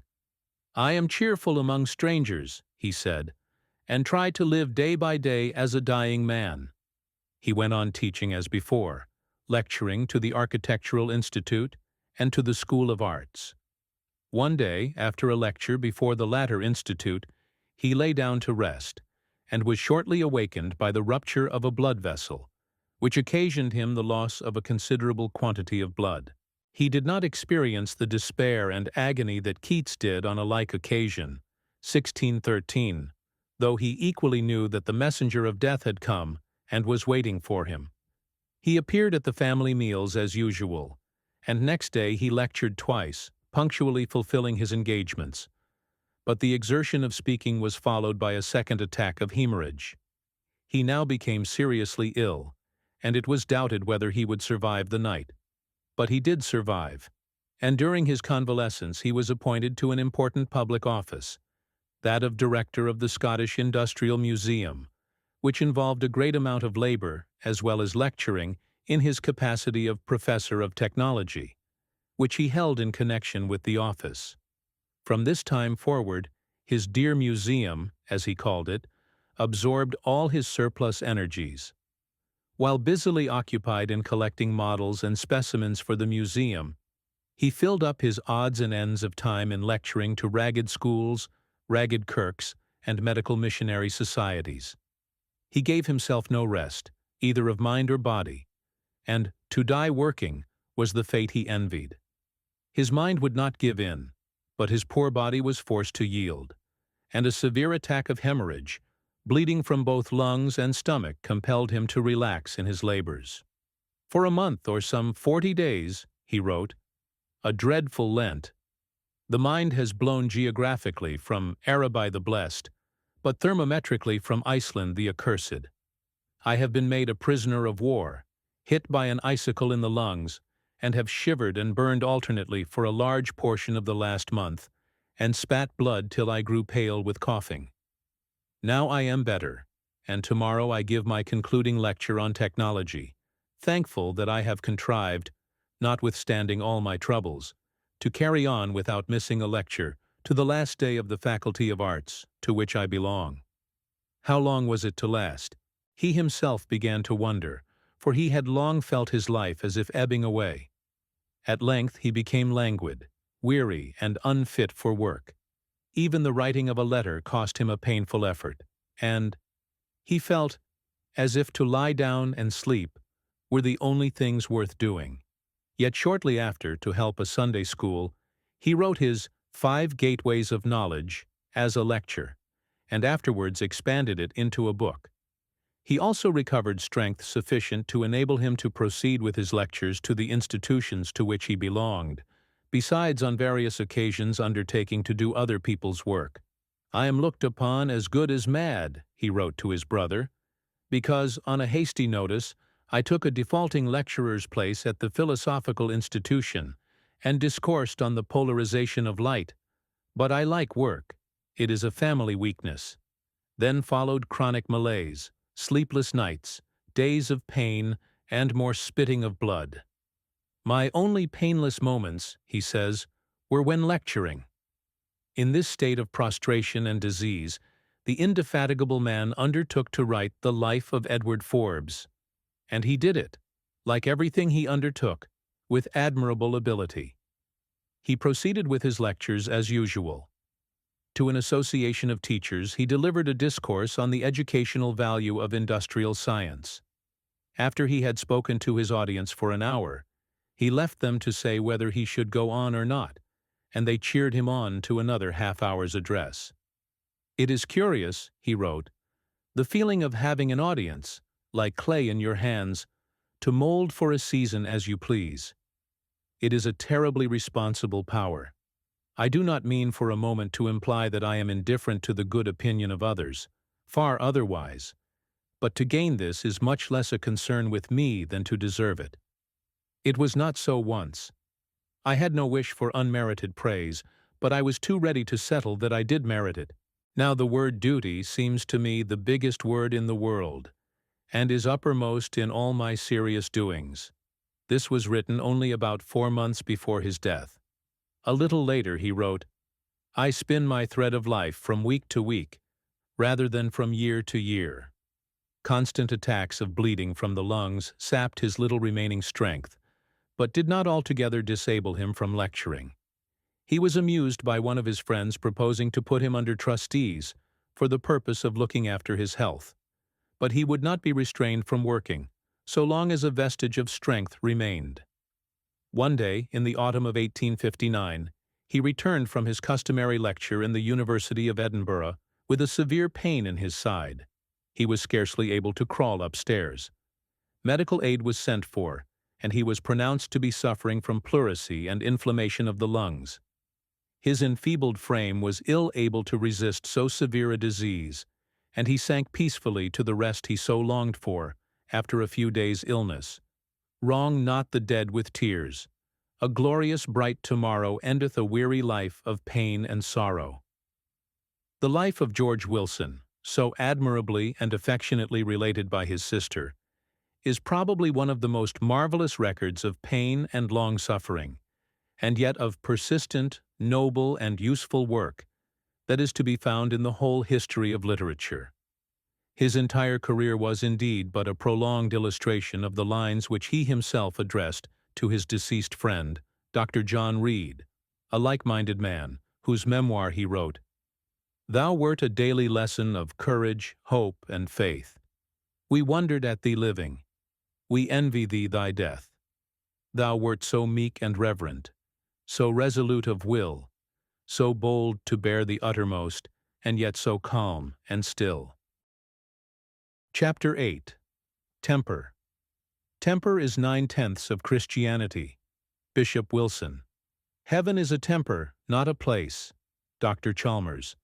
And should my youth, as youth is apt I know, some harshness show, all vain asperities I day by day would wear away, till the smooth temper of my age should be like the high leaves upon the holly tree. Southey.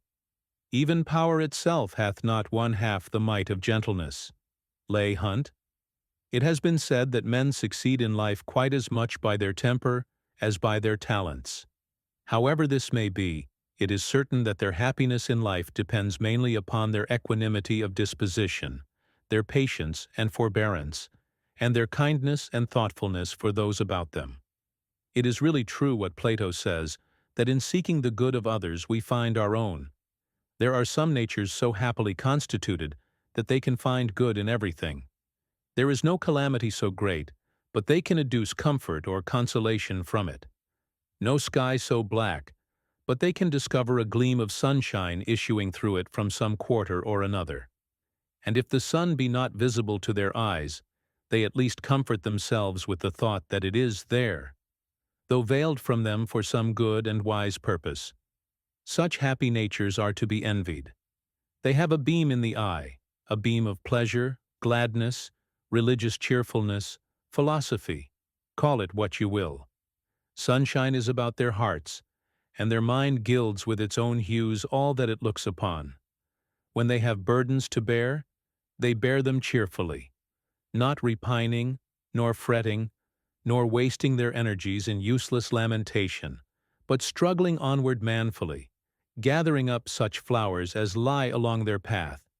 Let it not for a moment be supposed that men such as those we speak of are weak and unreflective.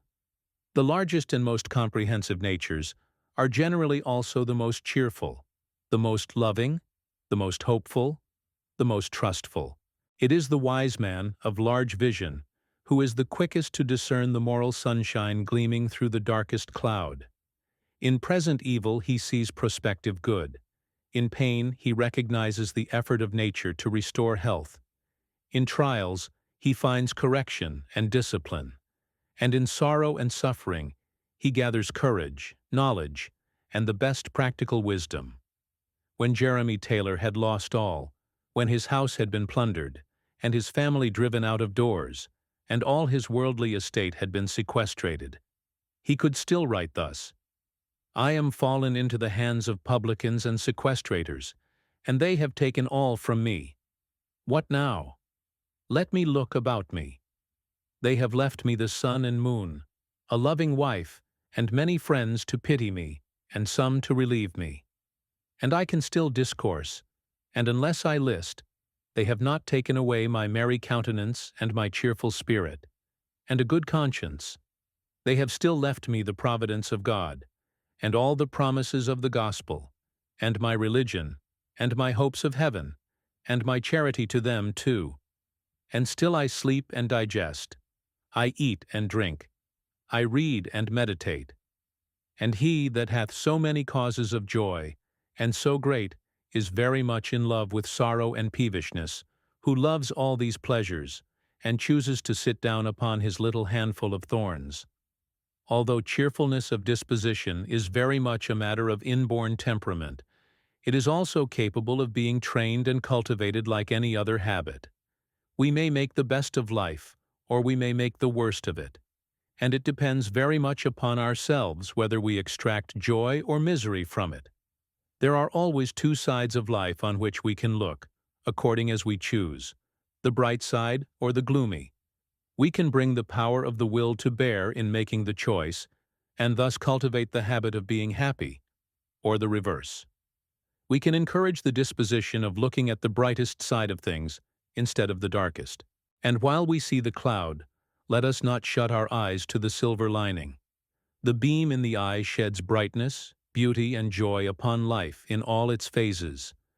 It shines upon coldness and warms it, upon suffering, and comforts it, upon ignorance, and enlightens it, upon sorrow, and cheers it.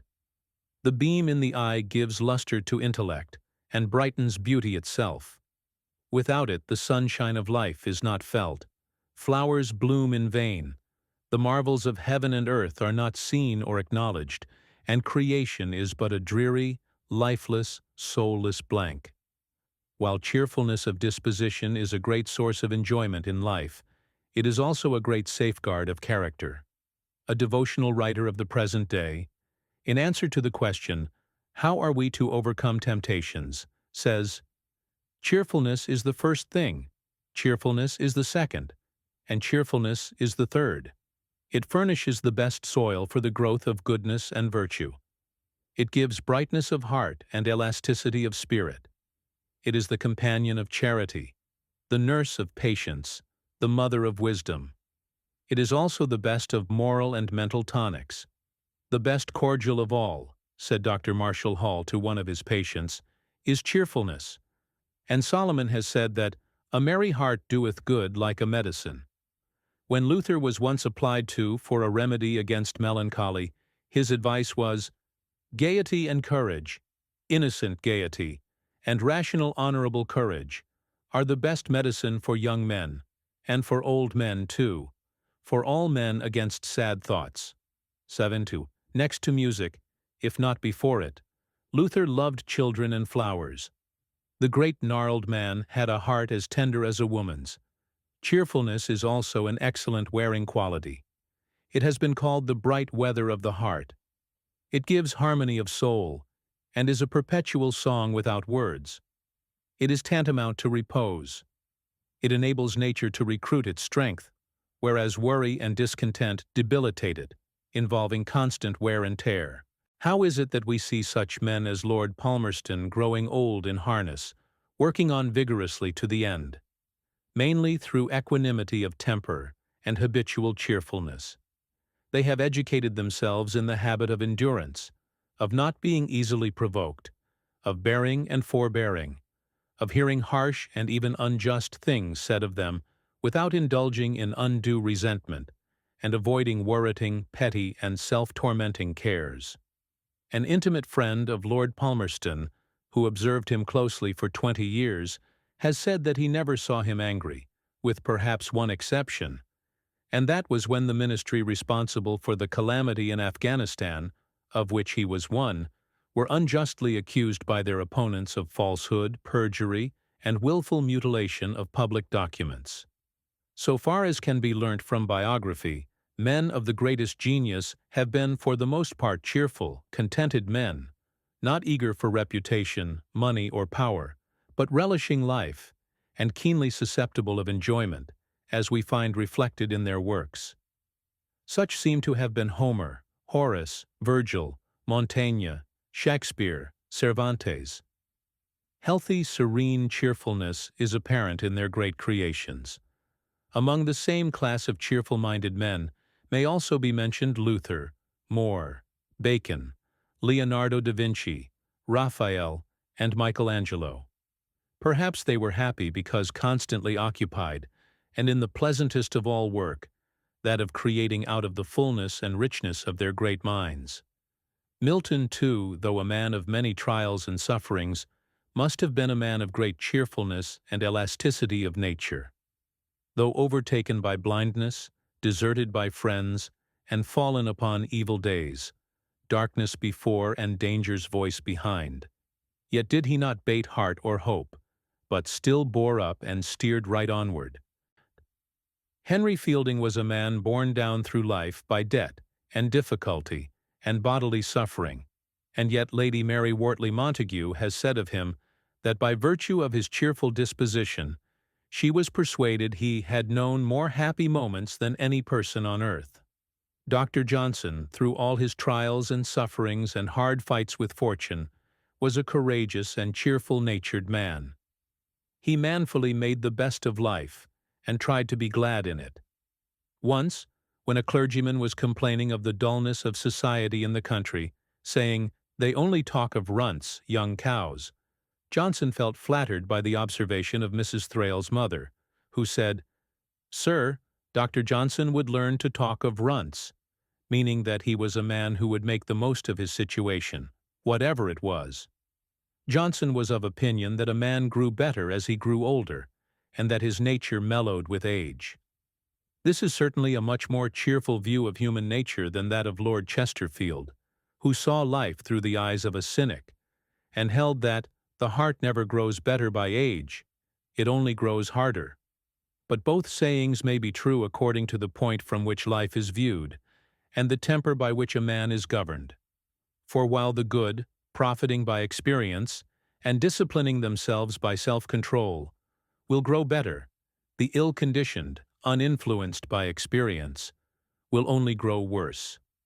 Sir Walter Scott was a man full of the milk of human kindness. Everybody loved him. He was never 5 minutes in a room ere the little pets of the family, whether dumb or lisping, had found out his kindness for all their generation. Scott related to Captain Basil Hall an incident of his boyhood which showed the tenderness of his nature. One day, a dog coming towards him, he took up a big stone, threw it, and hit the dog. The poor creature had strength enough left to crawl up to him and lick his feet, although he saw its leg was broken. The incident, he said, had given him the bitterest remorse in his afterlife, but he added, "An early circumstance of that kind, properly reflected on, is calculated to have the best effect on one's character throughout life." "Give me an honest laugher," Scott would say, and he himself laughed the heart's laugh. He had a kind word for everybody, and his kindness acted all round him like a contagion, dispelling the reserve and awe which his great name was calculated to inspire. "He'll come here," said the keeper of the ruins of Melrose Abbey to Washington Irving. "He'll come here sometimes, wi' great folks in his company, and the first I'll know of it is hearing his voice calling out, 'Johnny, Johnny Bower,' and when I go out I'm sure to be greeted with a joke or a pleasant word. He'll stand and crack and laugh wi' me, just like an old wife. And to think that of a man that has such an awfu' knowledge o' history." Dr. Arnold was a man of the same hearty cordiality of manner, full of human sympathy. There was not a particle of affectation or pretense of condescension about him. "I never knew such a humble man as the doctor," said the parish clerk at Laleham. "He comes and shakes us by the hand as if he was one of us." "He used to come into my house," said an old woman near Fox How, "and talk to me as if I were a lady." Sidney Smith was another illustration of the power of cheerfulness. He was ever ready to look on the bright side of things. The darkest cloud had to him its silver lining. Whether working as country curate or as parish rector, he was always kind, laborious, patient, and exemplary, exhibiting in every sphere of life the spirit of a Christian, the kindness of a pastor, and the honor of a gentleman. In his leisure he employed his pen on the side of justice, freedom, education, toleration, emancipation, and his writings, though full of common sense and bright humor, are never vulgar. Nor did he ever pander to popularity or prejudice. His good spirits, thanks to his natural vivacity and stamina of constitution, never forsook him. And in his old age, when borne down by disease, he wrote to a friend, "I have gout, asthma, and 7 other maladies, but am otherwise very well." In one of the last letters he wrote to Lady Carlisle, he said, "If you hear of 16 or 18 pounds of flesh wanting an owner, they belong to me. I look as if a curate had been taken out of me." Great men of science have for the most part been patient, laborious, cheerful-minded men. Such were Galileo, Descartes, Newton, and Laplace. Euler, the mathematician, one of the greatest of natural philosophers, was a distinguished instance. Towards the close of his life he became completely blind, but he went on writing as cheerfully as before, supplying the want of sight by various ingenious mechanical devices and by the increased cultivation of his memory, which became exceedingly tenacious. His chief pleasure was in the society of his grandchildren, to whom he taught their little lessons in the intervals of his severer studies. In like manner, Professor Robison of Edinburgh, the first editor of the Encyclopaedia Britannica, when disabled from work by a lingering and painful disorder, found his chief pleasure in the society of his grandchild. "I am infinitely delighted," he wrote to James Watt, "with observing the growth of its little soul, and particularly with its numberless instincts, which formerly passed unheeded. I thank the French theorists for more forcibly directing my attention to the finger of God, which I discern in every awkward movement and every wayward whim. They are all guardians of his life and growth and power.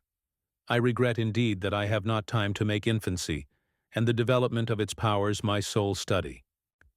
One of the sorest trials of a man's temper and patience was that which befell Abauzit, the natural philosopher, while residing at Geneva, resembling in many respects a similar calamity which occurred to Newton, and which he bore with equal resignation.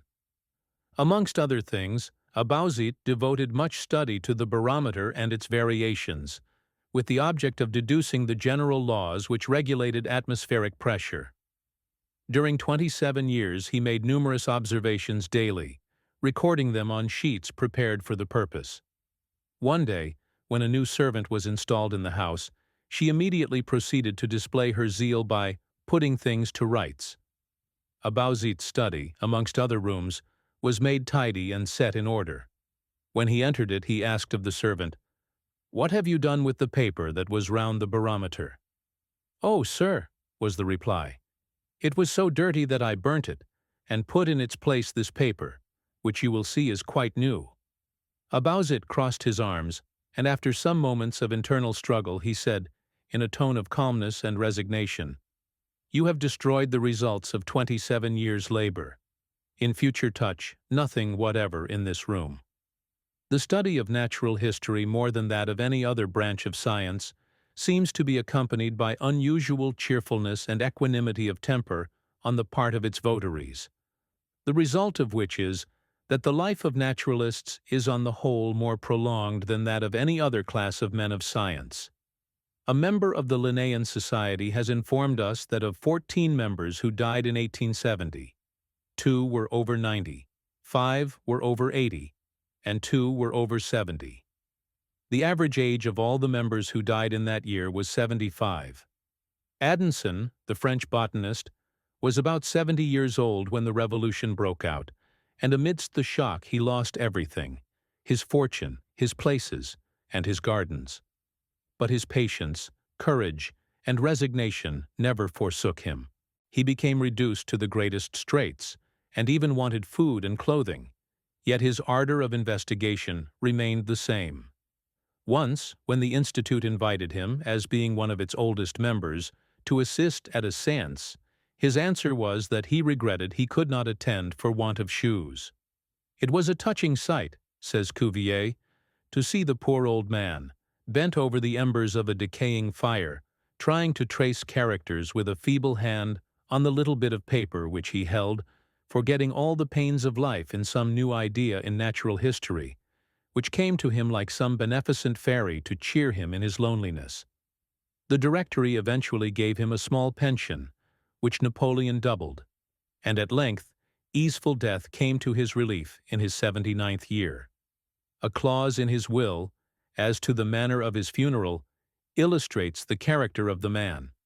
He directed that a garland of flowers, provided by 58 families whom he had established in life, should be the only decoration of his coffin, a slight but touching image of the more durable monument which he had erected for himself in his works. Such are only a few instances of the cheerful workingness of great men, which might indeed be multiplied to any extent. All large healthy natures are cheerful as well as hopeful. Their example is also contagious and diffusive, brightening and cheering all who come within reach of their influence. It was said of Sir John Malcolm, when he appeared in a saddened camp in India, that it was like a gleam of sunlight. No man left him without a smile on his face. He was Boy Malcolm still. It was impossible to resist the fascination of his genial presence. There was the same joyousness of nature about Edmund Burke. Once at a dinner at Sir Joshua Reynolds's, when the conversation turned upon the suitability of liquors for particular temperaments, Johnson said, Claret is for boys, port for men, and brandy for heroes. Die. Then, said Burke, let me have claret.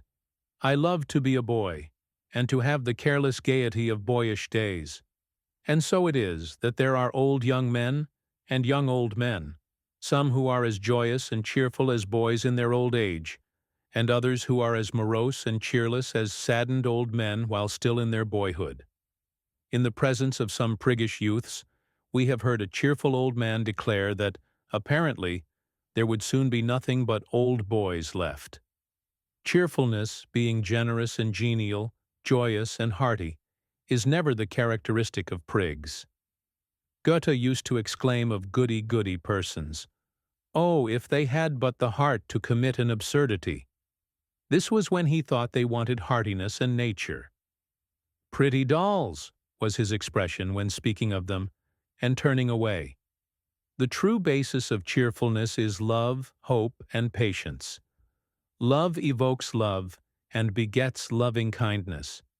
Love cherishes hopeful and generous thoughts of others. It is charitable, gentle, and truthful.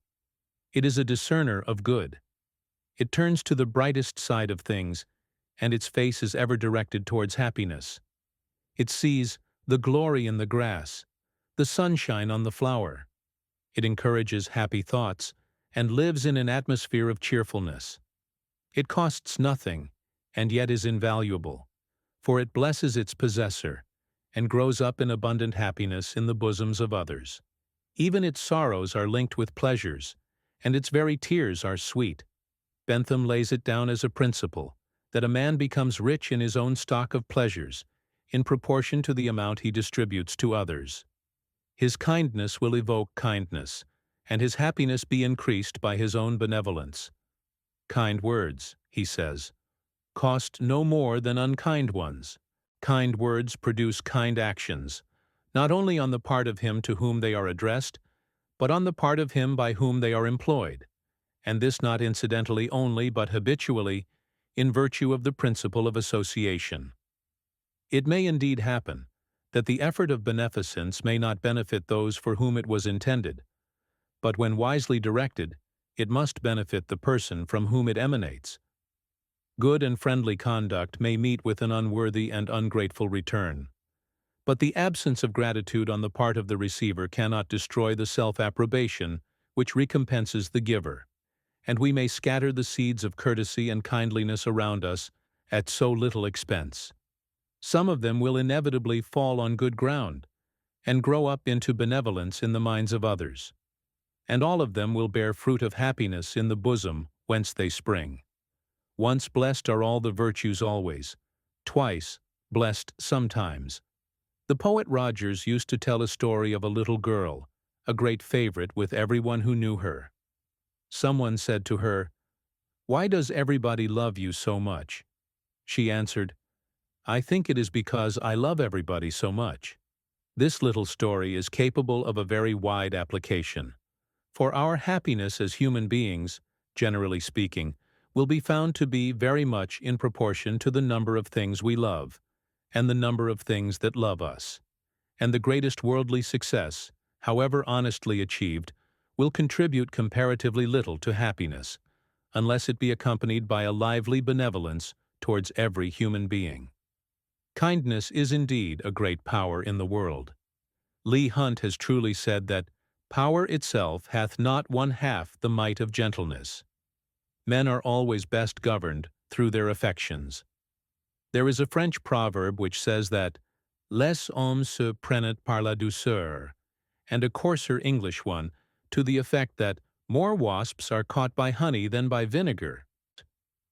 Every act of kindness, says Bentham, is in fact an exercise of power, and a stock of friendship laid up. And why should not power exercise itself in the production of pleasure as of pain? Kindness does not consist in gifts, but in gentleness and generosity of spirit. Men may give their money which comes from the purse, and withhold their kindness which comes from the heart. The kindness that displays itself in giving money does not amount to much, and often does quite as much harm as good.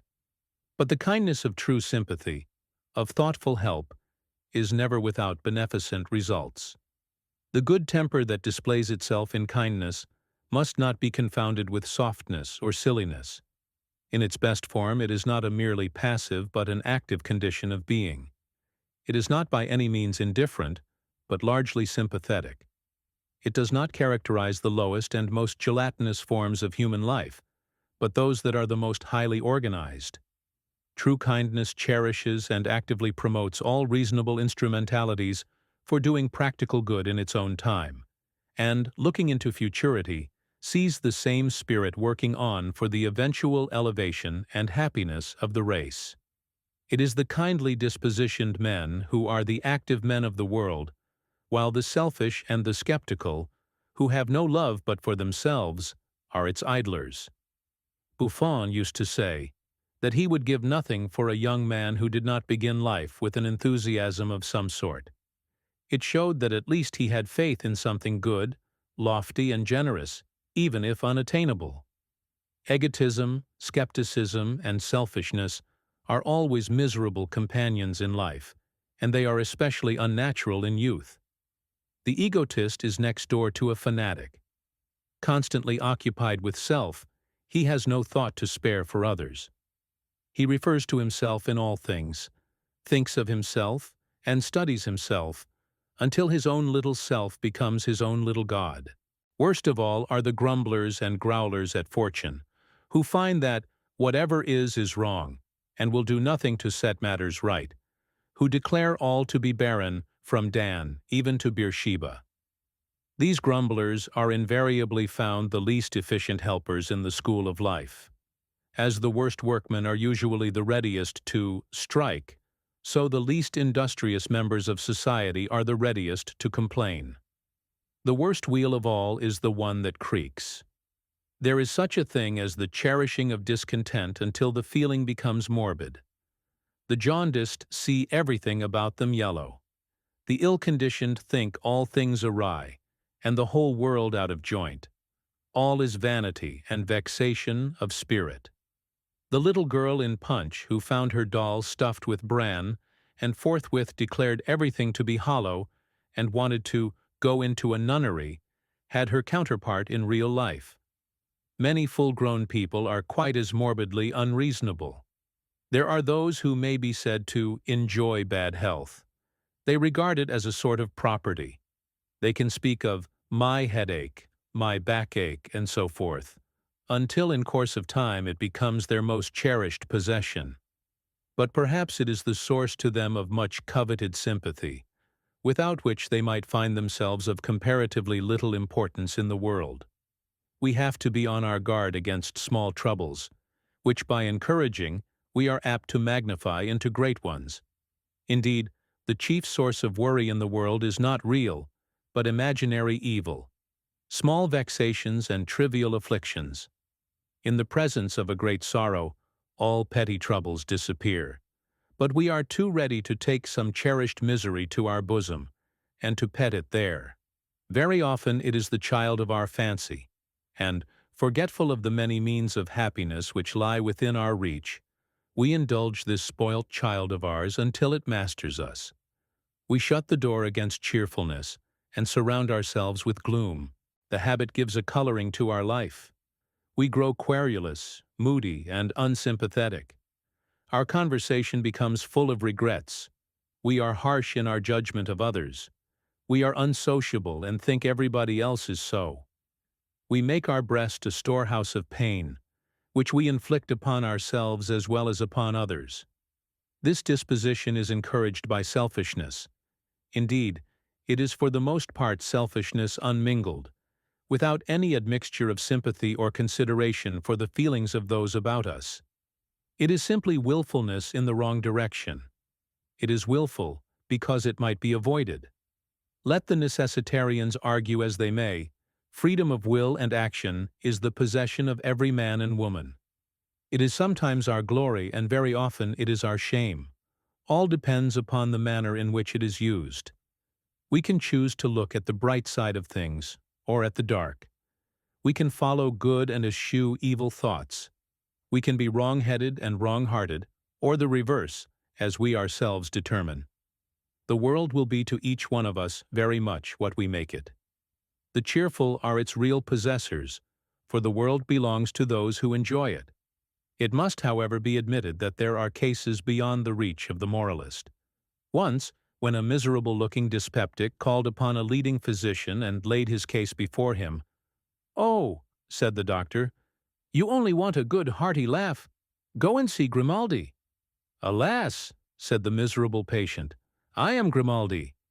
So when Smollett, oppressed by disease, traveled over Europe in the hope of finding health, he saw everything through his own jaundiced eyes.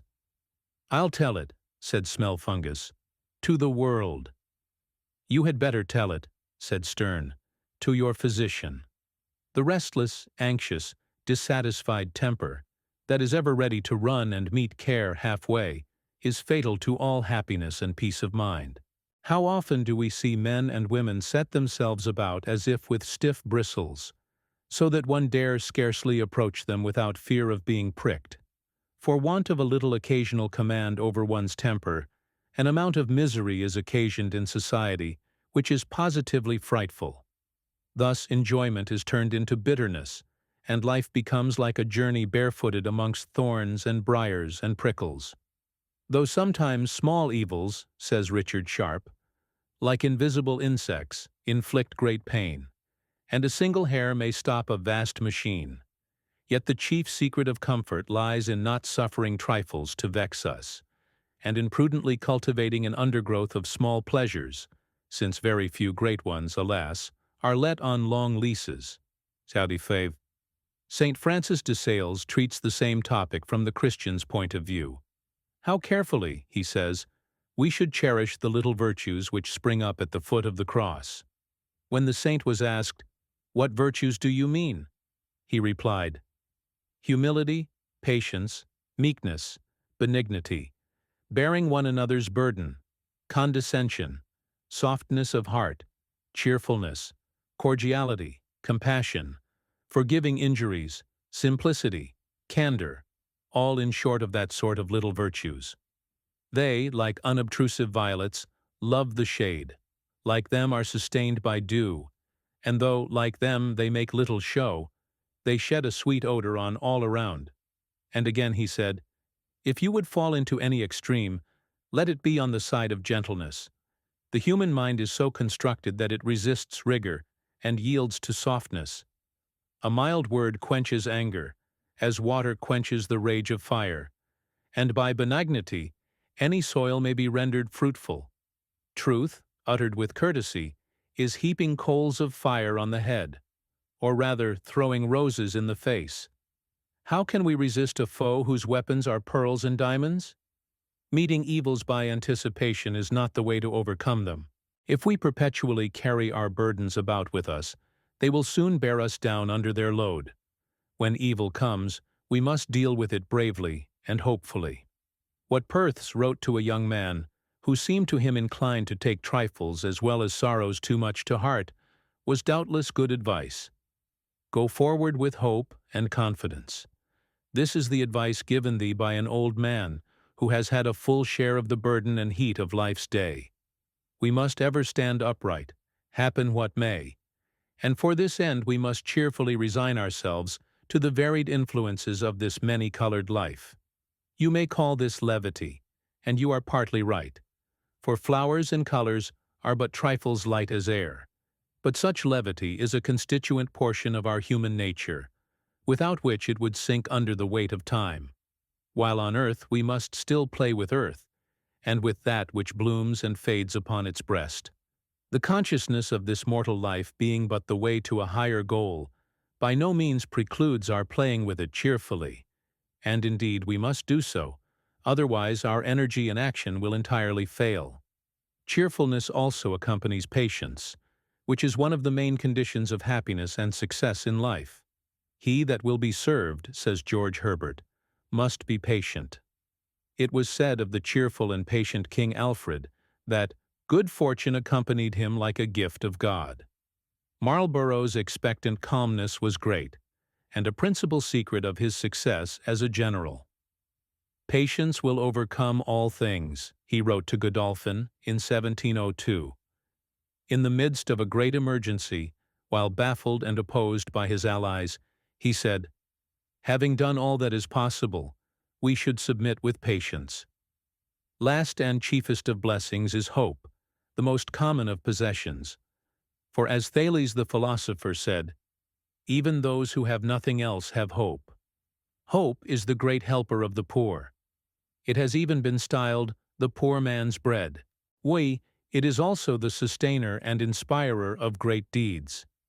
It is recorded of Alexander the Great that when he succeeded to the throne of Macedon, he gave away amongst his friends the greater part of the estates which his father had left him. And when Perdiccas asked him what he reserved for himself, Alexander answered, "The greatest possession of all, hope." The pleasures of memory, however great, are stale compared with those of hope. For hope is the parent of all effort and endeavor, and every gift of noble origin is breathed upon by hope's perpetual breath. It may be said to be the moral engine that moves the world, and keeps it in action, and at the end of all there stands before us what Robertson of Ellen styled the great hope. "If it were not for hope," said Byron, "where would the future be? In hell. It is useless to say where the present is, for most of us know. And as for the past, what predominates in memory? Hope, baffled. Ergo, in all human affairs it is hope, hope, hope." Chapter 9. Manner Art. "We must be gentle, now we are gentlemen." Shakespeare. "Manners are not idle, but the fruit of noble nature and of loyal mind." Tennyson. "A beautiful behavior is better than a beautiful form. It gives a higher pleasure than statues and pictures. It is the finest of the fine arts." Emerson. "Manners are often too much neglected. They are most important to men, no less than to women. Life is too short to get over a bad manner. Besides, manners are the shadows of virtues." The Reverend Sidney Smith. "Manner is one of the principal external graces of character. It is the ornament of action, and often makes the commonest offices beautiful by the way in which it performs them. It is a happy way of doing things, adorning even the smallest details of life, and contributing to render it, as a whole, agreeable and pleasant. Manner is not so frivolous or unimportant as some may think it to be, for it tends greatly to facilitate the business of life, as well as to sweeten and soften social intercourse. Virtue itself, says Bishop Middleton, offends when coupled with a forbidding manner. Manner has a good deal to do with the estimation in which men are held by the world, and it has often more influence in the government of others than qualities of much greater depth and substance. A manner at once gracious and cordial is among the greatest aids to success, and many there are who fail for want of it. For a great deal depends upon first impressions, and these are usually favorable or otherwise according to a man's courteousness and civility.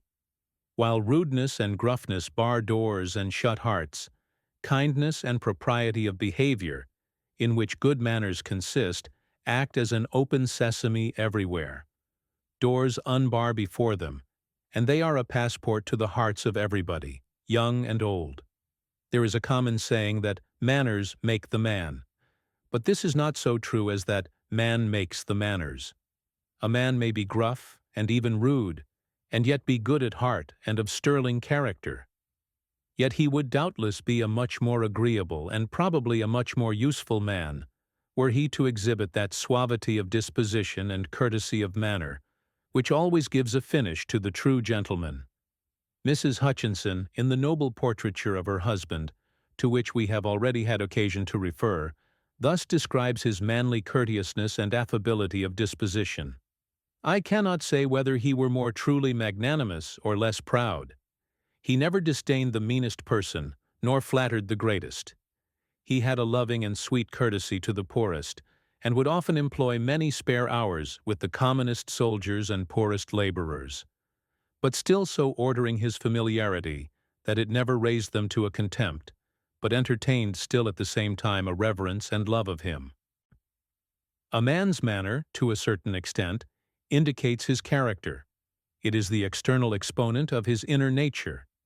It indicates his taste, his feelings, and his temper, as well as the society to which he has been accustomed.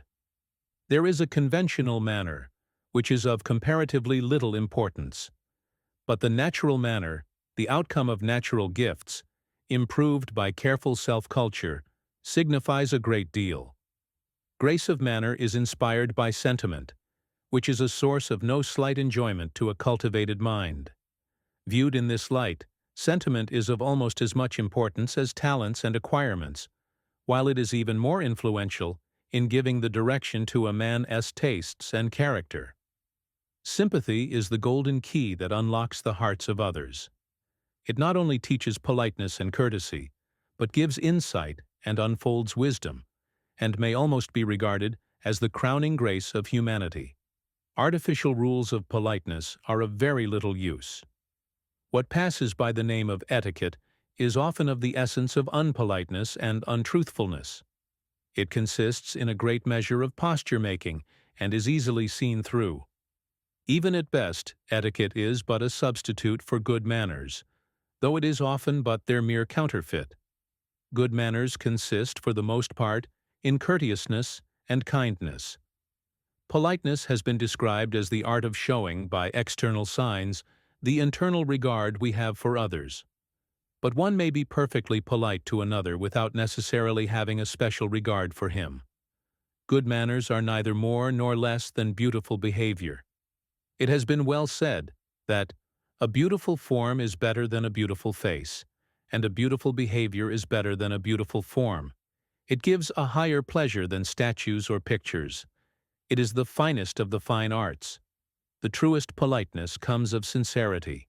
It must be the outcome of the heart, or it will make no lasting impression. For no amount of polish can dispense with truthfulness. The natural character must be allowed to appear, freed of its angularities and asperities.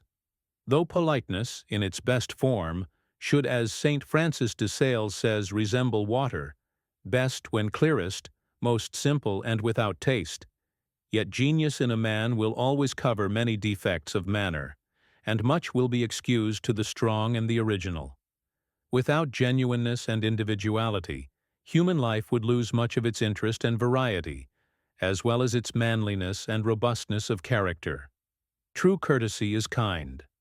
It exhibits itself in the disposition to contribute to the happiness of others, and in refraining from all that may annoy them. It is grateful as well as kind, and readily acknowledges kind actions. Curiously enough, Captain Speke found this quality of character recognized even by the natives of Uganda on the shores of Lake Nyanza, in the heart of Africa, where, he says, ingratitude, or neglecting to thank a person for a benefit conferred, is punishable. True politeness especially exhibits itself in regard for the personality of others. A man will respect the individuality of another if he wishes to be respected himself. He will have due regard for his views and opinions, even though they differ from his own. The well-mannered man pays a compliment to another, and sometimes even secures his respect by patiently listening to him.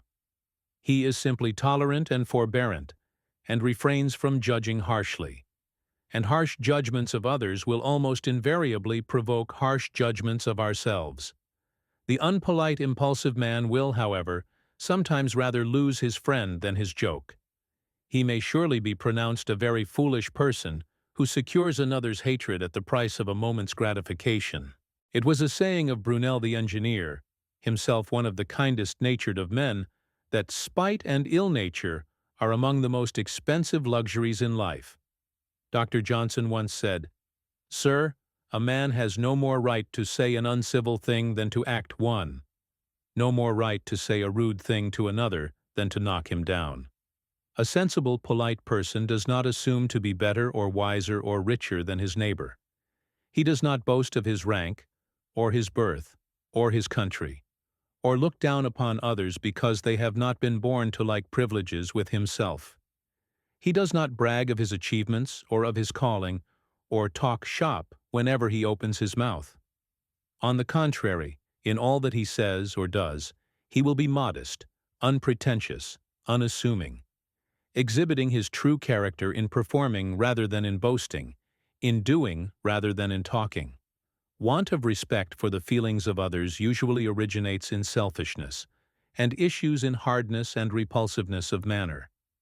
It may not proceed from malignity so much as from want of sympathy and want of delicacy, a want of that perception of, and attention to, those little and apparently trifling things by which pleasure is given, or pain occasioned to others.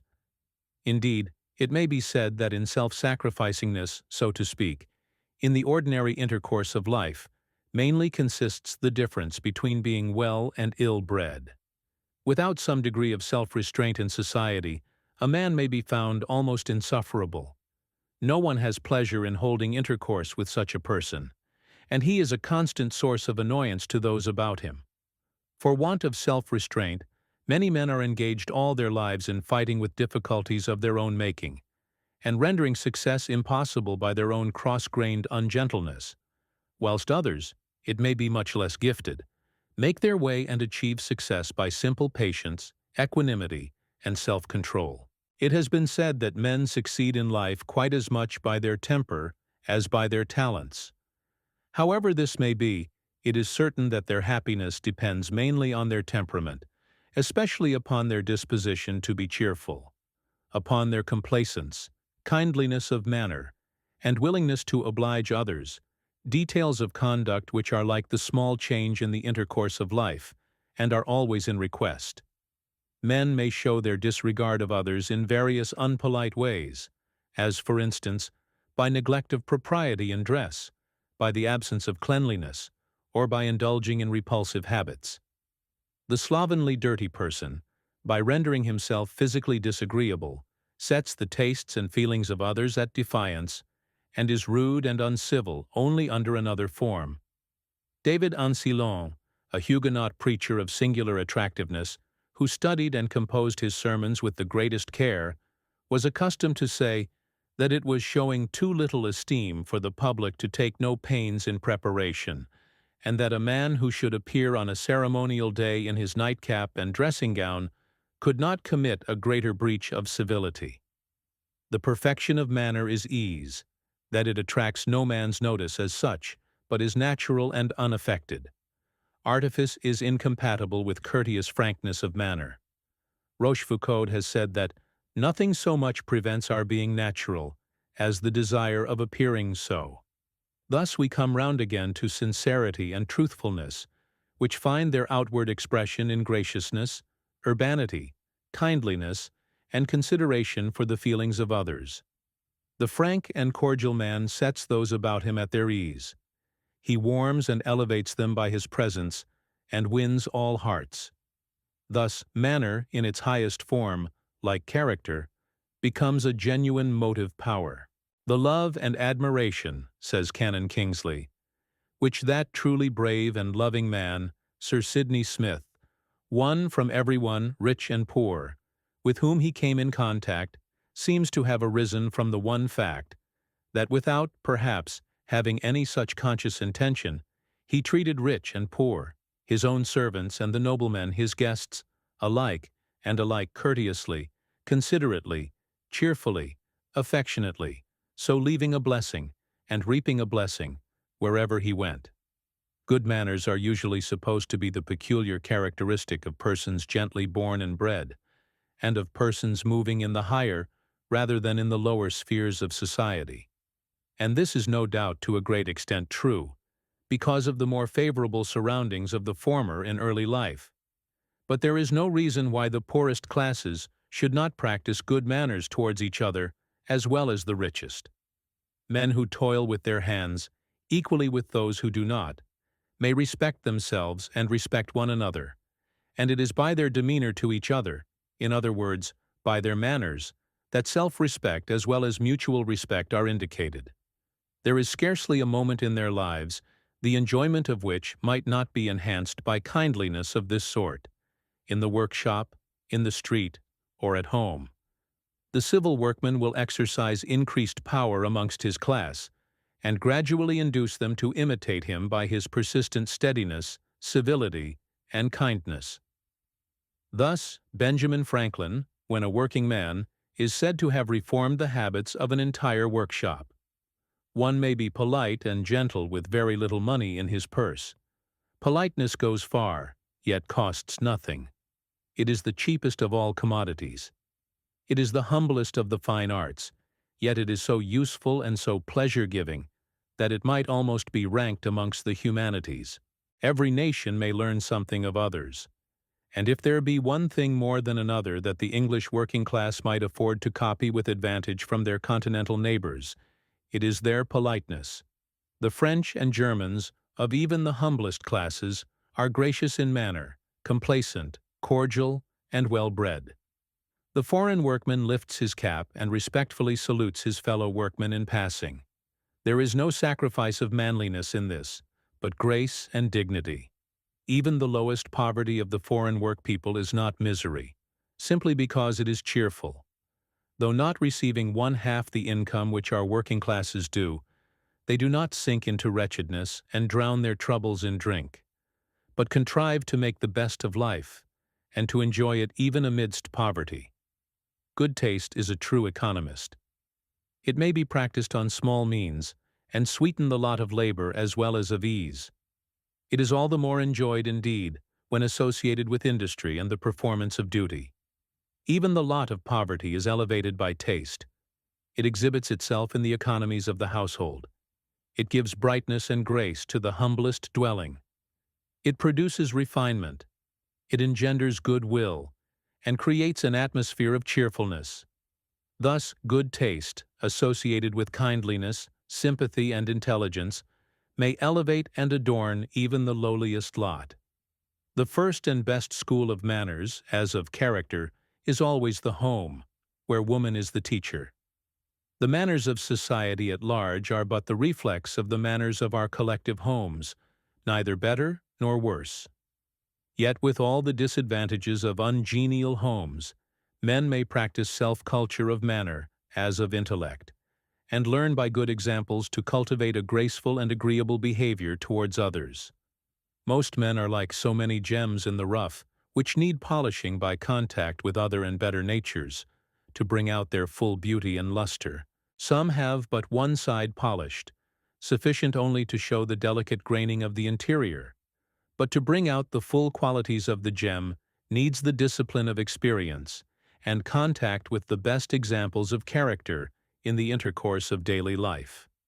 A good deal of the success of manner consists in tact, and it is because women, on the whole, have greater tact than men, that they prove its most influential teachers. They have more self-restraint than men, and are naturally more gracious and polite. They possess an intuitive quickness and readiness of action, have a keener insight into character, and exhibit greater discrimination and address. In matters of social detail, aptness and dexterity come to them like nature, and hence well-mannered men usually receive their best culture by mixing in the society of gentle and adroit women. Tact is an intuitive art of manner, which carries one through a difficulty better than either talent or knowledge. Talent, says a public writer, is power. Tact is skill. Talent is weight. Tact is momentum. Talent knows what to do. Tact knows how to do it. Talent makes a man respectable. Tact makes him respected. Talent is wealth. Tact is ready money. The difference between a man of quick tact and of no tact whatever was exemplified in an interview which once took place between Lord Palmerston and Mr. Baynes, the sculptor. At the last sitting which Lord Palmerston gave him, Baynes opened the conversation with, "Any news, my lord, from France? How do we stand with Louis Napoleon?" The Foreign Secretary raised his eyebrows for an instant and quietly replied, "Really, Mr. Baynes, I don't know. I have not seen the newspapers." Poor Baynes, with many excellent qualities and much real talent, was one of the many men who entirely missed their way in life through want of tact. Such is the power of manner, combined with tact, that Wilkes, one of the ugliest of men, used to say, that in winning the graces of a lady, there was not more than 3 days' difference between him and the handsomest man in England. But this reference to Wilkes reminds us that too much importance must not be attached to manner, for it does not afford any genuine test of character. The well-mannered man may, like Wilkes, be merely acting a part, and that for an immoral purpose. Manner, like other fine arts, gives pleasure, and is exceedingly agreeable to look upon, but it may be assumed as a disguise, as men assume a virtue though they have it not. It is but the exterior sign of good conduct, but may be no more than skin deep. The most highly polished person may be thoroughly depraved in heart, and his superfine manners may, after all, only consist in pleasing gestures and in fine phrases. On the other hand, it must be acknowledged that some of the richest and most generous natures have been wanting in the graces of courtesy and politeness. As a rough rind sometimes covers the sweetest fruit, so a rough exterior often conceals a kindly and hearty nature. The blunt man may seem even rude in manner, and yet, at heart, be honest, kind, and gentle. John Knox and Martin Luther were by no means distinguished for their urbanity. They had work to do which needed strong and determined rather than well-mannered men. Indeed, they were both thought to be unnecessarily harsh and violent in their manner. "And who art thou," said Mary Queen of Scots to Knox, "that presumest to school the nobles and sovereign of this realm?" "Madam," replied Knox, "a subject born within the same." It is said that his boldness, or roughness, more than once made Queen Mary weep. When Regent Morton heard of this, he said, "Well, 'tis better that women should weep than bearded men." As Knox was retiring from the Queen's presence on one occasion, he overheard one of the royal attendants say to another, "He is not afraid." Turning round upon them, he said, "And why should the pleasing face of a gentleman frighten me? I have looked on the faces of angry men, and yet have not been afraid beyond measure." When the reformer, worn out by excessive labor and anxiety, was at length laid to his rest, the regent, looking down into the open grave, exclaimed, in words which made a strong impression from their aptness and truth, "There lies he who never feared the face of man." Luther also was thought by some to be a mere compound of violence and ruggedness. But, as in the case of Knox, the times in which he lived were rude and violent, and the work he had to do could scarcely have been accomplished with gentleness and suavity. To rouse Europe from its lethargy, he had to speak and to write with force, and even vehemence. Yet Luther's vehemence was only in words. His apparently rude exterior covered a warm heart. In private life he was gentle, loving, and affectionate. He was simple and homely, even to commonness. Fond of all common pleasures and enjoyments, he was anything but an austere man, or a bigot, for he was hearty, genial, and even jolly. Luther was the common people's hero in his lifetime, and he remains so in Germany to this day. Samuel Johnson was rude and often gruff in manner, but he had been brought up in a rough school. Poverty in early life had made him acquainted with strange companions. He had wandered in the streets with Savage for nights together, unable between them to raise money enough to pay for a bed. When his indomitable courage and industry at length secured for him a footing in society, he still bore upon him the scars of his early sorrows and struggles. He was by nature strong and robust, and his experience made him unaccommodating and self-asserting. When he was once asked why he was not invited to dine out as Garrick was, he answered, "Because great lords and ladies did not like to have their mouths stopped." And Johnson was a notorious mouth-stopper, though what he said was always worth listening to. Johnson's companions spoke of him as Ursa Major, but, as Goldsmith generously said of him, "No man alive has a more tender heart. He has nothing of the bear about him but his skin." The kindliness of Johnson's nature was shown on one occasion by the manner in which he assisted a supposed lady in crossing Fleet Street. He gave her his arm and led her across, not observing that she was in liquor at the time. But the spirit of the act was not the less kind on that account. On the other hand, the conduct of the bookseller on whom Johnson once called to solicit employment, and who, regarding his athletic but uncouth person, told him he had better go buy a porter's knot and carry trunks, in howsoever bland tones the advice might have been communicated, was simply brutal, while captiousness of manner, and the habit of disputing and contradicting everything said, is chilling and repulsive. The opposite habit of assenting to and sympathizing with every statement made, or emotion expressed, is almost equally disagreeable. It is unmanly, and is felt to be dishonest. It may seem difficult, says Richard Sharp, to steer always between bluntness and plain dealing, between giving merited praise and lavishing indiscriminate flattery. But it is very easy. Good humor, kind-heartedness, and perfect simplicity, being all that are requisite to do what is right in the right way. At the same time, many are unpolite, not because they mean to be so, but because they are awkward, and perhaps know no better. Thus, when Gibbon had published the second and third volumes of his Decline and Fall, the Duke of Cumberland met him one day, and accosted him with, "How do you do, Mr. Gibbon? I see you are always at it in the old way. Scribble, scribble, scribble." The Duke probably intended to pay the author a compliment, but did not know how better to do it than in this blunt and apparently rude way. Again, many persons are thought to be stiff, reserved, and proud when they are only shy. Shyness is characteristic of most people of Teutonic race. It has been styled the English mania, but it pervades, to a greater or less degree, all the northern nations. The ordinary Englishman, when he travels abroad, carries his shyness with him.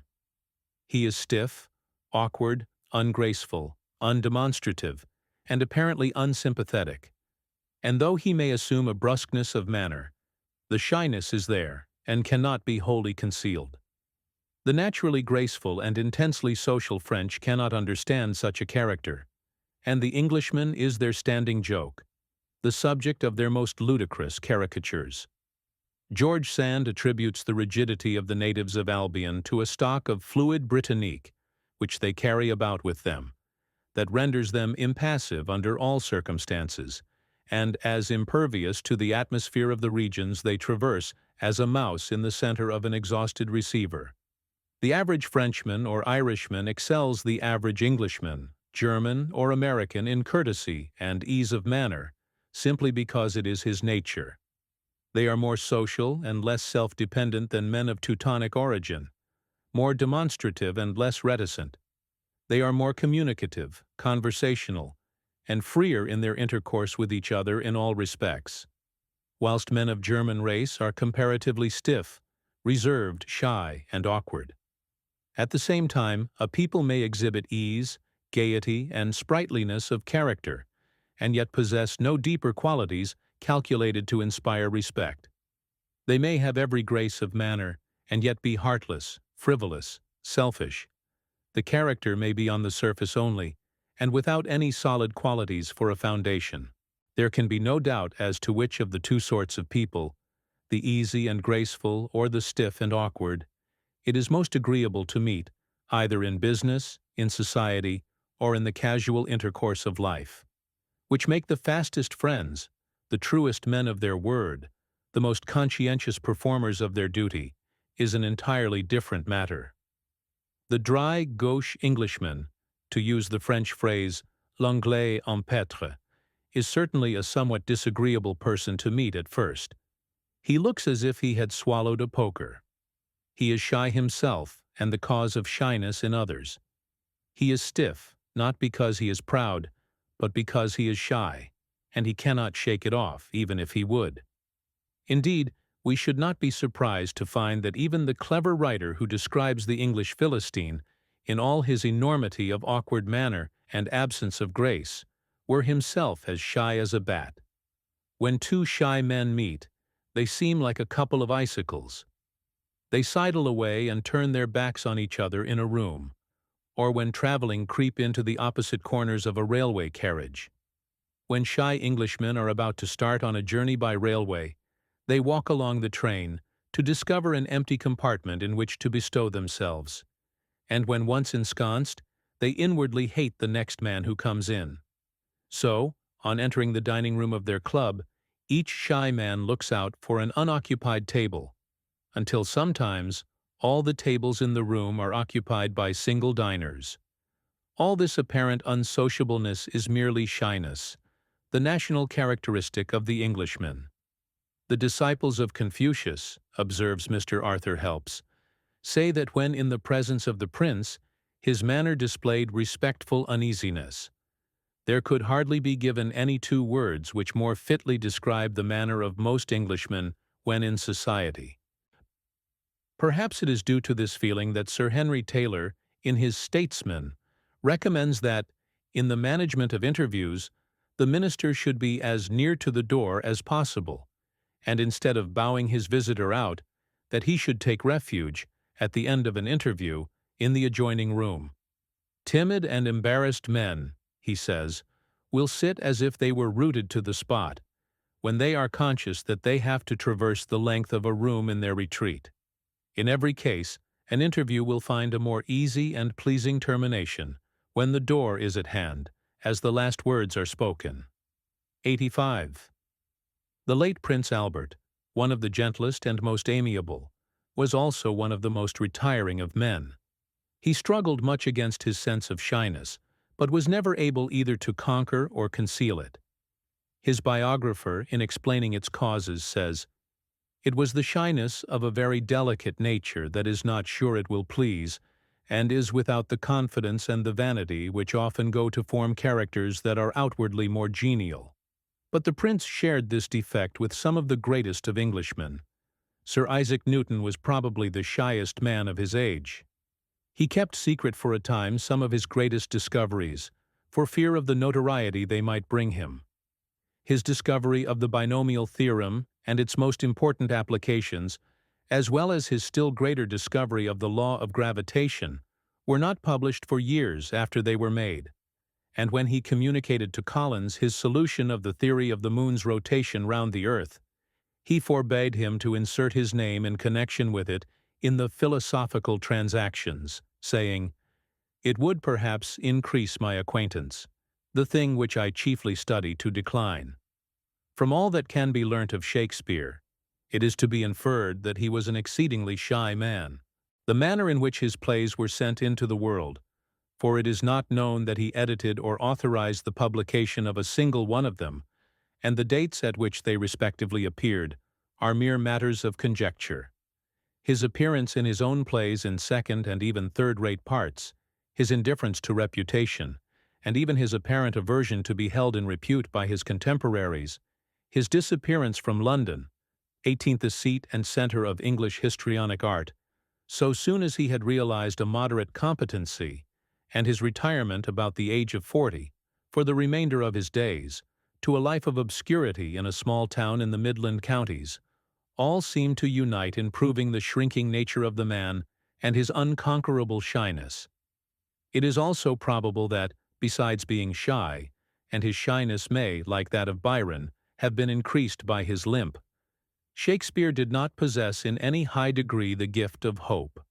It is a remarkable circumstance that whilst the great dramatist has, in the course of his writings, copiously illustrated all other gifts, affections, and virtues, the passages are very rare in which hope is mentioned, and then it is usually in a desponding and despairing tone, as when he says, "The miserable hath no other medicine, but only hope."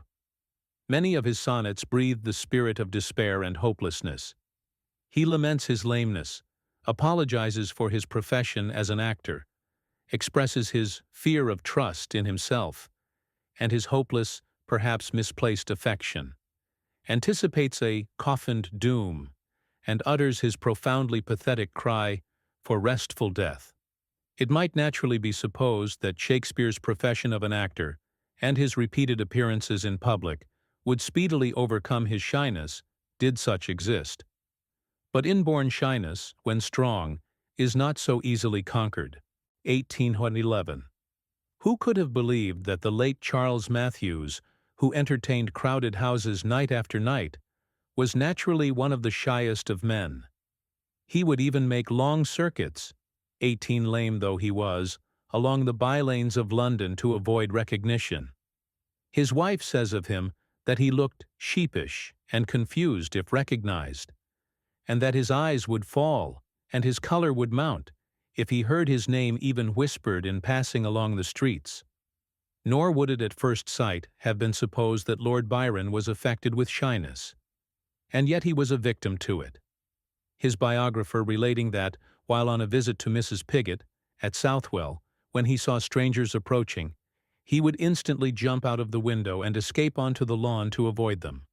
But a still more recent and striking instance is that of the late Archbishop Whately, who, in the early part of his life, was painfully oppressed by the sense of shyness. When at Oxford, his white rough coat and white hat obtained for him the sobriquet of the White Bear, and his manners, according to his own account of himself, corresponded with the appellation. He was directed, by way of remedy, to copy the example of the best-mannered men he met in society, but the attempt to do this only increased his shyness, and he failed.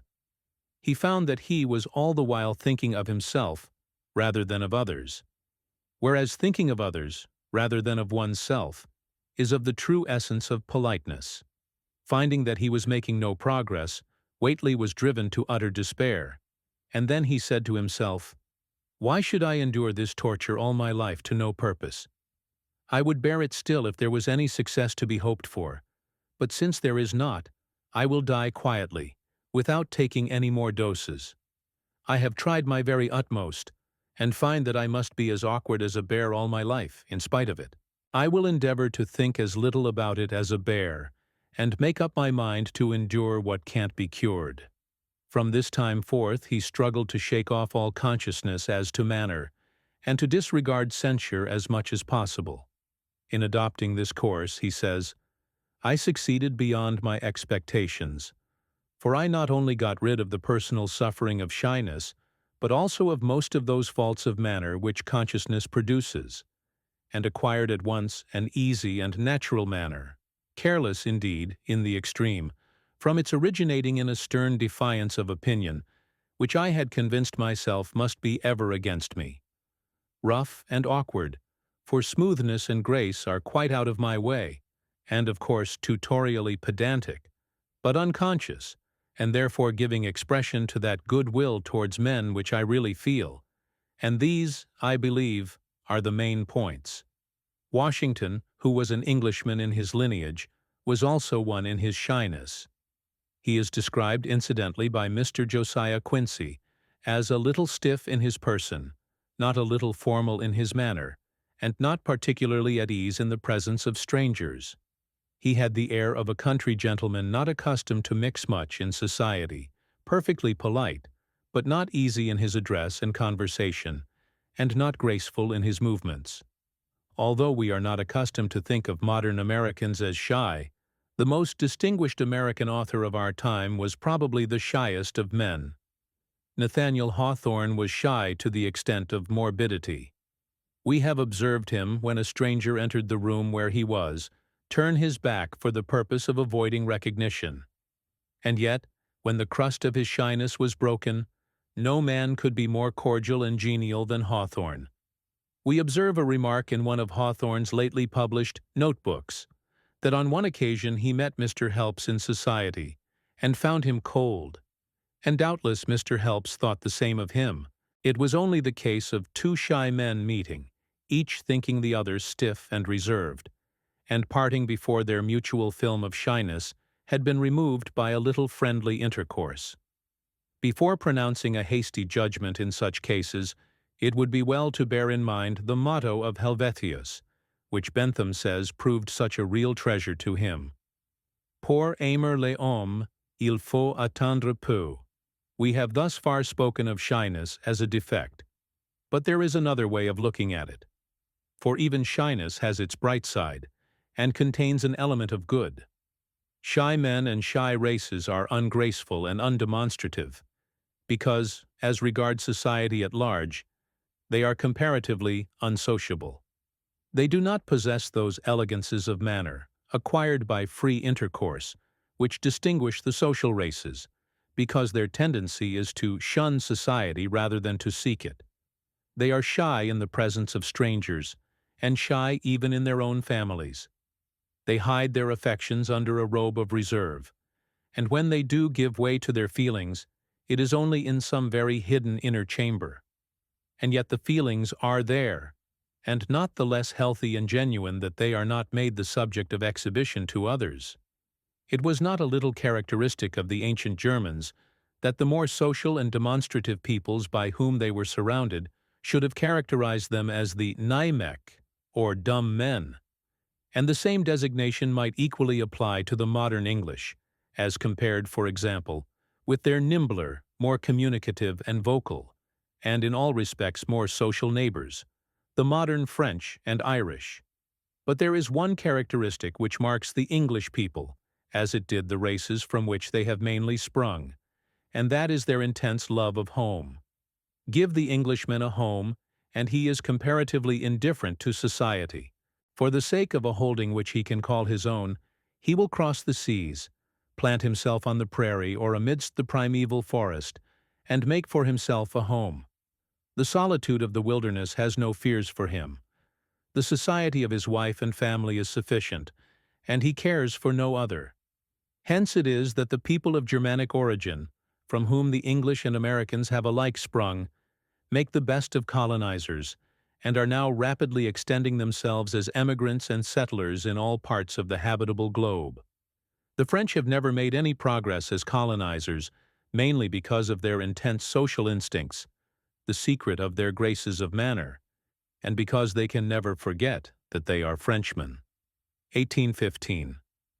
It seemed at one time within the limits of probability that the French would occupy the greater part of the North American continent.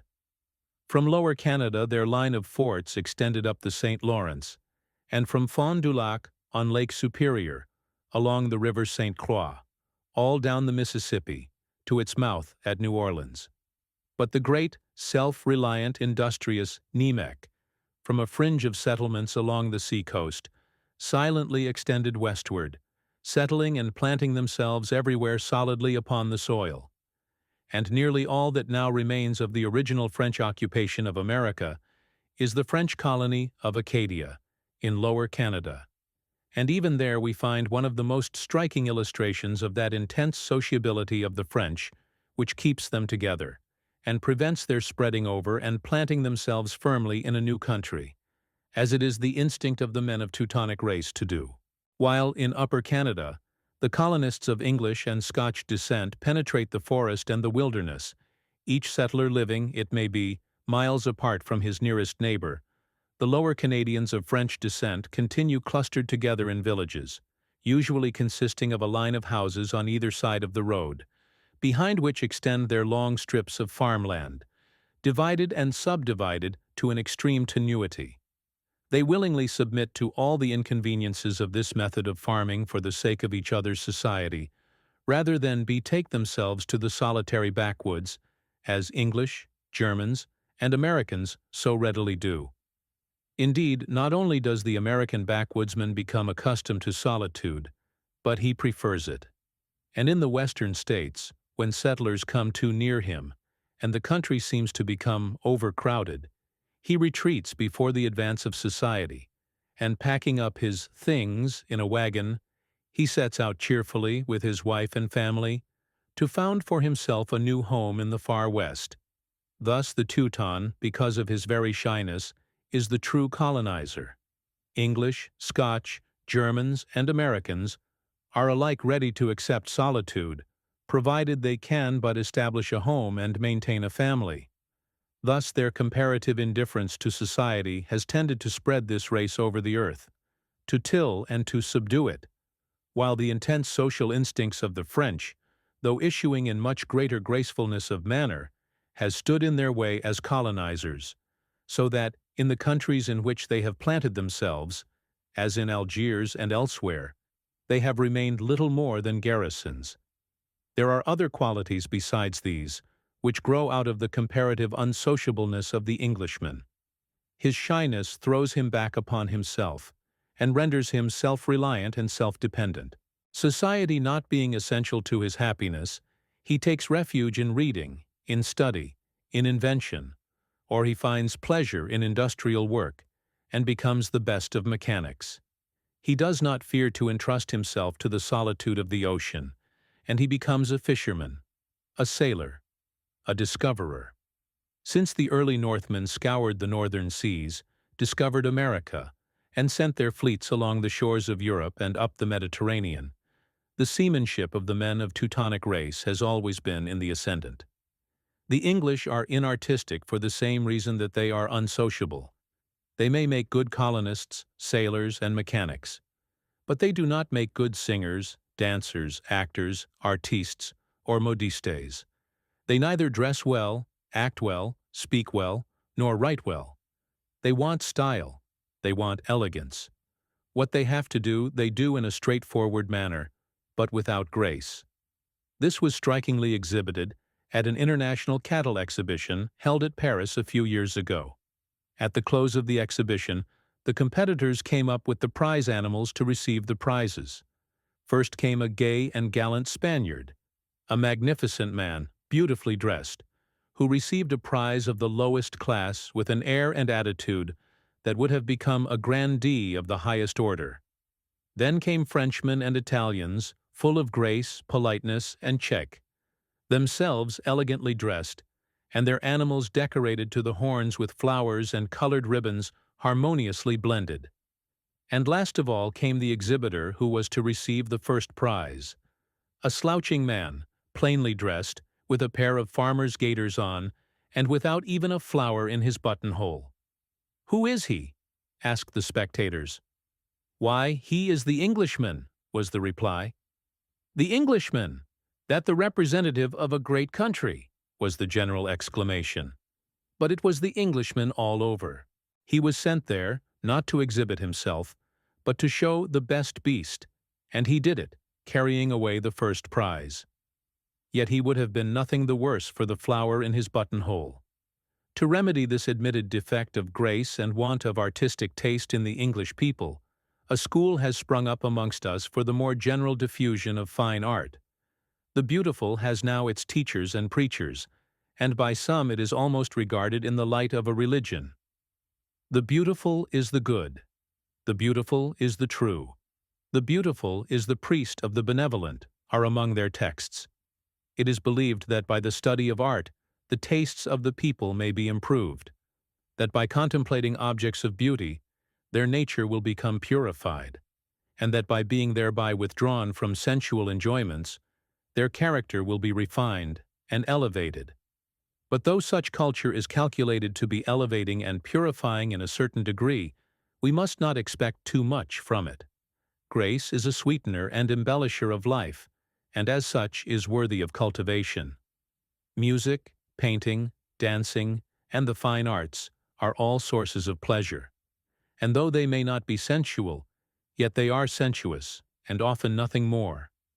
The cultivation of a taste for beauty of form or color, of sound or attitude, has no necessary effect upon the cultivation of the mind or the development of the character.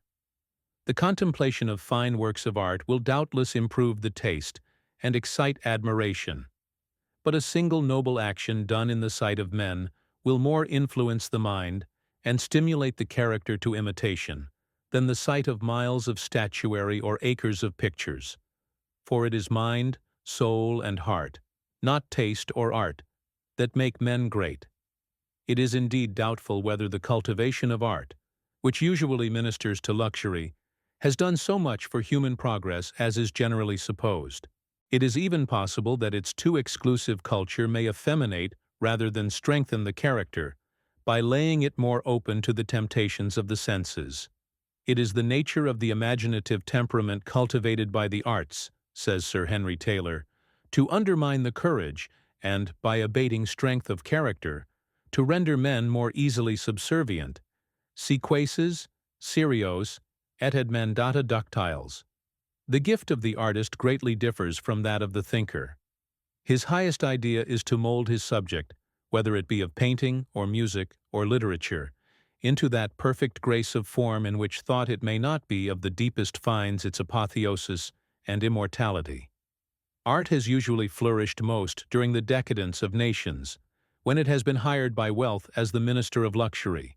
Exquisite art and degrading corruption were contemporary in Greece as well as in Rome. Phidias and Iktinos had scarcely completed the Parthenon when the glory of Athens had departed. Phidias died in prison, and the Spartans set up in the city the memorials of their own triumph and of Athenian defeat. It was the same in ancient Rome, where art was at its greatest height when the people were in their most degraded condition. Nero was an artist, as well as Domitian, two of the greatest monsters of the empire. If the beautiful had been the good, Commodus must have been one of the best of men. But according to history, he was one of the worst.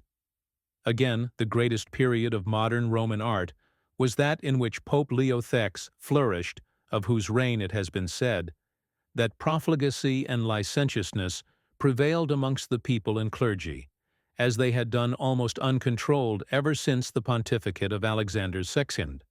In like manner, the period at which art reached its highest point in the Low Countries was that which immediately succeeded the destruction of civil and religious liberty, and the prostration of the national life under the despotism of Spain. If art could elevate a nation, and the contemplation of the beautiful were calculated to make men the good, then Paris ought to contain a population of the wisest and best of human beings. Rome also is a great city of art, and yet there, the virtus or valor of the ancient Romans has characteristically degenerated into virtu, or a taste for knickknacks, whilst, according to recent accounts, the city itself is inexpressibly foul. Art would sometimes even appear to have a close connection with dirt, and it is said of Mr. Ruskin that when searching for works of art in Venice, his attendant in his explorations would sniff an ill odor, and when it was strong would say, "Now we are coming to something very old and fine," meaning in art, 1819. A little common education in cleanliness, where it is wanting, would probably be much more improving, as well as wholesome, than any amount of education in fine art. Ruffles are all very well, but it is folly to cultivate them to the neglect of the shirt, whilst therefore grace of manner, politeness of behavior, elegance of demeanor, and all the arts that contribute to make life pleasant and beautiful are worthy of cultivation. It must not be at the expense of the more solid and enduring qualities of honesty, sincerity, and truthfulness. The fountain of beauty must be in the heart, more than in the eye, and if art do not tend to produce beautiful life and noble practice, it will be of comparatively little avail. Politeness of manner is not worth much, unless accompanied by polite action. Grace may be but skin-deep, very pleasant and attractive, and yet very heartless. Art is a source of innocent enjoyment, and an important aid to higher culture. But unless it leads to higher culture, it will probably be merely sensuous. And when art is merely sensuous, it is enfeebling and demoralizing rather than strengthening or elevating. Honest courage is of greater worth than any amount of grace, purity is better than elegance, and cleanliness of body, mind, and heart than any amount of fine art.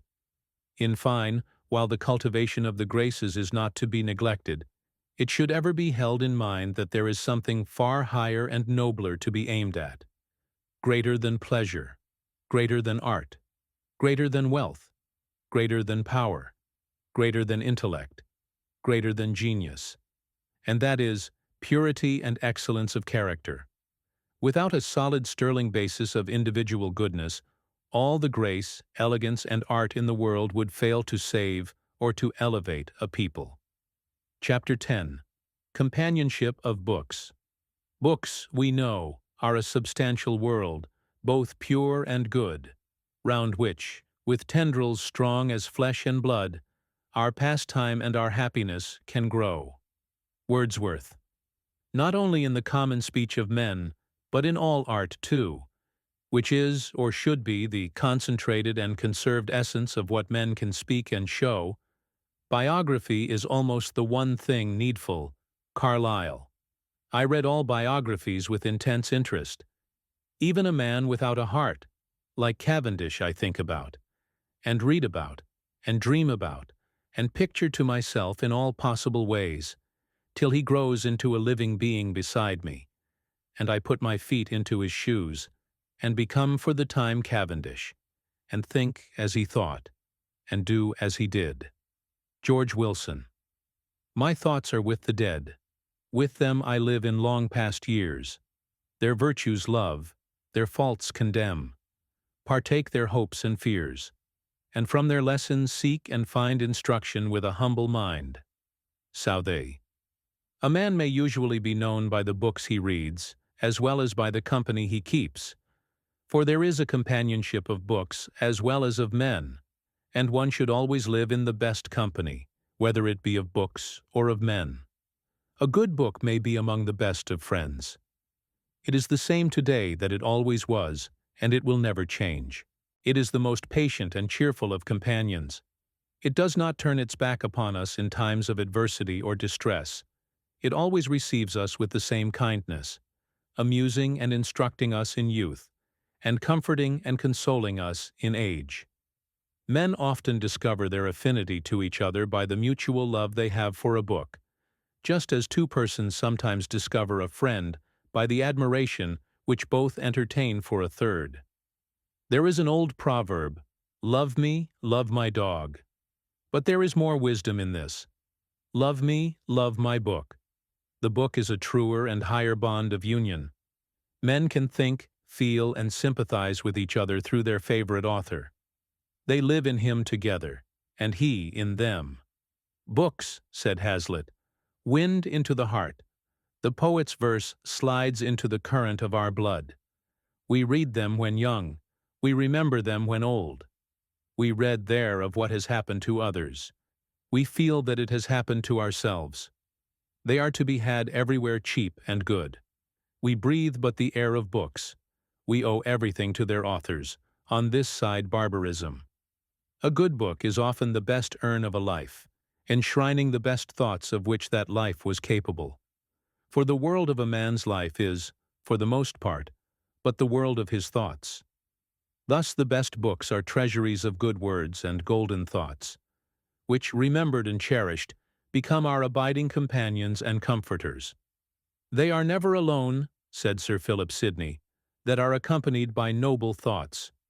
The good and true thought may in time of temptation be as an angel of mercy, purifying and guarding the soul.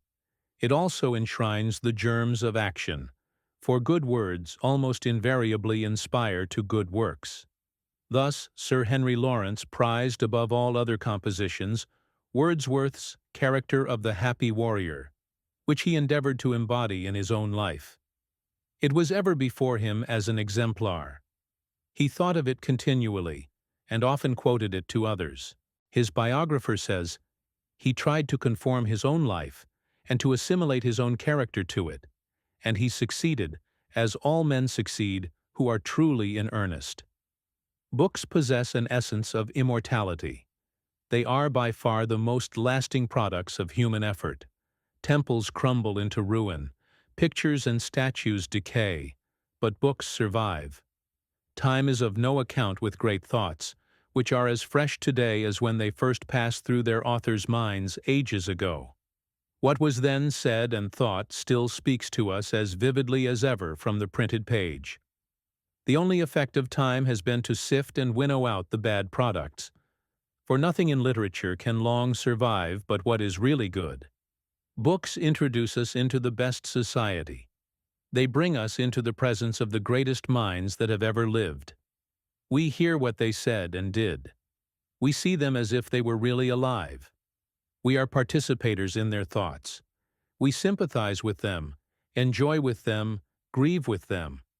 Their experience becomes ours, and we feel as if we were in a measure actors with them in the scenes which they describe. The great and good do not die, even in this world. Embalmed in books their spirits walk abroad. The book is a living voice. It is an intellect to which one still listens. Hence, we ever remain under the influence of the great men of old, the dead but sceptred sovereigns, who still rule our spirits from their urns. The imperial intellects of the world are as much alive now as they were ages ago. Homer still lives, and though his personal history is hidden in the mists of antiquity, his poems are as fresh today as if they had been newly written. Plato still teaches his transcendent philosophy. Horace, Virgil, and Dante still sing as when they lived. Shakespeare is not dead. His body was buried in 1616, but his mind is as much alive in England now, and his thought as far-reaching as in the time of the Tudors.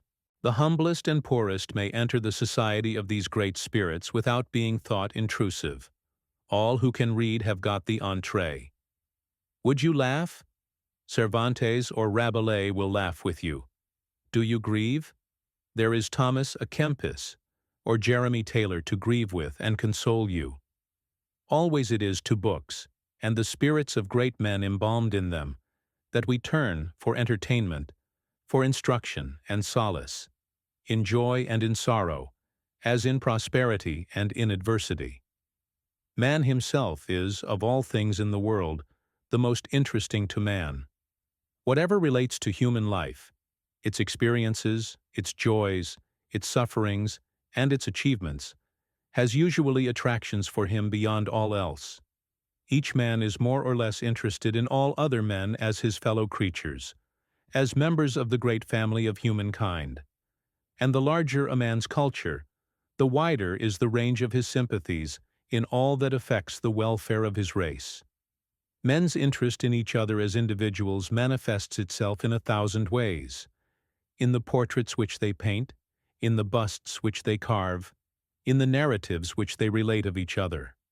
Man, says Emerson, can paint or make or think nothing but man. Most of all is this interest shown in the fascination which personal history possesses for him. Man is sociality of nature, says Carlyle, evinces itself, in spite of all that can be said, with abundance of evidence, by this one fact, were there no other, the unspeakable delight he takes in biography. Great indeed is the human interest felt in biography. What are all the novels that find such multitudes of readers, but so many fictitious biographies? What are the dramas that people crowd to see, but so much acted biography? Strange that the highest genius should be employed on the fictitious biography, and so much commonplace ability on the real. Yet the authentic picture of any human being's life and experience ought to possess an interest greatly beyond that which is fictitious, inasmuch as it has the charm of reality. Every person may learn something from the recorded life of another, and even comparatively trivial deeds and sayings may be invested with interest, as being the outcome of the lives of such beings as we ourselves are. The records of the lives of good men are especially useful. They influence our hearts, inspire us with hope, and set before us great examples. And when men have done their duty through life in a great spirit, their influence will never wholly pass away. The good life, says George Herbert, is never out of season. Goethe has said that there is no man so commonplace that a wise man may not learn something from him. Sir Walter Scott could not travel in a coach without gleaning some information or discovering some new trait of character in his companions. Dr. Johnson once observed that there was not a person in the streets but he should like to know his biography, his experiences of life, his trials, his difficulties, his successes, and his failures. How much more truly might this be said of the men who have made their mark in the world's history, and have created for us that great inheritance of civilization, of which we are the possessors. Whatever relates to such men, to their habits, their manners, their modes of living, their personal history, their conversation, their maxims, their virtues, or their greatness, is always full of interest, of instruction, of encouragement, and of example. The great lesson of biography is to show what man can be and do at his best. A noble life put fairly on record acts like an inspiration to others. It exhibits what life is capable of being made.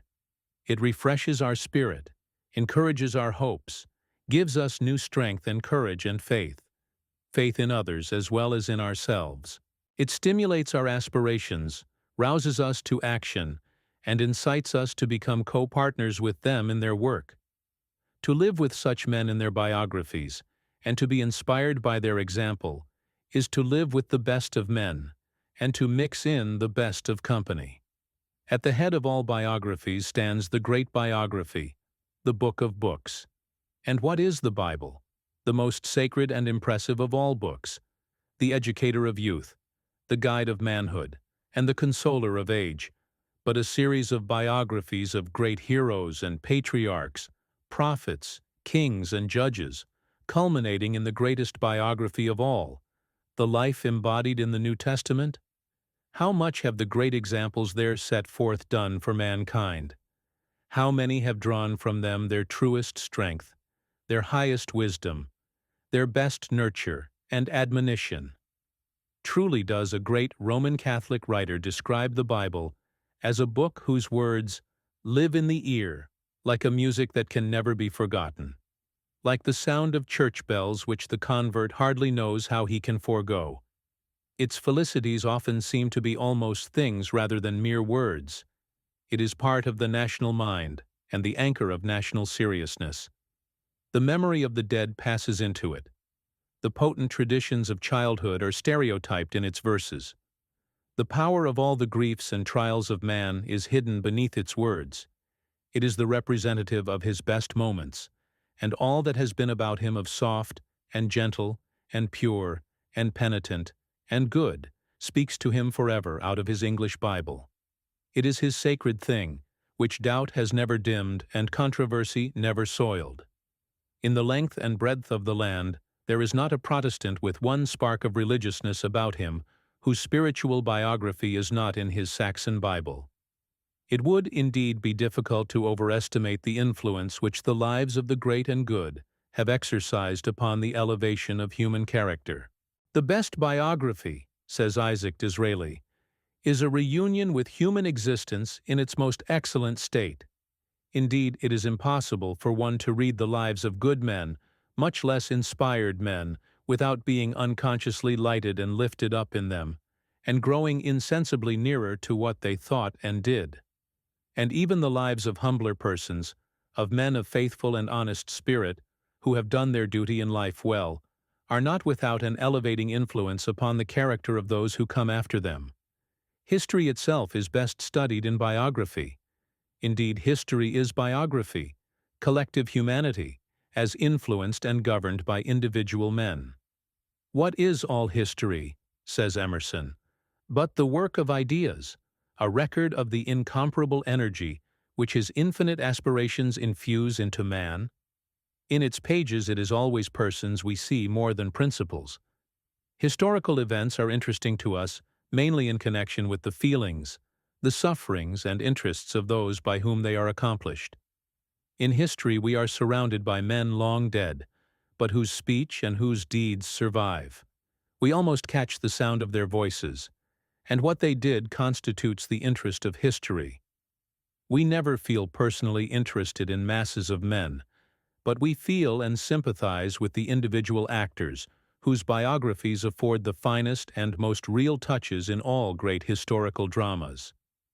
Among the great writers of the past, probably the two that have been most influential in forming the characters of great men of action and great men of thought have been Plutarch and Montaigne, the one by presenting heroic models for imitation, the other by probing questions of constant recurrence in which the human mind in all ages has taken the deepest interest.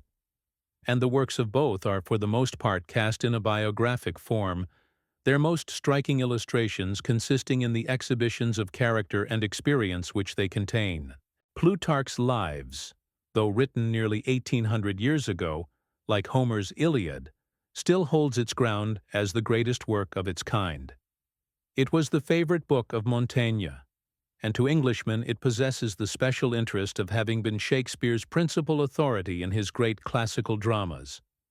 Montaigne pronounced Plutarch to be the greatest master in that kind of writing, the biographic, and he declared that he could no sooner cast an eye upon him, but he purloined either a leg or a wing. Alfieri was first drawn with passion to literature by reading Plutarch. "I read," said he, "the lives of Timoleon, Caesar, Brutus, Pelopidas, more than 6 times, with cries, with tears, and with such transports, that I was almost furious.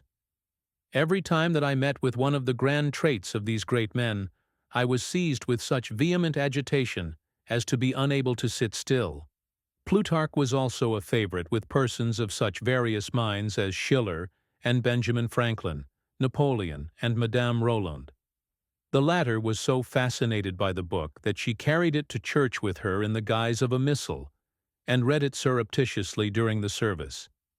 It has also been the nurture of heroic souls such as Henry IV, of France, Turenne, and the Napiers. It was one of Sir William Napier's favorite books when a boy. His mind was early imbued by it with a passionate admiration for the great heroes of antiquity, and its influence had, doubtless, much to do with the formation of his character, as well as the direction of his career in life. It is related of him that in his last illness, when feeble and exhausted, his mind wandered back to Plutarch's heroes, and he descanted for hours to his son-in-law on the mighty deeds of Alexander, Hannibal, and Caesar. Indeed, if it were possible to poll the great body of readers in all ages whose minds have been influenced and directed by books, it is probable that, excepting always the Bible, the immense majority of votes would be cast in favor of Plutarch. And how is it that Plutarch has succeeded in exciting an interest which continues to attract and rivet the attention of readers of all ages and classes to this day? In the first place, because the subject of his work is great men, who occupied a prominent place in the world's history, and because he had an eye to see and a pen to describe the more prominent events and circumstances in their lives. And not only so, but he possessed the power of portraying the individual character of his heroes, for it is the principle of individuality which gives the charm and interest to all biography. The most engaging side of great men is not so much what they do as what they are, and does not depend upon their power of intellect, but on their personal attractiveness. Thus, there are men whose lives are far more eloquent than their speeches, and whose personal character is far greater than their deeds. It is also to be observed that while the best and most carefully drawn of Plutarch's portraits are of life size, many of them are little more than busts. They are well proportioned but compact, and within such reasonable compass that the best of them, such as the lives of Caesar and Alexander, may be read in half an hour. Reduced to this measure, they are, however, greatly more imposing than a lifeless colossus or an exaggerated giant. They are not overlaid by disquisition and description, but the characters naturally unfold themselves. Montaigne, indeed, complained of Plutarch's brevity. No doubt, he added, but his reputation is the better for it, though in the meantime we are the worse. Plutarch would rather we should applaud his judgment than commend his knowledge, and had rather leave us with an appetite to read more than glutted with what we have already read. He knew very well that a man may say too much even on the best subjects, such as have lean and spare bodies stuff themselves out with clothes. So they who are defective in matter endeavor to make amends with words. 1985. Plutarch possessed the art of delineating the more delicate features of mind and minute peculiarities of conduct, as well as the foibles and defects of his heroes, all of which is necessary to faithful and accurate portraiture. To see him, says Montaigne, pick out a light action in a man's life, or a word, that does not seem to be of any importance, is itself a whole discourse.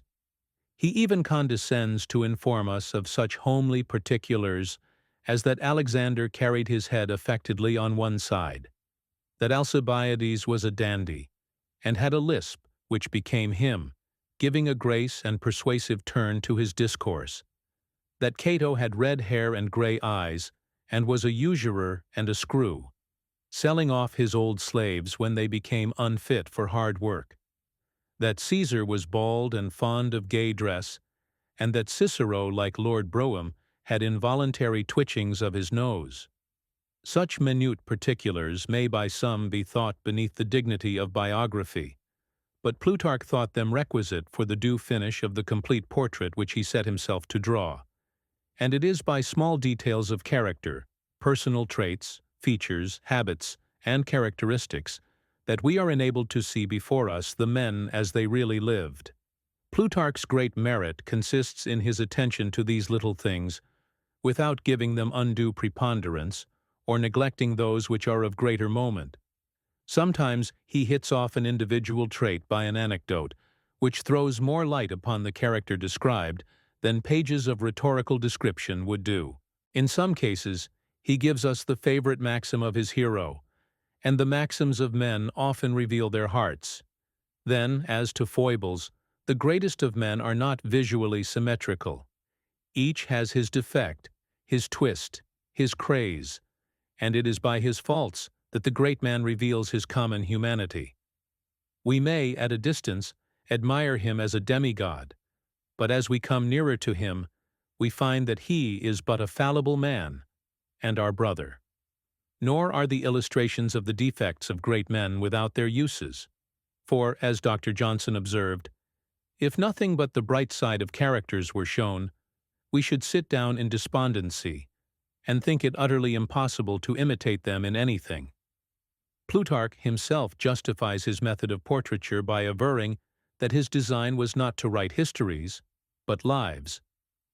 The most glorious exploits, he says, do not always furnish us with the clearest discoveries of virtue or of vice in men.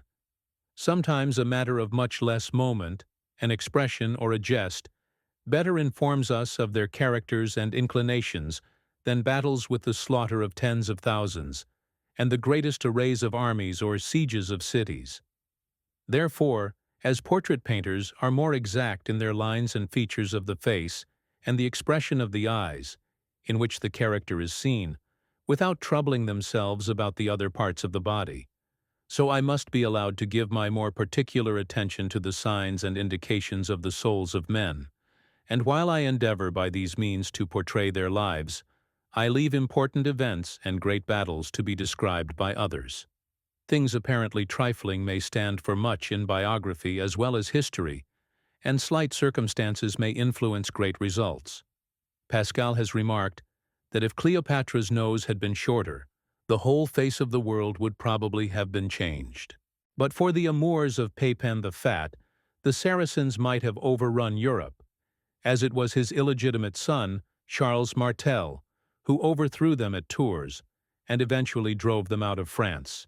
That Sir Walter Scott should have sprained his foot in running round the room when a child may seem unworthy of notice in his biography. Yet Ivanhoe, Old Mortality, and all the Waverley novels depended upon it. When his son intimated a desire to enter the army, Scott wrote to Southey, "I have no title to combat a choice which would have been my own, had not my lameness prevented." So that, had not Scott been lame, he might have fought all through the Peninsular War, and had his breast covered with medals, but we should probably have had none of those works of his, which have made his name immortal, and shed so much glory upon his country. Talleyrand also was kept out of the army, for which he had been destined, by his lameness, but directing his attention to the study of books, and eventually of men, he at length took rank amongst the greatest diplomatists of his time. Byron's clubfoot had probably not a little to do with determining his destiny as a poet. Had not his mind been embittered and made morbid by his deformity, he might never have written a line. He might have been the noblest fop of his day. But his misshapen foot stimulated his mind, roused his ardor, threw him upon his own resources, and we know with what result. So, too, of Scarron, to whose hunchback we probably owe his cynical verse, and of Pope, whose satire was in a measure the outcome of his deformity. For he was, as Johnson described him, protuberant behind and before. What Lord Bacon said of deformity is doubtless to a great extent true. "Whoever," said he, "hath anything fixed in his person that doth induce contempt, hath also a perpetual spur in himself to rescue and deliver himself from scorn." Therefore, all deformed persons are extremely bold. They, as in portraiture, so in biography, there must be light and shade. The portrait painter does not pose his sitter so as to bring out his deformities, nor does the biographer give undue prominence to the defects of the character he portrays. Not many men are so outspoken as Cromwell was when he sat to Cooper for his miniature. "Paint me as I am," said he, "warts and all." Yet, if we would have a faithful likeness of faces and characters, they must be painted as they are. Biography, said Sir Walter Scott, the most interesting of every species of composition, loses all its interest with me when the shades and lights of the principal characters are not accurately and faithfully detailed. I can no more sympathize with a mere eulogist than I can with a ranting hero on the stage. Addison liked to know as much as possible about the person and character of his authors, inasmuch as it increased the pleasure and satisfaction which he derived from the perusal of their books. What was their history, their experience, their temper and disposition? Did their lives resemble their books? They thought nobly. Did they act nobly? Should we not delight, says Sir Egerton Bridges, to have the frank story of the lives and feelings of Wordsworth, Southey, Coleridge, Campbell, Rogers, Moore, and Wilson, related by themselves, with whom they lived early, how their bent took a decided course, their likes and dislikes, their difficulties and obstacles, their tastes, their passions, the rocks they were conscious of having split upon, their regrets, their complacencies, and their self-justifications. When Mason was reproached for publishing the private letters of Gray, he answered, "Would you always have my friends appear in full dress?" Johnson was of opinion that to write a man's life truly, it is necessary that the biographer should have personally known him. But this condition has been wanting in some of the best writers of biographies extant. 1999. In the case of Lord Campbell, his personal intimacy with Lords Lyndhurst and Brougham seems to have been a positive disadvantage, leading him to dwarf the excellences and to magnify the blots in their characters. Again, Johnson says, "If a man professed to write a life, he must write it really as it was. A man's peculiarities, and even his vices, should be mentioned, because they mark his character. But there is always this difficulty, that while minute details of conduct, favorable or otherwise, can best be given from personal knowledge, they cannot always be published, out of regard for the living, and when the time arrives when they may at length be told, they are then no longer remembered." Johnson himself expressed this reluctance to tell all he knew of those poets who had been his contemporaries, saying that he felt as if walking upon ashes under which the fire was not extinguished. For this reason, amongst others, we rarely obtain an unvarnished picture of character from the near relatives of distinguished men, and, interesting though all autobiography is, still less can we expect it from the men themselves. In writing his own memoirs, a man will not tell all that he knows about himself. Augustine was a rare exception, but few there are who will, as he did in his Confessions, lay bare their innate viciousness, deceitfulness, and selfishness. There is a Highland proverb which says that if the best man's faults were written on his forehead, he would pull his bonnet over his brow. "There is no man," said Voltaire, "who has not something hateful in him, no man who has not some of the wild beast in him. But there are few who will honestly tell us how they manage their wild beast." Rousseau pretended to unbosom himself in his Confessions, but it is manifest that he held back far more than he revealed. Even Chamfort, one of the last men to fear what his contemporaries might think or say of him, once observed, "It seems to me impossible in the actual state of society for any man to exhibit his secret heart, the details of his character as known to himself, and, above all, his weaknesses and his vices, to even his best friend."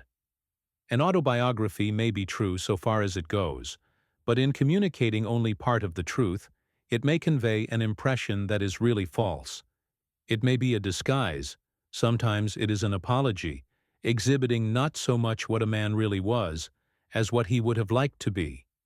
A portrait in profile may be correct, but who knows whether some scar on the off cheek, or some squint in the eye that is not seen, might not have entirely altered the expression of the face if brought into sight. Scott, Moore, Southey, all began autobiographies, but the task of continuing them was doubtless felt to be too difficult as well as delicate, and they were abandoned.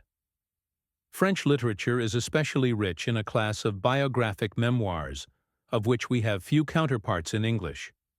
We refer to their memoirs pour servir, such as those of Sully, de Comines, Lauzun, de Retz, de Thou, Rochefoucauld, etc., in which we have recorded an immense mass of minute and circumstantial information relative to many great personages of history.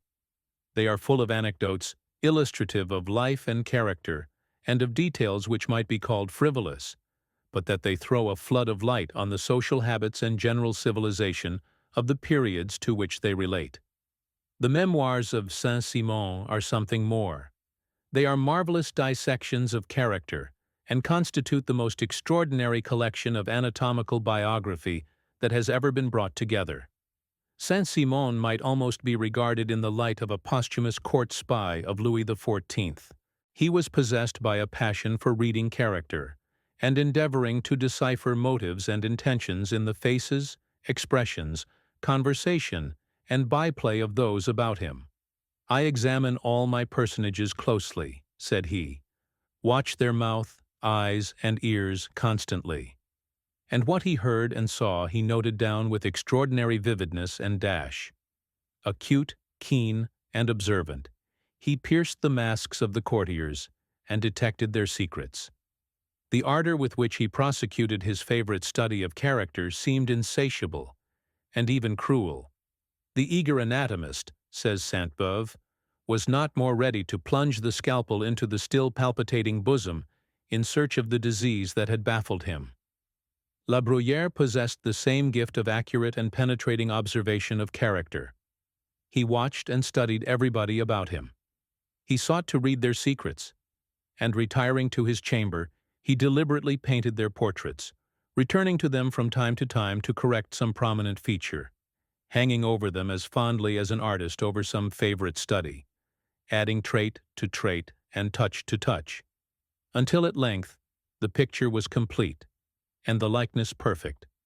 It may be said that much of the interest of biography, especially of the more familiar sort, is of the nature of gossip, as that of the memoirs pour servir is of the nature of scandal, which is no doubt true.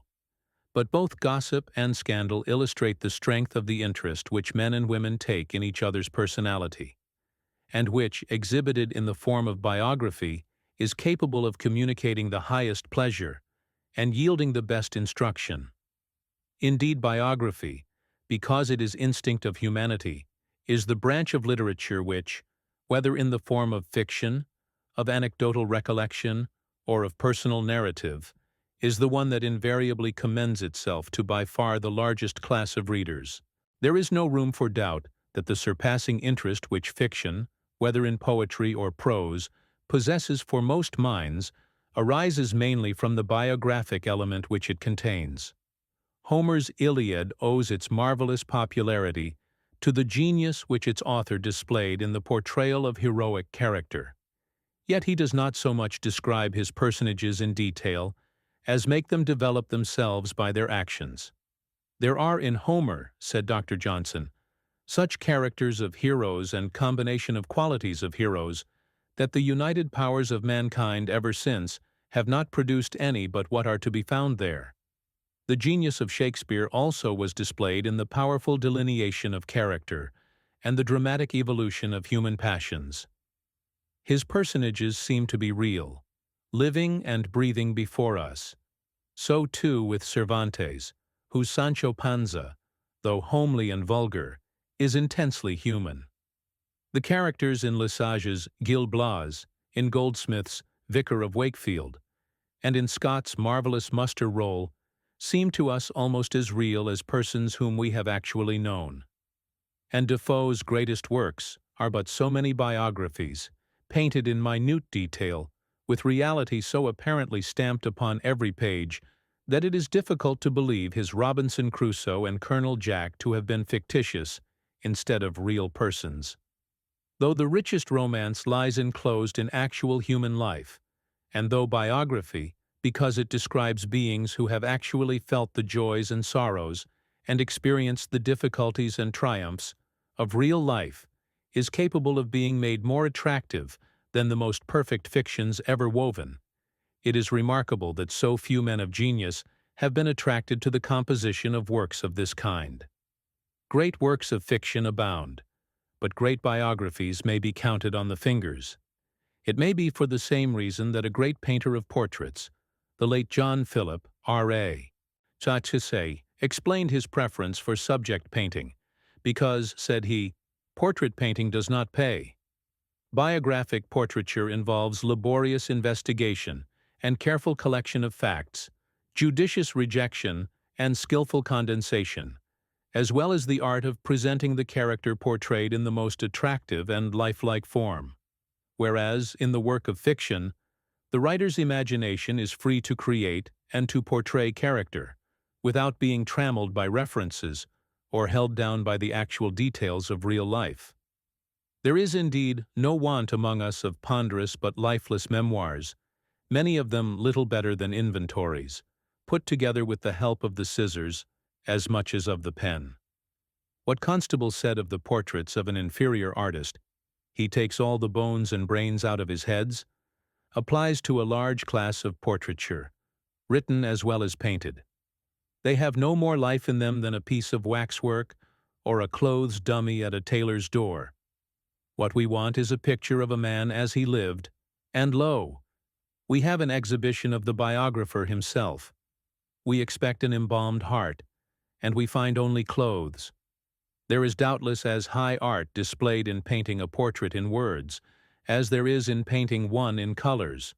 To do either well requires the seeing eye and the skillful pen or brush. A common artist sees only the features of a face and copies them. But the great artist sees the living soul shining through the features and places it on the canvas. Johnson was once asked to assist the chaplain of a deceased bishop in writing a memoir of his lordship. But when he proceeded to inquire for information, the chaplain could scarcely tell him anything. Hence, Johnson was led to observe that few people who have lived with a man know what to remark about him. In the case of Johnson's own life, it was the seeing eye of Boswell that enabled him to note and treasure up those minute details of habit and conversation in which so much of the interest of biography consists. Boswell, because of his simple love and admiration of his hero, succeeded where probably greater men would have failed. He descended to apparently insignificant, but yet most characteristic, particulars. Thus he apologizes for informing the reader that Johnson, when journeying, carried in his hand a large English oak stick, adding, "I remember Dr. Adam Smith, in his rhetorical lectures at Glasgow, told us he was glad to know that Milton wore latchets in his shoes instead of buckles." Boswell lets us know how Johnson looked, what dress he wore, what was his talk, what were his prejudices. He painted him with all his scars, and a wonderful portrait it is, perhaps the most complete picture of a great man ever limned in words. But for the accident of the Scotch advocate's intimacy with Johnson and his devoted admiration of him, the latter would not probably have stood nearly so high in literature as he now does. It is in the pages of Boswell that Johnson really lives, and but for Boswell, he might have remained little more than a name.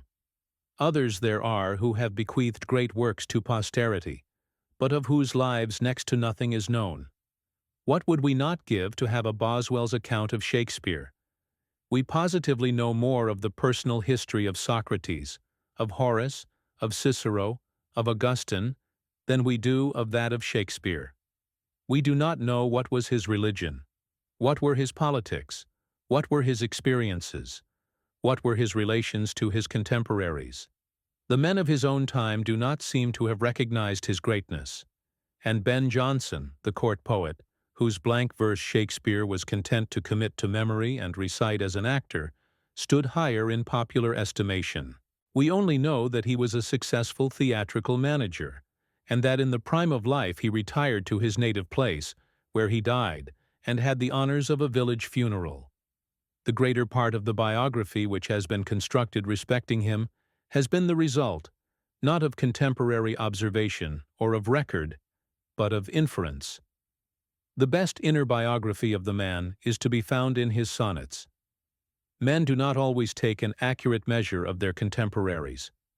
The statesman, the general, the monarch of today fills all eyes and ears, though to the next generation he may be as if he had never been. And who is king today? The painter Greuze would ask of his daughter during the throes of the First French Revolution, when men, great for the time, were suddenly thrown to the surface, and as suddenly dropped out of sight again, never to reappear. And who is king today? After all, Greuze would add, Citizen Homer and Citizen Raphael will outlive those great citizens of ours, whose names I have never before heard of. Yet of the personal history of Homer nothing is known, and of Raphael comparatively little.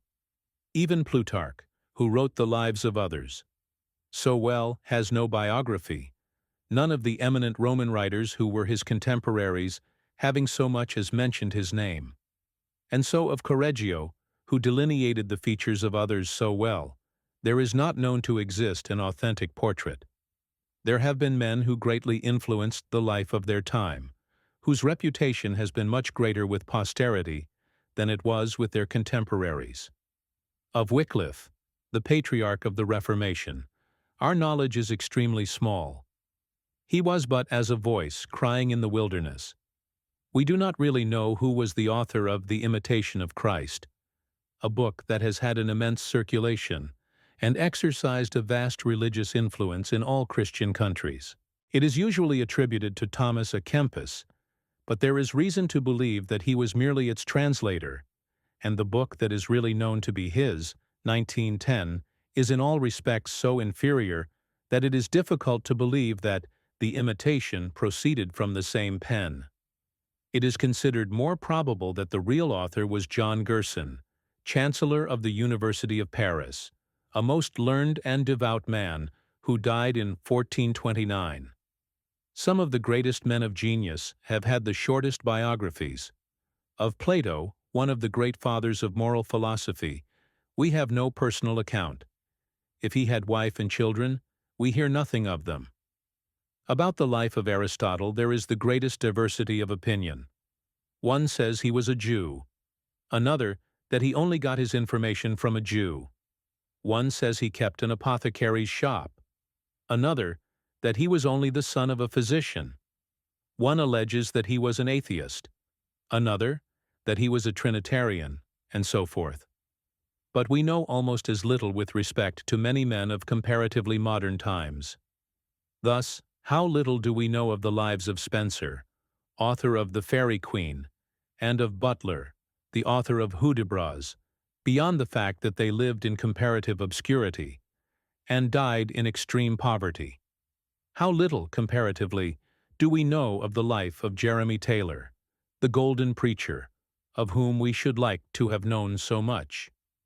The author of Philip van Artevelde has said that the world knows nothing of its greatest men, and doubtless oblivion has enwrapped in its folds many great men who have done great deeds and been forgotten. Augustine speaks of Romanianus as the greatest genius that ever lived, and yet we know nothing of him but his name. He is as much forgotten as the builders of the pyramids. Gordiani's epitaph was written in 5 languages, yet it sufficed not to rescue him from oblivion. Many, indeed, are the lives worthy of record that have remained unwritten.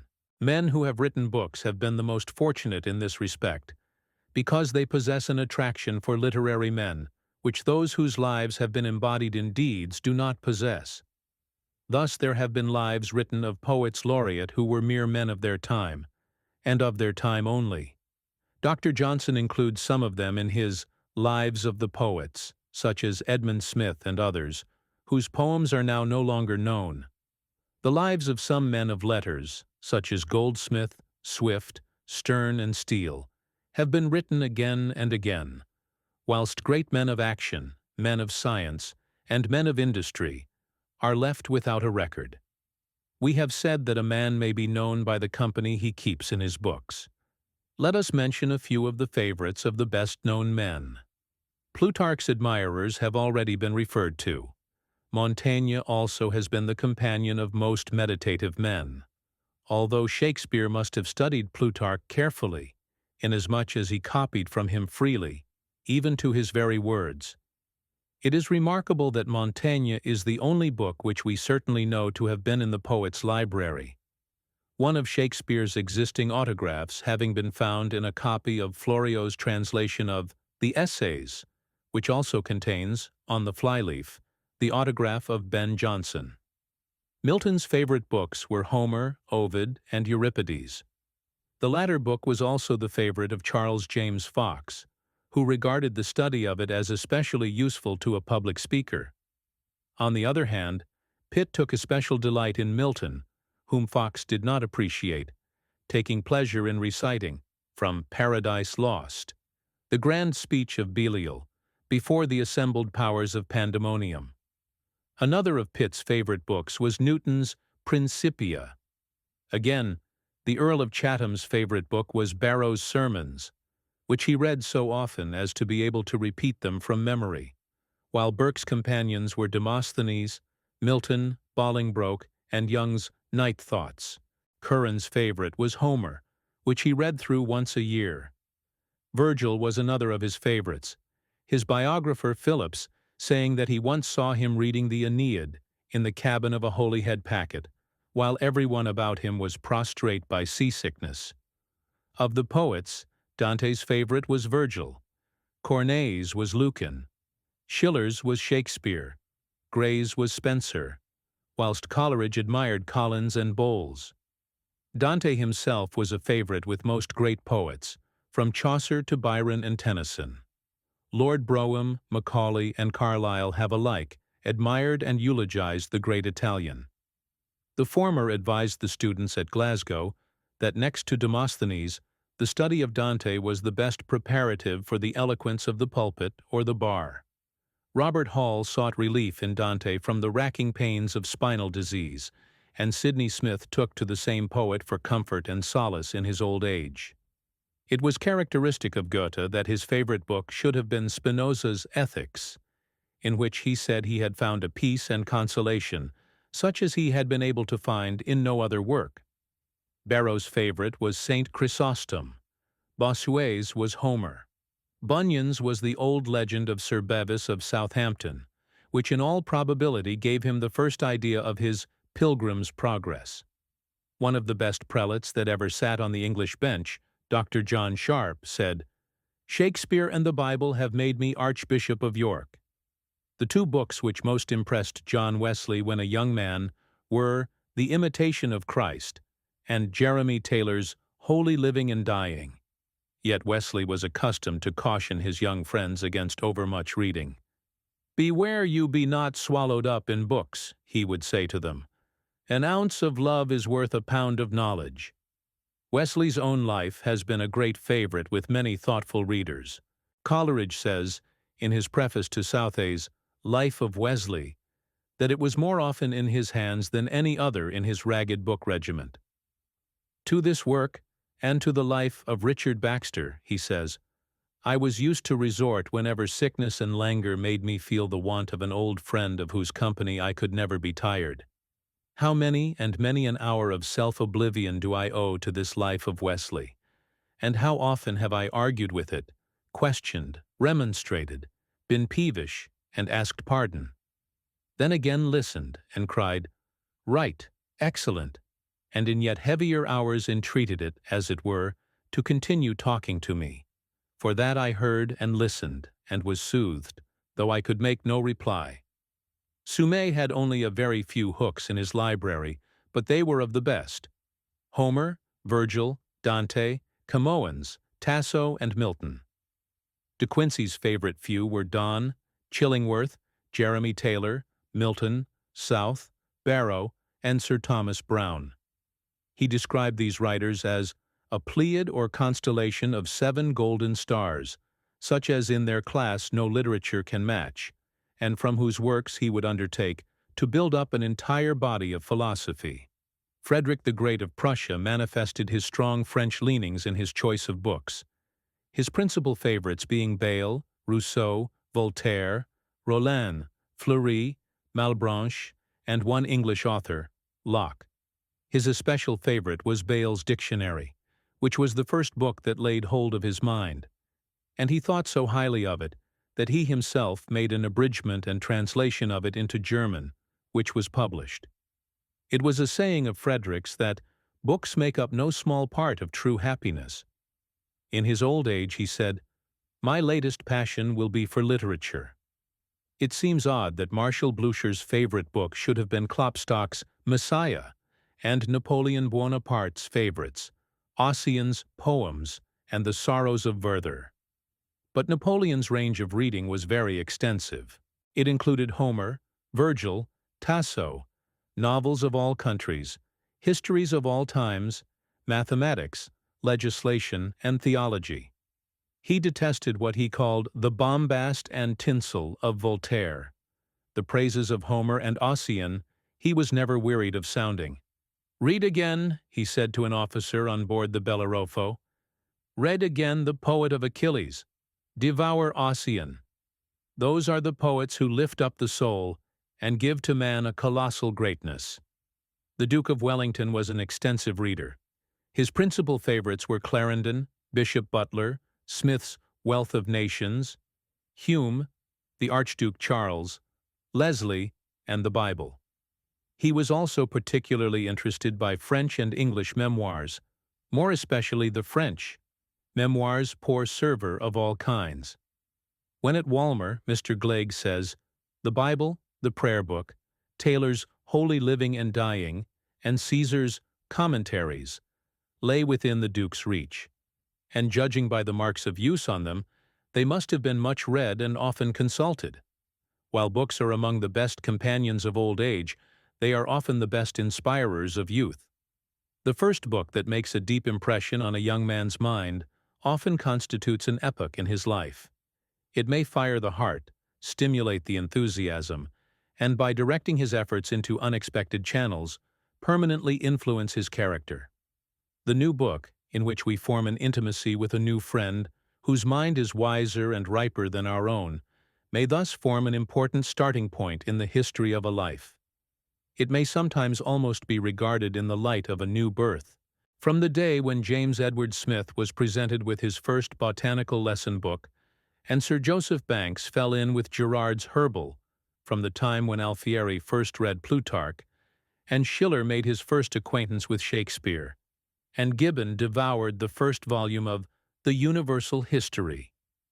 Each dated an inspiration so exalted that they felt as if their real lives had only then begun. In the earlier part of his youth, La Fontaine was distinguished for his idleness, but hearing an ode by Malherbe read, he is said to have exclaimed, "I too am a poet," and his genius was awakened.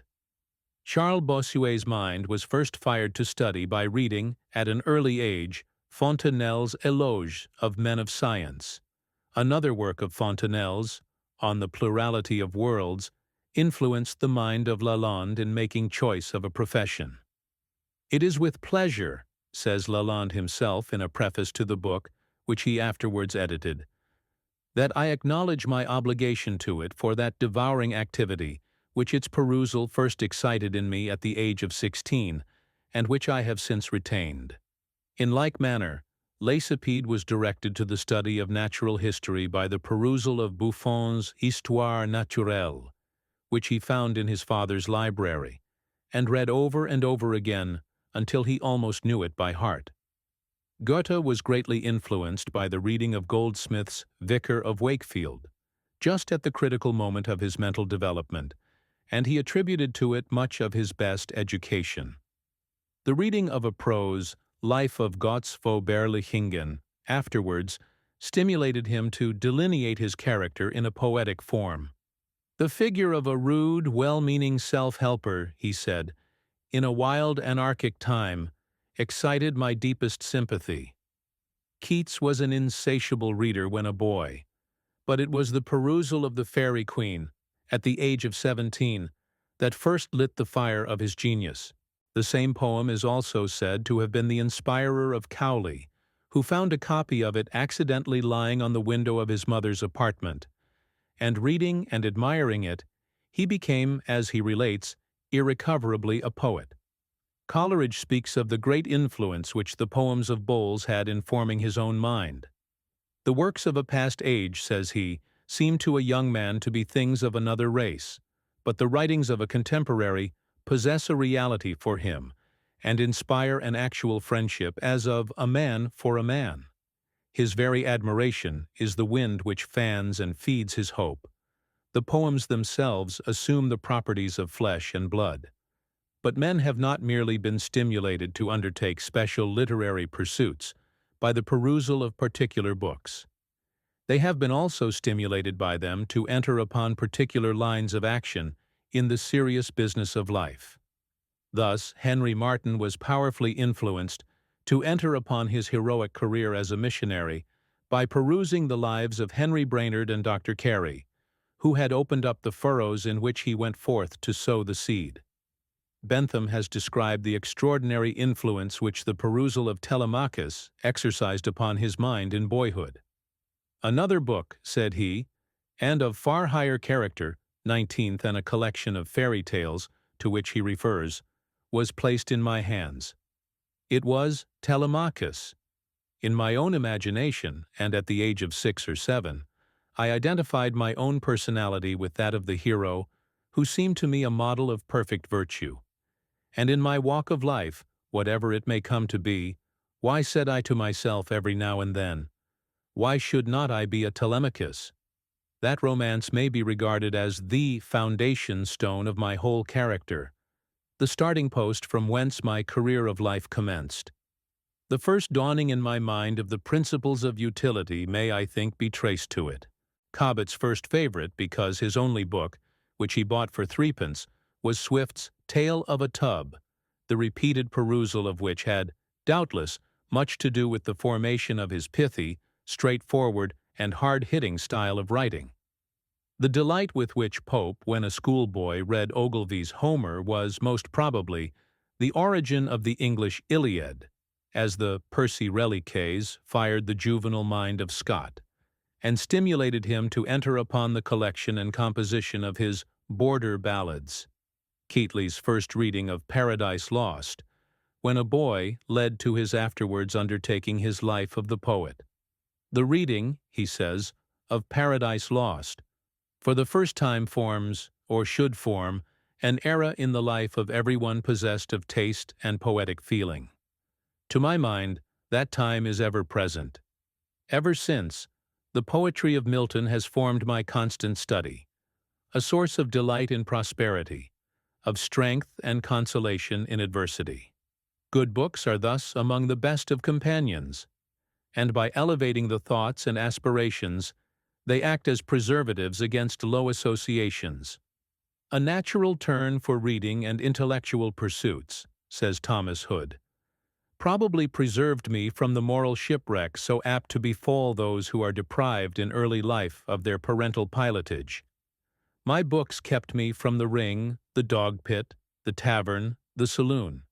The closet associate of Pope and Addison, the mind accustomed to the noble though silent discourse of Shakespeare and Milton, will hardly seek or put up with low company and slaves.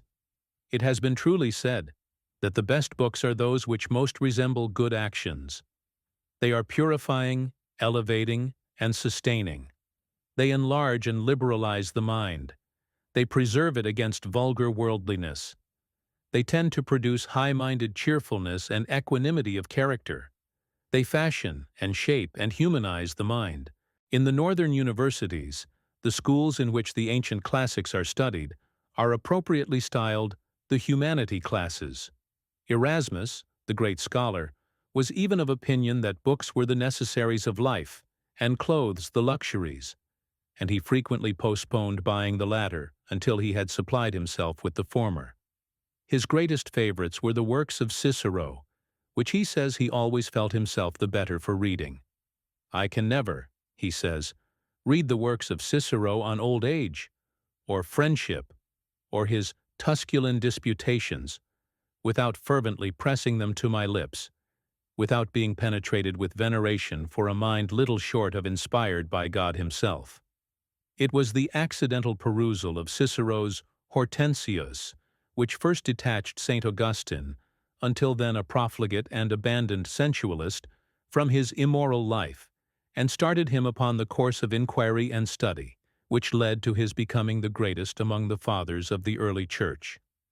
Sir William Jones made it a practice to read through once a year the writings of Cicero, whose life indeed, says his biographer, was the great exemplar of his own.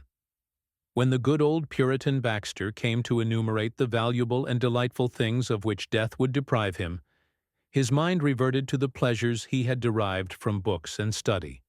"When I die," he said, "I must depart, not only from sensual delights, but from the more manly pleasures of my studies, knowledge, and converse with many wise and godly men, and from all my pleasure in reading, hearing, public and private exercises of religion, and such like.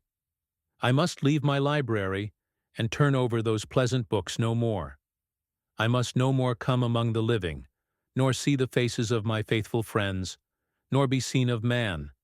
Houses and cities, and fields and countries, gardens and walks, will be as nothing to me. I shall no more hear of the affairs of the world, of man, or wars, or other news, nor see what becomes of that beloved interest of wisdom, piety, and peace, which I desire may prosper. It is unnecessary to speak of the enormous moral influence which books have exercised upon the general civilization of mankind, from the Bible downwards. They contain the treasured knowledge of the human race. They are the record of all labors, achievements, speculations, successes and failures, in science, philosophy, religion, and morals. They have been the greatest motive powers in all times. From the gospel to the contrat social, says de Bonald, it is books that have made revolutions. Indeed, a great book is often a greater thing than a great battle. Even works of fiction have occasionally exercised immense power on society. Thus, Rabelais in France and Cervantes in Spain overturned at the same time the dominion of monkery and chivalry, employing no other weapons but ridicule, the natural contrast of human terror. The people laughed and felt reassured. So Telemachus appeared, and recalled men back to the harmonies of nature. Poets, says Hazlitt, are a longer-lived race than heroes. They breathe more of the air of immortality. They survive more entire in their thoughts and acts. We have all that Virgil or Homer did, as much as if we had lived at the same time with them. We can hold their works in our hands, or lay them on our pillows, or put them to our lips. Scarcely a trace of what the others did is left upon the earth, so as to be visible to common eyes. The dead authors, are living men, still breathing and moving in their writings. The others, the conquerors of the world, are but the ashes in an urn.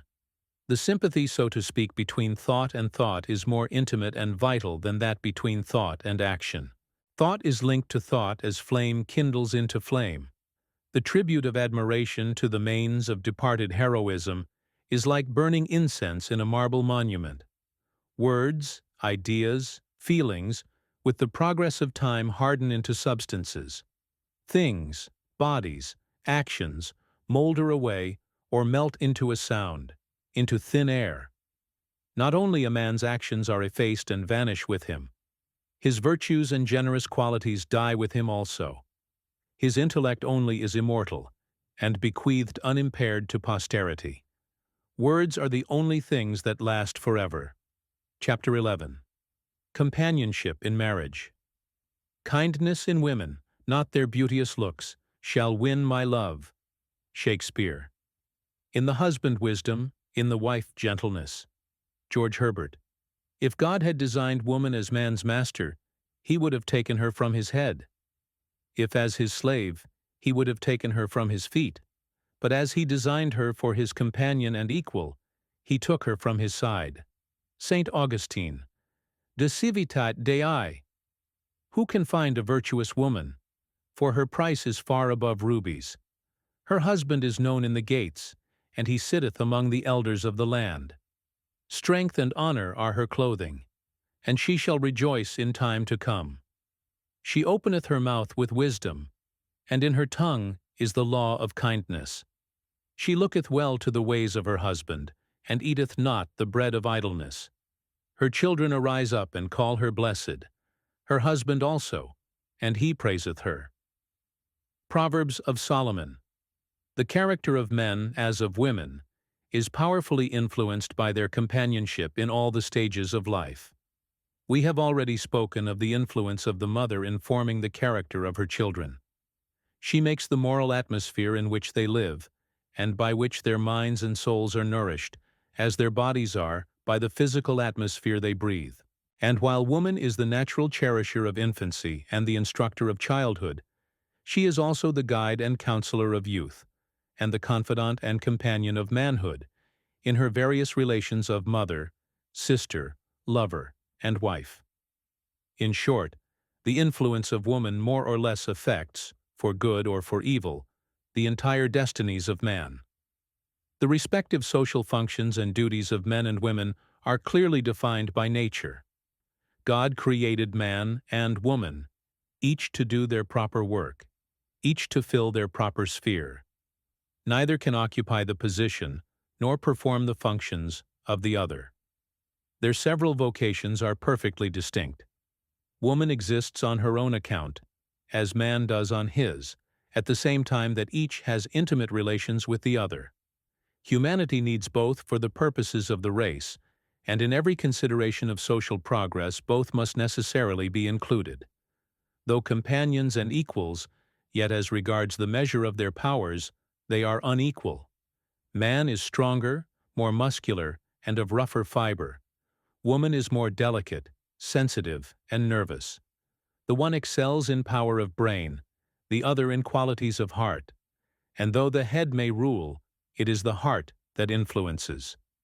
Both are alike adapted for the respective functions they have to perform in life, and to attempt to impose woman's work upon man would be quite as absurd as to attempt to impose man's work upon woman. Men are sometimes womanlike, and women are sometimes manlike, but these are only exceptions which prove the rule. Although man's qualities belong more to the head, and woman's more to the heart, yet it is not less necessary that man's heart should be cultivated as well as his head, and woman's head cultivated as well as her heart. A heartless man is as much out of keeping in civilized society as a stupid and unintelligent woman. The cultivation of all parts of the moral and intellectual nature is requisite to form the man or woman of healthy and well-balanced character. Without sympathy or consideration for others, man were a poor, stunted, sordid, selfish being. And without cultivated intelligence, the most beautiful woman were little better than a well-dressed doll. It used to be a favorite notion about woman that her weakness and dependency upon others constituted her principal claim to admiration. If we were to form an image of dignity in a man, said Sir Richard Steele, we should give him wisdom and valor, as being essential to the character of manhood. In like manner, if you describe a right woman in a laudable sense, she should have gentle softness, tender fear, and all those parts of life which distinguish her from the other sex, with some subordination to it, but an inferiority which makes her lovely. Thus her weakness was to be cultivated, rather than her strength, her folly rather than her wisdom. She was to be a weak, fearful, tearful, characterless, inferior creature, with just sense enough to understand the soft nothings addressed to her by the superior sex. She was to be educated as an ornamental appanage of man, rather as an independent intelligence, or as a wife, mother, companion, or friend. Pope, in one of his moral essays, asserts that most women have no characters at all, and again he says, "Ladies, like variegated tulips, show, 'tis to their changes half their charms we owe, fine by defect and delicately weak." This satire characteristically occurs in the poet's Epistle to Martha Blount, the housekeeper who so tyrannically ruled him, and in the same verses he spitefully girds at Lady Mary Wortley Montagu, at whose feet he had thrown himself as a lover, and been contemptuously rejected. But Pope was no judge of women, nor was he even a very wise or tolerant judge of men. It is still too much the practice to cultivate the weakness of woman rather than her strength, and to render her attractive rather than self-reliant. Her sensibilities are developed at the expense of her health of body as well as of mind. She lives, moves, and has her being in the sympathy of others. She dresses that she may attract, and is burdened with accomplishments that she may be chosen. Weak, trembling, and dependent, she incurs the risk of becoming a living embodiment of the Italian proverb, "So good that she is good for nothing." On the other hand, the education of young men too often errs on the side of selfishness. While the boy is incited to trust mainly to his own efforts in pushing his way in the world, the girl is encouraged to rely almost entirely upon others. He is educated with too exclusive reference to himself, and she is educated with too exclusive reference to him. He is taught to be self-reliant and self-dependent, while she is taught to be distrustful of herself, dependent, and self-sacrificing in all things. Thus, the intellect of the one is cultivated at the expense of the affections, and the affections of the other at the expense of the intellect. It is unquestionable that the highest qualities of woman are displayed in her relationship to others, through the medium of her affections. She is the nurse whom nature has given to all humankind. She takes charge of the helpless, and nourishes and cherishes those we love.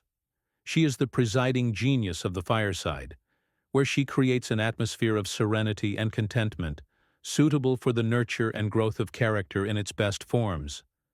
She is by her very constitution compassionate, gentle, patient, and self-denying. Loving, hopeful, trustful, her eye sheds brightness everywhere.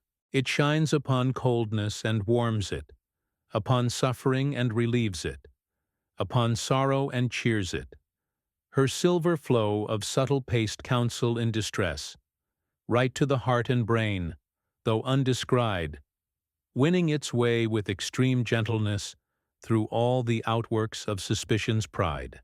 Woman has been styled the angel of the unfortunate. She is ready to help the weak, to raise the fallen, to comfort the suffering. It was characteristic of woman that she should have been the first to build and endow an hospital. It has been said that wherever a human being is in suffering, his sighs call a woman to his side. When Mungo Park, lonely, friendless, and famished, after being driven forth from an African village by the men, was preparing to spend the night under a tree, exposed to the rain and the wild beasts which there abounded, a poor Negro woman, returning from the labors of the field, took compassion upon him, conducted him into her hut, and there gave him food, succor, and shelter. 2001. But while the most characteristic qualities of woman are displayed through her sympathies and affections, it is also necessary for her own happiness, as a self-dependent being, to develop and strengthen her character by due self-culture, self-reliance, and self-control. It is not desirable, even were it possible, to close the beautiful avenues of the heart. Self-reliance of the best kind does not involve any limitation in the range of human sympathy. But the happiness of woman, as of man, depends in a great measure upon her individual completeness of character. And that self-dependence which springs from the due cultivation of the intellectual powers, conjoined with a proper discipline of the heart and conscience, will enable her to be more useful in life as well as happy, to dispense blessings intelligently as well as to enjoy them, and most of all those which spring from mutual dependence and social sympathy. To maintain a high standard of purity in society, the culture of both sexes must be in harmony and keep equal pace. A pure womanhood must be accompanied by a pure manhood. The same moral law applies alike to both. It would be loosening the foundations of virtue to countenance the notion that, because of a difference in sex, man were at liberty to set morality at defiance, and to do that with impunity, which, if done by a woman, would stain her character for life. To maintain a pure and virtuous condition of society, therefore, man as well as woman must be pure and virtuous, both alike shunning all acts impinging on the heart character, and conscience, shunning them as poison, which once imbibed can never be entirely thrown out again, but mentally embitters, to a greater or less extent, the happiness of afterlife. And here we would venture to touch upon a delicate topic. Though it is one of universal and engrossing human interest, the moralist avoids it, the educator shuns it, and parents taboo it. It is almost considered indelicate to refer to love as between the sexes, and young persons are left to gather their only notions of it from the impossible love stories that fill the shelves of circulating libraries.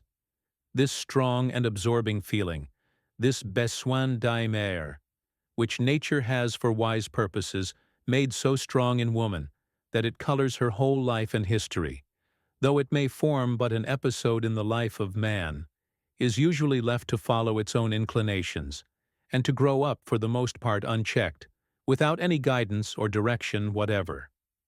Although nature spurns all formal rules and directions in affairs of love, it might at all events be possible to implant in young minds such views of character as should enable them to discriminate between the true and the false, and to accustom them to hold in esteem those qualities of moral purity and integrity, without which life is but a scene of folly and misery. It may not be possible to teach young people to love wisely, but they may at least be guarded by parental advice against the frivolous and despicable passions which so often usurp its name. Love, it has been said, in the common acceptation of the term, is folly. But love, in its purity, its loftiness, its unselfishness, is not only a consequence, but a proof of our moral excellence. The sensibility to moral beauty, the forgetfulness of self and the admiration engendered by it, all prove its claim to a high moral influence. It is the triumph of the unselfish over the selfish part of our nature. It is by means of this divine passion that the world is kept ever fresh and young. It is the perpetual melody of humanity. It sheds an effulgence upon youth, and throws a halo round age.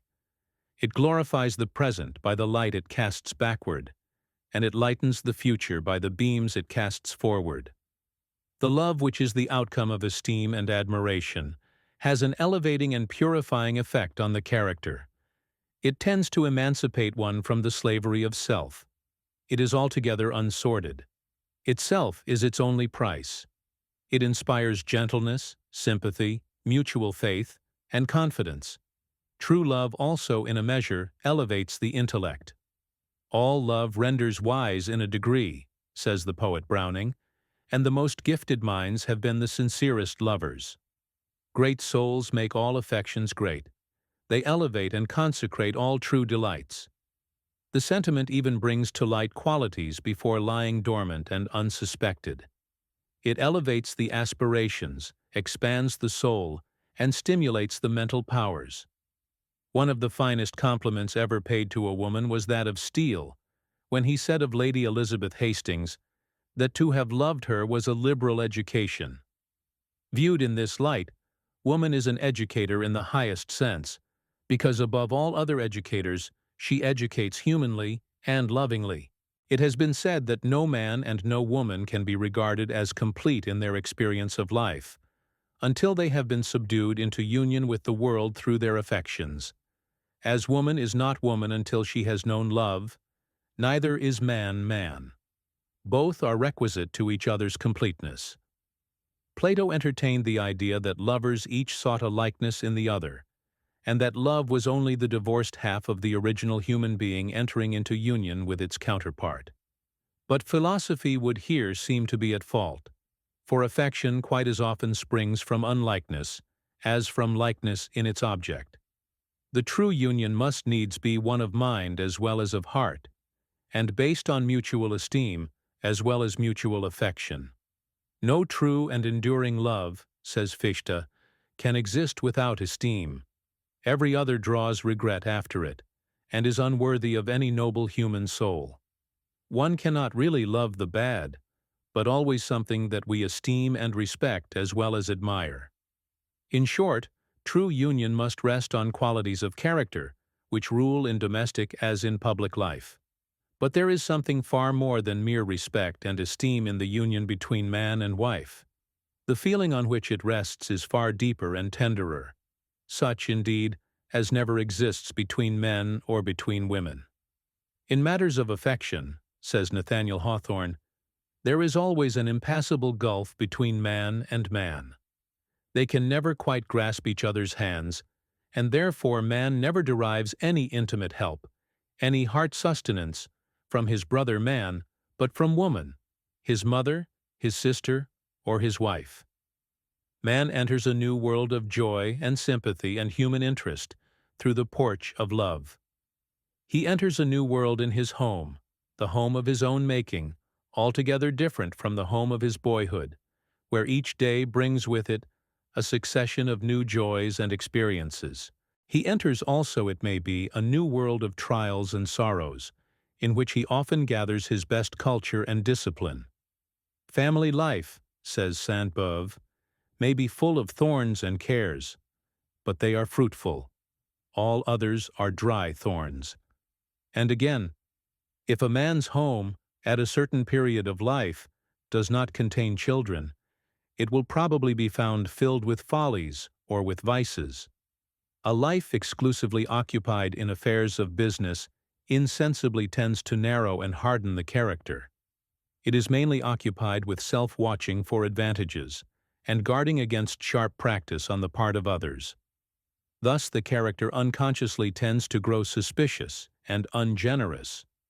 The best corrective of such influences is always the domestic. By withdrawing the mind from thoughts that are wholly gainful, by taking it out of its daily rut, and bringing it back to the sanctuary of home for refreshment and rest. That truest, rarest light of social joy, which gleams upon the man of many cares. Business, says Sir Henry Taylor, does but lay waste the approaches to the heart, whilst marriage garrisons the fortress, and however the head may be occupied, by labors of ambition or of business. If the heart be not occupied by affection for others and sympathy with them, life, though it may appear to the outer world to be a success, will probably be no success at all, but a failure. A man's real character will always be more visible in his household than anywhere else, and his practical wisdom will be better exhibited by the manner in which he bears rule there than even in the larger affairs of business or public life. His whole mind may be in his business, but if he would be happy, his whole heart must be in his home. It is there that his genuine qualities most surely display themselves, there that he shows his truthfulness, his love, his sympathy, his consideration for others, his uprightness, his manliness, in a word, his character. If affection be not the governing principle in a household, domestic life may be the most intolerable of despotisms. Without justice also, there can be neither love, confidence, nor respect, on which all true domestic rule is founded. Erasmus speaks of Sir Thomas More's home as a school and exercise of the Christian religion. No wrangling, no angry word was heard in it. No one was idle.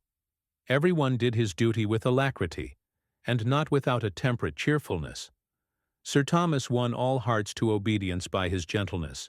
He was a man clothed in household goodness, and he ruled so gently and wisely that his home was pervaded by an atmosphere of love and duty.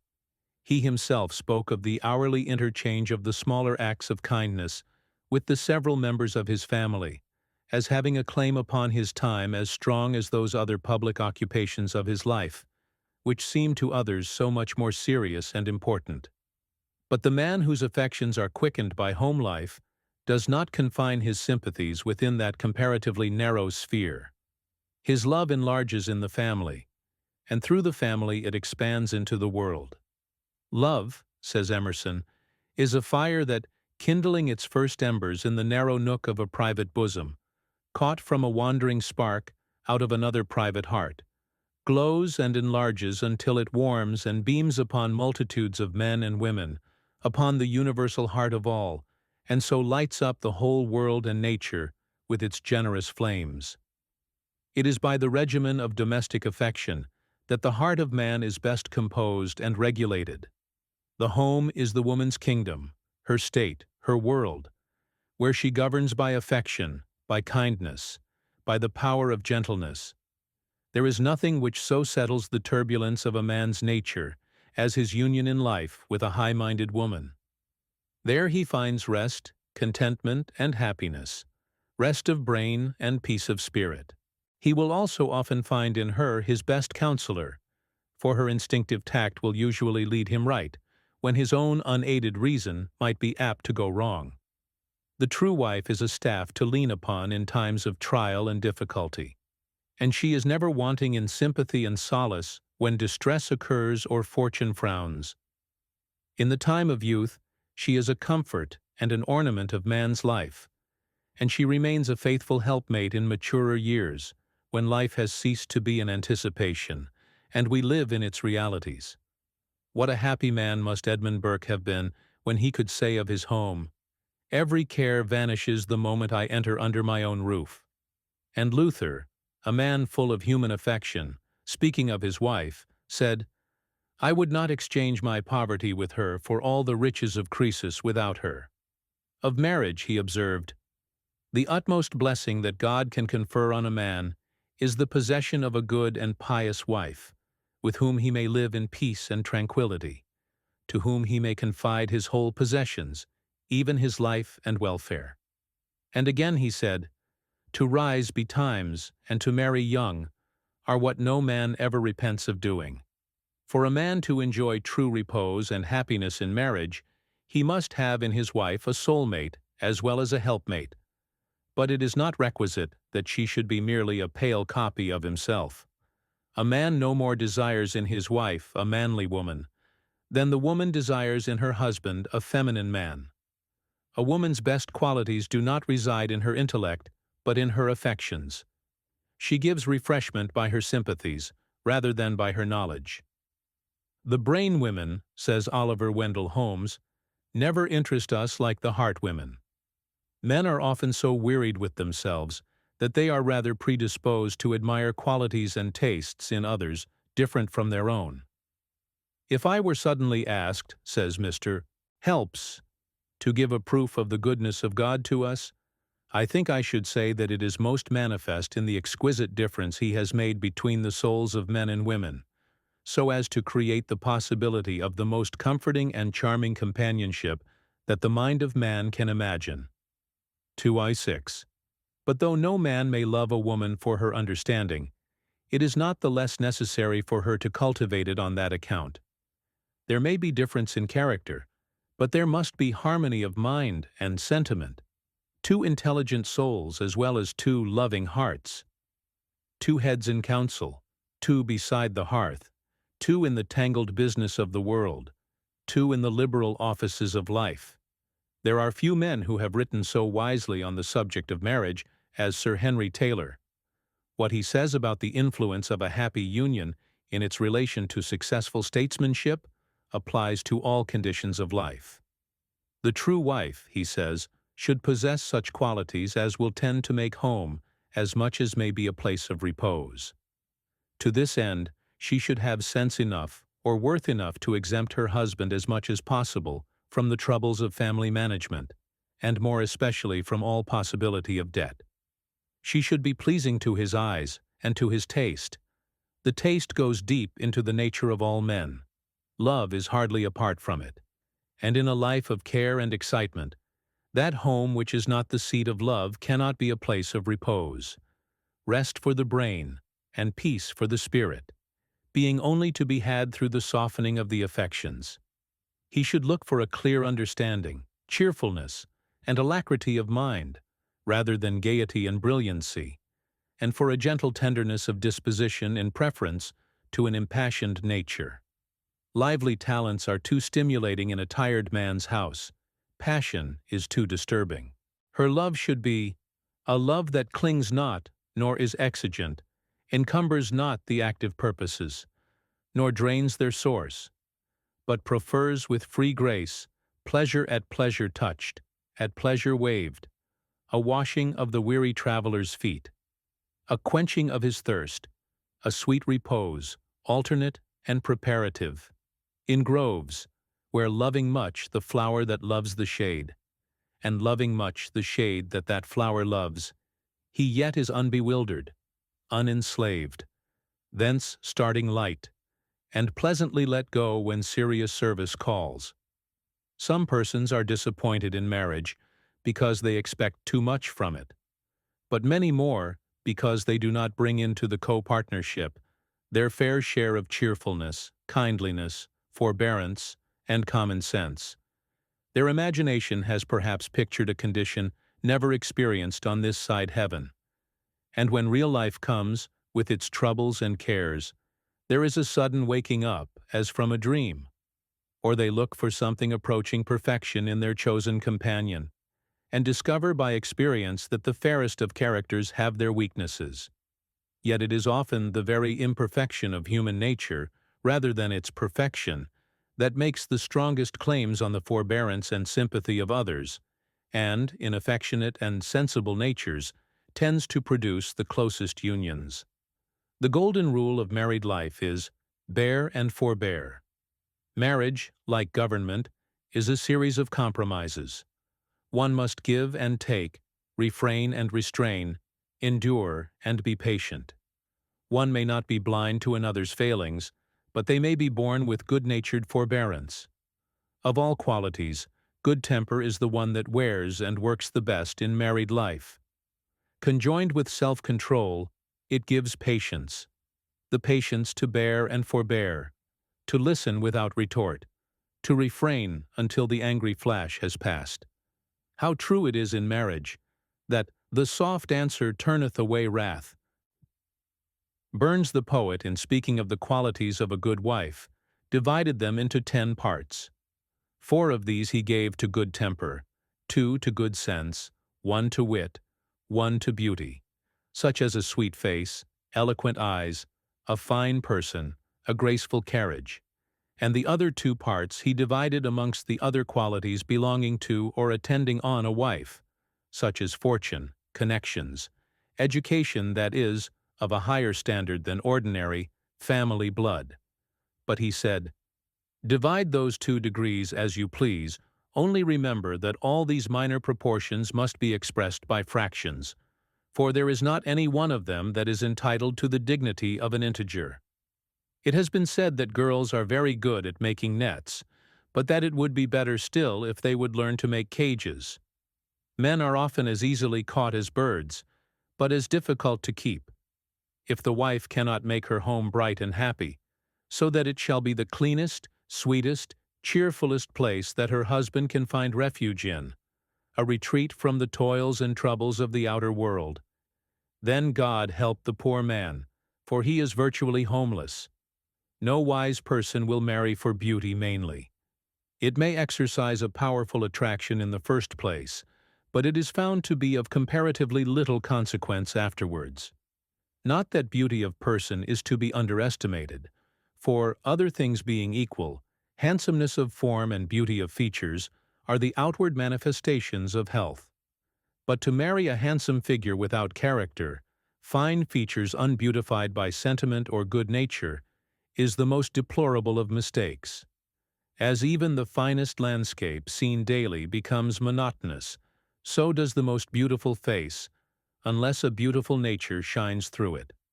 The beauty of today becomes commonplace tomorrow, whereas goodness, displayed through the most ordinary features, is perennially lovely.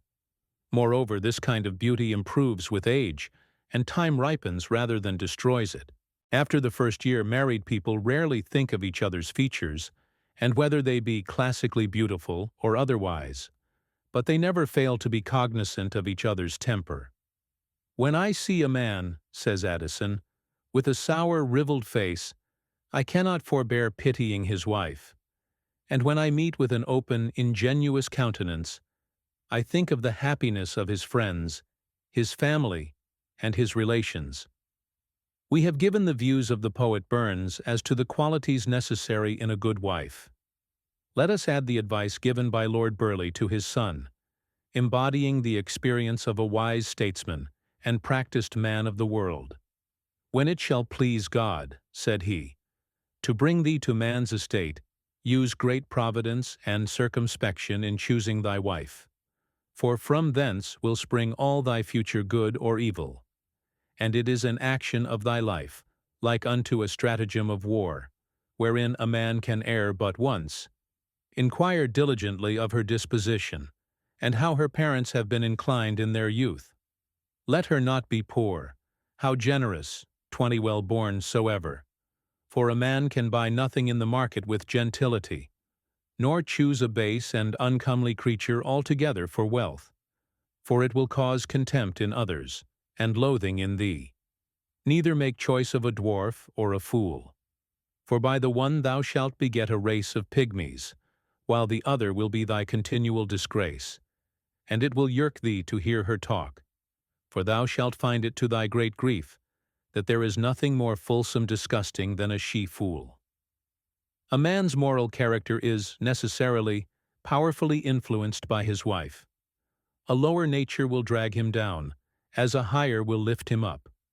The former will deaden his sympathies, dissipate his energies, and distort his life, while the latter, by satisfying his affections, will strengthen his moral nature, and by giving him repose, tend to energize his intellect.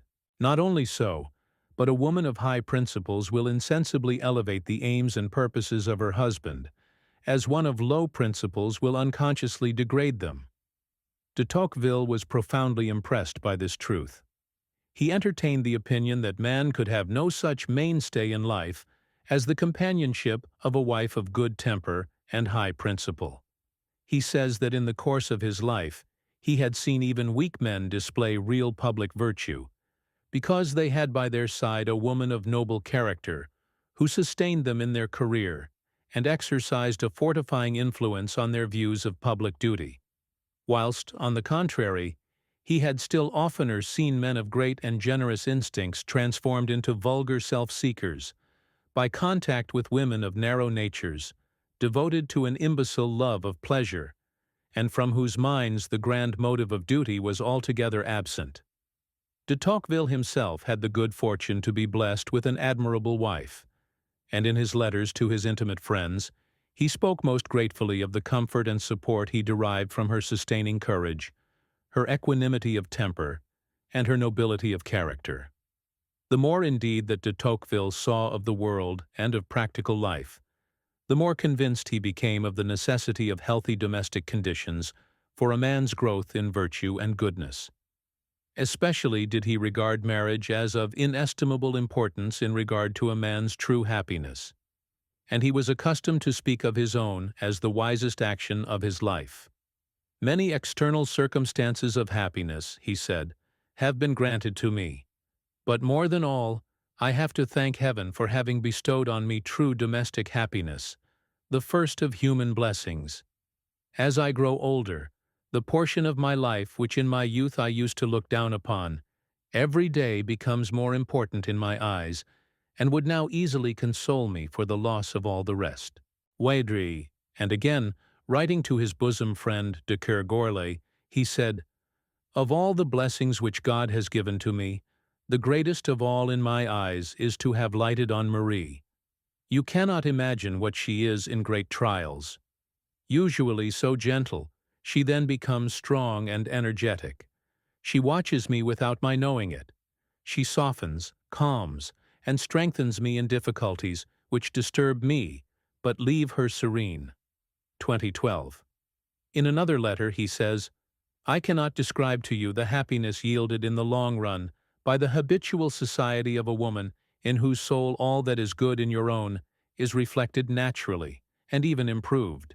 When I say or do a thing which seems to me to be perfectly right, I read immediately in Marie's countenance an expression of proud satisfaction which elevates me. And so, when my conscience reproaches me, her face instantly clouds over. Although I have great power over her mind, I see with pleasure that she awes me. And so long as I love her as I do now, I am sure that I shall never allow myself to be drawn into anything that is wrong." In the retired life which de Tocqueville led as a literary man, political life being closed against him by the inflexible independence of his character, his health failed, and he became ill irritable, and querulous. While proceeding with his last work, L'Ancien Régime et la Révolution, he wrote, "After sitting at my desk for 5 or 6 hours, I can write no longer. The machine refuses to act. I am in great want of rest, and of a long rest." If you add all the perplexities that besiege an author towards the end of his work, you will be able to imagine a very wretched life.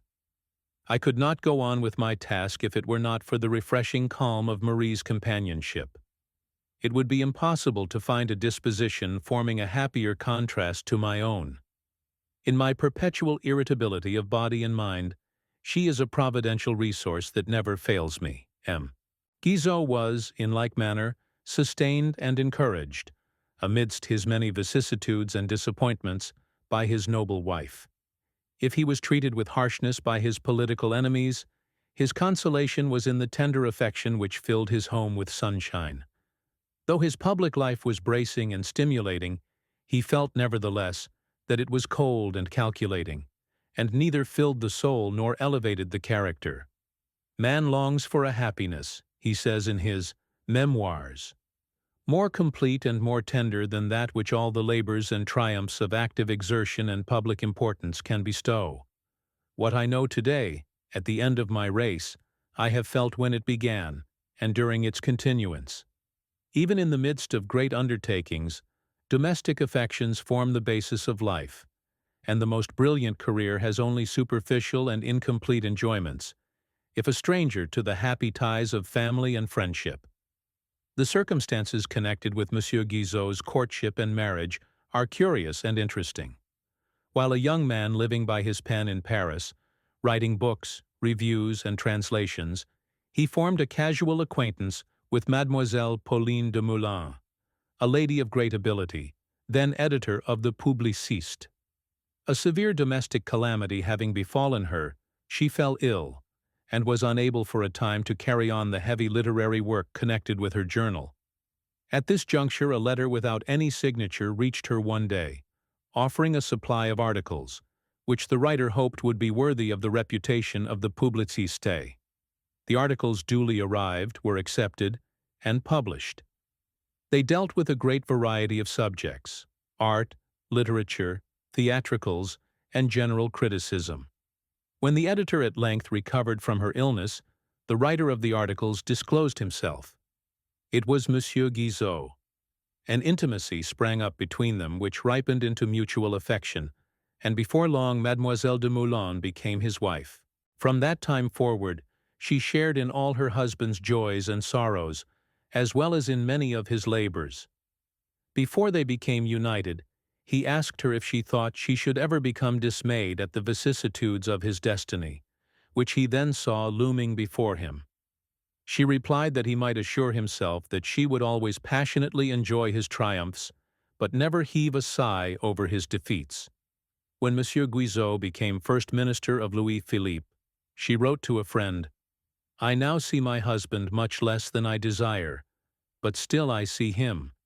If God spares us to each other, I shall always be, in the midst of every trial and apprehension, the happiest of beings." Little more than 6 months after these words were written, the devoted wife was laid in her grave, and her sorrowing husband was left thenceforth to tread the journey of life alone. Burke was especially happy in his union with Miss Nugent, a beautiful, affectionate, and high-minded woman. The agitation and anxiety of his public life was more than compensated by his domestic happiness, which seems to have been complete. It was a saying of Burke, thoroughly illustrative of his character, that to love the little platoon we belong to in society is the germ of all public affections. His description of his wife, in her youth, is probably one of the finest word portraits in the language. She is handsome, but it is a beauty not arising from features, from complexion, or from shape. She has all three in a high degree, but it is not by these she touches the heart. It is all that sweetness of temper, benevolence, innocence, and sensibility, which a face can express, that forms her beauty. She has a face that just raises your attention at first sight. It grows on you every moment, and you wonder it did no more than raise your attention at first. Her eyes have a mild light, but they awe when she pleases. They command, like a good man out of office, not by authority, but by virtue. Her stature is not tall. She is not made to be the admiration of everybody, but the happiness of one. She has all the firmness that does not exclude delicacy. She has all the softness that does not imply weakness. Her voice is a soft, low music, not formed to rule in public assemblies, but to charm those who can distinguish a company from a crowd. It has this advantage: you must come close to her to hear it. To describe her body describes her mind. One is the transcript of the other. Her understanding is not shown in the variety of matters it exerts itself on, but in the goodness of the choice she makes. She does not display it so much in saying or doing striking things as in avoiding such as she ought not to say or do. No person of so few years can know the world better. No person was ever less corrupted by the knowledge of it. Her politeness flows rather from a natural disposition to oblige than from any rules on that subject, and therefore never fails to strike those who understand good breeding and those who do not. She has a steady and firm mind, which takes no more from the solidity of the female character than the solidity of marble does from its polish and luster. She has such virtues as make us value the truly great of our own sex. She has all the winning graces that make us love even the faults we see in the weak and beautiful, in hers. Let us give, as a companion picture, the not less beautiful delineation of a husband, that of Colonel Hutchinson, the Commonwealth man, by his widow. Shortly before his death, he enjoined her not to grieve at the common rate of desolate women. And faithful to his injunction, instead of lamenting his loss, she indulged her noble sorrow in depicting her husband as he had lived.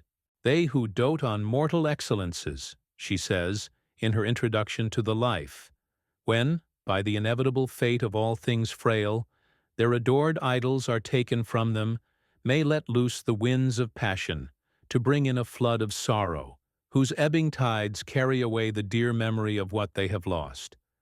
And when comfort is essayed to such mourners, commonly all objects are removed out of their view, which may with their remembrance renew the grief. And in time these remedies succeed, and oblivion's curtain is by degrees drawn over the dead face. And things less lovely are liked, while they are not viewed together with that which was most excellent. But I, that am under a command not to grieve at the common rate of desolate women, while I am studying which way to moderate my woe, and if it were possible to augment my love, I can for the present find out none more just to your dear father, nor consolatory to myself, than the preservation of his memory, which I need not gild with such flattering commendations as hired preachers do equally give to the truly and titularly honorable. A naked, undressed narrative, speaking the simple truth of him, will deck him with more substantial glory than all the panegyrics the best pens could ever consecrate to the virtues of the best men. The following is the wife's portrait of Colonel Hutchinson as a husband. For conjugal affection to his wife, it was such in him as whosoever would draw out a rule of honor, kindness, and religion, to be practiced in that estate, need no more but exactly draw out his example. Never man had a greater passion for a woman, nor a more honorable esteem of a wife.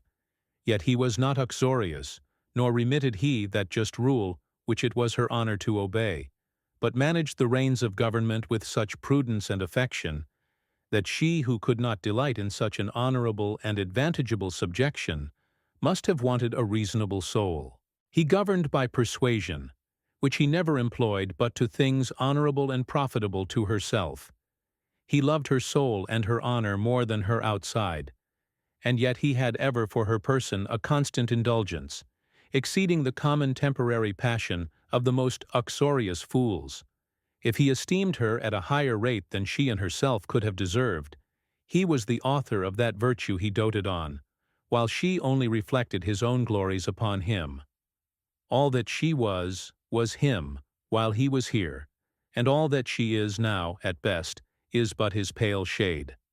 So liberal was he to her, and of so generous a temper that he hated the mention of severed purses, his estate being so much at her disposal that he never would receive an account of anything she expended. So constant was he in his love, that when she ceased to be young and lovely, he began to show most fondness. He loved her at such a kind and generous rate as words cannot express. Yet even this, which was the highest love he or any man could have, was bounded by a superior. He loved her in the Lord as his fellow creature, not his idol, but in such a manner as showed that an affection, founded on the just rules of duty, far exceeds every way all the irregular passions in the world. He loved God above her, and all the other dear pledges of his heart, and for his glory cheerfully resigned them. Lady Rachel Russell is another of the women of history celebrated for her devotion and faithfulness as a wife. She labored and pleaded for her husband's release, so long as she could do so with honor. But when she saw that all was in vain, she collected her courage and strove by her example to strengthen the resolution of her dear lord. And when his last hour had nearly come, and his wife and children waited to receive his parting embrace, she, brave to the end, that she might not add to his distress, concealed the agony of her grief under a seeming composure. And they parted, after a tender adieu, in silence. After she had gone, Lord William said, "Now the bitterness of death is past. We have spoken of the influence of a wife upon a man's character. There are few men strong enough to resist the influence of a lower character in a wife. If she do not sustain and elevate what is highest in his nature, she will speedily reduce him to her own level. Thus a wife may be the making or the unmaking of the best of men. An illustration of this power is furnished in the life of Bunyan. The profligate tinker had the good fortune to marry, in early life, a worthy young woman of good parentage. My mercy, he himself says, was to light upon a wife whose father and mother were accounted godly. This woman and I, though we came together as poor might be, 20 not having so much household stuff as a dish or a spoon betwixt us both, yet she had for her part the plain man's pathway to heaven, and the practice of piety, which her father had left her when he died. And by reading these and other good books, helped by the kindly influence of his wife, Bunyan was gradually reclaimed from his evil ways, and led gently into the paths of peace. Richard Baxter, the nonconformist divine, was far advanced in life before he met the excellent woman who eventually became his wife. He was too laboriously occupied in his vocation of minister to have any time to spare for courtship, and his marriage was, as in the case of Calvin, as much a matter of convenience as of love. Miss Charlton, the lady of his choice, was the owner of property in her own right. But lest it should be thought that Baxter married her for covetousness, he requested first, that she should give over to her relatives the principal part of her fortune, and that he should have nothing that before her marriage was hers. Secondly, that she should so arrange her affairs as that he might be entangled in no lawsuits, and thirdly, that she should expect none of the time that his ministerial work might require. These several conditions the bride having complied with, the marriage took place, and proved a happy one. We lived, said Baxter, in inviolated love and mutual complacency, sensible of the benefit of mutual help, nearly 19 years. Yet the life of Baxter was one of great trials and troubles, arising from the unsettled state of the times in which he lived. He was hunted about from one part of the country to another, and for several years he had no settled dwelling place. The women, he gently remarks in his Life, have most of that sort of trouble, but my wife easily bore it all. In the 6th year of his marriage, Baxter was brought before the magistrates at Brentford for holding a conventicle at Acton, and was sentenced by them to be imprisoned in Clerkenwell jail. There he was joined by his wife, who affectionately nursed him during his confinement. She was never so cheerful a companion to me, he says, as in prison, and was very much against me seeking to be released. At length he was set at liberty by the judges of the Court of Common Pleas, to whom he had appealed against the sentence of the magistrates. At the death of Mrs. Baxter, after a very troubled yet happy and cheerful life, her husband left a touching portrait of the graces, virtues, and Christian character of this excellent woman, one of the most charming things to be found in his works. The noble Count Zinzendorf was united to an equally noble woman, who bore him up through life by her great spirit, and sustained him in all his labors by her unfailing courage. 24 years' experience has shown me, he said, that just the helpmate whom I have is the only one that could suit my vocation. Who else could have so carried through my family affairs? Who lived so spotlessly before the world?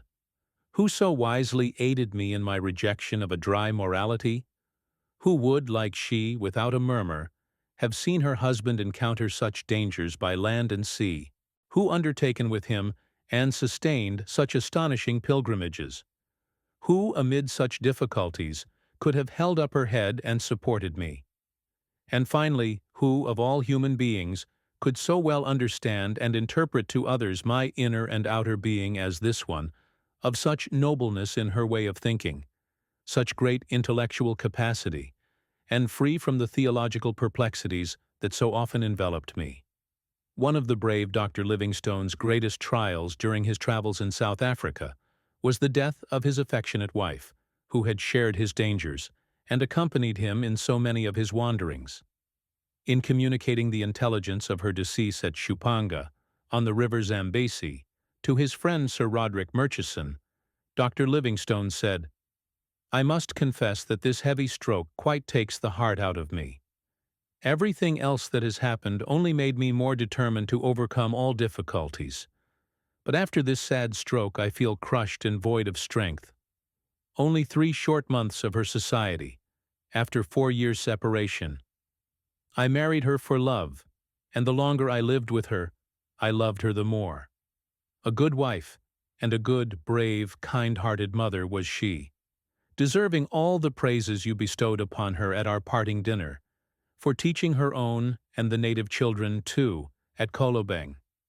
I try to bow to the blow as from our Heavenly Father, who orders all things for us. I shall do my duty still, but it is with a darkened horizon that I again set about it." Sir Samuel Romilly left behind him, in his autobiography, a touching picture of his wife, to whom he attributed no small measure of the success and happiness that accompanied him through life. "For the last 15 years, he said, my happiness has been the constant study of the most excellent of wives, a woman in whom a strong understanding, the noblest and most elevated sentiments, and the most courageous virtue are united to the warmest affection, and to the utmost delicacy of mind and heart, and all these intellectual perfections are graced by the most splendid beauty that human eyes ever beheld." Romilly's affection and admiration for this noble woman endured to the end, and when she died, the shock proved greater than his sensitive nature could bear. Sleep left his eyelids, his mind became unhinged, and 3 days after her death, the sad event occurred which brought his own valued life to a close. Sir Francis Burdett, to whom Romilly had been often politically opposed, fell into such a state of profound melancholy on the death of his wife that he persistently refused nourishment of any kind, and died before the removal of her remains from the house. And husband and wife were laid side by side in the same grave. It was grief for the loss of his wife that sent Sir Thomas Graham into the army at the age of 43. Everyone knows the picture of the newly wedded pair by Gainsborough, one of the most exquisite of that painter's works. They lived happily together for 18 years, and then she died, leaving him inconsolable.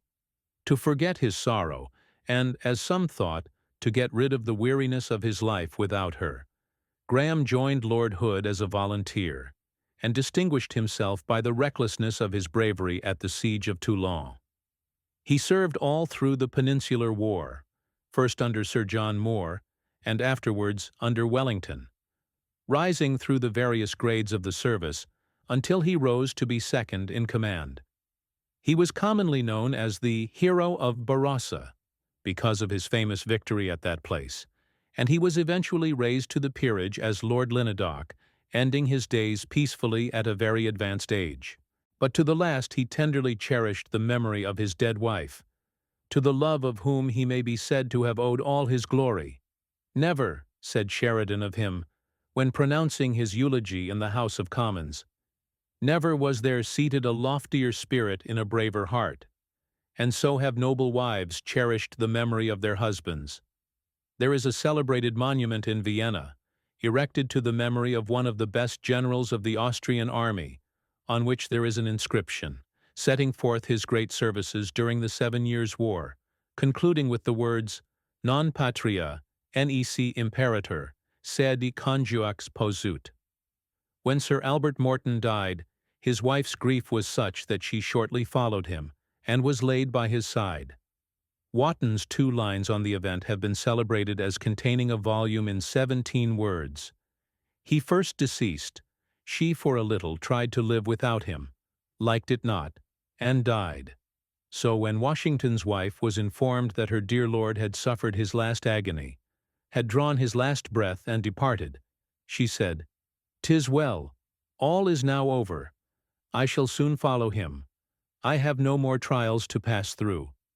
Not only have women been the best companions, friends, and consolers, but they have in many cases been the most effective helpers of their husbands in their special lines of work. Galvani was especially happy in his wife. She was the daughter of Professor Galeazzi, and it is said to have been through her quick observation of the circumstance of the leg of a frog, placed near an electrical machine, becoming convulsed when touched by a knife, that her husband was first led to investigate the science, which has since become identified with his name. Lavoisier's wife also was a woman of real scientific ability, who not only shared in her husband's pursuits, but even undertook the task of engraving the plates that accompanied his elements.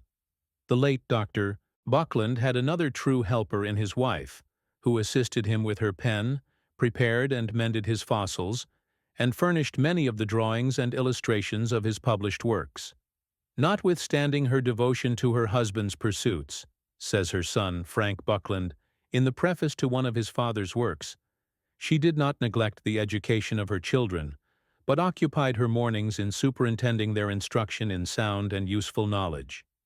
The sterling value of her labors they now, in afterlife, fully appreciate, and feel most thankful that they were blessed with so good a mother. 2019. A still more remarkable instance of helpfulness in a wife is presented in the case of Huber, the Geneva naturalist. Huber was blind from his 17th year, and yet he found means to study and master a branch of natural history, demanding the closest observation and the keenest eyesight. It was through the eyes of his wife that his mind worked as if they had been his own. She encouraged her husband's studies as a means of alleviating his privation, which at length he came to forget, and his life was as prolonged and happy as is usual with most naturalists. He even went so far as to declare that he should be miserable were he to regain his eyesight. "I should not know," he said, "to what extent a person in my situation could be beloved. Besides, to me my wife is always young, fresh, and pretty, which is no light matter." Huber's great work on bees is still regarded as a masterpiece, embodying a vast amount of original observation on their habits and natural history. Indeed, while reading his descriptions, one would suppose that they were the work of a singularly keen-sighted man, rather than of one who had been entirely blind for 25 years at the time at which he wrote them. Not less touching was the devotion of Lady Hamilton to the service of her husband, the late Sir William Hamilton, professor of logic and metaphysics in the University of Edinburgh. After he had been stricken by paralysis through overwork at the age of 56, she became hands, eyes, mind, and everything to him. She identified herself with his work, read and consulted books for him, copied out and corrected his lectures, and relieved him of all business which she felt herself competent to undertake. Indeed, her conduct as a wife was nothing short of heroic, and it is probable that but for her devoted and more than wifely help, and her rare practical ability, the greatest of her husband's works would never have seen the light. He was by nature unmethodical and disorderly, and she supplied him with method and orderliness. His temperament was studious but indolent, while she was active and energetic. She abounded in the qualities which he most lacked. He had the genius, to which her vigorous nature gave the force and impulse. When Sir William Hamilton was elected to his professorship, after a severe and even bitter contest, his opponents, professing to regard him as a visionary, predicted that he could never teach a class of students, and that his appointment would prove a total failure. He determined, with the help of his wife, to justify the choice of his supporters, and to prove that his enemies were false prophets. Having no stock of lectures on hand, each lecture of the first course was written out day by day, as it was to be delivered on the following morning. His wife sat up with him night after night to write out a fair copy of the lectures from the rough sheets, which he drafted in the adjoining room. On some occasions, says his biographer, the subject of the lectures would prove less easily managed than on others, and then Sir William would be found writing as late as 9 o'clock in the morning, while his faithful but wearied amanuensis had fallen asleep on a sofa. Sometimes the finishing touches to the lecture were left to be given just before the class hour. Thus helped, Sir William completed his course. His reputation as a lecturer was established, and he eventually became recognized throughout Europe as one of the leading intellects of his time. The woman who soothes anxiety by her presence, who charms and allays irritability by her sweetness of temper, is a consoler as well as a true helper. Niebuhr always spoke of his wife as a fellow worker with him in this sense. Without the peace and consolation which be found in her society, his nature would have fretted in comparative uselessness. Her sweetness of temper and her love, said he, raise me above the earth, and in a manner separate me from this life. But she was a helper in another and more direct way. Niebuhr was accustomed to discuss with his wife every historical discovery, every political event, every novelty in literature, and it was mainly for her pleasure and approbation, in the first instance, that he labored while preparing himself for the instruction of the world at large. The wife of John Stuart Mill was another worthy helper of her husband, though in a more abstruse department of study, as we learn from his touching dedication of the treatise On Liberty. To the beloved and deplored memory of her who was the inspirer, and in part the author, of all that is best in my writings, the friend and wife, whose exalted sense of truth and right was my strongest incitement, and whose approbation was my chief reward, I dedicate this volume.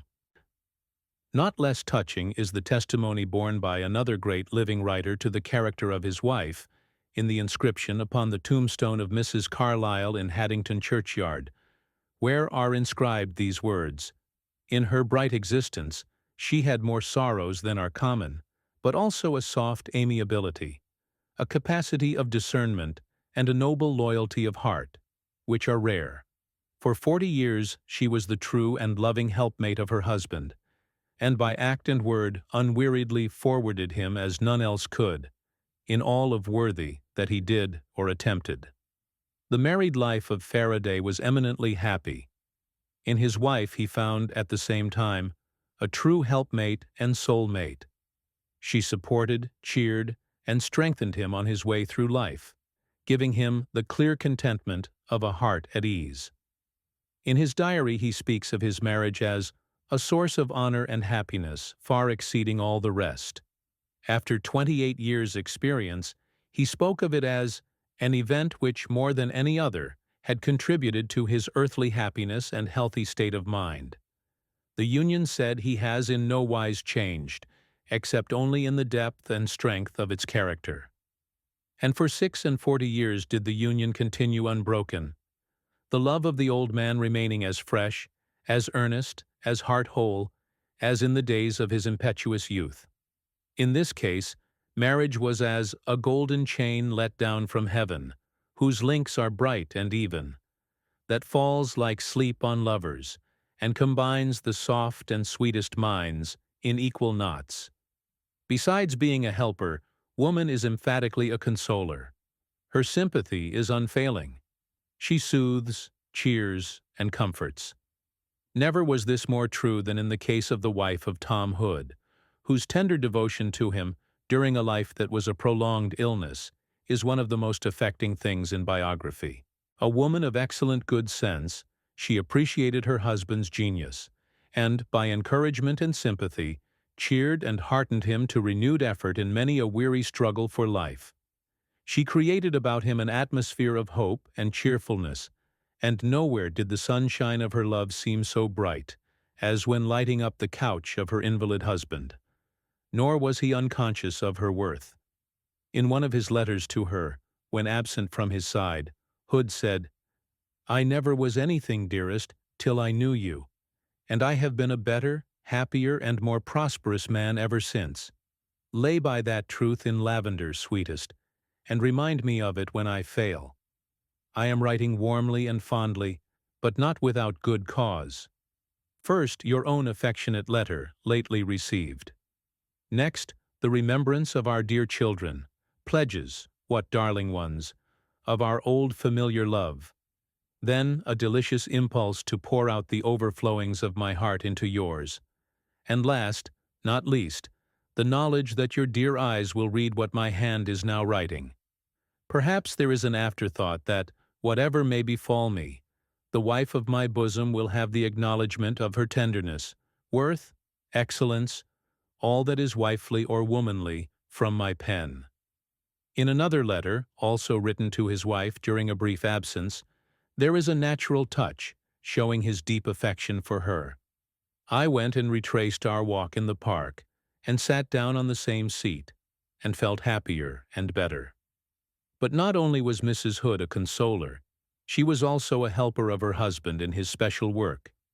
He had such confidence in her judgment that he read and reread and corrected with her assistance all that he wrote.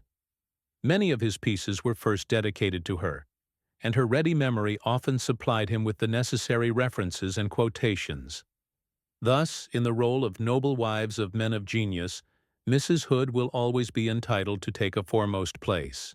Not less effective as a literary helper was Lady Napier, the wife of Sir William Napier, historian of the Peninsular War.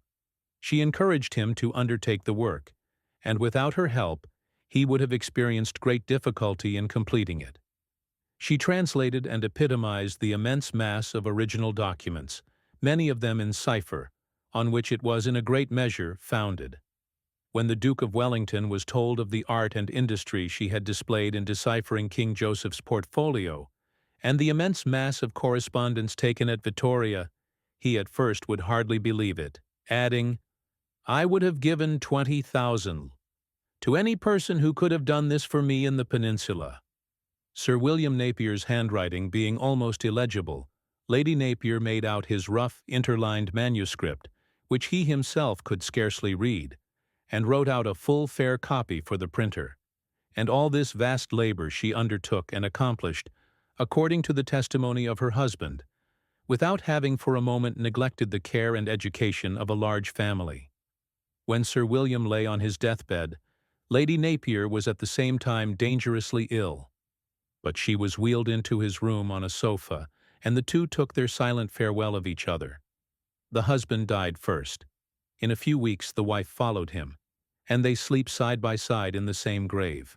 Many other similar true-hearted wives rise up in the memory, to recite whose praises would more than fill up our remaining space, such as Flaxman's wife, Anne Denham, who cheered and encouraged her husband through life in the prosecution of his art, accompanying him to Rome, sharing in his labors and anxieties, and finally in his triumphs, and to whom Flaxman, in the 40th year of their married life, dedicated his beautiful designs illustrative of faith, hope, and charity, in token of his deep and undimmed affection, such as Catherine Boucher, dark-eyed Kate, the wife of William Blake, who believed her husband to be the first genius on earth, worked off the impressions of his plates, and colored them beautifully with her own hand, bore with him in all his erratic ways, sympathized with him in his sorrows and joys for 45 years, and comforted him until his dying hour.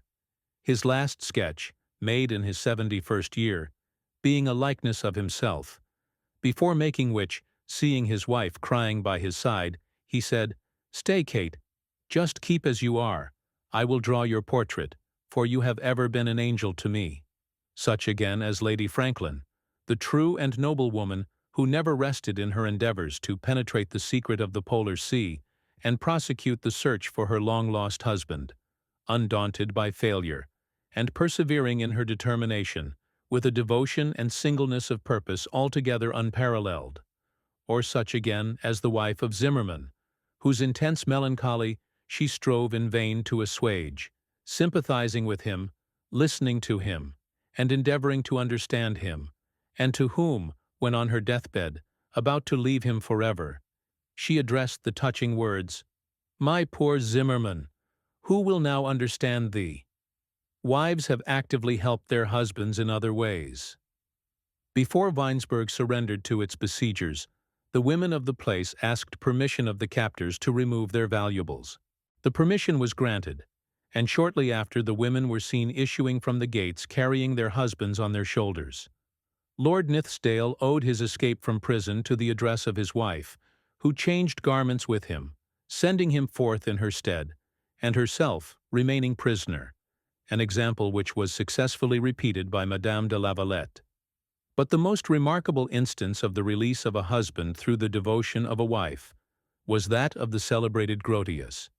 He had lain for nearly 20 months in the strong fortress of Loevestein, near Gorkum, having been condemned by the government of the United Provinces to perpetual imprisonment. His wife, having been allowed to share his cell, greatly relieved his solitude. She was permitted to go into the town twice a week and bring her husband books, of which he required a large number to enable him to prosecute his studies. At length, a large chest was required to hold them. This the sentries at first examined with great strictness, but, finding that it only contained books, 20 amongst others Arminian books, and linen, they at length gave up the search, and it was allowed to pass out, and in as a matter of course. This led Grotius' wife to conceive the idea of releasing him, and she persuaded him one day to deposit himself in the chest instead of the outgoing books. When the 2 soldiers appointed to remove it took it up, they felt it to be considerably heavier than usual, and one of them asked, jestingly, "Have we got the Arminian himself here?" To which the ready-witted wife replied, "Yes, perhaps some Arminian books." The chest reached Gorkum in safety. The captive was released, and Grotius escaped across the frontier into Brabant, and afterwards into France, where he was rejoined by his wife. Trial and suffering are the tests of married life. They bring out the real character, and often tend to produce the closest union. They may even be the spring of the purest happiness. Uninterrupted joy, like uninterrupted success, is not good for either man or woman. When Heine's wife died, he began to reflect upon the loss he had sustained. They had both known poverty, and struggled through it hand in hand, and it was his greatest sorrow that she was taken from him at the moment when fortune was beginning to smile upon him, but too late for her to share in his prosperity. "Alas, said he, amongst my griefs must I reckon even her love, the strongest, truest, that ever inspired the heart of woman, which made me the happiest of mortals, and yet was to me a fountain of 1,000 distresses, inquietudes, and cares. To entire cheerfulness, perhaps, she never attained. But for what unspeakable sweetness, what exalted, enrapturing joys, is not love indebted to sorrow? Amidst growing anxieties, with the torture of anguish in my heart, I have been made, even by the loss which caused me this anguish, and these anxieties, inexpressibly happy. When tears flowed over our cheeks, did not a nameless, seldom felt delight stream through my breast, oppressed equally by joy and sorrow? There is a degree of sentiment in German love which seems strange to English readers, such as we find depicted in the lives of Novalis, Jung Stilling, Fichte, Jean-Paul, and others that might be named.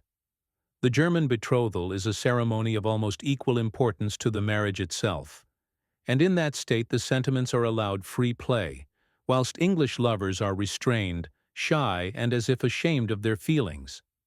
Take, for instance, the case of Herder, whom his future wife first saw in the pulpit. "I heard," she says, "the voice of an angel, and soul's words such as I had never heard before.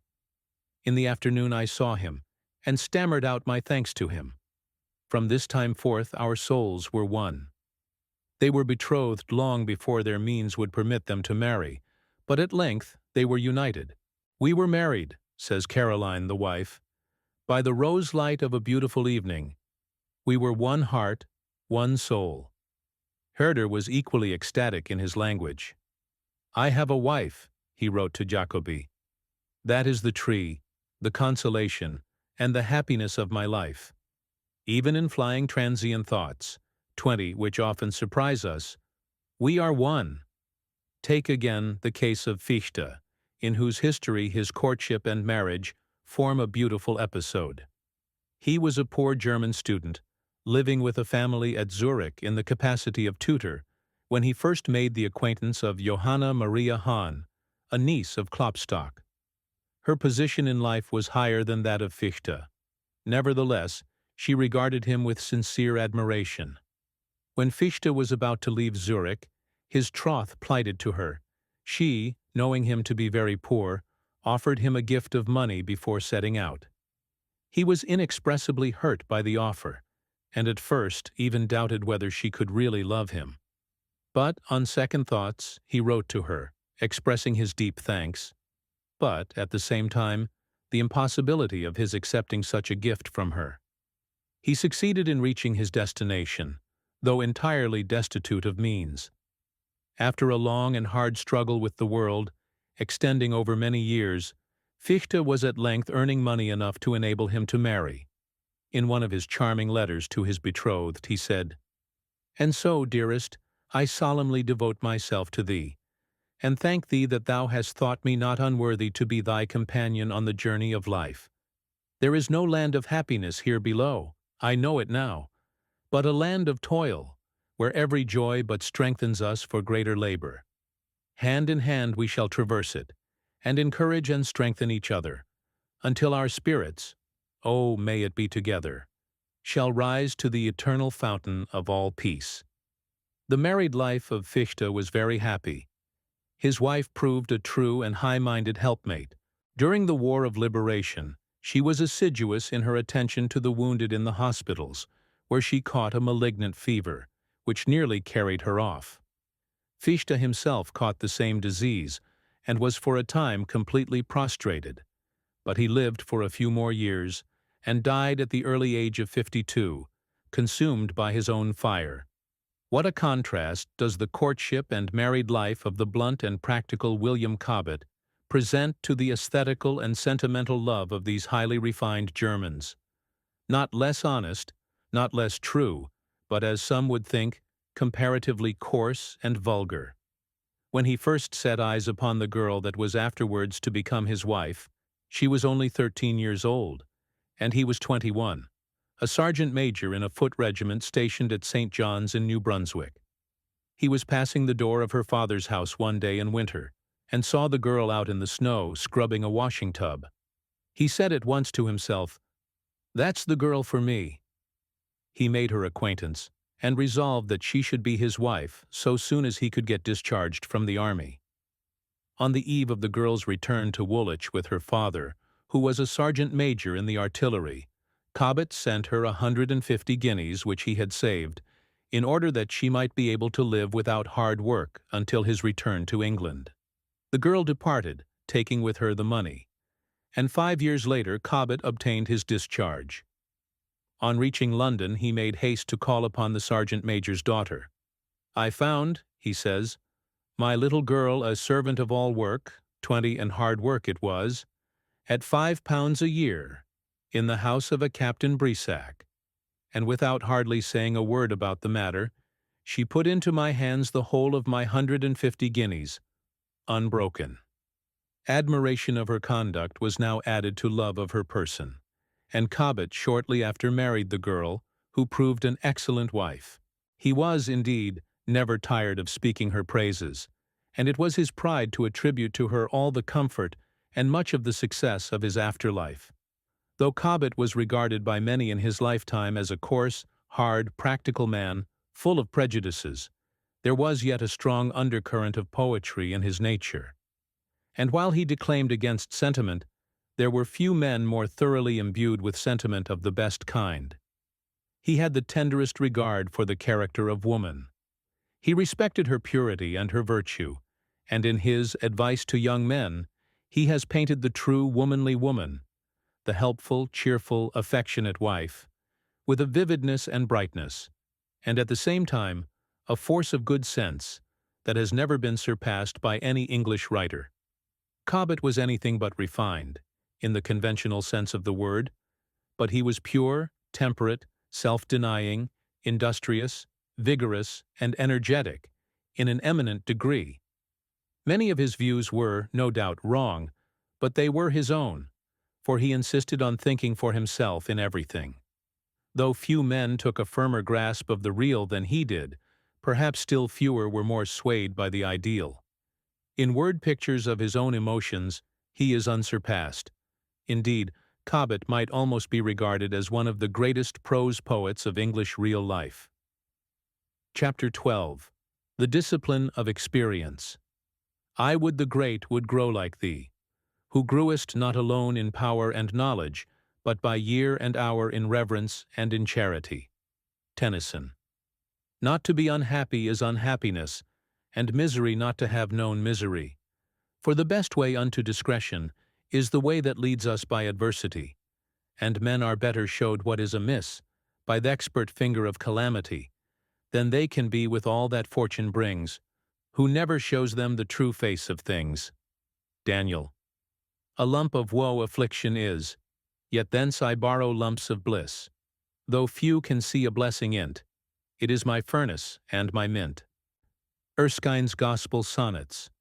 Crosses grow anchors, bear as thou shouldst so thy cross, and that cross grows an anchor too. Donne. Be the day weary or be the day long, at length it ringeth to even song. Ancient couplet. Practical wisdom is only to be learnt in the school of experience. Precepts and instructions are useful so far as they go, but, without the discipline of real life, they remain of the nature of theory only.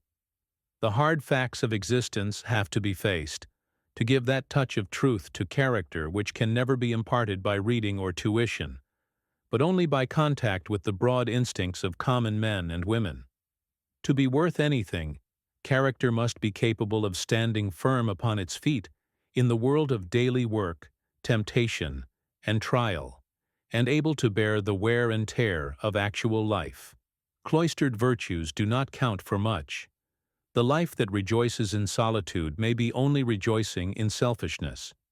Seclusion may indicate contempt for others, though more usually it means indolence, cowardice, or self-indulgence.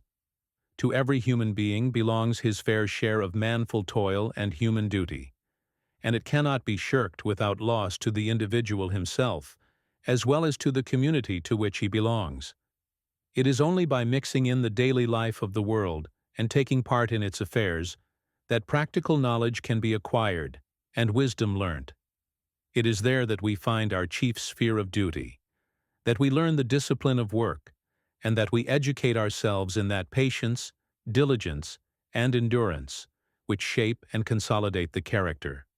There we encounter the difficulties, trials, and temptations, which, according as we deal with them, give a color to our entire afterlife. And there, too, we become subject to the great discipline of suffering, from which we learn far more than from the safe seclusion of the study or the cloister. Contact with others is also requisite to enable a man to know himself. It is only by mixing freely in the world that one can form a proper estimate of his own capacity. Without such experience, one is apt to become conceited, puffed up, and arrogant. At all events, he will remain ignorant of himself, though he may heretofore have enjoyed no other company. Swift once said, "It is an uncontroverted truth that no man ever made an ill figure who understood his own talents, nor a good one who mistook them." Many persons, however, are readier to take measure of the capacity of others than of themselves. "Bring him to me," said a certain Dr. Tronchin of Geneva, speaking of Rousseau. "Bring him to me, that I may see whether he has got anything in him." The probability being that Rousseau, who knew himself better, was much more likely to take measure of Tronchin than Tronchin was to take measure of him. A due amount of self-knowledge is, therefore, necessary for those who would be anything, or do anything in the world. It is also one of the first essentials to the formation of distinct personal convictions. Frederick Perthus once said to a young friend, "You know only too well what you can do, but till you have learned what you cannot do, you will neither accomplish anything of moment, nor know inward peace. Anyone who would profit by experience will never be above asking for help. He who thinks himself already too wise to learn of others will never succeed in doing anything either good or great. We have to keep our minds and hearts open, and never be ashamed to learn, with the assistance of those who are wiser and more experienced than ourselves." The man made wise by experience endeavors to judge correctly of the thugs which come under his observation and form the subject of his daily life. What we call common sense is, for the most part, but the result of common experience wisely improved. Nor is great ability necessary to acquire it, so much as patience, accuracy, and watchfulness. Hazlitt thought the most sensible people to be met with are intelligent men of business and of the world, who argue from what they see and know, instead of spinning cobweb distinctions of what things ought to be. For the same reason, women often display more good sense than men, having fewer pretensions, and judging of things naturally, by the involuntary impression they make on the mind. Their intuitive powers are quicker, their perceptions more acute, their sympathies more lively, and their manners more adaptive to particular ends. Hence their greater tact as displayed in the management of others, women of apparently slender intellectual powers often contriving to control and regulate the conduct of men of even the most impracticable nature. Pope paid a high compliment to the tact and good sense of Mary, Queen of William III, when he described her as possessing, not a science, but what was worth all else, prudence. The whole of life may be regarded as a great school of experience, in which men and women are the pupils. As in a school, many of the lessons learnt there must needs be taken on trust. We may not understand them, and may possibly think it hard that we have to learn them, especially where the teachers are trials, sorrows, temptations, and difficulties. And yet we must not only accept their lessons, but recognize them as being divinely appointed. To what extent have the pupils profited by their experience in the school of life? What advantage have they taken of their opportunities for learning? What have they gained in discipline of heart and mind? How much in growth of wisdom, courage, self-control? Have they preserved their integrity amidst prosperity, and enjoyed life in temperance and moderation? Or has life been with them a mere feast of selfishness, without care or thought for others? What have they learnt from trial and adversity? Have they learnt patience, submission, and trust in God? Or have they learnt nothing but impatience, querulousness, and discontent? The results of experience are, of course, only to be achieved by living, and living is a question of time. The man of experience learns to rely upon time as his helper. "Time and I against any two" was a maxim of Cardinal Mazarin.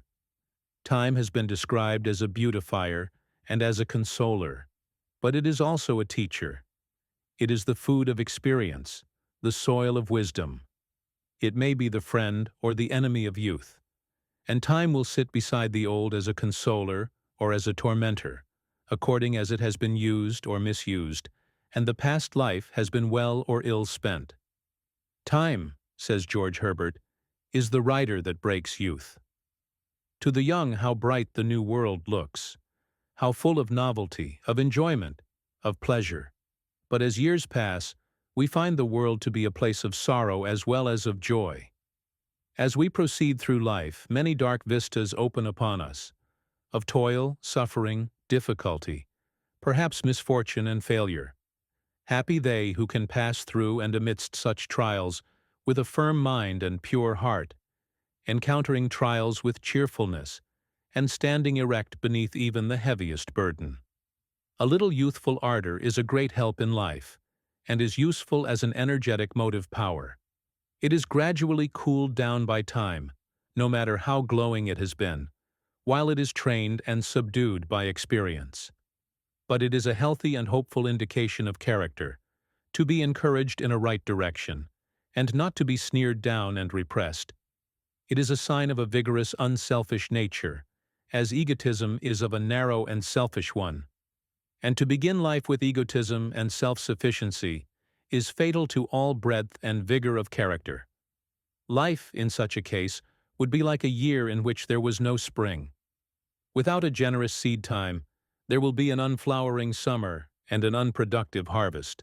And youth is the springtime of life, in which, if there be not a fair share of enthusiasm, little will be attempted, and still less done. It also considerably helps the working quality, inspiring confidence and hope, and carrying one through the dry details of business and duty with cheerfulness and joy. It is the due admixture of romance and reality, said Sir Henry Lawrence, that best carries a man through life. The quality of romance or enthusiasm is to be valued as an energy imparted to the human mind to prompt and sustain its noblest efforts. Sir Henry always urged upon young men not that they should repress enthusiasm, but sedulously cultivate and direct the feeling as one implanted for wise and noble purposes.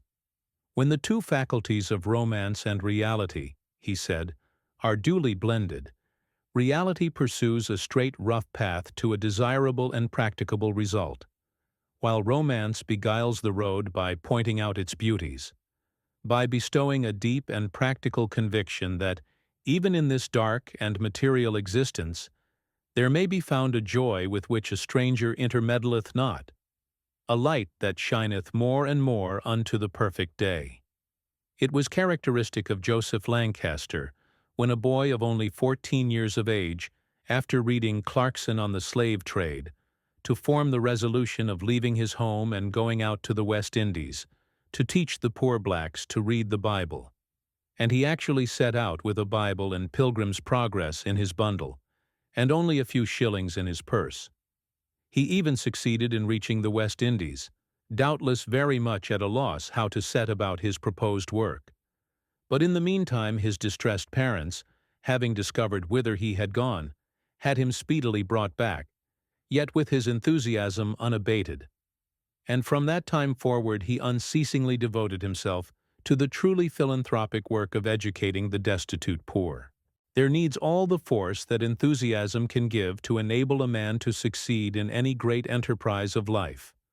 Without it, the obstruction and difficulty he has to encounter on every side might compel him to succumb, but with courage and perseverance, inspired by enthusiasm, a man feels strong enough to face any danger, to grapple with any difficulty.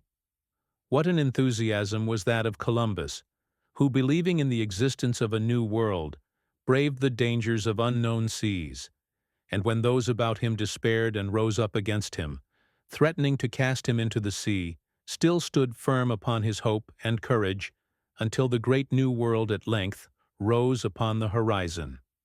The brave man will not be baffled, but tries and tries again until he succeeds. The tree does not fall at the first stroke, but only by repeated strokes and after great labor. We may see the visible success at which a man has arrived, but forget the toil and suffering and peril through which it has been achieved. When a friend of Marshal Lefebvre was complimenting him on his possessions and good fortune, the Marshal said, "You envy me, do you? Well, you shall have these things at a better bargain than I had. Come into the court. I'll fire at you with a gun 20 times at 30 paces, and if I don't kill you, all shall be your own." What, you won't? Very well. Recollect, then, that I have been shot at more than 1,000 times, and much nearer, before I arrived at the state in which you now find me. The apprenticeship of difficulty is one which the greatest of men have had to serve. It is usually the best stimulus and discipline of character. It often evokes powers of action that, but for it, would have remained dormant. As comets are sometimes revealed by eclipses, so heroes are brought to light by sudden calamity. It seems as if, in certain cases, genius, like iron struck by the flint, needed the sharp and sudden blow of adversity to bring out the divine spark. There are natures which blossom and ripen amidst trials, which would only wither and decay in an atmosphere of ease and comfort. Thus it is good for men to be roused into action and stiffened into self-reliance by difficulty, rather than to slumber away their lives in useless apathy and indolence. It is the struggle that is the condition of victory. If there were no difficulties, there would be no need of efforts. If there were no temptations, there would be no training in self-control, and but little merit in virtue. If there were no trial and suffering, there would be no education in patience and resignation. Thus difficulty, adversity, and suffering are not all evil, but often the best source of strength, discipline, and virtue. For the same reason, it is often of advantage for a man to be under the necessity of having to struggle with poverty and conquer it. He who has battled, says Carlyle, were it only with poverty and hard toil, will be found stronger and more expert than he who could stay at home from the battle, concealed among the provision wagons, or even rest unwatchfully, abiding by the stuff. Scholars have found poverty tolerable compared with the privation of intellectual food. Riches weigh much more heavily upon the mind. I cannot but choose say to poverty, said Richter, be welcome, so that thou come not too late in life. Poverty, Horace tells us, drove him to poetry, and poetry introduced him to Varus and Virgil and Maecenas. Obstacles, says Michelet, are great incentives. I lived for whole years upon a Virgil, and found myself well off. An odd volume of Racine, purchased by chance at a stall on the quay, created the poet of Toulon. The Spaniards are even said to have meanly rejoiced the poverty of Cervantes, but for which they suppose the production of his great works might have been prevented.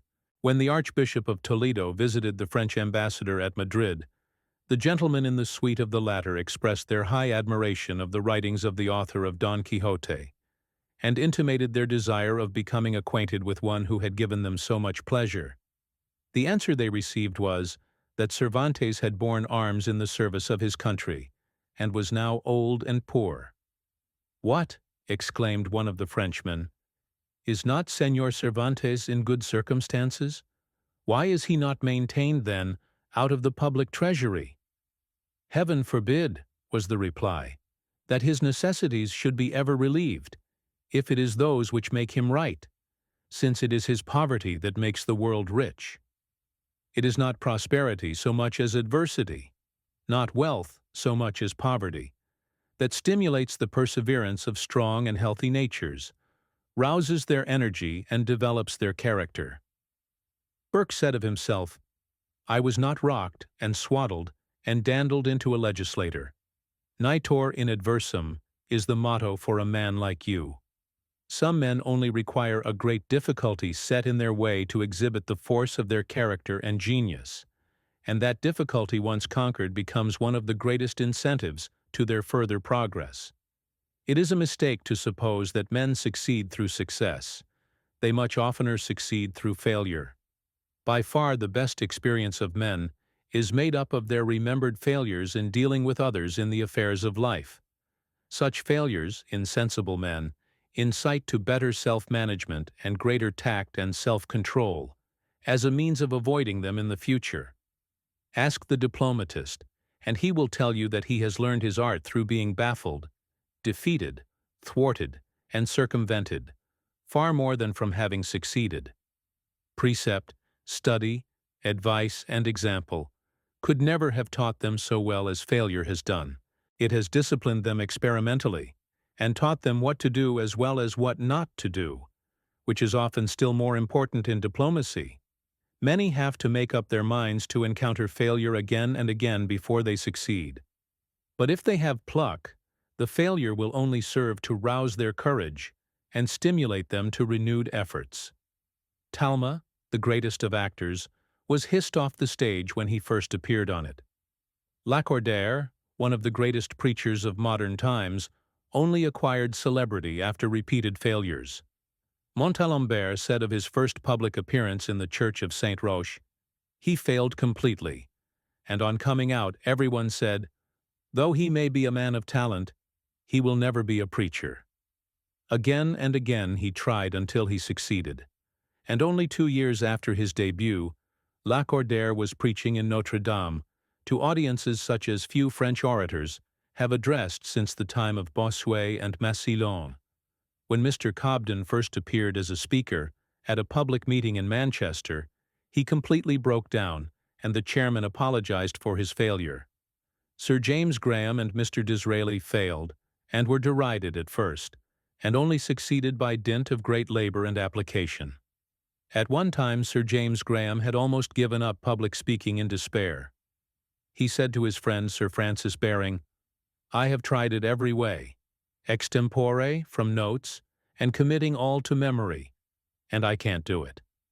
I don't know why it is, but I am afraid I shall never succeed."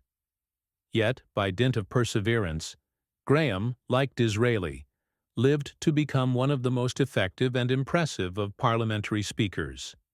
Failures in one direction have sometimes had the effect of forcing the far-seeing student to apply himself in another. Thus, Prideaux's failure as a candidate for the post of parish clerk of Ugboro in Devon led to his applying himself to learning and to his eventual elevation to the bishopric of Worcester. When Boileau, educated for the bar, pleaded his first cause, he broke down amidst shouts of laughter. He next tried the pulpit, and failed there too, and then he tried poetry, and succeeded. Fontenelle and Voltaire both failed at the bar.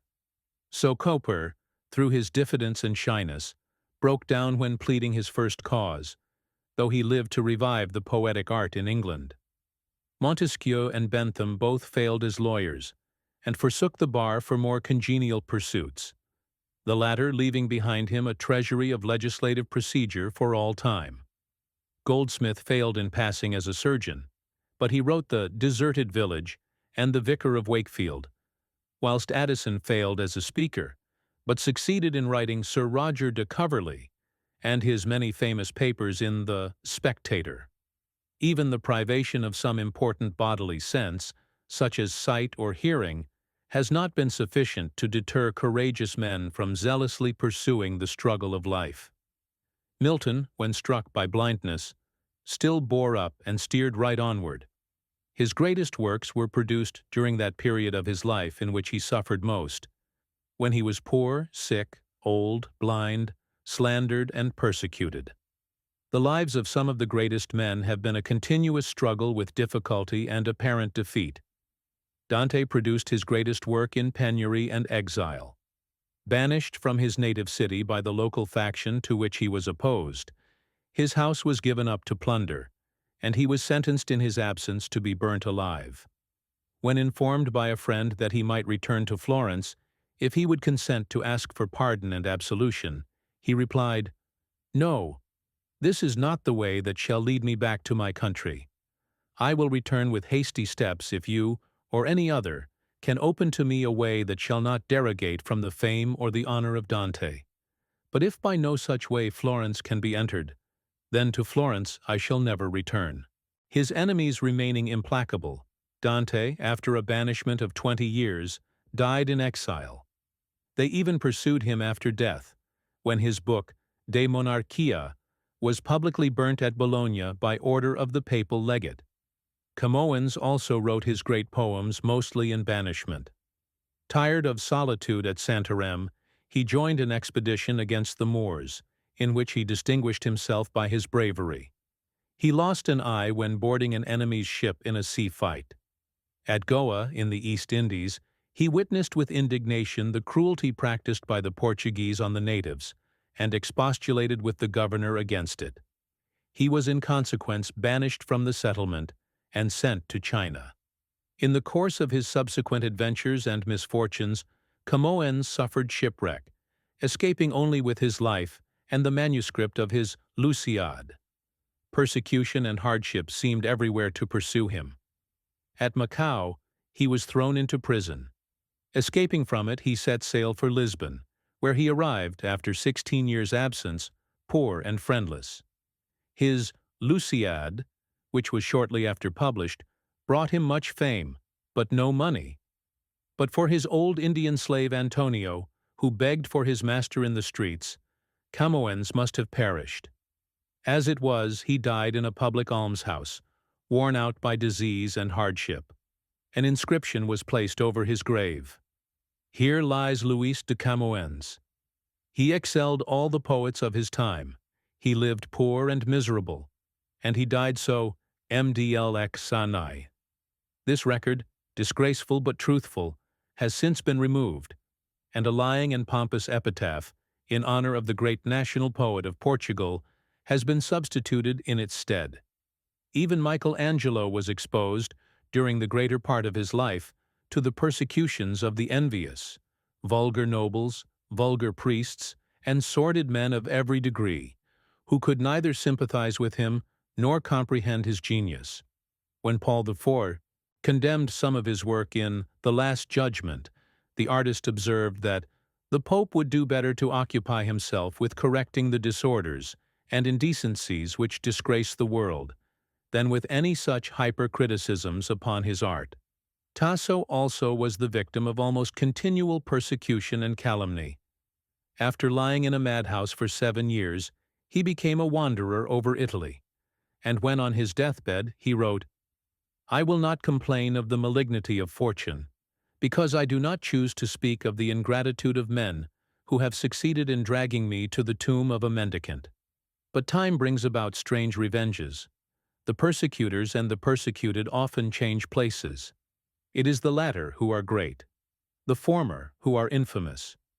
Even the names of the persecutors would probably long ago have been forgotten, but for their connection with the history of the men whom they have persecuted. Thus, who would now have known of Duke Alfonso of Ferrara, but for his imprisonment of Tasso? Or who would have heard of the existence of the Grand Duke of Württemberg of some 90 years back, but for his petty persecution of Schiller?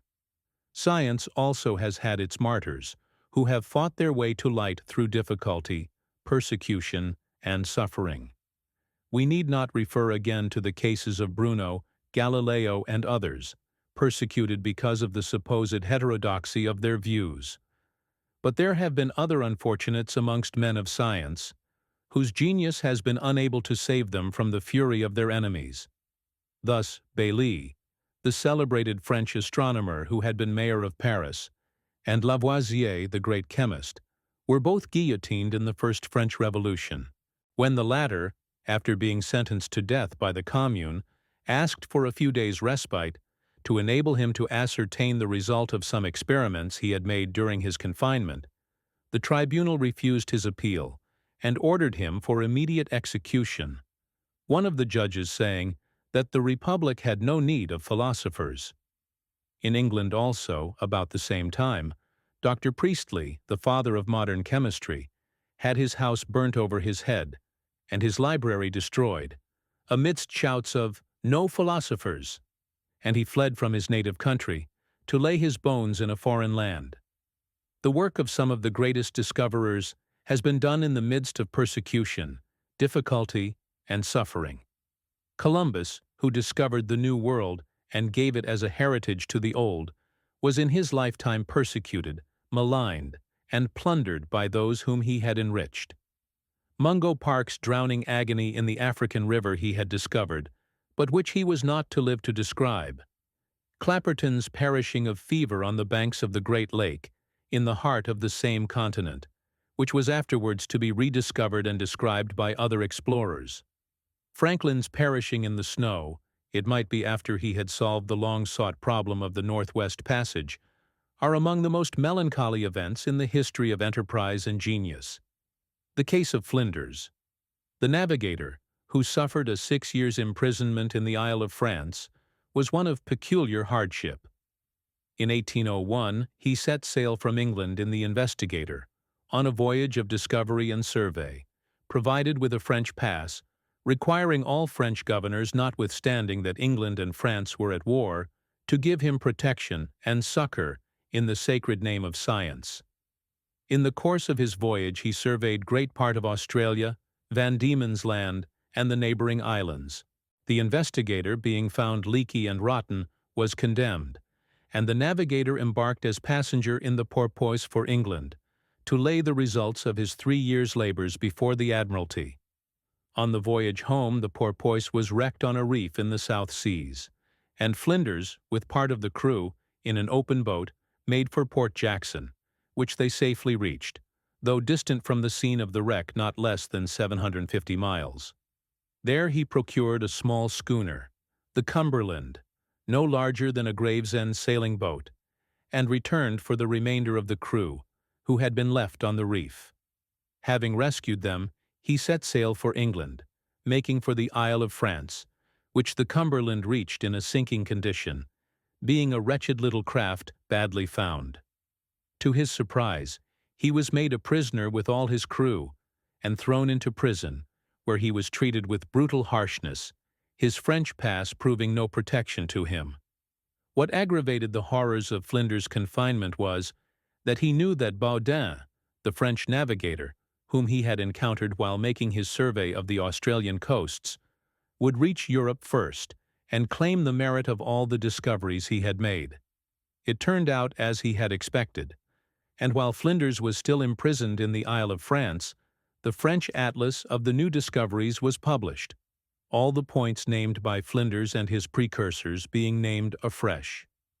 Flinders was at length liberated after 6 years' imprisonment, his health completely broken. But he continued correcting his maps and writing out his descriptions to the last. He only lived long enough to correct his final sheet for the press, and died on the very day that his work was published. Courageous men have often turned enforced solitude to account in executing works of great pith and moment.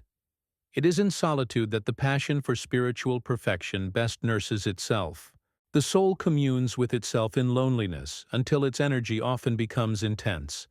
But whether a man profits by solitude or not will mainly depend upon his own temperament, training, and character.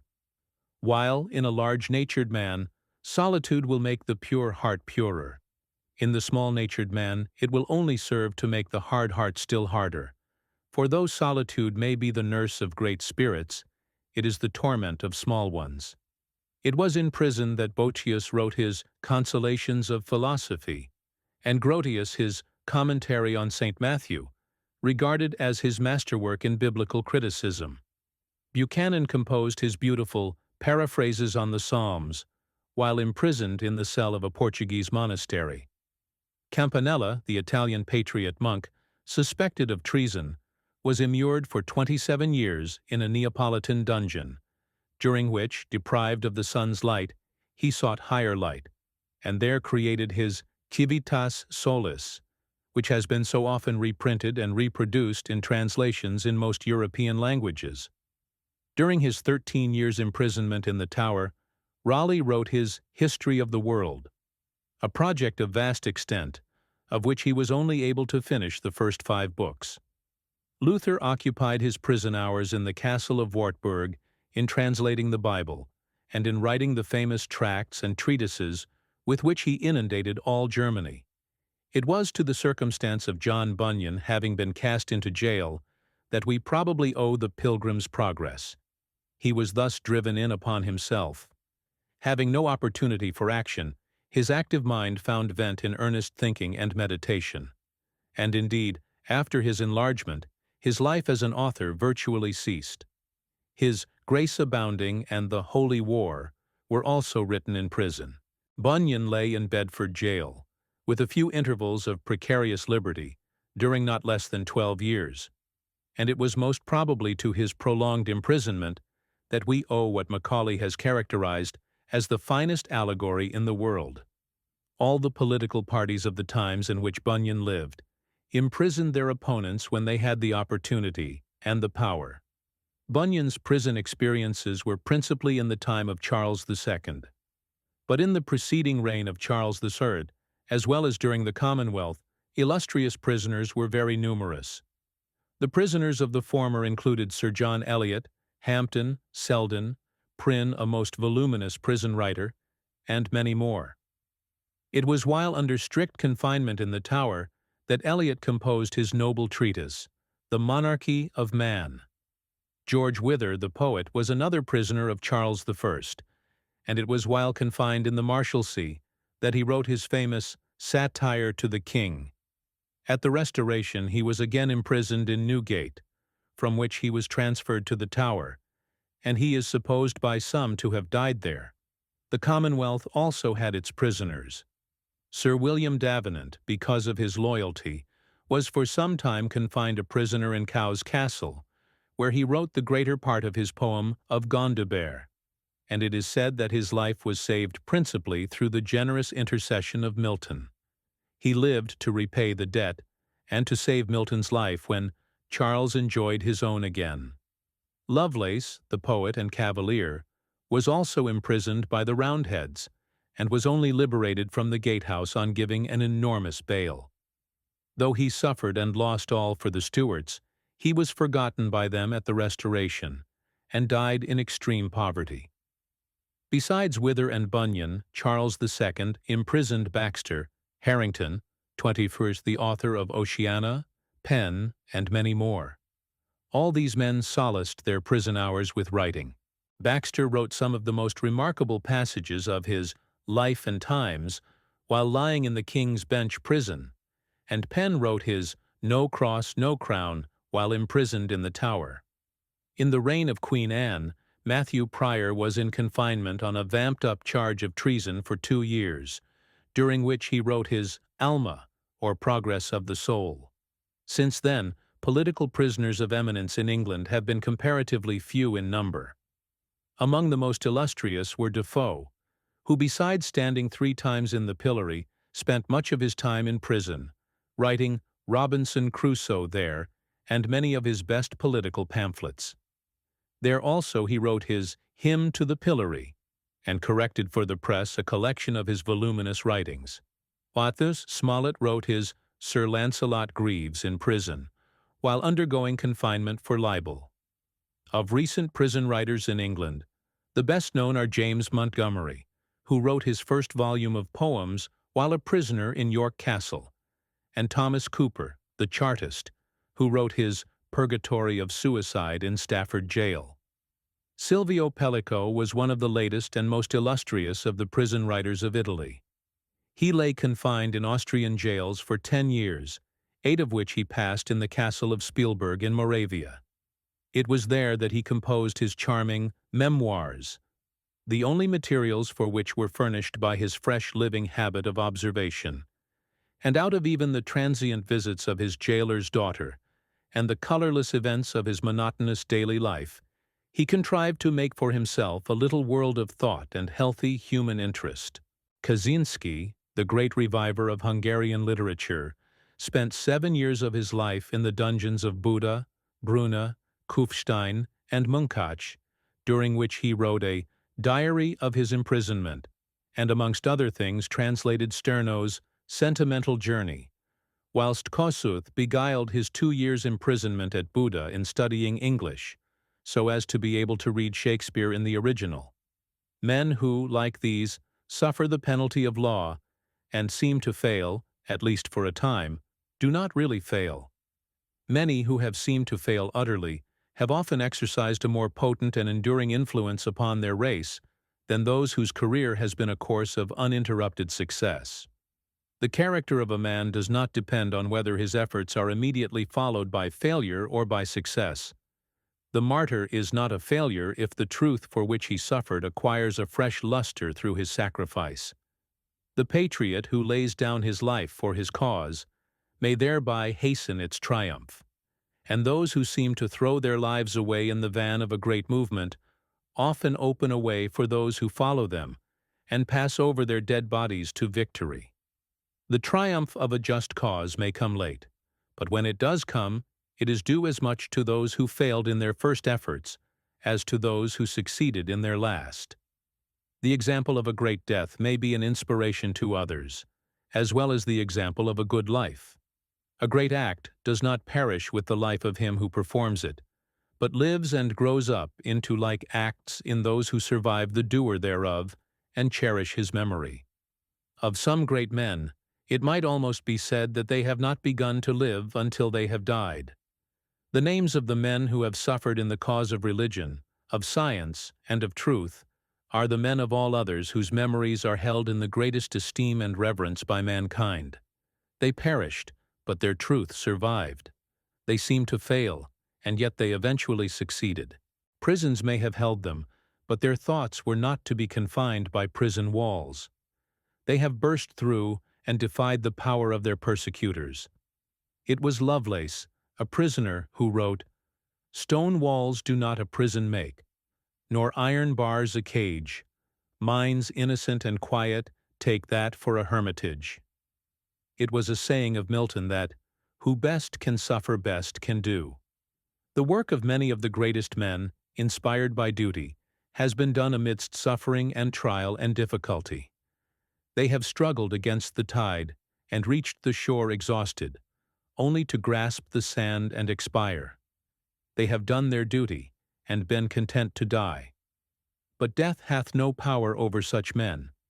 Their hallowed memories still survive, to soothe and purify and bless us. "Life," said Goethe, "to us all is suffering.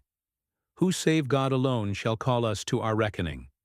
Let not reproaches fall on the departed, not what they have failed in, nor what they have suffered, but what they have done ought to occupy the survivors."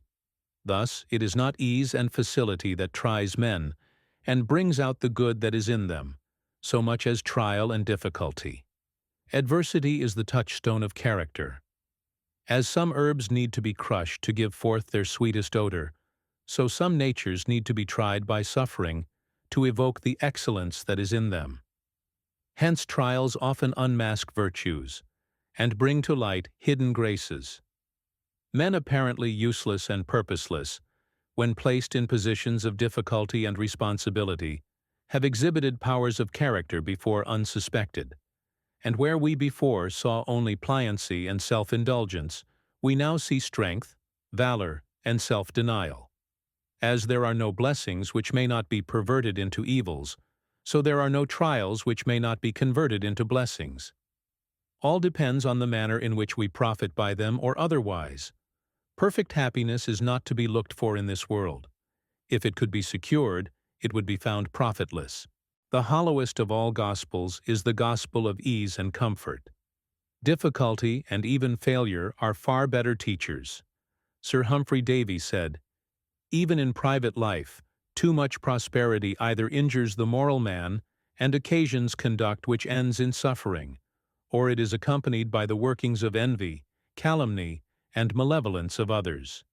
Failure improves tempers and strengthens the nature. Even sorrow is in some mysterious way linked with joy and associated with tenderness." John Bunyan once said how, if it were lawful, he could even pray for greater trouble, for the greater comfort's sake. When surprise was expressed at the patience of a poor Arabian woman under heavy affliction, she said, "When we look on God's face, we do not feel his hand." Suffering is doubtless as divinely appointed as joy, while it is much more influential as a discipline of character. It chastens and sweetens the nature, teaches patience and resignation, and promotes the deepest as well as the most exalted thought. The best of men that e'er wore earth about him was a sufferer, a soft, meek, patient, humble, tranquil spirit, the first true gentleman that ever breathed. Suffering may be the appointed means by which the highest nature of man is to be disciplined and developed. Assuming happiness to be the end of being, sorrow may be the indispensable condition through which it is to be reached. Hence St. Paul's noble paradox, descriptive of the Christian life, as chastened and not killed, as sorrowful yet always rejoicing, as poor yet making many rich, as having nothing and yet possessing all things. Even pain is not all painful. On one side it is related to suffering, and on the other to happiness, for pain is remedial as well as sorrowful. Suffering is a misfortune as viewed from the one side, and a discipline as viewed from the other. But for suffering, the best part of many men's nature would sleep a deep sleep. Indeed, it might almost be said that pain and sorrow were the indispensable conditions of some men's success, and the necessary means to evoke the highest development of their genius. Shelley has said of poets, "Most wretched men are cradled into poetry by wrong. They learn in suffering what they teach in song." Does anyone suppose that Burns would have sung as he did, had he been rich, respectable, and kept a gig? Or Byron, if he had been a prosperous, happily married Lord Privy Seal, or Postmaster General? Sometimes a heartbreak rouses an impassive nature to life. "What does he know," said a sage, "who has not suffered?" When Dumas asked Reboul, "What made you a poet?" his answer was, "Suffering." It was the death, first of his wife, and then of his child, that drove him into solitude for the indulgence of his grief, and eventually led him to seek and find relief in verse. It was also to a domestic affliction that we owe the beautiful writings of Mrs. Gaskell.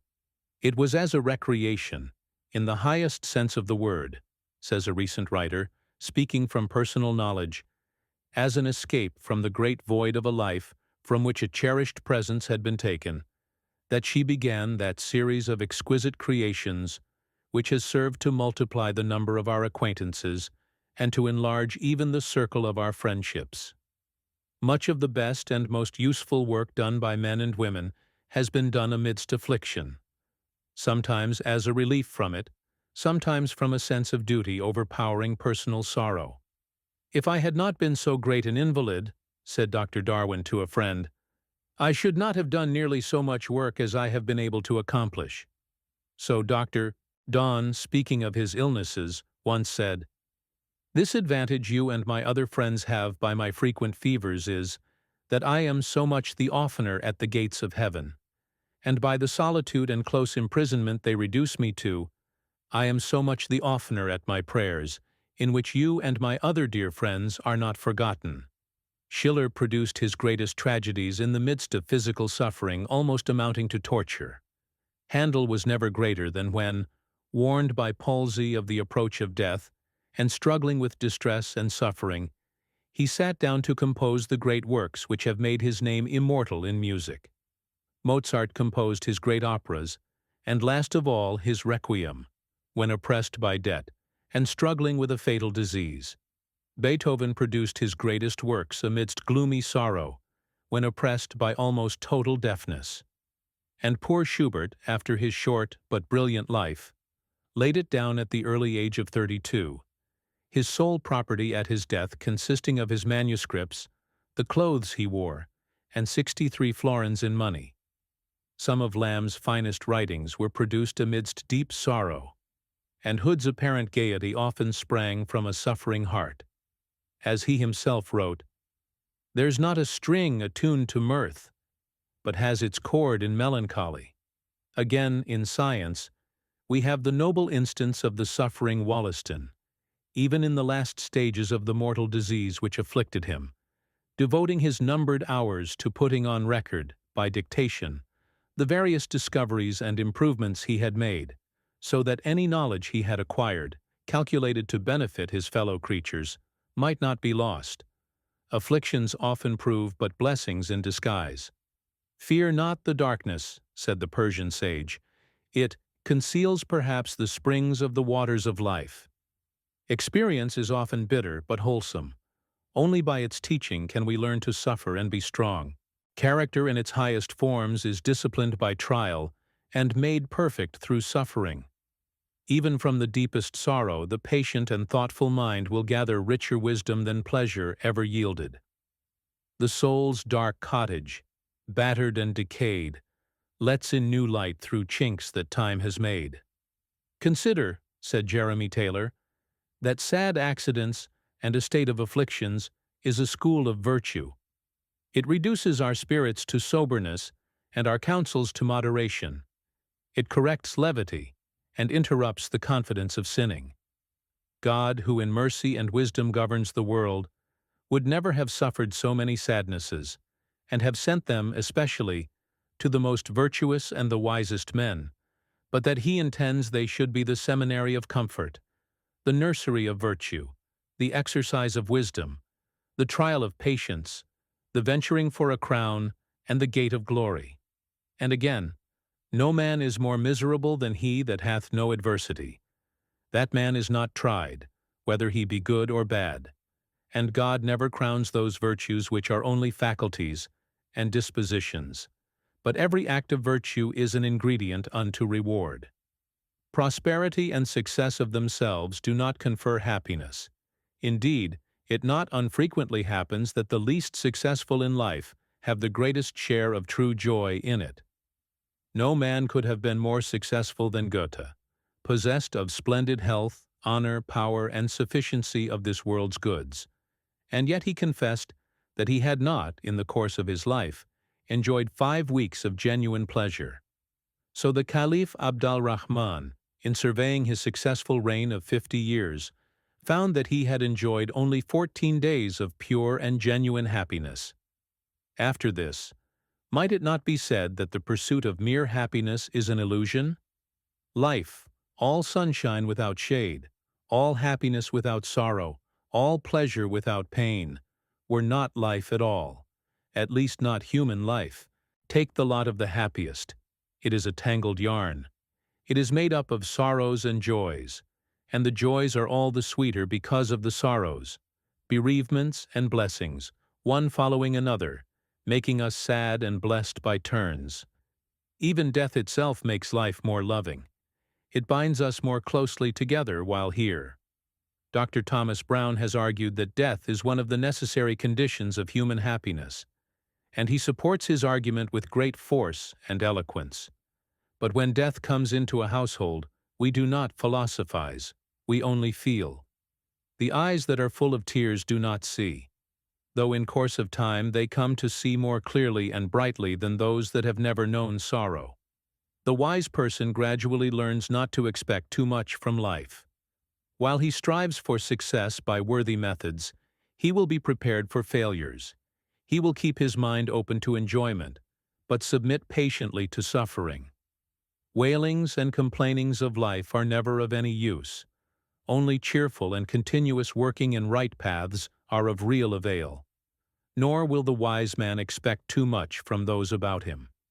If he would live at peace with others, he will bear and forbear. And even the best have often foibles of character, which have to be endured, sympathized with, and perhaps pitied. Who is perfect? Who does not suffer from some thorn in the flesh? Who does not stand in need of toleration, of forbearance, of forgiveness?